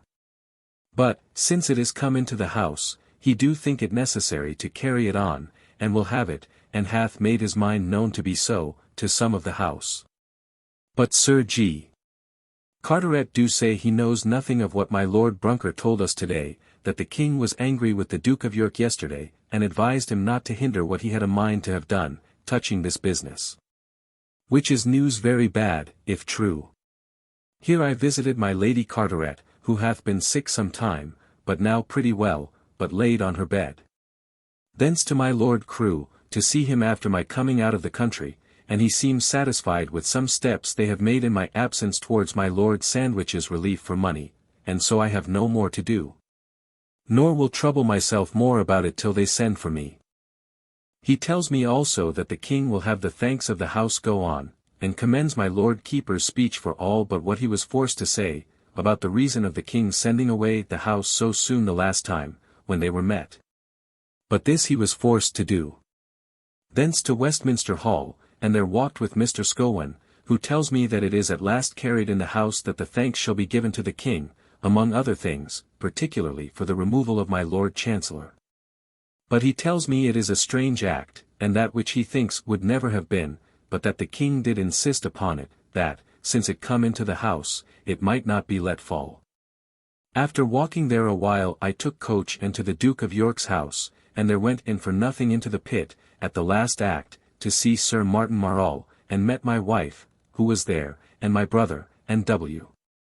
Hewer and Willett, and carried them home, still being pleased with the humour of the play, almost above all that ever I saw. Home, and there do find that John Bowles is not yet come thither. I suppose he is playing the good fellow in the town. So to the office a while, and then home to supper and to bed. 15th, up, and to the office, where, Sir W. Penn being ill of the gout, we all of us met there in his parlour and did the business of the office, our greatest business now being to manage the pay of the ships in order and with speed to satisfy the commissioners of the Treasury. This morning my brother set out for Brampton again, and is gone. At noon home to dinner, and thence my wife and I and Willett to the Duke of York's house, where, after long stay, the King and Duke of York come, and there saw, the Coffee House, the most ridiculous, insipid play that ever I saw in my life. And glad we were that Betterton had no part in it. But here, before the play begun, my wife begun to complain to me of Willett's confidence in sitting cheek by jowl by us, which was a poor thing. But I perceive she is already jealous of my kindness to her, so that I begin to fear this girl is not likely to stay long with us. The play done, we home by coach, it being moonlight, and got well home, and I to my chamber to settle some papers, and so to supper and to bed.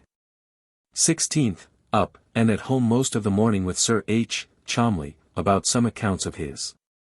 And for news he tells me that the Commons and Lords have concurred, and delivered the king their thanks, among other things, for his removal of the chancellor.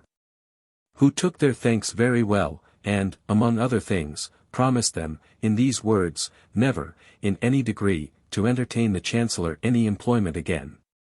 And he tells me that it is very true, he hath it from one that was by, that the king did, give the Duke of York a sound reprimand. Told him that he had lived with him with more kindness than ever any brother king lived with a brother, and that he lived as much like a monarch as himself, but advised him not to cross him in his designs about the chancellor. In which the Duke of York do very wisely acquiesce, and will be quiet as the king bade him, but presently commands all his friends to be silent in the business of the chancellor. And they were so, but that the chancellor hath done all that is possible to provoke the king, and to bring himself to lose his head by enraging of people. He gone, I to the office, busy all the morning. At noon to Broad Street to Sir G. Carteret and Lord Brunker, and there dined with them, and thence after dinner with Brunker to Whitehall, where the Duke of York is now newly come for this winter, and there did our usual business, which is but little. And so I away to the Duke of York's house, thinking as we appointed, to meet my wife there, but she was not. And more, I was vexed to see Young, who is but a bad actor at best, act Macbeth in the room of Betterton, who, poor man, is sick, but, Lord, what a prejudice it wrought in me against the whole play, and everybody else agreed in disliking this fellow. Thence home, and there find my wife gone home, because of this fellow's acting of the part, she went out of the house again. There busy at my chamber with Mr. Yeapsley, and then with Mr. Lewis, about public business late, and so to supper and to bed. 17th. Up, and being sent for by my Lady Batten, I to her, and there she found fault with my not seeing her since her being a widow, which I excused as well as I could, though it is a fault, but it is my nature not to be forward in visits. But here she told me her condition, which is good enough, being sole executrix, to the disappointment of all her husband's children, and prayed my friendship about the accounts of the prizes, which I promised her.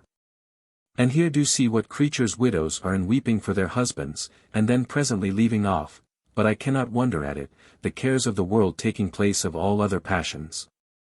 Thence to the office, where all the morning busy, and at noon home to dinner, where Mr. John Andrews and his wife come and dined with me, and pretty merry we were, only I out of humour the greatest part of the dinner, by reason that my people had forgot to get wine ready, I having none in my house. Which I cannot say now these almost 3 years, I think, without having 2 or 3 sorts, by which we were fain to stay a great while some could be fetched. When it come I begun to be merry, and merry we were, but it was an odd, strange thing to observe of Mr. Andrews what a fancy he hath to raw meat, that he eats it with no pleasure unless the blood run about his chops, which it did now by a leg of mutton that was not above half boiled. But, it seems, at home all his meat is dressed so, and beef and all, and, he, eats it so at nights also. Here most of our discourse is of the business of the Parliament, who run on mighty furiously, having yesterday been almost all the morning complaining against some high proceedings of my Lord Chief Justice Keeling. That the gentlemen of the country did complain against him in the House, and run very high. It is the man that did fall out with my cousin Roger Pepys, once, at the assizes there, and would have laid him by the heels, but, it seems, a very able lawyer. After dinner I to the office, where we all met with intent to proceed to the public sale of several prize ships. But upon discourse my Lord Anglesey did discover, which troubled me, that he that is a stranger almost should do more than we ourselves could, that the appraisements made by our officers were not above half of what he had been offered for one of them. And did make it good by bringing a gentleman to give us L700 for the wild boar, which they valued but at L276, which made us all startle and stop the sale, and I did propose to acquaint the Duke of York with it, and accordingly we did agree on it. And I wrote a severe letter about it, and we are to attend him with it tomorrow about it. This afternoon my Lord Anglesey tells us that the House of Commons have this morning run into the inquiry in many things. As, the sale of Dunkirk, the dividing of the fleet the last year, the business of the prizes with my Lord Sandwich, and many other things. So that now they begin to fall close upon it, and God knows what will be the end of it, but a committee they have chosen to inquire into the miscarriages of the war. Having done, and being a little tired, Sir W. Penn and I in his coach out to Mile End Green, and there drank a cup of Bide's ale, and so talking about the proceedings of Parliament, and how little a thing the king is become to be forced to suffer it. Though I declare my being satisfied that things should be inquired into, we back again home, and I to my office to my letters, and so home to supper and to bed. 18th, up, and by coach with Sir W. Penn to Whitehall, and there attended the Duke of York, but first we find him to spend above an hour in private in his closet with Sir W. Coventry. Which I was glad to see, that there is so much confidence between them. By and by we were called in and did our usual business, and complained of the business yesterday discovered of our officers abusing the king in the appraisement of the prizes. Here it was worth observing that the Duke of York, considering what third-rate ships to keep abroad, the Rupert was thought on. But then it was said that Captain Hubbard was commander of her and that the king had a mind for Spragg to command the ship, which would not be well to be by turning out Hubbard, who is a good man. But one the Duke of York said he did not know whether he did so well conform, as at this line to please the people and Parliament. Sir W. Coventry answered, and the Duke of York merrily agreed to it, that it was very hard to know what it was that the Parliament would call conformity at this time, and so it stopped. Which I only observed to see how the Parliament's present temper do amuse them all. Thence to several places to buy a hat, and books, and neckcloths, and several errands I did before I got home, and, among others, bought me 2 new pair of spectacles of Turlington, who, it seems, is famous for them. And his daughter, he being out of the way, do advise me 2 very young sights, as that will help me most, and promises me great ease from them, and I will try them. At the Exchange I met Creed, and took him home with me, and dined, and among other things he tells me that Sir Robert Brooks is the man that did mention the business in Parliament yesterday about my Lord Sandwich. But that it was seconded by nobody, but the matter will fall before the Committee for Miscarriages.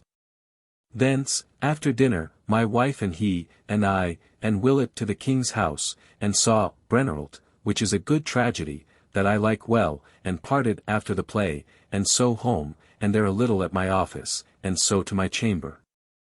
And spent this night late in telling over all my gold, and putting it into proper bags and my iron chest, being glad with my heart to see so much of it here again, but cannot yet tell certainly how much I have lost by Gibson in his journey.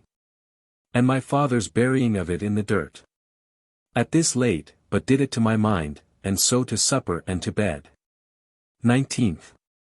At the office all the morning, were very busy, and at noon home to a short dinner, being full of my desire of seeing my Lord Aura's new play this afternoon at the King's house, The Black Prince, the first time it is acted.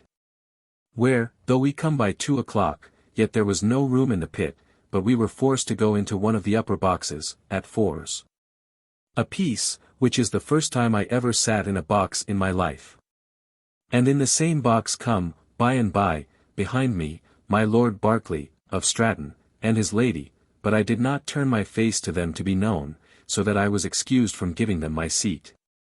And this pleasure I had, that from this place the scenes do appear very fine indeed, and much better than in the pit. The house infinite full, and the King and Duke of York was there. By and by the play begun, and in it nothing particular but a very fine dance for variety of figures, but a little too long. But, as to the contrivance, and all that was witty, which, indeed, was much, and very witty, was almost the same that had been in his 2 former plays of Henry V, and Mustapha, and the same points and turns of wit in both. And in this very same play often repeated, but in excellent language. And were so excellent that the whole house was mightily pleased with it all along till towards the end he comes to discover the chief of the plot of the play by the reading of a long letter. Which was so long in some things, the people being set already to think too long, so unnecessary that they frequently begun to laugh, and to hiss 20 times, that, had it not been for the King's being there, they had certainly hissed it off the stage. But I must confess that, as my Lord Berkeley says behind me, the having of that long letter was a thing so absurd, that he could not imagine how a man of his parts could possibly fall into it. Or, if he did, if he had but let any friend read it, the friend would have told him of it. And, I must confess, it is one of the most remarkable instances that ever I did or expect to meet with in my life of a wise man's not being wise at all times, and in all things, for nothing could be more ridiculous than this. Though the letter of itself at another time would be thought an excellent letter, and indeed an excellent romance, but at the end of the play, when every body was weary of sitting, and were already possessed with the effect of the whole letter.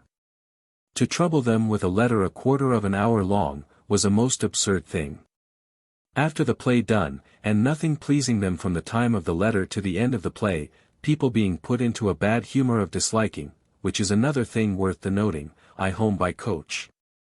And could not forbear laughing almost all the way home, and all the evening to my going to bed, at the ridiculousness of the letter, and the more because my wife was angry with me, and the world, for laughing, because the king was there. Though she cannot defend the length of the letter. So after having done business at the office, I home to supper and to bed. 20th, Lord's Day. Up, and put on my new tunique of velvet, which is very plain, but good. This morning is brought to me an order for the presenting the Committee of Parliament tomorrow with a list of the commanders and ships' names of all the fleets set out since the war. And particularly of those ships which were divided from the fleet with Prince Rupert. 887, which gives me occasion to see that they are busy after that business, and I am glad of it. So I alone to church, and then home, and there Mr. Dean comes and dines with me by invitation, and both at and after dinner he and I spent all the day till it was dark in discourse of business of the navy and the ground of the many miscarriages, wherein he do inform me in many more than I knew. And I had desired him to put them in writing, and many indeed they are and good ones. And also we discoursed of the business of shipping, and he hath promised me a draught of the ship he is now building, wherein I am mightily pleased. This afternoon comes to me Captain O'Brien, about a ship that the king hath given him. And he and I to talk of the Parliament, and he tells me that the business of the Duke of York slackening sail in the first fight, at the beginning of the war, is brought into question, and Sir W. Penn and Captain Cox are to appear tomorrow about it, and it is thought will at last be laid upon Mr. Brunker's giving orders from the Duke of York, which the Duke of York do not own, to Captain Cox to do it. But it seems they do resent this very highly, and are mad in going through all business, where they can lay any fault. I am glad to hear, that in the world I am as kindly spoke of as any body. For aught I see, there is bloody work like to be, Sir W. Coventry having been forced to produce a letter in Parliament wherein the Duke of Albemarle did from Sheerness write in what good posture all things were at Chatham. And that the chain was so well placed that he feared no attempt of the enemy, so that, among other things, I see every body is upon his own defence, and spares not to blame another to defend himself, and the same course I shall take. But God knows where it will end. He gone, and Dean, I to my chamber for a while, and then comes Pelling the apothecary to see us, and sat and supped with me, my wife being gone to bed sick of the colic, and then I to bed, after supper. Pelting tells me that my Lady Duchess Albemarle was at Mrs. Turner's this afternoon, she being ill, and did there publicly talk of business, and of our office, and that she believed that I was safe, and had done well, and so, I thank God. I hear every body speaks of me, and indeed, I think, without vanity, I may expect to be profited rather than injured by this inquiry, which the Parliament makes into business. 21st, up, and betimes got a coach at the Exchange, and thence to St. James's, where I had forgot that the Duke of York and family were gone to Whitehall, and thence to Westminster Hall, and there walked a little, finding the Parliament likely to be busy all this morning about the business of Mr. Brunker for advising Cox and Harman to shorten sail when they were in pursuit of the Dutch after the first great victory. I went away to Mr. Creed's chamber, there to meet Sir H. Cholmondeley, about business of Mr. Yeapsley, where I was delivered of a great fear that they would question some of the orders for payment of money which I had got them signed at the time of the plague, when I was here alone, but all did pass. Thence to Westminster again, and up to the lobby, where many commanders of the fleet were, and Captain Cox, and Mr. Pierce, the surgeon, the last of whom hath been in the house, and declared that he heard Brunker advise And give arguments to Cox, for the safety of the Duke of York's person, to shorten sail, that they might not be in the middle of the enemy in the morning alone. And Cox denying to observe his advice, having received the Duke of York's commands overnight to keep within cannon shot, as they then were, of the enemy, Brunkard did go to Harman, and used the same arguments. And told him that he was sure it would be well pleasing to the king that care should be taken of not endangering the Duke of York. And, after much persuasion, Harman was heard to say, Why, if it must be, then lower the topsail. And so did shorten sail, to the loss, as the Parliament will have it, of the greatest victory that ever was, and which would have saved all the expense of blood, and money, and honour, that followed. And this they do resent, so as to put it to the question, whether Brunkard should not be carried to the Tower, who do confess that, out of kindness to the Duke of York's safety, he did advise that they should do so. But did not use the Duke of York's name therein. And so it was only his error in advising it, but the greatest theirs in taking it, contrary to order. At last, it ended that it should be suspended till Harman comes home. And then the Parliament men do all tell me that it will fall heavy, and, they think, be fatal to Brunkard or him. Sir W. Penn tells me he was gone to bed, having been all day labouring, and then not able to stand, of the gout, and did give order for the keeping the sails standing, as they then were, all night. But, which I wonder at, he tells me that he did not know the next day that they had shortened sail, nor ever did inquire into it till about 10 days ago, that this begun to be mentioned. And, indeed, it is charged privately as a fault on the Duke of York, that he did not presently examine the reason of the breach of his orders, and punish it. But Cox tells me that he did finally refuse it. And what prevailed with Harman he knows not, and do think that we might have done considerable service on the enemy the next day, if this had not been done. Thus this business ended today, having kept them till almost 2 o'clock. And then I by coach with Sir W. Penn as far as St. Clement's, talking of this matter, and there set down, and I walked to Sir G. Carteret, and there dined with him and several Parliament men, who, I perceive, do all look upon it as a thing certain that the Parliament will inquire into every thing, and will be very severe where they can find any fault. Sir W. Coventry, I hear, did this day make a speech, in apology for his reading the letter of the Duke of Albemarle, concerning the good condition which Chatham was in before the enemy come thither, declaring his simple intention therein. Without prejudice to my lord.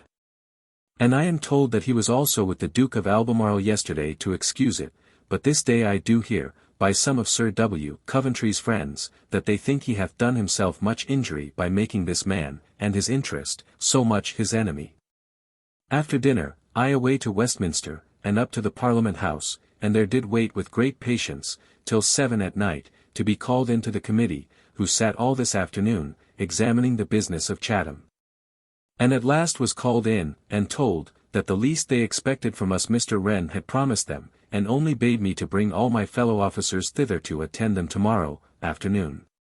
Sir Robert Brooks in the chair, methinks a sorry fellow to be there, because a young man, and yet he seems to speak very well. I gone thence, my cousin Pepys comes out to me, and walks in the hall with me, and bids me prepare to answer to everything. For they do seem to lodge the business of Chatham upon the commissioners of the navy, and they are resolved to lay the fault heavy somewhere, and to punish it, and praise me to prepare to save myself, and gives me hints what to prepare against. Which I am obliged to him for. And do begin to mistrust lest some unhappy slip or other after all my diligence and pains may not be found, which I can, not, foresee, that may prove as fatal to a man as the constant course of negligence and unfaithfulness of other men. Here we parted, and I to Whitehall to Mr. Wren's chamber, there to advise with him about the list of ships and commanders which he is to present to the Parliament, and took coach, little Michel being with me, whom I took with me from Westminster Hall. And setting him down in Gracious Street home myself, where I find my wife and the 2 mercers and Willett and W. Baitlier have been dancing, but without a fiddler. I had a little pleasure in talking with these, but my head and heart full of thoughts between hope and fear and doubts what will become of us and me particularly against a furious Parliament. Then broke up and to bed, and there slept pretty well till about 4 o'clock, and from that time could not, but my thoughts running on speeches to the Parliament to excuse myself from the blame which by other men's negligence will light, it may be, upon the office. This day I did get a list of the 14 particular miscarriages which are already before the committee to be examined. Wherein, besides 2 or 3 that will concern this office much, there are those of the prizes, and that of Bergen, and not following the Dutch ships, against my Lord Sandwich. That, I fear, will ruin him, unless he hath very good luck, or they may be in better temper before he can come to be charged, but my heart is full of fear for him and his family. I hear that they do prosecute the business against my Lord Chief Justice Keeling with great severity. 22nd. Slept but ill all the last part of the night, for fear of this day's success in Parliament, therefore up, and all of us all the morning close, till almost 2 o'clock, collecting all we had to say and had done from the beginning, touching the safety of the river Medway and Chatham. And, having done this, and put it into order, we away, I not having time to eat my dinner, and so all in my Lord Brunker's coach, that is to say, Brunker, W. Penn, T. Harvey, and myself, talking of the other great matter with which they charge us, that is, of discharging men by ticket, in order to our defence in case that should be asked. We come to the Parliament door, and there, after a little waiting till the committee was sat, we were, the house being very full, called in. Sir W. Penn went in and sat as a member. And my Lord Brunker would not at first go in, expecting to have a chair set for him, and his brother had bid him not go in, till he was called for. But, after a few words, I had occasion to mention him, and so he was called in, but without any more chair or respect paid him than myself, and so Brunker, and T. Harvey, and I, were there to answer, and I had a chair brought me to lean my books upon, and so did give them such an account, in a series of the whole business that had passed the office touching the matter. And so answered all questions given me about it, that I did not perceive but they were fully satisfied with me and the business as to our office, and then Commissioner Pett, who was by at all my discourse. And this held till within an hour after candlelight, for I had candles brought in to read my papers by, was to answer for himself, we having lodged all matters with him for execution. But, Lord! What a tumultuous thing this committee is, for all the reputation they have of a great council, is a strange consideration, there being as impertinent questions, and as disorderly proposed, as any man could make. But Commissioner Pett, of all men living, did make the weakest defence for himself, nothing to the purpose, nor to satisfaction, nor certain, but sometimes one thing and sometimes another, sometimes for himself and sometimes against him. And his greatest failure was, that I observed, from his, not, considering whether the question propounded was his part to answer or no, and the thing to be done was his work to do, the want of which distinction will overthrow him. For he concerns himself in giving an account of the disposal of the boats, which he had no reason at all to do, or take any blame upon him for them. He charged the not carrying up of the Charles upon the Tuesday to the Duke of Albemarle. But I see the House is mighty favourable to the Duke of Albemarle, and would give little weight to it. And something of want of arms he spoke, which Sir J. Duncombe answered with great imperiousness and earnestness.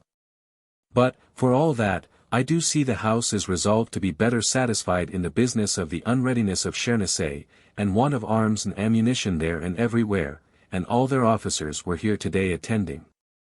But only one called in, about arms for boats, to answer Commissioner Pett. None of my brethren said anything but me there, but only 2 or 3 silly words my Lord Brunker gave, in answer to one question about the number of men there were in the King's Yard at the time. At last, the House dismissed us, and shortly after did adjourn the debate till Friday next, and my cousin Pepys did come out and join me in my acquitting myself so well, and so did several others. And my fellow officers all very brisk to see themselves so well acquitted. Which makes me a little proud, but yet not secure but we may yet meet with a back blow which we see not. So, with our hearts very light, Sir W. Penn and I in his coach home, it being now near 8 o'clock, and so to the office, and did a little business by the post, and so home, hungry, and eat a good supper, and so, with my mind well at ease, to bed. My wife not very well of those. 23rd. Up, and Sir W. Penn and I in his coach to Whitehall, there to attend the Duke of York. But come a little too late, and so missed it, only spoke with him, and heard him correct my Lord Berkeley, who fell foul on Sir Edward Spragg, who, it seems, said yesterday to the House, that if the officers of the ordnance had done as much work at Sheerness in 10 weeks as the Prince did in 10 days, he could have defended the place against the Dutch, but the Duke of York told him that every body must have liberty, at this time, to make their own defence, though it be to the charging of the fault upon any other, so it be true. So I perceive the whole world is at work in blaming one another. Thence Sir W. Penn and I back into London. And there saw the King, with his kettle drums and trumpets, going to the Exchange, to lay the first stone of the first pillar of the new building of the Exchange, which, the gates being shut, I could not get in to see, but, with Sir W. Penn, to Captain Cox to drink a dram of brandy, and so he to the Treasury Office about Sir G. Carteret accounts, and I took coach and back again toward Westminster, but in my way stopped at the Exchange, and got in, the King being newly gone. And there find the bottom of the first pillar laid. And here was a shed set up, and hung with tapestry, and a canopy of state, and some good victuals and wine, for the King, who, it seems, did it. And so a great many people, as Tom Killigrew, and others of the court there, and there I did eat a mouthful and drink a little, and do find Mr. Gauden in his gown as Sharif, and understand that the King hath this morning knighted him upon the place, which I am mightily pleased with. And I think the other Sharif, who is Davis, the little fellow, my schoolfellow, the bookseller, who was one of Audley's executors, and now become Sharif, which is a strange turn, methinks. Here mighty merry, there being a good deal of good company, for a quarter of an hour, and so I away and to Westminster Hall, where I come just as the House rose, and there, in the hall, met with Sir W. Coventry, who is in pain to defend himself in the business of tickets, it being said that the paying of the ships at Chatham by ticket was by his direction, and he hath wrote to me to find his letters, and shew them him, but I find none. But did there argue the case with him, and I think no great blame can be laid on us for that matter, only I see he is fearful. And he tells me his mistake in the House the other day, which occasions him much trouble, in shewing of the House the Duke of Albemarle's letter about the good condition of Chatham, which he is sorry for, and owns as a mistake, the thing not being necessary to have been done. And confesses that nobody can escape from such error, sometimes or other. He says the House was well satisfied with my report yesterday. And so several others told me in the hall that my report was very good and satisfactory, and that I have got advantage by it in the House. I pray God it may prove so. And here, after the hall pretty empty, I did walk a few turns with Commissioner Pett, and did give the poor weak man some advice for his advantage how to better his pleading for himself, which I think he will if he can remember and practice.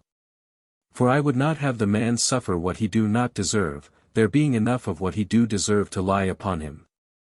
Thence to Mrs. Martin's, and there stayed till 2 o'clock, and drank and talked, and did give her L3 to buy my goddaughter her first new gown. And so away homeward, and in my way met Sir W.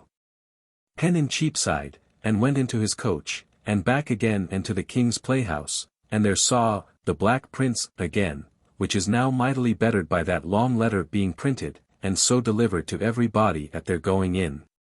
And some short reference made to it in Heart in the play, which do mighty well.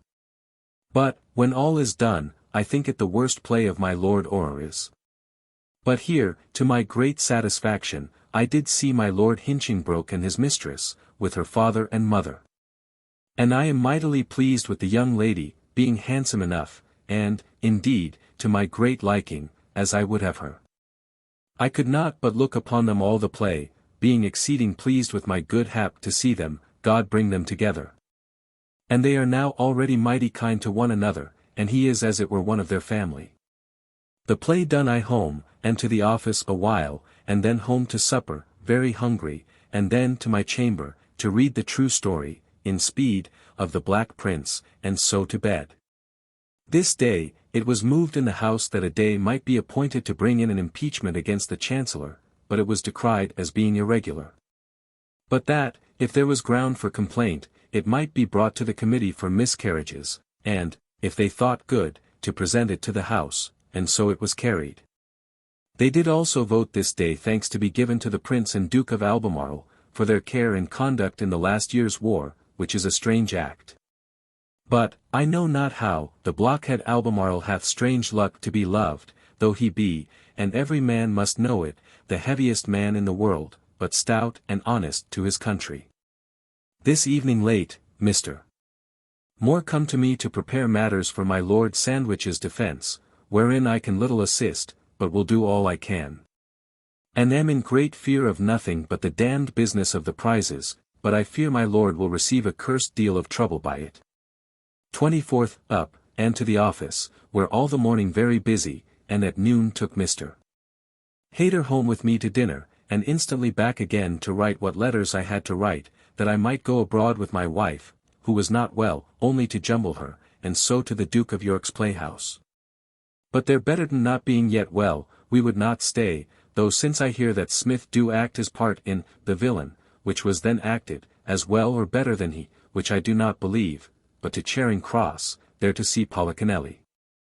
But, it being begun, we in to see a Frenchman, at the house, where my wife's father last lodged, one Monsieur Prin, play on the Trump Marine 888 which he do beyond belief. And, the truth is, it do so far outdo a trumpet as nothing more, and he do play anything very true, and it is most admirable and at first was a mystery to me that I should hear a whole concert of chords together at the end of a pause. But he showed me that it was only when the last notes were 5 ths or 3 rds, one to another, and then their sounds like an echo did last so as they seemed to sound all together. The instrument is open at the end, I discovered. But he would not let me look into it, but I was mightily pleased with it, and he did take great pains to shew me all he could do on it, which was very much, and would make an excellent concert, 2 or 3 of them, better than trumpets can ever do. Because of their want of compass. Here we also saw again the 2 fat children come out of Ireland, and a brother and sister of theirs now come, which are of little ordinary growth, like other people. But, Lord! How strange it is to observe the difference between the same children, come out of the same little woman's belly. Thence to Mile End Green, and there drank, and so home bringing home night with us, and so to the office a little, and then to bed. 25th. Up, and all the morning close till 2 o'clock, till I had not time to eat my dinner, to make our answer ready for the Parliament this afternoon, to shew how Commissioner Pett was singly concerned in the executing of all orders from Chatham. And that we did properly lodge all orders with him. Thence with Sir W. Penn to the Parliament Committee, and there we all met, and did shew, my Lord Brunker and I, our commissions under the Great Seal in behalf of all the rest, to shew them our duties, and there I had no more matters asked me, but were bid to withdraw. And did there wait, I all the afternoon till 8 at night, while they were examining several about the business of Chatham again, and particularly my Lord Brunker did meet with 2 or 3 blurs that he did not think of. One from Spragg, who says that the Unity was ordered up contrary to his order, by my Lord Brunker and Commissioner Pett. Another by Crispin, the waterman, who said he was upon the Charles. And spoke to Lord Brunker coming by in his boat, to know whether they should carry up the Charles, they being a great many naked men without arms, and he told them she was well as she was. Both these have little in them indeed, but yet both did stick close against him, and he is the weakest man in the world to make his defence, and so is like to have much fault laid on him therefrom. Spragg was in with them all the afternoon, and hath much fault laid on him for a man that minded his pleasure, and little else of his whole charge. I walked in the lobby, and there do hear from Mr. Chichley that they were, the commissioners of the ordnance, shrewdly put to it yesterday, being examined with all severity and were hardly used by them, much otherwise than we, and did go away with mighty blame. And I am told by every body that it is likely to stick mighty hard upon them, at which every body is glad, because of Duncombe's pride, and they're expecting to have the thanks of the House whereas they have deserved, as the Parliament apprehends. As bad can be. Here is great talk of an impeachment brought in against my Lord Mordaunt, and that another will be brought in against my Lord Chancellor in a few days.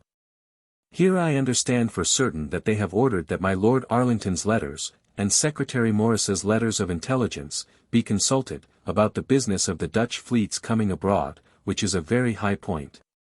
But this they have done, but in what particular manner I cannot justly say, whether it was not with the King's leave first asked.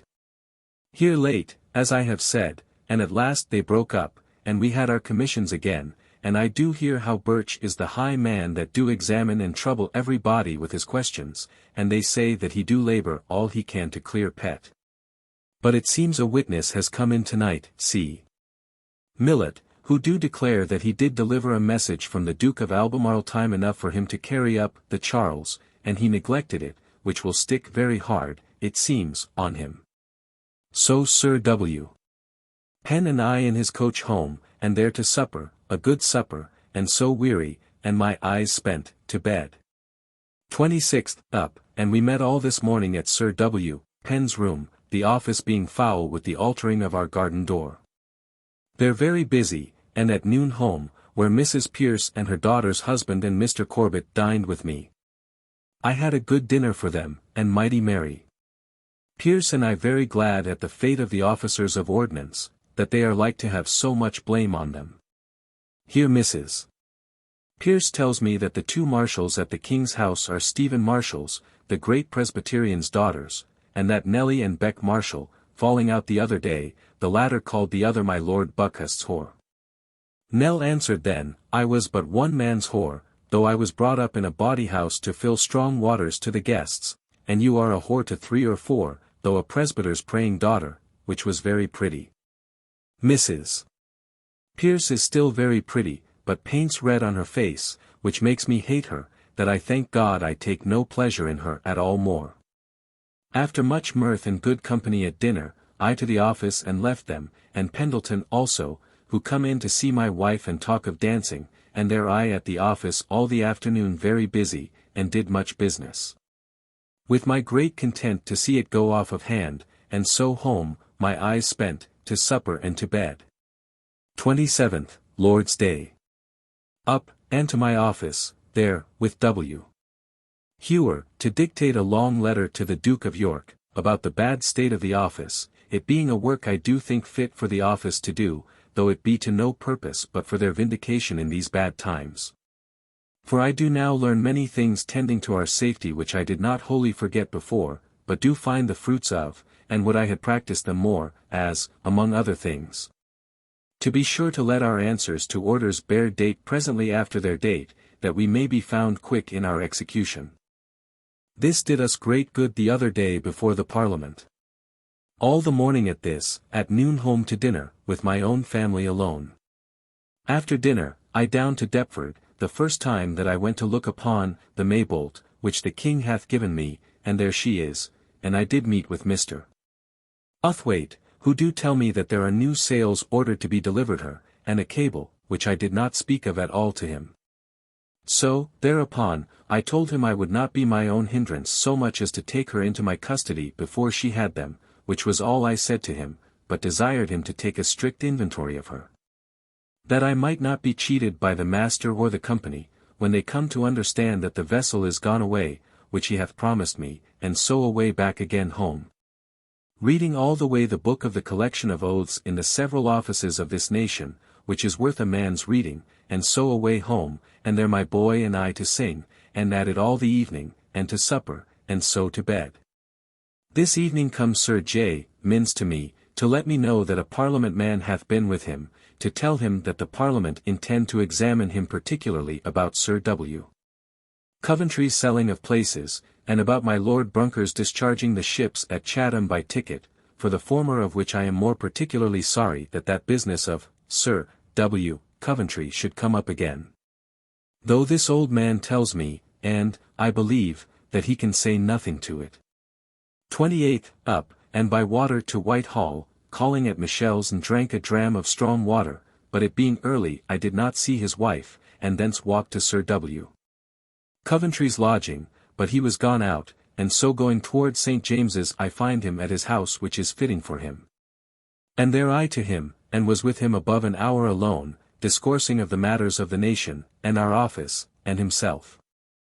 He owns that he is, at this day, the chief person aimed at by the Parliament, that is, by the friends of my Lord Chancellor, and also by the Duke of Albemarle, by reason of his unhappy shewing of the Duke of Albemarle's letter, the other day, in the House. But that he thinks that he is not liable to any hurt they can fasten on him for anything, he is so well armed to justify himself in everything, unless in the old business of selling places, when he says everybody did. And he will now not be forward to tell his own story, as he hath been. But tells me he is grown wiser, and will put them to prove anything, and he will defend himself, besides that, he will dispute the statute, thinking that it will not be found to reach him. We did talk many things, which, as they come into my mind now, I shall set down without order, that he is weary of public employment. And neither ever designed, nor will ever, if his commission were brought to him wrapped in gold, would he accept of any single place in the state, as particularly Secretary of State. Which, he says, the world discourses Morris is willing to resign, and he thinks the king might have thought of him, but he would not, by any means, now take it, if given him, nor anything, but in commission with others, who may bear part of the blame.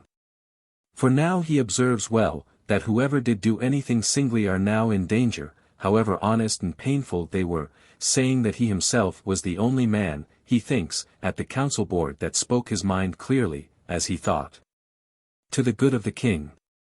And the rest, who sat silent, have nothing said to them, nor are taken notice of.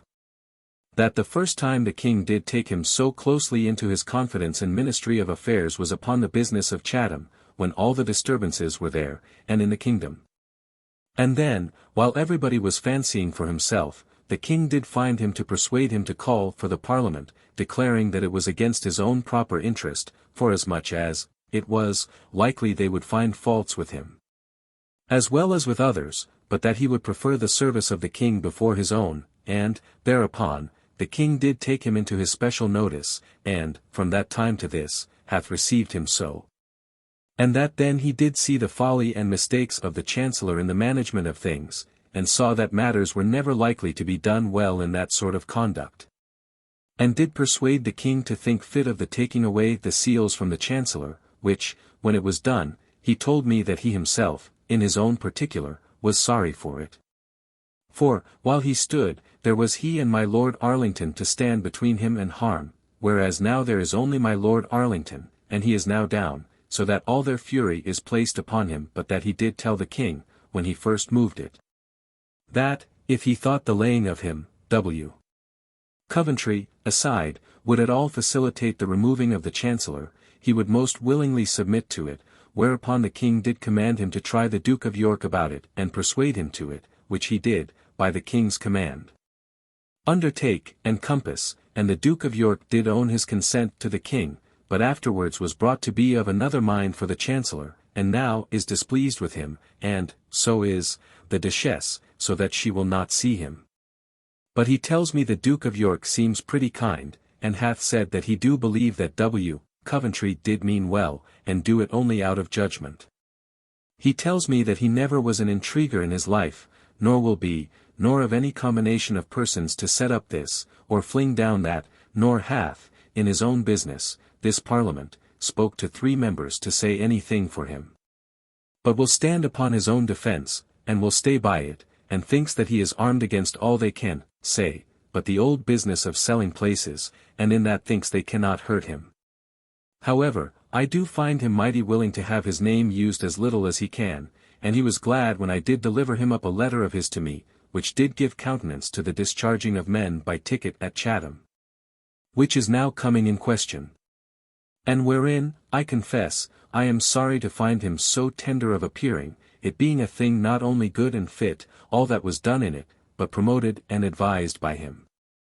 But he thinks the house is set upon resting anything to his prejudice that they can pick up. He tells me he did never, as a great many have, call the Chancellor rogue and knave, and I know not what. But all that he hath said, and will stand by, is, that his counsels were not good, nor the manner of his managing of things. I suppose he means suffering the king to run in debt. For by and by the king walking in the park, with a great crowd of his idle people about him, I took occasion to say that it was a sorry thing to be a poor king, and to have others to come to correct the faults of his own servants. And that this was it that brought us all into this condition. He answered that he would never be a poor king, and then the other would mend of itself. No, says he, I would eat bread and drink water first, and this day discharge all the idle company about me, and walk only with 2 footmen. And this I have told the king, and this must do it at last. I asked him how long the king would suffer this. He told me the king must suffer it yet longer, that he would not advise the king to do otherwise. For it would break out again worse, if he should break them up before the core be come up. After this, we fell to other talk, of my waiting upon him hereafter, it may be, to read a chapter in Seneca, in this new house, which he hath bought, and is making very fine, when we may be out of employment. Which he seems to wish more than to fear, and I do believe him heartily. Thence home, and met news from Mr. Townsend of the wardrobe that old Young, the yeoman tailor, whose place my Lord Sandwich promised my father, is dead. Upon which, resolving presently that my father shall not be troubled with it, but I hope I shall be able to enable him to end his days where he is, in quiet, I went forth thinking to tell Mrs. Ferrers, Captain Ferrers's wife, who do expect it after my father, that she may look after it, but upon second thoughts forbore it, and so back again home, calling at the New Exchange, and there buying, the Indian Emperor, newly printed. And so home to dinner, where I had Mr. Clerk, the solicitor, and one of the auditor's clerks to discourse about the form of making up my accounts for the exchequer, which did give me good satisfaction, and so after dinner, my wife, and Mercer, who grows fat, and Willett, and I, to the king's house, and there saw, the committee, a play I like well, and so at night home and to the office, and so to my chamber about my accounts, and then to Sir W. Penn's to speak with Sir John Chichley, who desired my advice about a prize which he hath begged of the king, and there had a great deal of his foolish talk of ladies and love and I know not what, and so home to supper and to bed. 29th. Up, and at the office, my Lord Brunker and I close together till almost 3 afternoon, never stirring, making up a report for the committee this afternoon about the business of discharging men by ticket. Which it seems the House is mighty earnest in, but is a foolery in itself, yet gives me a great deal of trouble to draw up a defense for the board, as if it was a crime. But I think I have done it to very good purpose. Then to my Lady Williams's, with her and my lord, and there did eat a snap of good victuals, and so to Westminster Hall, where we find the House not up, but sitting all this day about the method of bringing in the charge against my Lord Chancellor. And at last resolved for a committee to draw up the heads, and so rose, and no committee to sit tonight. Here Sir W. Coventry and Lord Brunker and I did in the hall, between the 2 courts at the top of the hall, discourse about a letter of Sir W. Coventry's to Brunker, whereon Brunker did justify his discharging men by ticket, and insists on one word which Sir W. Coventry would not seem very earnest to have left out, but I did see him concerned, and did after labor to suppress the whole letter, the thing being in itself really impertinent, but yet so it is that, Sir W. Coventry do not desire to have his name used in this business, and I have prevailed with Brunker for it.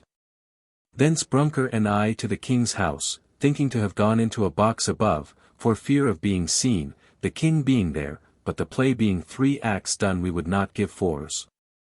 And so away and parted, and I home, and there after a little supper to bed, my eyes ill, and head full of thoughts of the trouble this Parliament gives us. 30th. All the morning till past noon preparing over again our report this afternoon to the Committee of Parliament about tickets, and then home to eat a bit, and then with Sir W.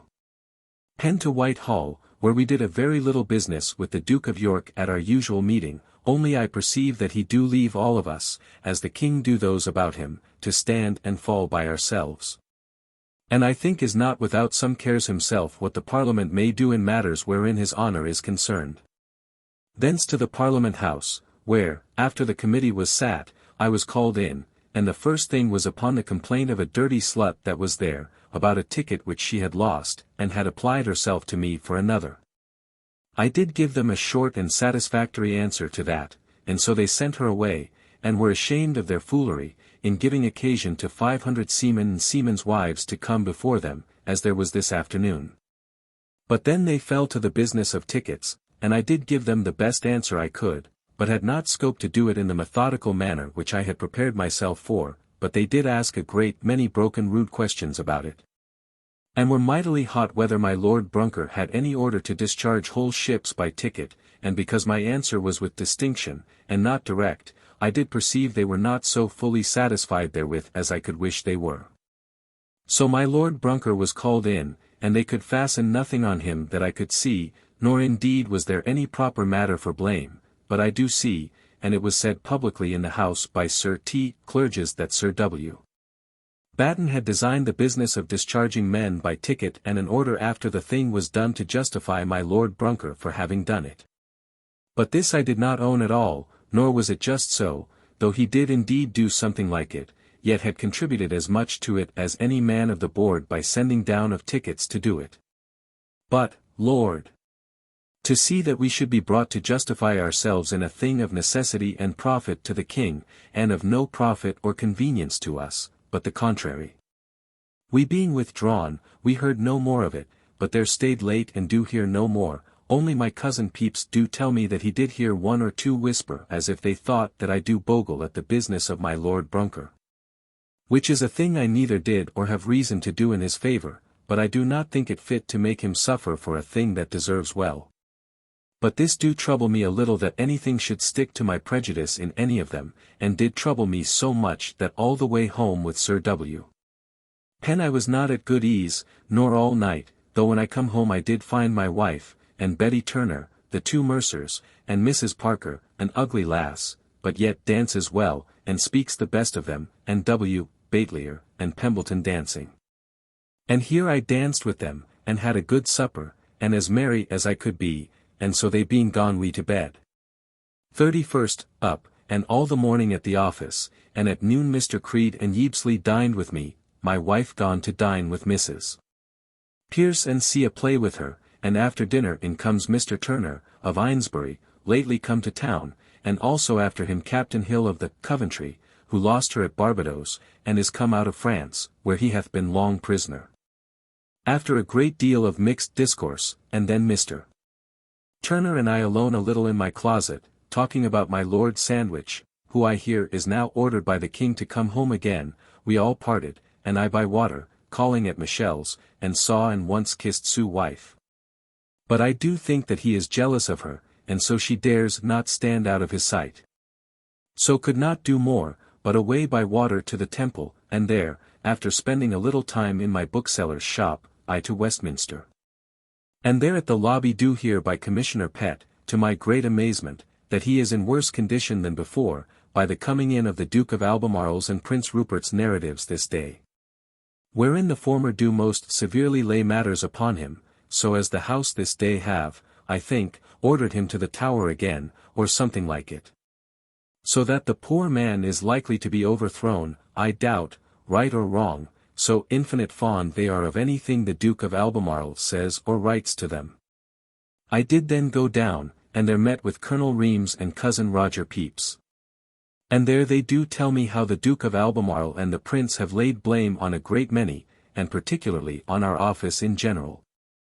And particularly for want of provision, wherein I shall come to be questioned again in that business myself, which do trouble me.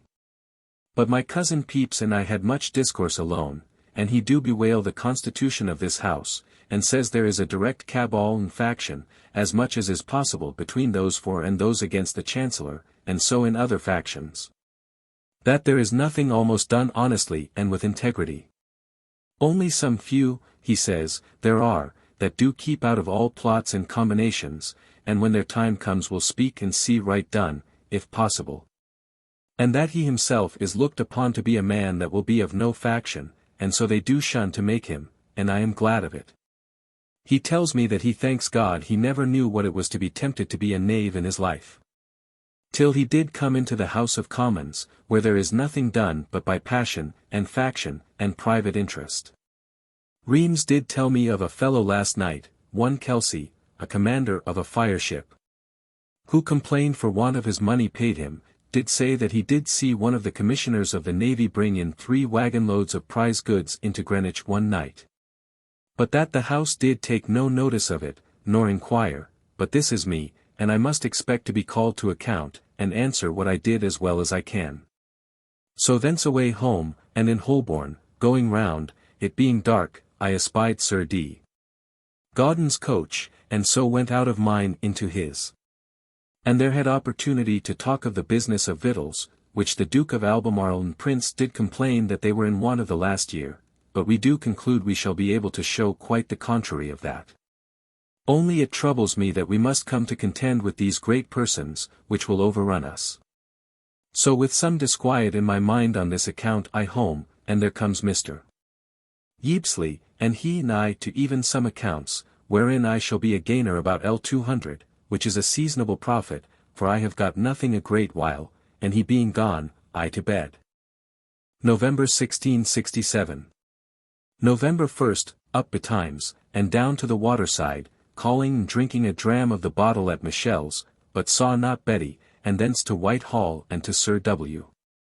Coventry's lodging, where he and I alone a good while, where he gives me the full of the Duke of Albemarle's and Prince's narratives, given yesterday by the House, wherein they fall foul of him and Sir G. Carteret in something about the dividing of the fleet, and the Prince particularly charging the Commissioners of the Navy with negligence. He says the Commissioners of the Navy whereof Sir W. Coventry is one. He tells me that he is prepared to answer any particular most thoroughly, but the quality of the persons do make it difficult for him, and so I do see is in great pain, poor man, though he deserves better than 20 such as either of them. For his abilities and true service to the King and Kingdom. He says there is incoherences, he believes, to be found between their 2 reports, which will be pretty work to consider. The Duke of Albemarle charges W. Coventry that he should tell him, when he come down to the fleet with Sir G. Carteret, to consult about dividing the fleet, that the Dutch would not be out in 6 weeks, which W. Coventry says is as false as is possible, and he can prove the contrary by the Duke of Albemarle's own letters. The Duke of Albemarle says that he did upon sight of the Dutch call a council of officers, and they did conclude they could not avoid fighting the Dutch, and yet we did go to the enemy, and found them at anchor, which is a pretty contradiction.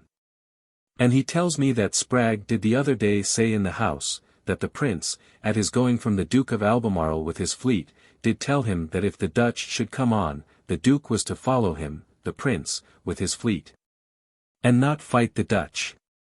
Out of all this a great deal of good might well be picked. But it is a sad consideration that all this picking of holes in one another's coats, nay, and the thanks of the House to the Prince and the Duke of Albemarle, and all this envy and design to ruin Sir W. Coventry, did arise from Sir W. Coventry's unfortunate mistake the other day, in producing of a letter from the Duke of Albemarle, touching the good condition of all things at Chatham just before the Dutch come up, and did us that fatal mischief. For upon this they are resolved to undo him, and I pray God they do not. He tells me upon my demanding it that he thinks the King do not like this their bringing these narratives, and that they give out that they would have said more but that the King hath hindered them, that I suppose is about my Lord Sandwich.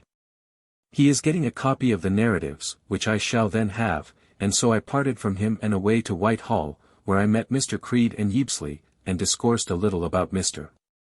Yeapsley's business and accounts, and so I to chapel and there stayed, it being All Hallows Day, and heard a fine anthem, made by Pelham, who is come over, in France, of which there was great expectation, and indeed is a very good piece of musique. But still I cannot call the anthem anything but instrumental musique with the voice, for nothing is made of the words at all. I this morning before chapel visited Sir G. Carteret, who is vexed to see how things are likely to go, but cannot help it, and yet seems to think himself mighty safe. I also visited my Lord Hinchingbroke, at his chamber at Whitehall, where I found Mr. Turner, Moore, and Creed, talking of my Lord Sandwich, whose case I doubt is but bad, and, I fear, will not escape being worse, though some of the company did say otherwise. But I am mightily pleased with my Lord Hinchingbroke's sobriety and few words. After chapel I with Creed to the Exchange, and after much talk he and I there about securing of some money either by land or goods to be always at our command, which we think a thing advisable in this critical time, we parted.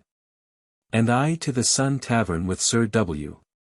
Warren, with whom I have not drank many a day, having for some time been strange to him, and there did put it to him to advise me how to dispose of my prize, which he will think of and do to my best advantage.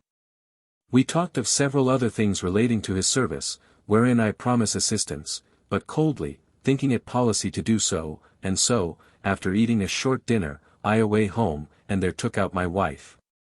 And she and I alone to the King's Playhouse, and there saw a silly play and an old one, the taming of a shrew, and so home and I to my office a little, and then home to supper and to bed. Second, up, and to the office, where busy all the morning. At noon home, and after dinner my wife and Willett and I to the King's Playhouse, and there saw Henry IV, and contrary to expectation, was pleased in nothing more than in Cartwright speaking of Falstaff's speech about what is honour. The house full of Parliament men, it being holy day with them, and it was observable how a gentleman of good habit, sitting just before us, eating of some fruit in the midst of the play, did drop down as dead, being choked. But with much ado Orange Moll did thrust her finger down his throat, and brought him to life again. After the play, we home, and I busy at the office late, and then home to supper and to bed. Third, Lord's Day. Up, and with my wife to church, and thither comes Roger Pepys to our pew, and thence home to dinner, whither comes by invitation Mr. Turner, the minister, and my cousin Roger brought with him Jeffreys, the apothecary at Westminster, who is our kinsman, and we had much discourse of Cottonhamshire, and other things with great pleasure. My cousin Roger did tell me of a bargain which I may now have in Norfolk, that my she-cousin, Nan Pepys, is going to sell, the title whereof is very good, and the pennyworth is also good enough. But it is out of the way so of my life, that I shall never enjoy it, nor, it may be, see it, and so I shall have nothing to do with it. After dinner to talk, and I find by discourse Mr. Turner to be a man mighty well read in the Roman history, which is very pleasant.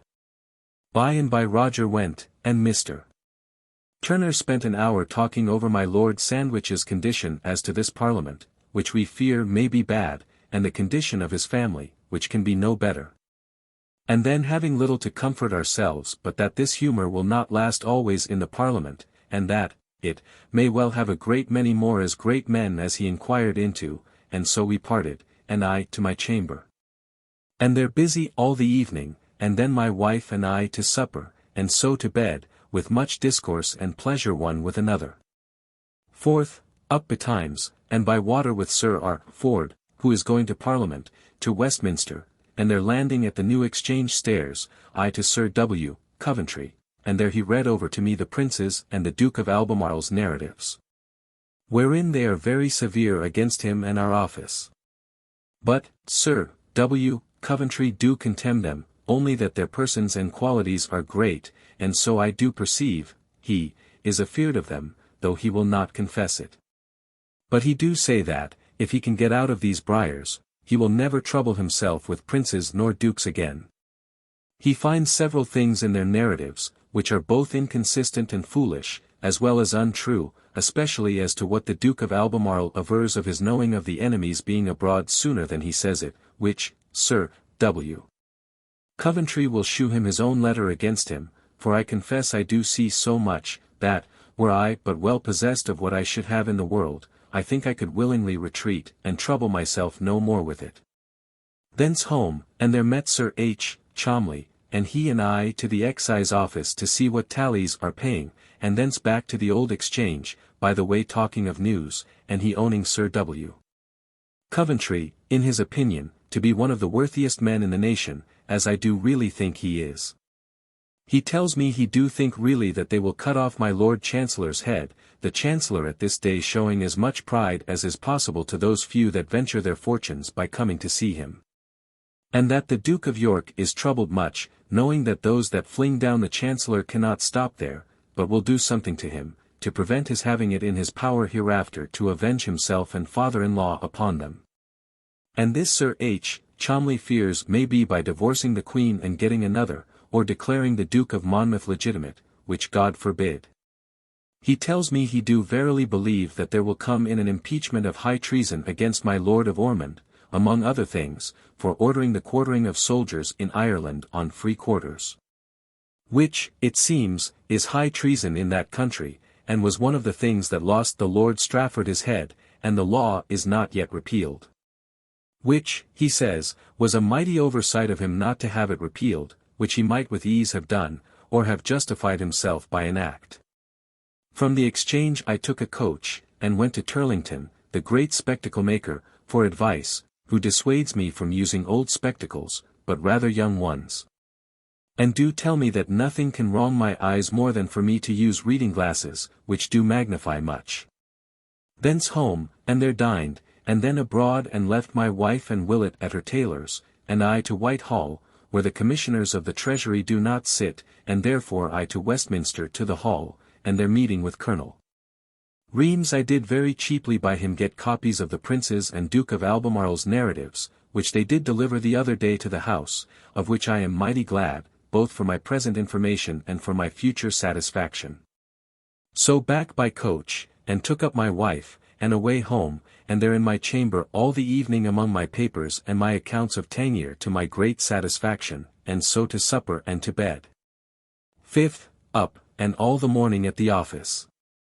At noon home to dinner, and thence out with my wife and girl, and left them at her tailor's, and I to the Treasury, and there did a little business for Tangier, and so took them up again, and home, and when I had done at the office.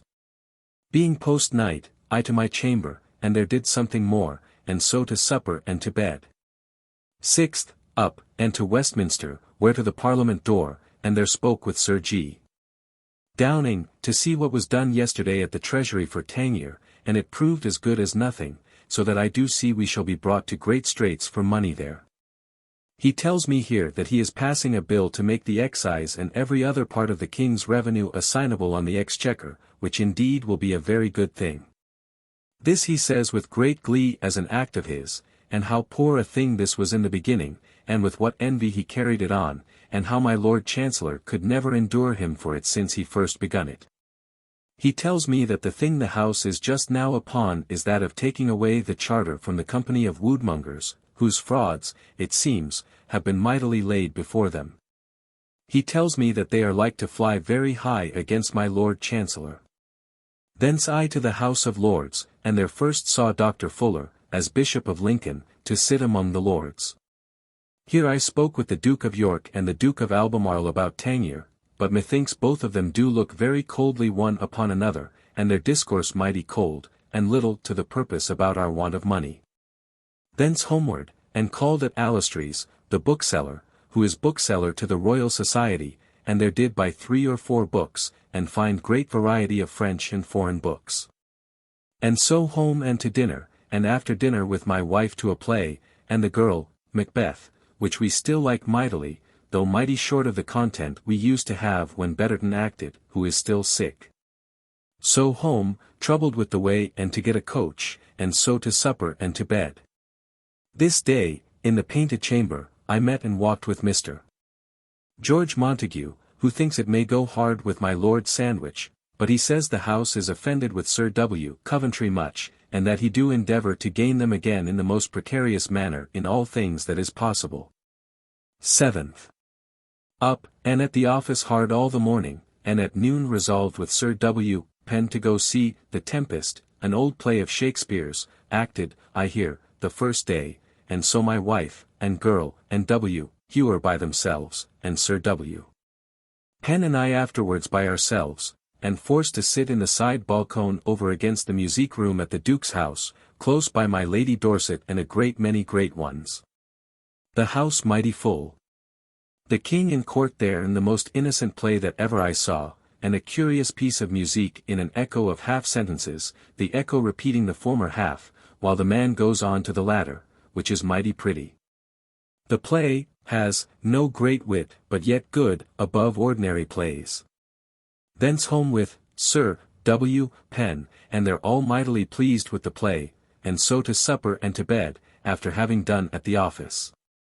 8th, called up betimes by Sir H. Cholmondeley, and he and I to good purpose most of the morning, I in my dressing gown with him, on our 10-year accounts, and stated them well, and here he tells me that he believes it will go hard with my Lord Chancellor. Thence I to the office, where met on some special business, and here I hear that the Duke of York is very ill, and by word brought us that we shall not need to attend today the Duke of York, for he is not well, which is bad news. They being gone, I to my workmen, who this day come to alter my office, by beating down the wall, and making me a fair window both there, and increasing the window of my closet, which do give me some present trouble, but will be mighty pleasant. So all the whole day among them to very late, and so home weary, to supper, and to bed, troubled for the Duke of York his being sick. 9th. Up and to my workmen, who are at work close again, and I at the office all the morning, and there do hear by a messenger that Roger Pepys would speak with me, so before the office up I to Westminster, and there find the house very busy. And like to be so all day, about my Lord Chancellor's impeachment, whether treason or not, where every body is mighty busy. I spoke with my cousin Roger, whose business was only to give me notice that Carcass hath been before the committee, and to warn me of it, which is a great courtesy in him to do, and I desire him to continue to do so. This business of this fellow, though it may be a foolish thing, yet it troubles me, and I do plainly see my weakness that I am not a man able to go through trouble, as other men, but that I should be a miserable man if I should meet with adversity. Which God keep me from. He desirous to get back into the house, he having his notes in his hand, the lawyers being now speaking to the point of whether treason or not treason, the article of advising the king to break up the parliament, and to govern by the sword. Thence I down to the hall, and there met Mr. King, the parliament man for Harwich, and there he did shew, and let me take a copy of, all the articles against my Lord Chancellor, and what members they were that undertook to bring witnesses to make them good, of which I was mighty glad. And so away home, and to dinner and to my workmen, and in the afternoon out to get Simpson the joiner to come to work at my office, and so back home and to my letters by the post tonight, and there, by W. Pen, do hear that this article was overvoted in the House not to be a ground of impeachment of treason, at which I was glad, being willing to have no blood spilt, if I could help it. So home to supper, and glad that the dirty bricklayer's work of my office is done, and home to supper and to bed. 10th, Lord's Day. Mighty cold, and with my wife to church, where a lazy sermon. Here was my Lady Batten in her mourning at church, but I took no notice of her. At noon comes Michel and his wife to dine with us, and pretty merry. I glad to see her still. After dinner Sir W. Pen and I to Whitehall, to speak with Sir W. Coventry, and there, beyond all we looked for, do hear that the Duke of York hath got, and is full of, the smallpox, and so we to his lodgings, and there find most of the family going to St. James's, and the gallery doors locked up, that nobody might pass to nor fro, and a sad house, I am sure. I am sad to consider the effects of his death, if he should miscarry, but Dr. Fraser tells me that he is in as good condition as a man can be in his case. The eruption appeared last night, it seems he was let blood on Friday. Thence, not finding Sir W. Coventry, and going back again home, we met him coming with the Lord Keeper, and so returned and spoke with him in Whitehall Garden, 2 or 3 turns. Advising with him what we should do about Carcass bringing his letter into the Committee of Parliament, and he told us that the counsel he hath too late learned is, to spring nothing in the House, nor offer anything. But just what is drawn out of a man, that this is the best way of dealing with a Parliament, and that he hath paid dear, and knows not how much more he may pay, for not knowing it sooner. When he did unnecessarily produce the Duke of Albemarle's letter about Chatham, which if demanded would have come out with all the advantages in the world to Sir W. Coventry, but, as he brought it out himself, hath drawn much evil upon him. After some talk of this kind, we back home, and there I to my chamber busy all the evening, and then to supper and to bed. My head running all night upon our businesses in Parliament and what examinations we are likely to go under before they have done with us, which troubles me more than it should a wise man and a man the best able to defend himself, I believe. Of our own whole office, or any other, I am apt to think. 11th, up, and to Simpson at work in my office, and thence with Sir G. Carteret, who come to talk with me, to Broad Street, where great crowding of people for money, at which he blamed himself. Thence with him and Lord Brunker to Captain Cox, he out of doors, and there drank their morning draught, and thence, Sir G. Carteret and I toward the Temple in coach together. And there he did tell me how the King do all he can in the world to overthrow my Lord Chancellor, and that notice is taken of every man about the King that is not seen to promote the ruin of the Chancellor. And that this being another great day in his business, he dares not but be there. He tells me that as soon as Secretary Morris brought the Great Seal from my Lord Chancellor, Bab. May fell upon his knees, and catched the King about the legs, and joyed him, and said that this was the first time that ever he could call him King of England, being freed from this great man, which was a most ridiculous saying. And he told me that, when first my Lord Gerard, a great while ago, come to the King, and told him that the Chancellor did say openly that the King was a lazy person and not fit to govern. Which is now made one of the things in the people's mouths against the Chancellor. Why, says the King, that is no news, for he hath told me so 20 times, and but the other day he told me so. And made matter of mirth at it, but yet this light discourse is likely to prove bad to him. I light at the Temple, and went to my tailors and mercers about a cloak, to choose the stuff, and so to my booksellers and bought some books, and so home to dinner, and Simpson my joiner with me, and after dinner, my wife, and I, and Willett. To the King's Playhouse, and there saw, The Indian Emperor, a good play, but not so good as people cry it up, I think, though above all things Nell's ill speaking of a great part made me mad. Thence with great trouble and charge getting a coach, it being now and having been all this day a most cold and foggy, dark, thick day, we home, and there I to my office, and saw it made clean from top to bottom. Till I feared I took cold in walking in a damp room while it is in washing, and so home to supper and to bed. This day I had a whole doe sent me by Mr. Hosier, which is a fine present, and I had the umbles of it for dinner. This day I hear Curtin, my bookseller, poor man, is dead, I believe, of grief for his losses by the fire. 12th. Up, and to the office, where sat all the morning, and there hear the Duke of York do yet do very well with his smallpox, pray God he may continue to do so. This morning also, to my astonishment, I hear that yesterday my Lord Chancellor, to another of his articles, that of betraying the King's counsels to his enemies, is voted to have matter against him for an impeachment of high treason. And that this day the impeachment is to be carried up to the House of Lords, which is very high, and I am troubled at it. For God knows what will follow, since they that do this must do more to secure themselves against any that will revenge this, if it ever come in their power.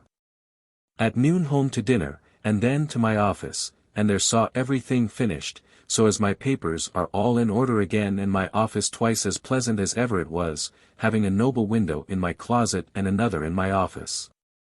To my great content, and so did business late, and then home to supper and to bed. 13th, up, and down to the Old Swan, and so to Westminster. Where I find the House sitting, and in a mighty heat about Commissioner Pett, that they would have him impeached.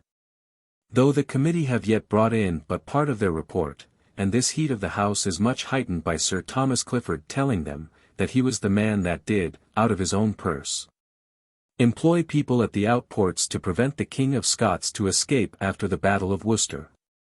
The House was in a great heat all this day about it, and at last it was carried, however, that it should be referred back to the committee to make further inquiry. I here spoke with Roger Pepys, who sent for me, and it was to tell me that the committee is mighty full of the business of buying and selling of tickets, and to caution me against such an inquiry, wherein I am very safe. And that they have already found out Sir Richard Ford's son to have had a hand in it, which they take to be the same as if the father had done it, and I do believe the father may be as likely to be concerned in it as his son. But I perceive by him they are resolved to find out the bottom of the business if it be possible. By and by I met with Mr. Wren, who tells me that the Duke of York is in as good condition as is possible for a man, in his condition of the smallpox. He, I perceive, is mightily concerned in the business of my Lord Chancellor, the impeachment against whom is gone up to the House of Lords. And great differences there are in the Lord's house about it, and the Lords are very high one against another. Thence home to dinner, and as soon as dinner done I and my wife and Willett to the Duke of York's house, and there saw the Tempest again, which is very pleasant, and full of so good variety that I cannot be more pleased almost in a comedy. Only the seaman's part a little too tedious. Thence home, and there to my chamber, and do begin anew to bind myself to keep my old vows, and among the rest not to see a play till Christmas but once in every other week, and have laid aside L10, which is to be lost to the poor, if I do. This I hope in God will bind me, for I do find myself mightily wronged in my reputation, and indeed in my purse and business, by my late following of my pleasure for so long time as I have done. So to supper and then to bed. This day Mr. Chichley told me, with a seeming trouble, that the House have stopped his son Jack, Sir John, his going to France, that he may be a witness against my Lord Sandwich, which do trouble me, though he can, I think, say little. 14th. At the office close all the morning. At noon, all my clerks with me to dinner, to a venison pasty. And there comes Creed, and dined with me, and he tells me how high the Lords were in the Lord's house about the business of the Chancellor, and that they are not yet agreed to impeach him. After dinner, he and I, and my wife and girl, the latter two to their tailors, and he and I to the Committee of the Treasury, where I had a hearing, but can get but L6,000 for the pay of the garrison, in lieu of above L16,000. And this Alderman Bacule gets remitted there, and I am glad of it. Thence by coach took up my wife and girl, and so home, and set down Creed at Arundel House, going to the Royal Society, whither I would be glad to go, but cannot. Thence home, and to the office, where about my letters, and so home to supper, and to bed, my eyes being bad again, and by this means, the nights, nowadays, do become very long to me, longer than I can sleep out. 15th. Up, and to Alderman Bacule S889 and there discoursed with him about the remitting of this L6,000 to Tangier, which he hath promised to do by the first post, and that will be by Monday next, the 18th.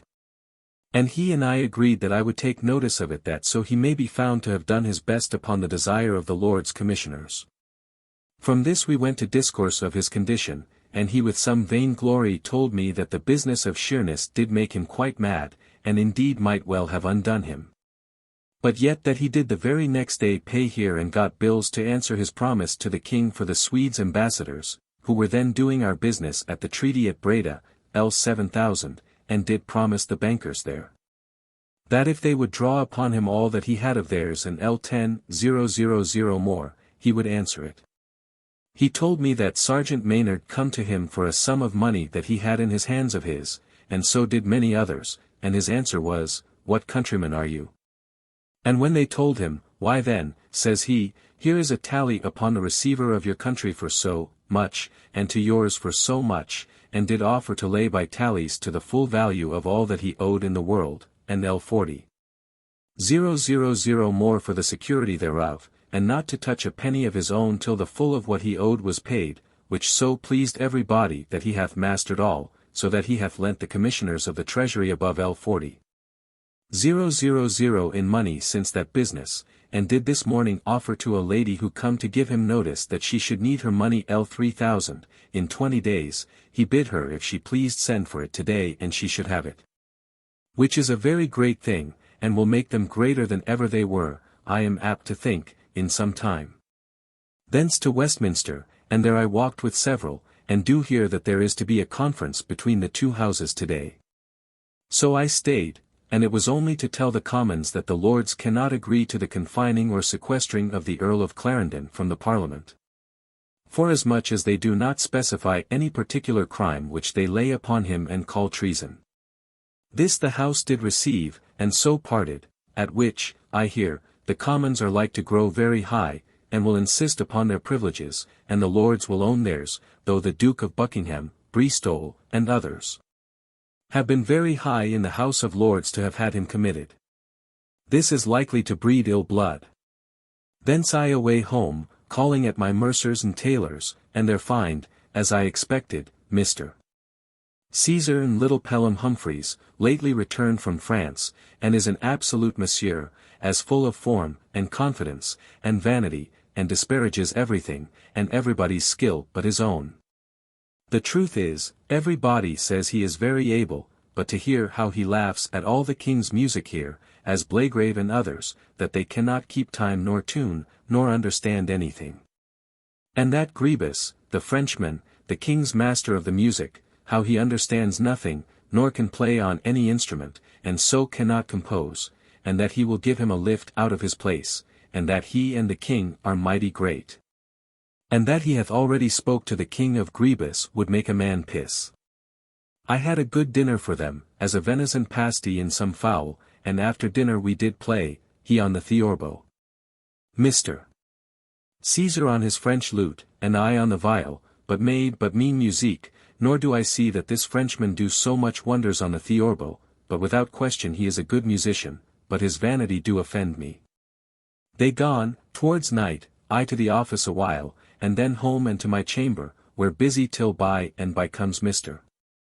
Moore, and he stayed and supped and talked with me about many things, and tells me his great fear that all things will go to ruin among us, for that the king hath, as he says Sir Thomas Crew told him, been heard to say that the quarrel is not between my Lord Chancellor and him, but his brother and him.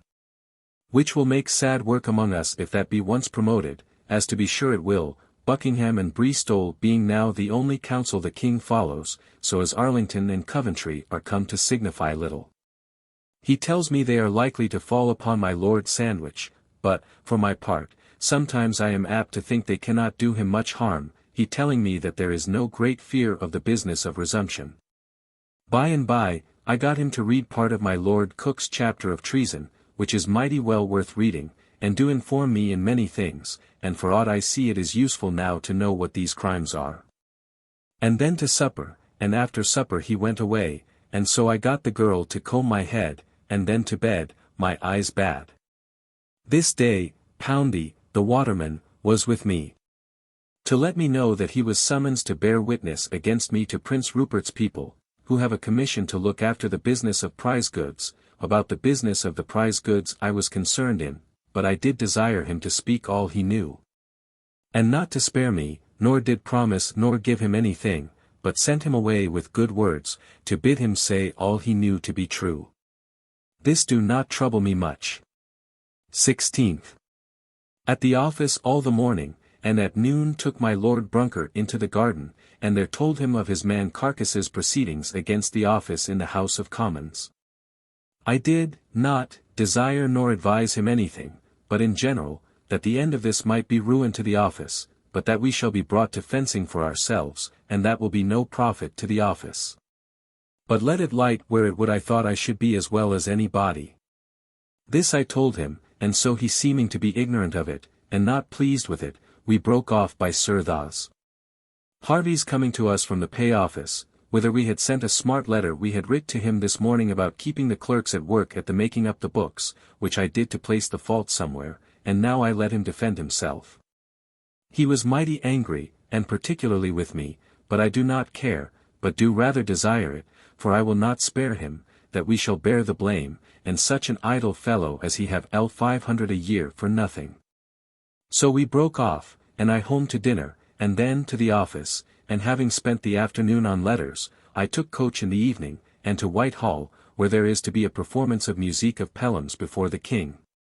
The company not come, but I did go into the musique room, where Captain Cock and many others. And here I did hear the best and the smallest organ go that ever I saw in my life, and such a one as, by the grace of God, I will have the next year, if I continue in this condition, whatever it cost me. I never was so pleased in my life.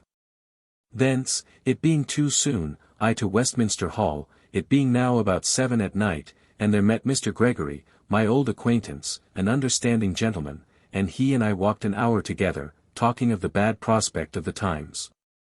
And the sum of what I learn from him is this, that the king is the most concerned in the world against the chancellor, and all people that do not appear against him, and therefore is angry with the bishops.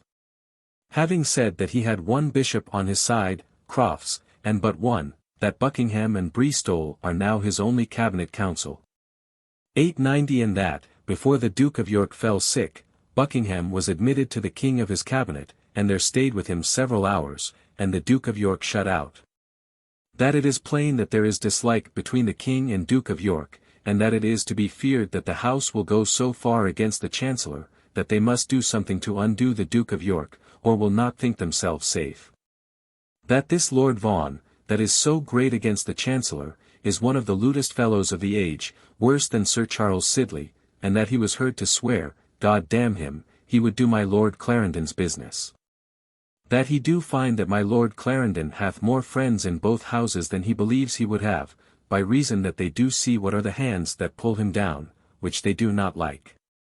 That Harry Coventry was scolded at by the king severely the other day, and that his answer was that, if he must not speak what he thought in this business in Parliament, he must not come thither. And he says that by this very business Harry Coventry hath got more fame and common esteem than any gentleman in England hath at this day, and is an excellent and able person. That the king, who not long ago did say of Bristol, that he was a man able in 3 years to get himself a fortune in any kingdom in the world, and lose all again in 3 months, do now hug him, and commend his parts everywhere. Above all the world. How fickle is this man, the king, and how unhappy we like to be. That he fears some furious courses will be taken against the Duke of York. And that he hath heard that it was designed, if they cannot carry matters against the Chancellor, to impeach the Duke of York himself, which God forbid. That Sir Edward Nicholas, whom he served while secretary, is one of the best men in the world, but hated by the Queen Mother, for a service he did the old king against her mind and her favourites. And that she and my Lady Castlemaine did make the king to lay him aside, but this man says that he is one of the most perfect heavenly and charitable men in the whole world. That the House of Commons resolved to stand by their proceedings, and have chosen a committee to draw up the reasons thereof to carry to the Lords, which is likely to breed great heat between them. That the Parliament, after all this, is likely to give the king no money. And, therefore, that it is to be wondered what makes the king give way to so great extravagancies, which do all tend to the making him less than he is, and so will. Every day more and more, and by this means every creature is divided against the other, that there never was so great an uncertainty in England, of what would be the event of things, as at this day. Nobody being at ease, or safe. Being full of his discourse, and glad of the rencontre, I to Whitehall, and there got into the theatre room, and there heard both the vocal and instrumental music, where the little fellow stood keeping time. But for my part, I see no great matter, but quite the contrary in both sorts of musique. The composition I believe is very good, but no more of delightfulness to the ear or understanding but what is very ordinary. Here was the king and queen, and some of the ladies, among whom none more jolly than my Lady Buckingham, her lord being once more a great man. Thence by coach home and to my office, ended my letters, and then home to supper, and, my eyes being bad, to bed. 17th, Lord's Day. Up, and to church with my wife. A dull sermon of Mr. Mills, and then home, without strangers to dinner, and then my wife to read, and I to the office, enter my journal to this day, and so home with great content that it is done, but with sorrow to my eyes. Then home, and got my wife to read to me out of Fuller's Church History, when by and by comes Captain Cock, who sat with me all the evening, talking, and I find by him, as by all others, that we are like to expect great confusions. And most of our discourse was the same, and did agree with that the last night, particularly that about the difference between the King and the Duke of York which is like to be. He tells me that he hears that Sir W. Coventry was, a little before the Duke of York fell sick, with the Duke of York in his closet, and fell on his knees, and begged his pardon for what he hath done to my Lord Chancellor. But this I dare not soon believe. But he tells me another thing, which he says he had from the person himself who spoke with the Duke of Buckingham, who, he says, is a very sober and worthy man. That he did lately speak with the Duke of Buckingham about his greatness now with the King, and told him but, sir, these things that the King do now, in suffering the Parliament to do all this, you know are not fit for the King to suffer. And you know how often you have said to me that the king was a weak man, and unable to govern, but to be governed, and that you could command him as you listed. Why do you suffer him to go on in these things? Why, says the Duke of Buckingham, I do suffer him to do this, that I may hereafter the better command him. This he swears to me the person himself to whom the Duke of Buckingham said this did tell it him, and is a man of worth, understanding, and credit. He told me one odd passage by the Duke of Albemarle, speaking how hasty a man he is, and how for certain he would have killed Sir W. Coventry, had he met him in a little time after his shewing his letter in the house. He told me that a certain lady, whom he knows, did tell him that, she being certainly informed that some of the Duke of Albemarle's family did say that the Earl of Torrington was a bastard, she did think herself concerned to tell the Duke of Albemarle of it, and did first tell the Duchess, and was going to tell the old man, when the Duchess pulled her back by the sleeve, and hindered her, swearing to her that if he should hear it, he would certainly kill the servant that should be found to have said it, and therefore prayed her to hold her peace. One thing more he told me, which is, that Garraway is come to town, and is thinking how to bring the house to mind the public state of the nation and to put off these particular piques against man, and that he propounding this to Sir W. Coventry, Sir W. Coventry did give no encouragement to it, which he says is that by their running after other men he may escape.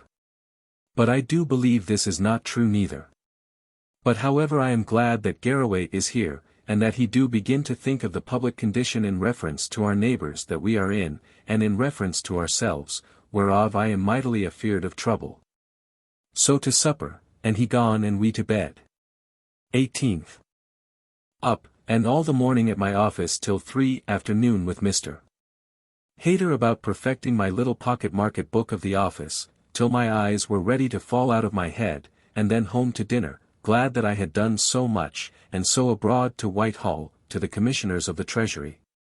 And there did a little business with them, and so home, leaving multitudes of solicitors at their door, of one sort or other, complaining for want of such dispatch as they had in my Lord Treasurer's time, when I believe more business was dispatched. But it was in his manner to the king's wrong. Among others here was Gresham College coming about getting a grant of Chelsea College for their society, which the king, it seems, hath given them his right in, but they met with some other pretences, I think, to it, besides the king's. Thence took up my wife, whom I had left at her tailor's, and home, and there, to save my eyes, got my wife at home to read again, as last night, in the same book, till W. Batelier come and spent the evening talking with us, and supped with us, and so to bed. 19th. To the office, and thence before noon I, by the board's direction, to the Parliament House to speak with Sir R. Brooks about the meaning of an order come to us this day to bring all the books of the office to the committee. I find by him that it is only about the business of an order of ours for paying off the ships by ticket, which they think I on behalf of my Lord Brunker do suppress, which vexes me, and more at its occasioning the bringing them our books. So home and to dinner, where Mr. Shepley with me, newly come out of the country, but I was at little liberty to talk to him, but after dinner with 2 contracts to the committee, with Lord Brunker and Sir T. Harvey, and there did deliver them, and promised at their command more, but much against my will. And here Sir R. Brooks did take me alone, and pray me to prevent their trouble, by discovering the order he would have. I told him I would suppress none, nor could, but this did not satisfy him, and so we parted, I vexed that I should bring on myself this suspicion. Here I did stand by unseen, and did hear their impertinent yet malicious examinations of some rogues about the business of Bergen, wherein they would wind in something against my Lord Sandwich, it was plain by their manner of examining. As Sir Thomas Crew did afterwards observe to me, who was there, but all amounted to little I think. But here Sir Thomas Crew and W. Hewer, who was there also, did tell me that they did hear Captain Downing give a cruel testimony against my Lord Brunker, for his neglect, and doing nothing, in the time of straits at Chatham, when he was spoke to. And did tell the committee that he, Downing, did presently after, in Lord Brunker's hearing, tell the Duke of Albemarle, that if he might advise the king, he should hang both my Lord Brunker and Pett. This is very hard. Thence with W. Hewer and our messenger, Marlowe, home by coach, and so late at letters, and then home to supper, and my wife to read and then to bed. This night I wrote to my father, in answer to a new match which is proposed, the executor of Ensom, my sister's former servant, for my sister, that I will continue my mind of giving her L500, if he likes of the match. My father did also this week, by Shepley, return me up a guinea, which, it seems, upon searching the ground, they have found since I was there. I was told this day that Laurie Hyde 891 second son of my Lord Chancellor, did some time since in the House say, that if he thought his father was guilty but of one of the things then said against him, he would be the first that should call for judgment against him, which Mr.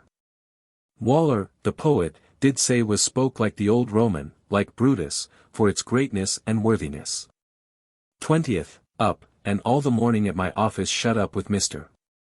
Gibson, I walking and he reading to me the order books of the office from the beginning of the war, for preventing the Parliament's having them in their hands before I have looked them over and seen the utmost that can be said against us from any of our orders, and to my great content all the morning I find none.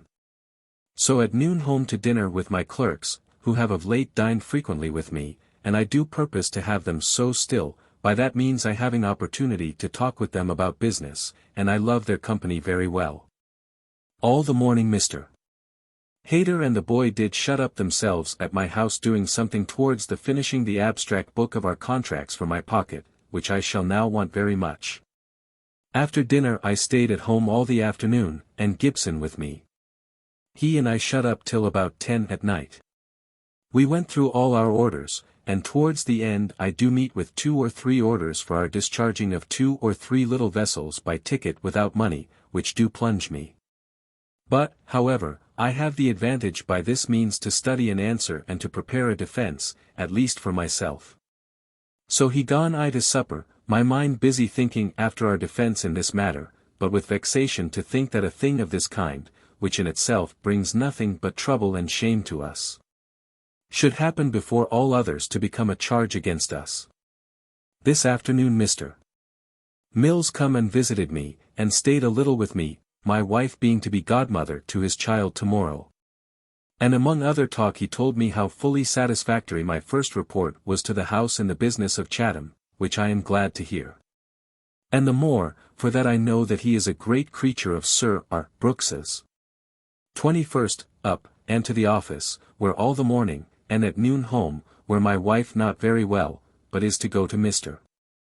Mills's child's christening, where she is godmother, Sir J. Minns and Sir R. Brooks her companions. I left her after dinner, my clerks dining with me, to go with Sir J. Minns, and I to the office, where did much business till after candlelight, and then my eyes beginning to fail me, I out and took coach to Arundel House, where the meeting of Gresham College was broke up. But their meeting creed, I with him to the tavern in St. Clement's Churchyard, where was Dean Wilkins, Dr. Whistler, Dr. Floyd, a divine admitted, I perceive, this day, and other brave men. And there, among other things of news, I do hear, that upon the reading of the House of Commons' reasons of the manner of their proceedings in the business of my Lord Chancellor, the reasons were so bad, that my Lord Bristol himself did declare that he would not stand to what he had, and did still, advise the Lords to concur to, upon any of the reasons of the House of Commons. But if it was put to the question whether it should be done on their reasons, he would be against them. And indeed it seems the reasons, however they come to escape the House of Commons, which shews how slightly the greatest matters are done in this world, and even in parliaments were none of them of strength, but the principle of them untrue. They saying, that where any man is brought before a judge, accused of treason in general, without specifying the particular, the judge do there constantly and is obliged to commit him. Whereas the question being put by the Lords to my Lord Keeper, he said that quite the contrary was true, and then, in the 6th article, I will get a copy of them if I can, there are 2 or 3 things strangely asserted to the diminishing of the King's power, as is said, at least things that heretofore would not have been heard of. But then the question being put among the Lords, as my Lord Bristol advised, whether, upon the whole matter and reasons that had been laid before them, they would commit my Lord Clarendon, it was carried 5 to 1 against it. There being but 3 bishops against him, of whom Cozens and Dr. Reynolds were two, and I know not the third. This made the opposite lords, as Bristol and Buckingham, so mad, that they declared and protested against it, speaking very broad that there was mutiny and rebellion in the hearts of the lords, and that they desired they might enter their dissents. Which they did do, in great fury. So that upon the lords sending to the commons, as I am told, to have a conference for them to give their answer to the commons' reasons, the commons did desire a free conference, but the lords do deny it. And the reason is, that they hold not the commons any court, but that themselves only are a court, and the chief court of judicature, and therefore are not to dispute the laws and method of their own court with them that are none. And so will not submit so much as to have their power disputed. And it is conceived that much of this eagerness among the lords do arise from the fear some of them have, that they may be dealt with in the same manner themselves, and therefore do stand upon it now. It seems my Lord Clarendon hath, as is said and believed, had his horses several times in his coach, ready to carry him to the Tower, expecting a message to that purpose, but by this means his case is like to be laid by. From this we fell to other discourse, and very good. Among the rest they discourse of a man that is a little frantic, that hath been a kind of minister, Dr. Wilkins saying that he hath read for him in his church, that is poor and a debauched man, that the college have hired for 20s. To have some of the blood of a sheep let into his body, and it is to be done on Saturday next. 892. They purpose to let in about 12 ounces, which, they compute, is what will be let in a minute's time by a watch. They differ in the opinion they have of the effects of it. Some think it may have a good effect upon him as a frantic man by cooling his blood, others that it will not have any effect at all. But the man is a healthy man, and by this means will be able to give an account what alteration, if any, he do find in himself, and so may be useful. On this occasion, Dr. Whistler told a pretty story related by Muffet, a good author, of Dr. Caius, that built Key's College, that, being very old, and living only at that time upon woman's milk, he, while he fed upon the milk of an angry, fretful woman, was so himself. And then, being advised to take it of a good-natured, patient woman, he did become so, beyond the common temper of his age. Thus much nutriment, they observed, might do. Their discourse was very fine. And if I should be put out of my office, I do take great content in the liberty I shall be at of frequenting these gentlemen's company. Broke up thence and home, and there to my wife in her chamber, who is not well, of those, and there she tells me great stories of the gossiping women of the parish, what this, and what that woman was, and, among the rest, how Mrs. Holworthy is the veriest confident bragging gossip of them all, which I should not have believed, but that Sir R. Brooks, her partner, was mighty civil to her, and taken with her, and what not.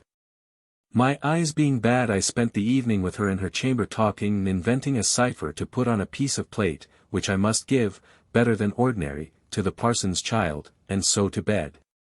And through my wife's illness had a bad night of it, and she a worse, poor wretch. 22nd.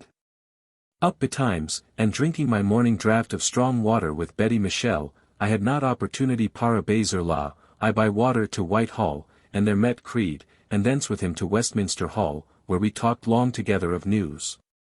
And there met with Cooling, my Lord Chamberlain's secretary, and from him learned the truth of all I heard last night. And understand further, that this stiffness of the Lords is in no manner of kindness to my Lord Chancellor, for he neither hath, nor do, nor for the future likely can oblige any of them, but rather the contrary. But that they do fear what the consequence may be to themselves, should they yield in his case, as many of them have reason. And more, he shewed me how this is rather to the wrong and prejudice of my Lord Chancellor.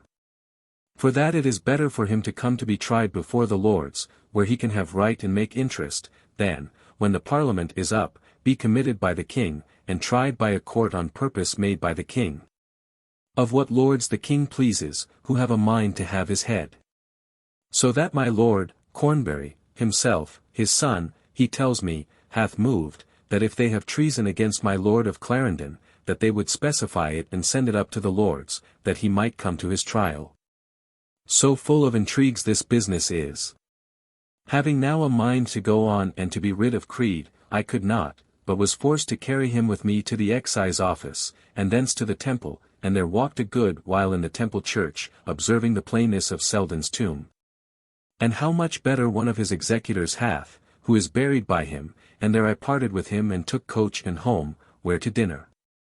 23rd, up, and to the office, where all the morning, and at noon home to dinner, and all the afternoon also busy till late preparing things to fortify myself and fellows against the Parliament.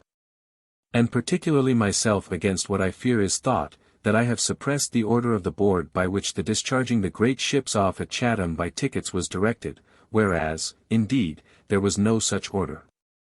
So home at night to supper and to bed. 24th, Lord's Day.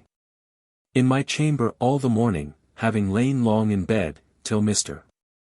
Shepley come to dine with me, and there being to return to Hinchinbroke speedily, I did give him as good account how matters go here as I could.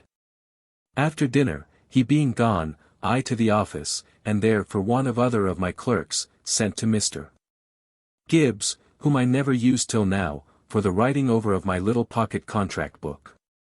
And there I laboured till 9 at night with him, in drawing up the history of all that hath passed concerning tickets, in order to the laying the whole, and clearing myself an office, before Sir R. Brooks. And in this I took great pains, and then sent him away, and proceeded, and had W. Hewer come to me, and he and I till past 12 at night in the office, and he, which was a good service, did so inform me in the consequences of my writing this report, and that what I said would not hold water. In denying this board to have ever ordered the discharging out of the service whole ships by ticket, that I did alter my whole counsel, and fall to arm myself with good reasons to justify the office in so doing, which hath been but rare.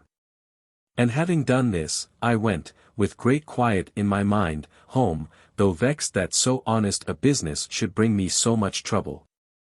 But mightily was pleased to find myself put out of my former design, and so, after supper, to bed. 25th. Up, and all the morning finishing my letter to Sir Robert Brooks, which I did with great content, and yet at noon when I come home to dinner I read it over again after it was sealed and delivered to the messenger. And read it to my clerks who dined with me, and there I did resolve upon some alteration, and caused it to be new writ, and so to the office after dinner, and there all the afternoon mighty busy. And at night did take coach thinking to have gone to Westminster, but it was mighty dark and foul, and my business not great, only to keep my eyes from reading by candle, being weary, but being gone part of my way I turned back, and so home. And there to read, and my wife to read to me out of Sir Robert Cotton's book about war, which is very fine, showing how the kings of England have raised money by the people heretofore upon the people, and how they have played upon the kings also. So after supper I to bed. This morning Sir W. Penn tells me that the House was very hot on Saturday last upon the business of liberty of speech in the House, and damned the vote in the beginning of the Long Parliament against it. I so that he fears that there may be some bad thing which they have a mind to broach, which they dare not do without more security than they now have. God keep us, for things look mighty ill. 26th. Up, all the morning at the office, and then home to dinner, where dined Mr. Clerk, solicitor, with me, to discourse about my 10-year accounts, which I would fain make up, but I have not time. After dinner, by coach as far as the Temple, and there saw a new book, in folio, of all that suffered for the king in the late times, which I will buy, it seems well writ, and then back to the old Exchange. And there at my goldsmith's bought a basin for my wife to give the parson's child, to which the other day she was godmother. It cost me, 10/14. Besides graving, which I do with the cipher of the name, Daniel Mills, and so home to the office, and then home to supper and hear my wife read, and then to bed. This afternoon, after dinner, come to me Mr. Warren, and there did tell me that he come to pay his debt to me for the kindness I did him in getting his last ship out, which I must also remember was a service to the king, though I did not tell him so, as appeared by my advising with the board. And they're writing to Sir W. Coventry to get the pass for the ship to go for it to Genoa. Now that which he had promised me for the courtesy was I take it 100 pieces or more, I think more. And also for the former courtesy I had done for the getting of his first ship out for this hemp he did promise me a consideration upon the return of the goods, but I never did to this day demand anything of him. Only about a month ago he told me that now his ship was come, and he would come out of my debt, but told me that whereas he did expect to have had some profit by the voyage, it had proved of loss to him, by the loss of some ships, or some accidents. I know not what, and so that he was not able to do what he intended, but told me that he would present me with 60 pieces in gold. I told him I would demand nothing of his promises, though they were much greater, nor would have thus much, but if he could afford to give me but 50 pieces, it should suffice me. So now he brought something in a paper, which since proves to be 50 pieces.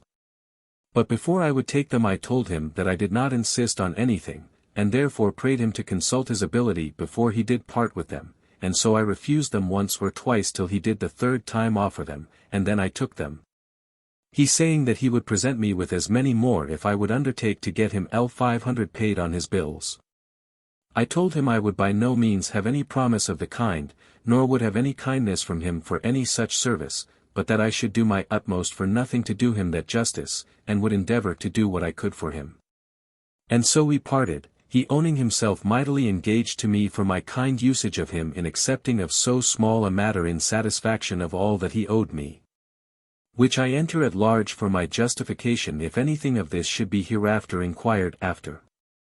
This evening also comes to me to my closet at the office Sir John Chichley, of his own accord, to tell me what he shall answer to the committee, when, as he expects, he shall be examined about my Lord's sandwich.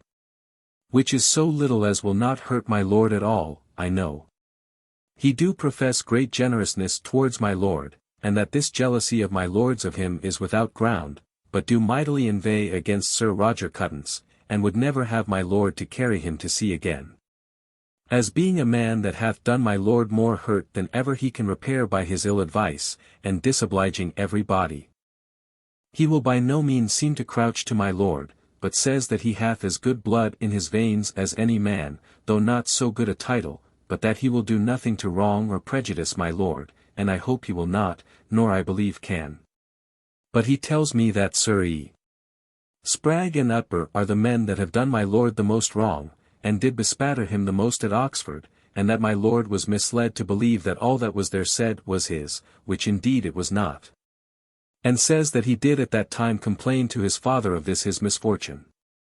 This I confess is strange to me touching these two men, but yet it may well enough as the world goes, though I wonder I confess at the latter of the two, who always professes great love to my Lord.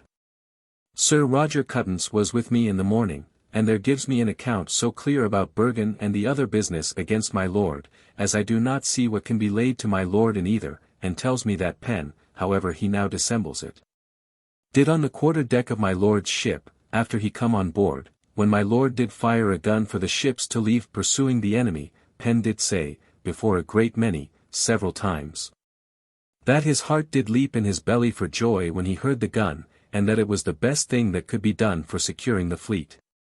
He tells me also that Pen was the first that did move and persuade my Lord to the breaking bulk, as a thing that was now the time to do right to the commanders of the great ships, who had no opportunity of getting anything by prizes. Now his lordship might distribute to everyone something, and he himself did write down before my Lord the proportions for each man. This I am glad of, though it may be this dissembling fellow may, 20-1, deny it. 27th, up, and all the morning at my Lord Brunker's lodgings with Sir J. Minns and Sir W. Pen about Sir W. Warren's accounts, wherein I do not see that they are ever very likely to come to an understanding of them, as Sir J. Minns hath not yet handled them. Here till noon, and then home to dinner, where Mr. Pierce comes to me, and there, in general, tells me how the king is now fallen in and become a slave to the Duke of Buckingham, led by none but him, whom he, Mr. Pierce, swears he knows do hate the very person of the king, and would, as well as will, certainly ruin him. He do say, and I think with right, that the king do in this do the most ungrateful part of a master to a servant that ever was done, in this carriage of his to my Lord Chancellor, that, it may be, the Chancellor may have faults. But none such as these they speak of. That he do now really fear that all is going to ruin, for he says he hears that Sir W. Coventry hath been, just before his sickness, with the Duke of York, to ask his forgiveness and peace for what he had done. For that he never could foresee that what he meant so well, in the counselling to lay by the Chancellor, should come to this. As soon as dined, I with my boy Tom to my bookbinder's, where all the afternoon long till 8 or 9 at night, seeing him binding up 2 or 3 collections of letters and papers that I had of him. But above all things my little abstract pocket book of contracts, which he will do very neatly. Then home to read, sup, and to bed. 28th, up, and at the office all this morning, and then home to dinner, and then by coach sent my wife to the King's Playhouse, and I to Whitehall, there intending, with Lord Brunker, Sir J. Minns, and Sir T. Harvey to have seen the Duke of York, whom it seems the King and Queen have visited, and so we may now well go to see him. But there was nobody could speak with him, and so we parted, leaving a note in Mr. Wren's chamber that we had been there, he being at the free conference of the 2 houses about this great business of my Lord Chancellor's, at which they were at this hour, 3 in the afternoon. And there they say my Lord Anglesey do his part admirably, and each of us taking a copy of the Guinea Company's defence to a petition against them to the Parliament the other day. So I away to the King's Playhouse, and there sat by my wife, and saw, The Mistaken Beauty, which I never, I think, saw before, though an old play. And there is much in it that I like, though the name is but improper to it, at least, that name, it being also called The Liar, which is proper enough. Here I met with Sir Richard Brown, who wondered to find me there, telling that I am a man of so much business, which character, I thank God, I have ever got, and have for a long time had and deserved. And yet am now come to be censured in common with the office for a man of negligence. Thence home and to the office to my letters, and then home to supper and to bed. 29th. Waked about 7 o'clock this morning with a noise I supposed I heard, near our chamber, of knocking, which, by and by, increased, and I, more awake, could distinguish it better. I then waked my wife, and both of us wondered at it, and lay so a great while that increased, and at last heard it plainer, knocking, as if it were breaking down a window for people to get out, and then removing of stools and chairs. And plainly, by and by, going up and down our stairs. We lay, both of us, afeard, yet I would have rose, but my wife would not let me. Besides, I could not do it without making noise. And we did both conclude that thieves were in the house, but wondered what our people did, whom we thought either killed, or afeard, as we were. Thus we lay till the clock struck 8, and high day. At last, I removed my gown and slippers safely to the other side of the bed over my wife, and there safely rose, and put on my gown and breeches, and then, with a firebrand in my hand, safely opened the door, and saw nor heard anything. Then, with fear, I confess, went to the maid's chamber door, and all quiet and safe. Called Jane up, and went down safely, and opened my chamber door, where all well. Then more freely about, and to the kitchen, where the cook made up, and all safe. So up again, and when Jane come, and we demanded whether she heard no noise, she said, yes, and was afeard, but rose with the other maid, and found nothing, but heard a noise in the great stack of chimneys that goes from Sir J. Minns through our house, and so we sent, and their chimneys have been swept this morning, and the noise was that, and nothing else. It is one of the most extraordinary accidents in my life, and gives ground to think of Don Quixote's adventures how people may be surprised, and the more from an accident last night. That our young Gib, cat 893 did leap down our stairs from top to bottom, at 2 leaps, and fright us, that we could not tell well whether it was the cat or a spirit, and do sometimes think this morning that the house might be haunted. Glad to have this so well over, and indeed really glad in my mind, for I was much afeard. I dressed myself and to the office both forenoon and afternoon, mighty hard putting papers and things in order to my extraordinary satisfaction. And consulting my clerks in many things, who are infinite helps to my memory and reasons of things, and so being weary, and my eyes aching, having overwrought them today reading so much shorthand, I home and there to supper, it being late. And to bed. This morning Sir W. Penn and I did walk together a good while, and he tells me that the Houses are not likely to agree after their free conference yesterday, and he fears what may follow. 30th. Up, and to the office, where all the morning, and then by coach to Arundel House, to the election of officers for the next year. Where I was near being chosen of the council, but am glad I was not, for I could not have attended, though, above all things, I could wish it, and do take it as a mighty respect to have been named there. The company great, and the elections long, and then to Carey House, a house now of entertainment, next my Lord Ashley's, and there, where I have heretofore heard common prayer in the time of Dr. Mo's sum, we after 2 hours' stay, sitting at the table with our napkins open, had our dinners brought, but badly done. But here was good company. I choosing to sit next Dr. Wilkins, Sir George Ent, and others whom I value, there talked of several things. Among others Dr. Wilkins, talking of the universal speech, of which he hath a book coming out, did first inform me how man was certainly made for society, he being of all creatures the least armed for defense. And of all creatures in the world the young ones are not able to do anything to help themselves, nor can find the dug without being put to it, but would die if the mother did not help it. And, he says, were it not for speech man would be a very mean creature. Much of this good discourse we had. But here, above all, I was pleased to see the person who had his blood taken out.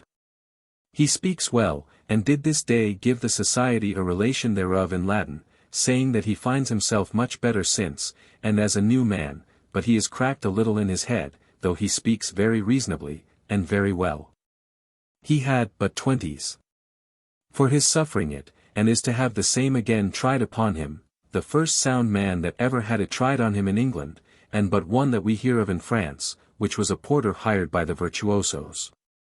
Here all the afternoon till within night.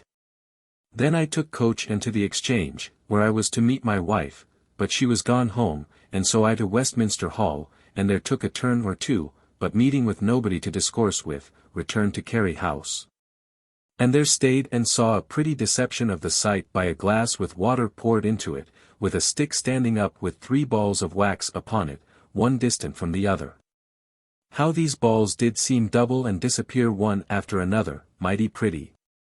Here Mr. Carcass did come to me, and brought first Mr. Colwall, our treasurer, and then Dr. Wilkins to engage me to be his friend, and himself asking forgiveness and desiring my friendship, saying that the council have now ordered him to be free to return to the office to be employed. I promised him my friendship, and am glad of this occasion, having desired it, for there is nobody's ill tongue that I fear like his, being a malicious and cunning bold fellow. Thence, paying our shot, SXS. A piece, I home, and there to the office and wrote my letters, and then home, my eyes very sore with yesterday's work, and so home and tried to make a piece by my ear and veal to I wonder what the grave, and so to supper and to bed, where fright a good while and my wife again with noises, and my wife did rise twice, but I think it was Sir John Minns's people again late cleaning their house. For it was past 1 in the morning before we could fall to sleep, and so slept. But I perceive well what the care of money and treasure in a man's house is to a man that fears to lose it.